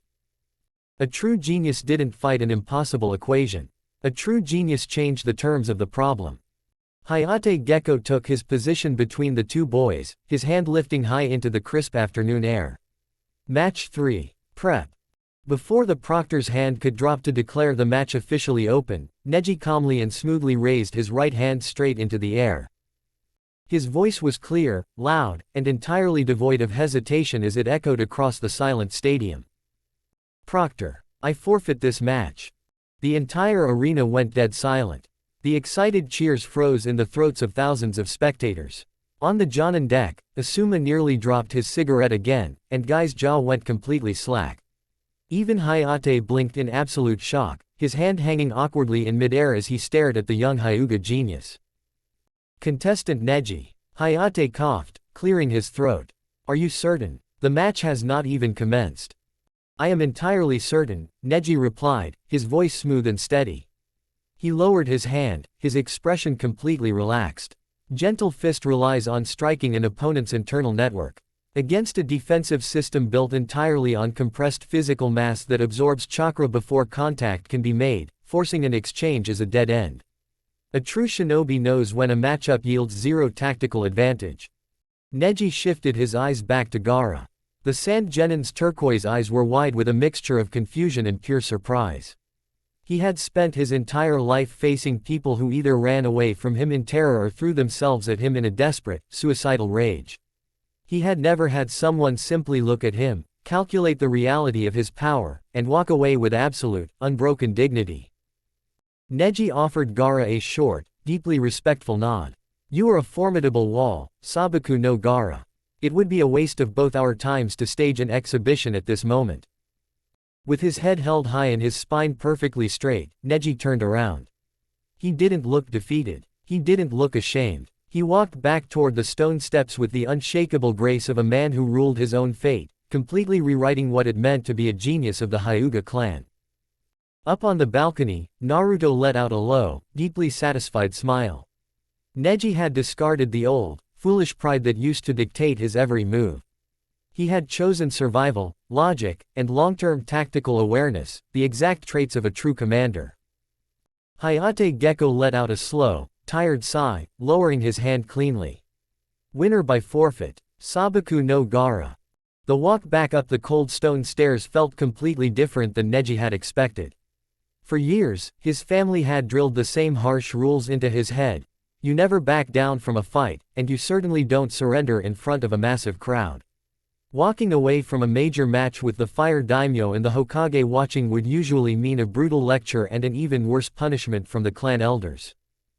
But as Neji stepped back onto the competitor's balcony, he didn't find any angry looks. Naruto was leaning casually against the iron railing, a proud, quiet smile on his face. He stepped forward and gave Neji a solid, heavy slap on the shoulder. "That," Naruto said, his voice completely serious and full of respect, "was the smartest move anyone has made in this entire tournament." Neji let out a slow breath, the tension finally leaving his shoulders. "I knew you'd get it, Naruto. Trying to break through a wall of automated sand that regenerates itself isn't a test of skill. It's just a trap." Sasuke was leaning against the wall a few feet away, his hands shoved into his pockets. He gave a rare, genuine nod. "You didn't let your ego get in the way of common sense, Neji. The old you would have charged in just to prove a point and gotten your ribs crushed for nothing. You saw the reality, accepted it, and saved your strength." Sasuke's eyes drifted toward the opposite balcony. "Especially since we're going to need that strength very soon." Sakura smiled warmly, stepping up next to Naruto. "Hinata is going to be so proud of you, Neji. You didn't just protect yourself, you showed everyone that true strength means knowing when to walk away." Neji looked down at his hands. He hadn't lost. He had grown. Across the stadium, the mood on the sand balcony was just as intense, but for a totally different reason. Gaara glided smoothly onto the stone floor as his sand settled back into his gourd with a soft, heavy thud. Temari and Kankuro immediately rushed over to him. Their faces were pale with worry, but they relaxed the second they looked at him. He wasn't panting. His skin wasn't cracking, his hands weren't shaking, and his eyes were perfectly calm. Because Neji had refused to fight, Gaara's dangerous instincts hadn't been triggered. The dark, angry voice in his head was completely quiet. The scary bloodlust that usually took over during a high-stakes match was entirely gone. "Gaara," Temari whispered, her voice shaking as she scanned his face. Are you okay?" Gaara turned his head slowly, looking at her with a steady, human clarity that still felt entirely new to his older sister. "I am fine, Temari." The Hyuga boy saw how dense the sand was. He chose not to waste his life. He glanced toward the shadows of the tunnel behind them. Baki, their sensei and the leader of their strike force, was standing just out of sight. The man was a hardened veteran, but even he looked completely on edge as the clock kept ticking down toward the planned attack. Gaara stepped past his siblings and walked straight up to his commander. Baki straightened up, clearly expecting the unstable Gaara to demand a fight. "Baki," Gaara said softly. "Lord Gaara," Baki replied, keeping his voice low. "The match ended faster than we thought. We are still waiting for the signal from the cage. When the illusion falls, you will lead our forces." "No," Gaara interrupted, his voice dropping into a heavy, unshakable tone. "There will be no attack." Baki froze, his eye widening in absolute shock. What? Lord Gaara, the plan. The plan is a trap, Gaara said, his eyes locking onto the older ninja with terrifying intensity. The man sitting up there isn't my father. It's a monster wearing his skin. The Leaf Village already knows we're coming. Their elite guards are locked onto our positions. If you order our forces to attack when the signal drops, you are marching them straight into a slaughterhouse. Baki's breath caught, his hand instinctively twitching toward his weapon pouch. The sheer weight of what Gaara was saying was paralyzing, but the absolute calmness in the boy's eyes forced him to listen. This wasn't a monster throwing a tantrum, it was a rational warning. Tamari stepped up, with Kankuro right behind her. She placed a firm hand on Baki's arm, her voice a desperate whisper. It's true, Baki-sensei. Naruto Uzumaki Uchiha told us everything in the tunnels. The Leaf has a tracking system running right now. They know exactly who is in that box. If our vanguard tries to breach the walls, they're going to be wiped out by a fully prepared defense force. And, she swallowed hard, looking around. The Hidden Stone has 3 elite divisions waiting on the border. If we strike while their people are here, they will launch a massive war against Suna. Baki felt all the color drain from his face. A war against the Leaf and the Stone at the same time. Suna would be wiped off the map in a matter of weeks. The entire foundation of their mission had just shattered. Are you absolutely sure about this? Baki hissed, looking at the 3 siblings. Gaara nodded slowly. Naruto gave me his word. If we stand down, his people will step in as peacekeepers to protect us from the political fallout. Suna will survive, but if you give the order to attack, he will put our people down himself. Baki looked back toward the sunlit arena, his mind racing through 100 disastrous outcomes. As a soldier of Suna, his job was to follow the cage's orders to the death. But if their leader was actually a fake leading them into a trap? The older ninja closed his eyes, taking a long, heavy breath. When he opened them, the rigid posture of a commander was replaced by the grim reality of a man trying to save his people. I will tell the platoon captains to hold back immediately, Baki whispered, stepping deeper into the shadows. When the signal drops, our forces will stand down and play dumb. We will not attack the Leaf. As Baki disappeared into thin air, Gaara looked across the massive stadium. Naruto was watching him from the opposite side. Gaara gave a single, slow nod. Naruto caught the movement. A confident smirk crossed the raven-haired boy's face, and he returned the nod. The deal was sealed. The Sand forces were officially off the board, completely breaking the enemy's plan before a single drop of blood could hit the dirt. All right, Naruto murmured, turning his eyes away from the Sand siblings and looking down at the empty arena floor. The shadows in the stadium were stretching long as the afternoon sun dipped low against the walls. The hour of peace was officially over. Who's next? Over on the Jonin observation balcony, the silence was broken by Might Guy violently grabbing the iron railing, his eyes wide with a mixture of confusion and intense dramatic sorrow. Neji, Guy wailed, a single comedic tear tracking down his cheek.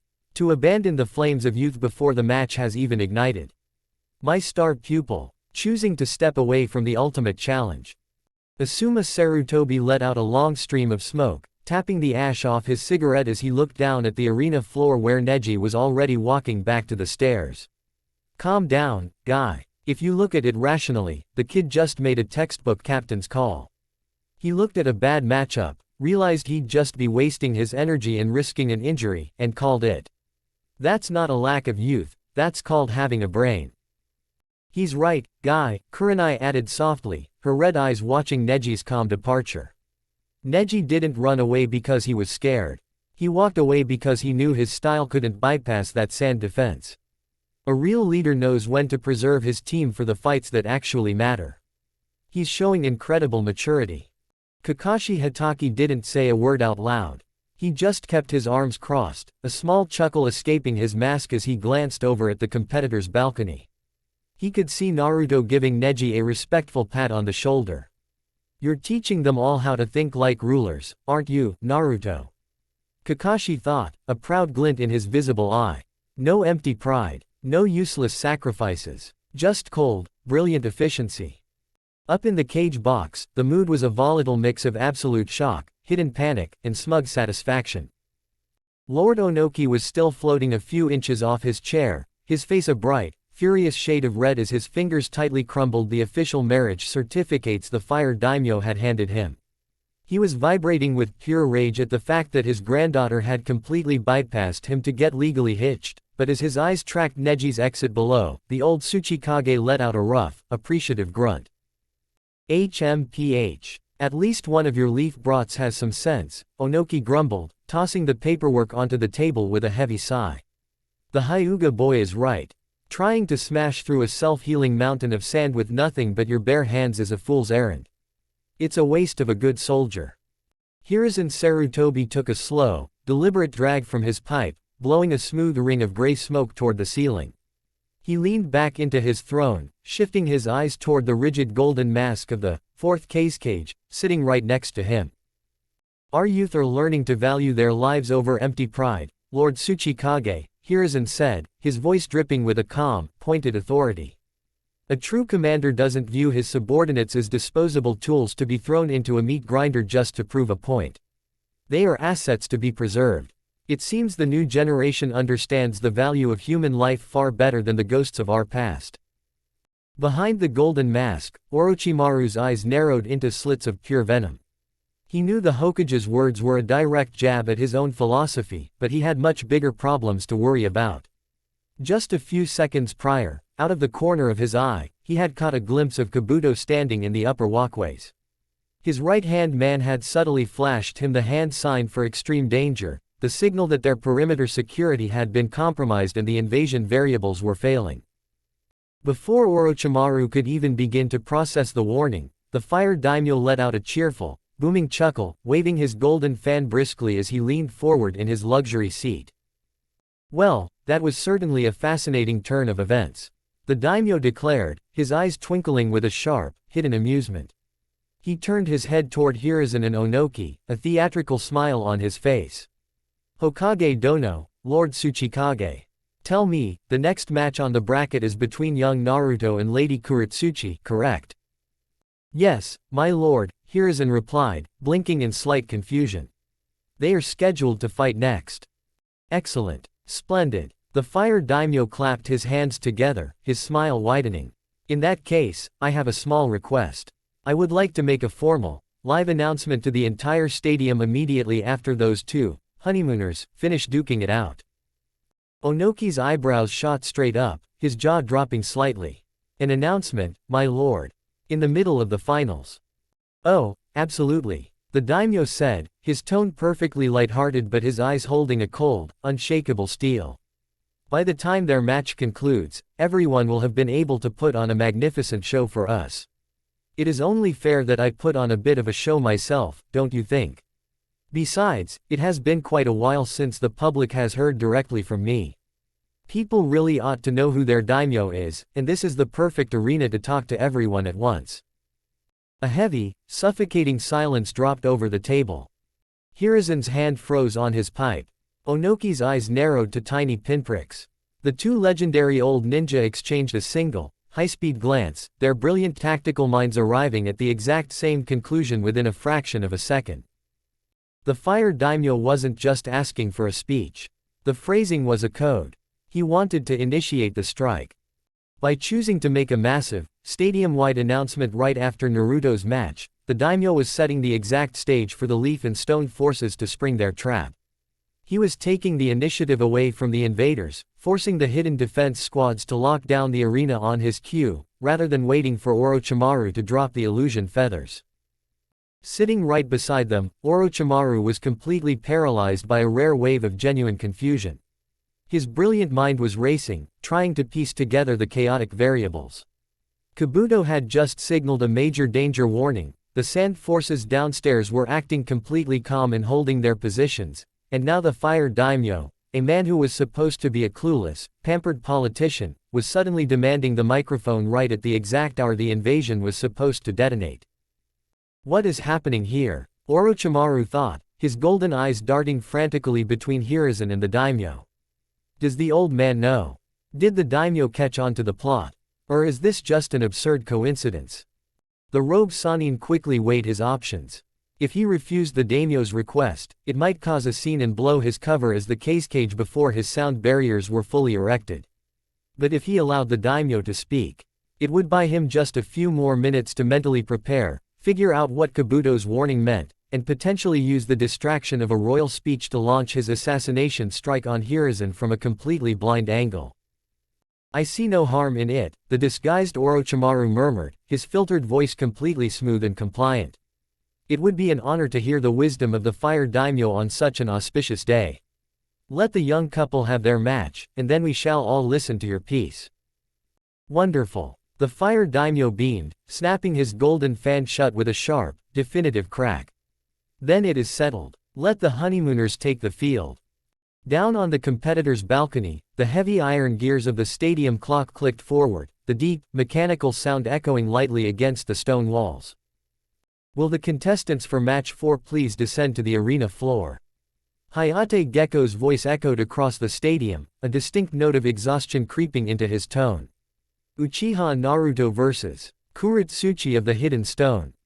The announcement sent a physical jolt through the crowd. The stands erupted into a deafening wall of noise. Thanks to the Fire Daimyo's loud gossip in the cage box, rumors had already rippled through the upper sections like wildfire.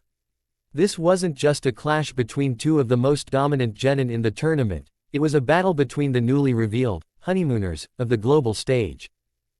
Down on the competitor's balcony, Kuretsuchi didn't show a single trace of nerves. She casually rotated her shoulders, a fierce, eager grin pulling at her lips. "Don't think I'm going easy on you just because we have a piece of paper, Uchiha. My old man is watching up there, and I've been waiting to punch that smug look off your face all month." Naruto chuckled softly, letting his long, black sleeves fall loosely over his wrapped forearms. "I wouldn't have it any other way, wife." Sakura stood beside them, hiding her face behind her hand as she giggled. "Just try not to tear the arena completely apart, you two. And Naruto, try not to get yourself slept on the couch tonight." "No promises," Naruto murmured, a razor-sharp, confident smirk crossing his face as he stepped toward the stone stairs. The two of them walked down side by side, radiating a massive, overlapping presence that immediately commanded the entire stadium's attention. The afternoon sun was casting long, dramatic shadows across the pale gray dirt. Around the high stone walls, the elite defense squads were silently shifting into their final ambush positions, their eyes locked onto the cage box. They took their positions 10 meters apart in the center of the ring, both standing completely relaxed. Hayate stepped between them, looking incredibly stressed by the sheer political and physical weight radiating from both teenagers. Naruto casually tucked his hands into his pockets, his violet eyes locking onto Kuretsuchi. When he spoke, his voice was smooth, clear, and loud enough to carry across the silent, breathless stadium. "I've already showcased genjutsu and taijutsu to everyone today," Naruto declared, his tone holding the calm authority of a sovereign leader. "It's only fair that I show a bit of versatility. I'll be switching strictly to ninjutsu for this round." Kuretsuchi's grin widened, her black eyes flashing with intense interest. Having been right there by his side during Hinata's training rotation, she didn't need to rely on rumors. She had heard it straight from the source. "Ninjutsu, huh? You told me yourself that you developed a flare Kekkei Genkei during those sessions. If you're breaking that out, this is going to be a pretty flashy match." Naruto's expression shifted, a playful, flirty grin replacing his calm demeanor. He tilted his head and gave his new wife a smooth, deliberate wink. "I aim to please, beautiful." Kuretsuchi snorted, a faint blush dusting her cheeks as she shook her head at his audacity. Then, in a fraction of a second, the playfulness vanished.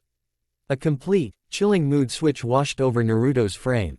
The relaxed posture stiffened into absolute, unshakable steel as he turned his face away from Kuretsuchi, looking directly up at the high cage box. His eyes locked onto the hidden figures behind the silk curtains, specifically targeting the rigid golden mask of the disguised Orochimaru. "But before we begin," Naruto called out, his voice suddenly dropping into a dark, echoing rumble that sent a physical shiver down the spines of the spectators. "I think it's time I show the elemental nations exactly what makes me dangerous." Up in the cage box, Orochimaru felt a sudden, primitive instinct scream inside his chest. Down in the dirt, Naruto closed his eyes for a brief heartbeat. When the lids snapped open, the deep violet was gone, replaced by the brilliant, blood-red hue of the Sharingan. The three black tomo emerged, but they didn't just spin. They began to rotate at an impossible, violent velocity, accelerating so rapidly that the individual shapes blurred entirely, merging into a solid, unbroken black circle around his pupil. The air in the stadium instantly grew suffocatingly heavy, a dense, crushing wave of dark chakra radiating from his body that caused the dirt beneath his boots to spiderweb and crack. Suddenly, the frantic rotation began to slow. As the spinning decelerated, the true horror of the transformation revealed itself. The thick black circle had not vanished. Instead, a heavy, solid black ring sat perfectly inside the crimson iris, the unmistakable, legendary signature of Madara Uchiha's eternal form. But it wasn't a perfect copy. Emerging from the central pupil, three thick, razor-sharp black lines cut outward, connecting the center directly back to the outer ring like the heavy, reinforced spokes of a wagon wheel. It was an eye built for absolute dominance. A visual executioner. The Mangekyo Sharingan burned blindly in the afternoon sun, casting its terrifying, ancient shadow over the entire future of the shinobi world.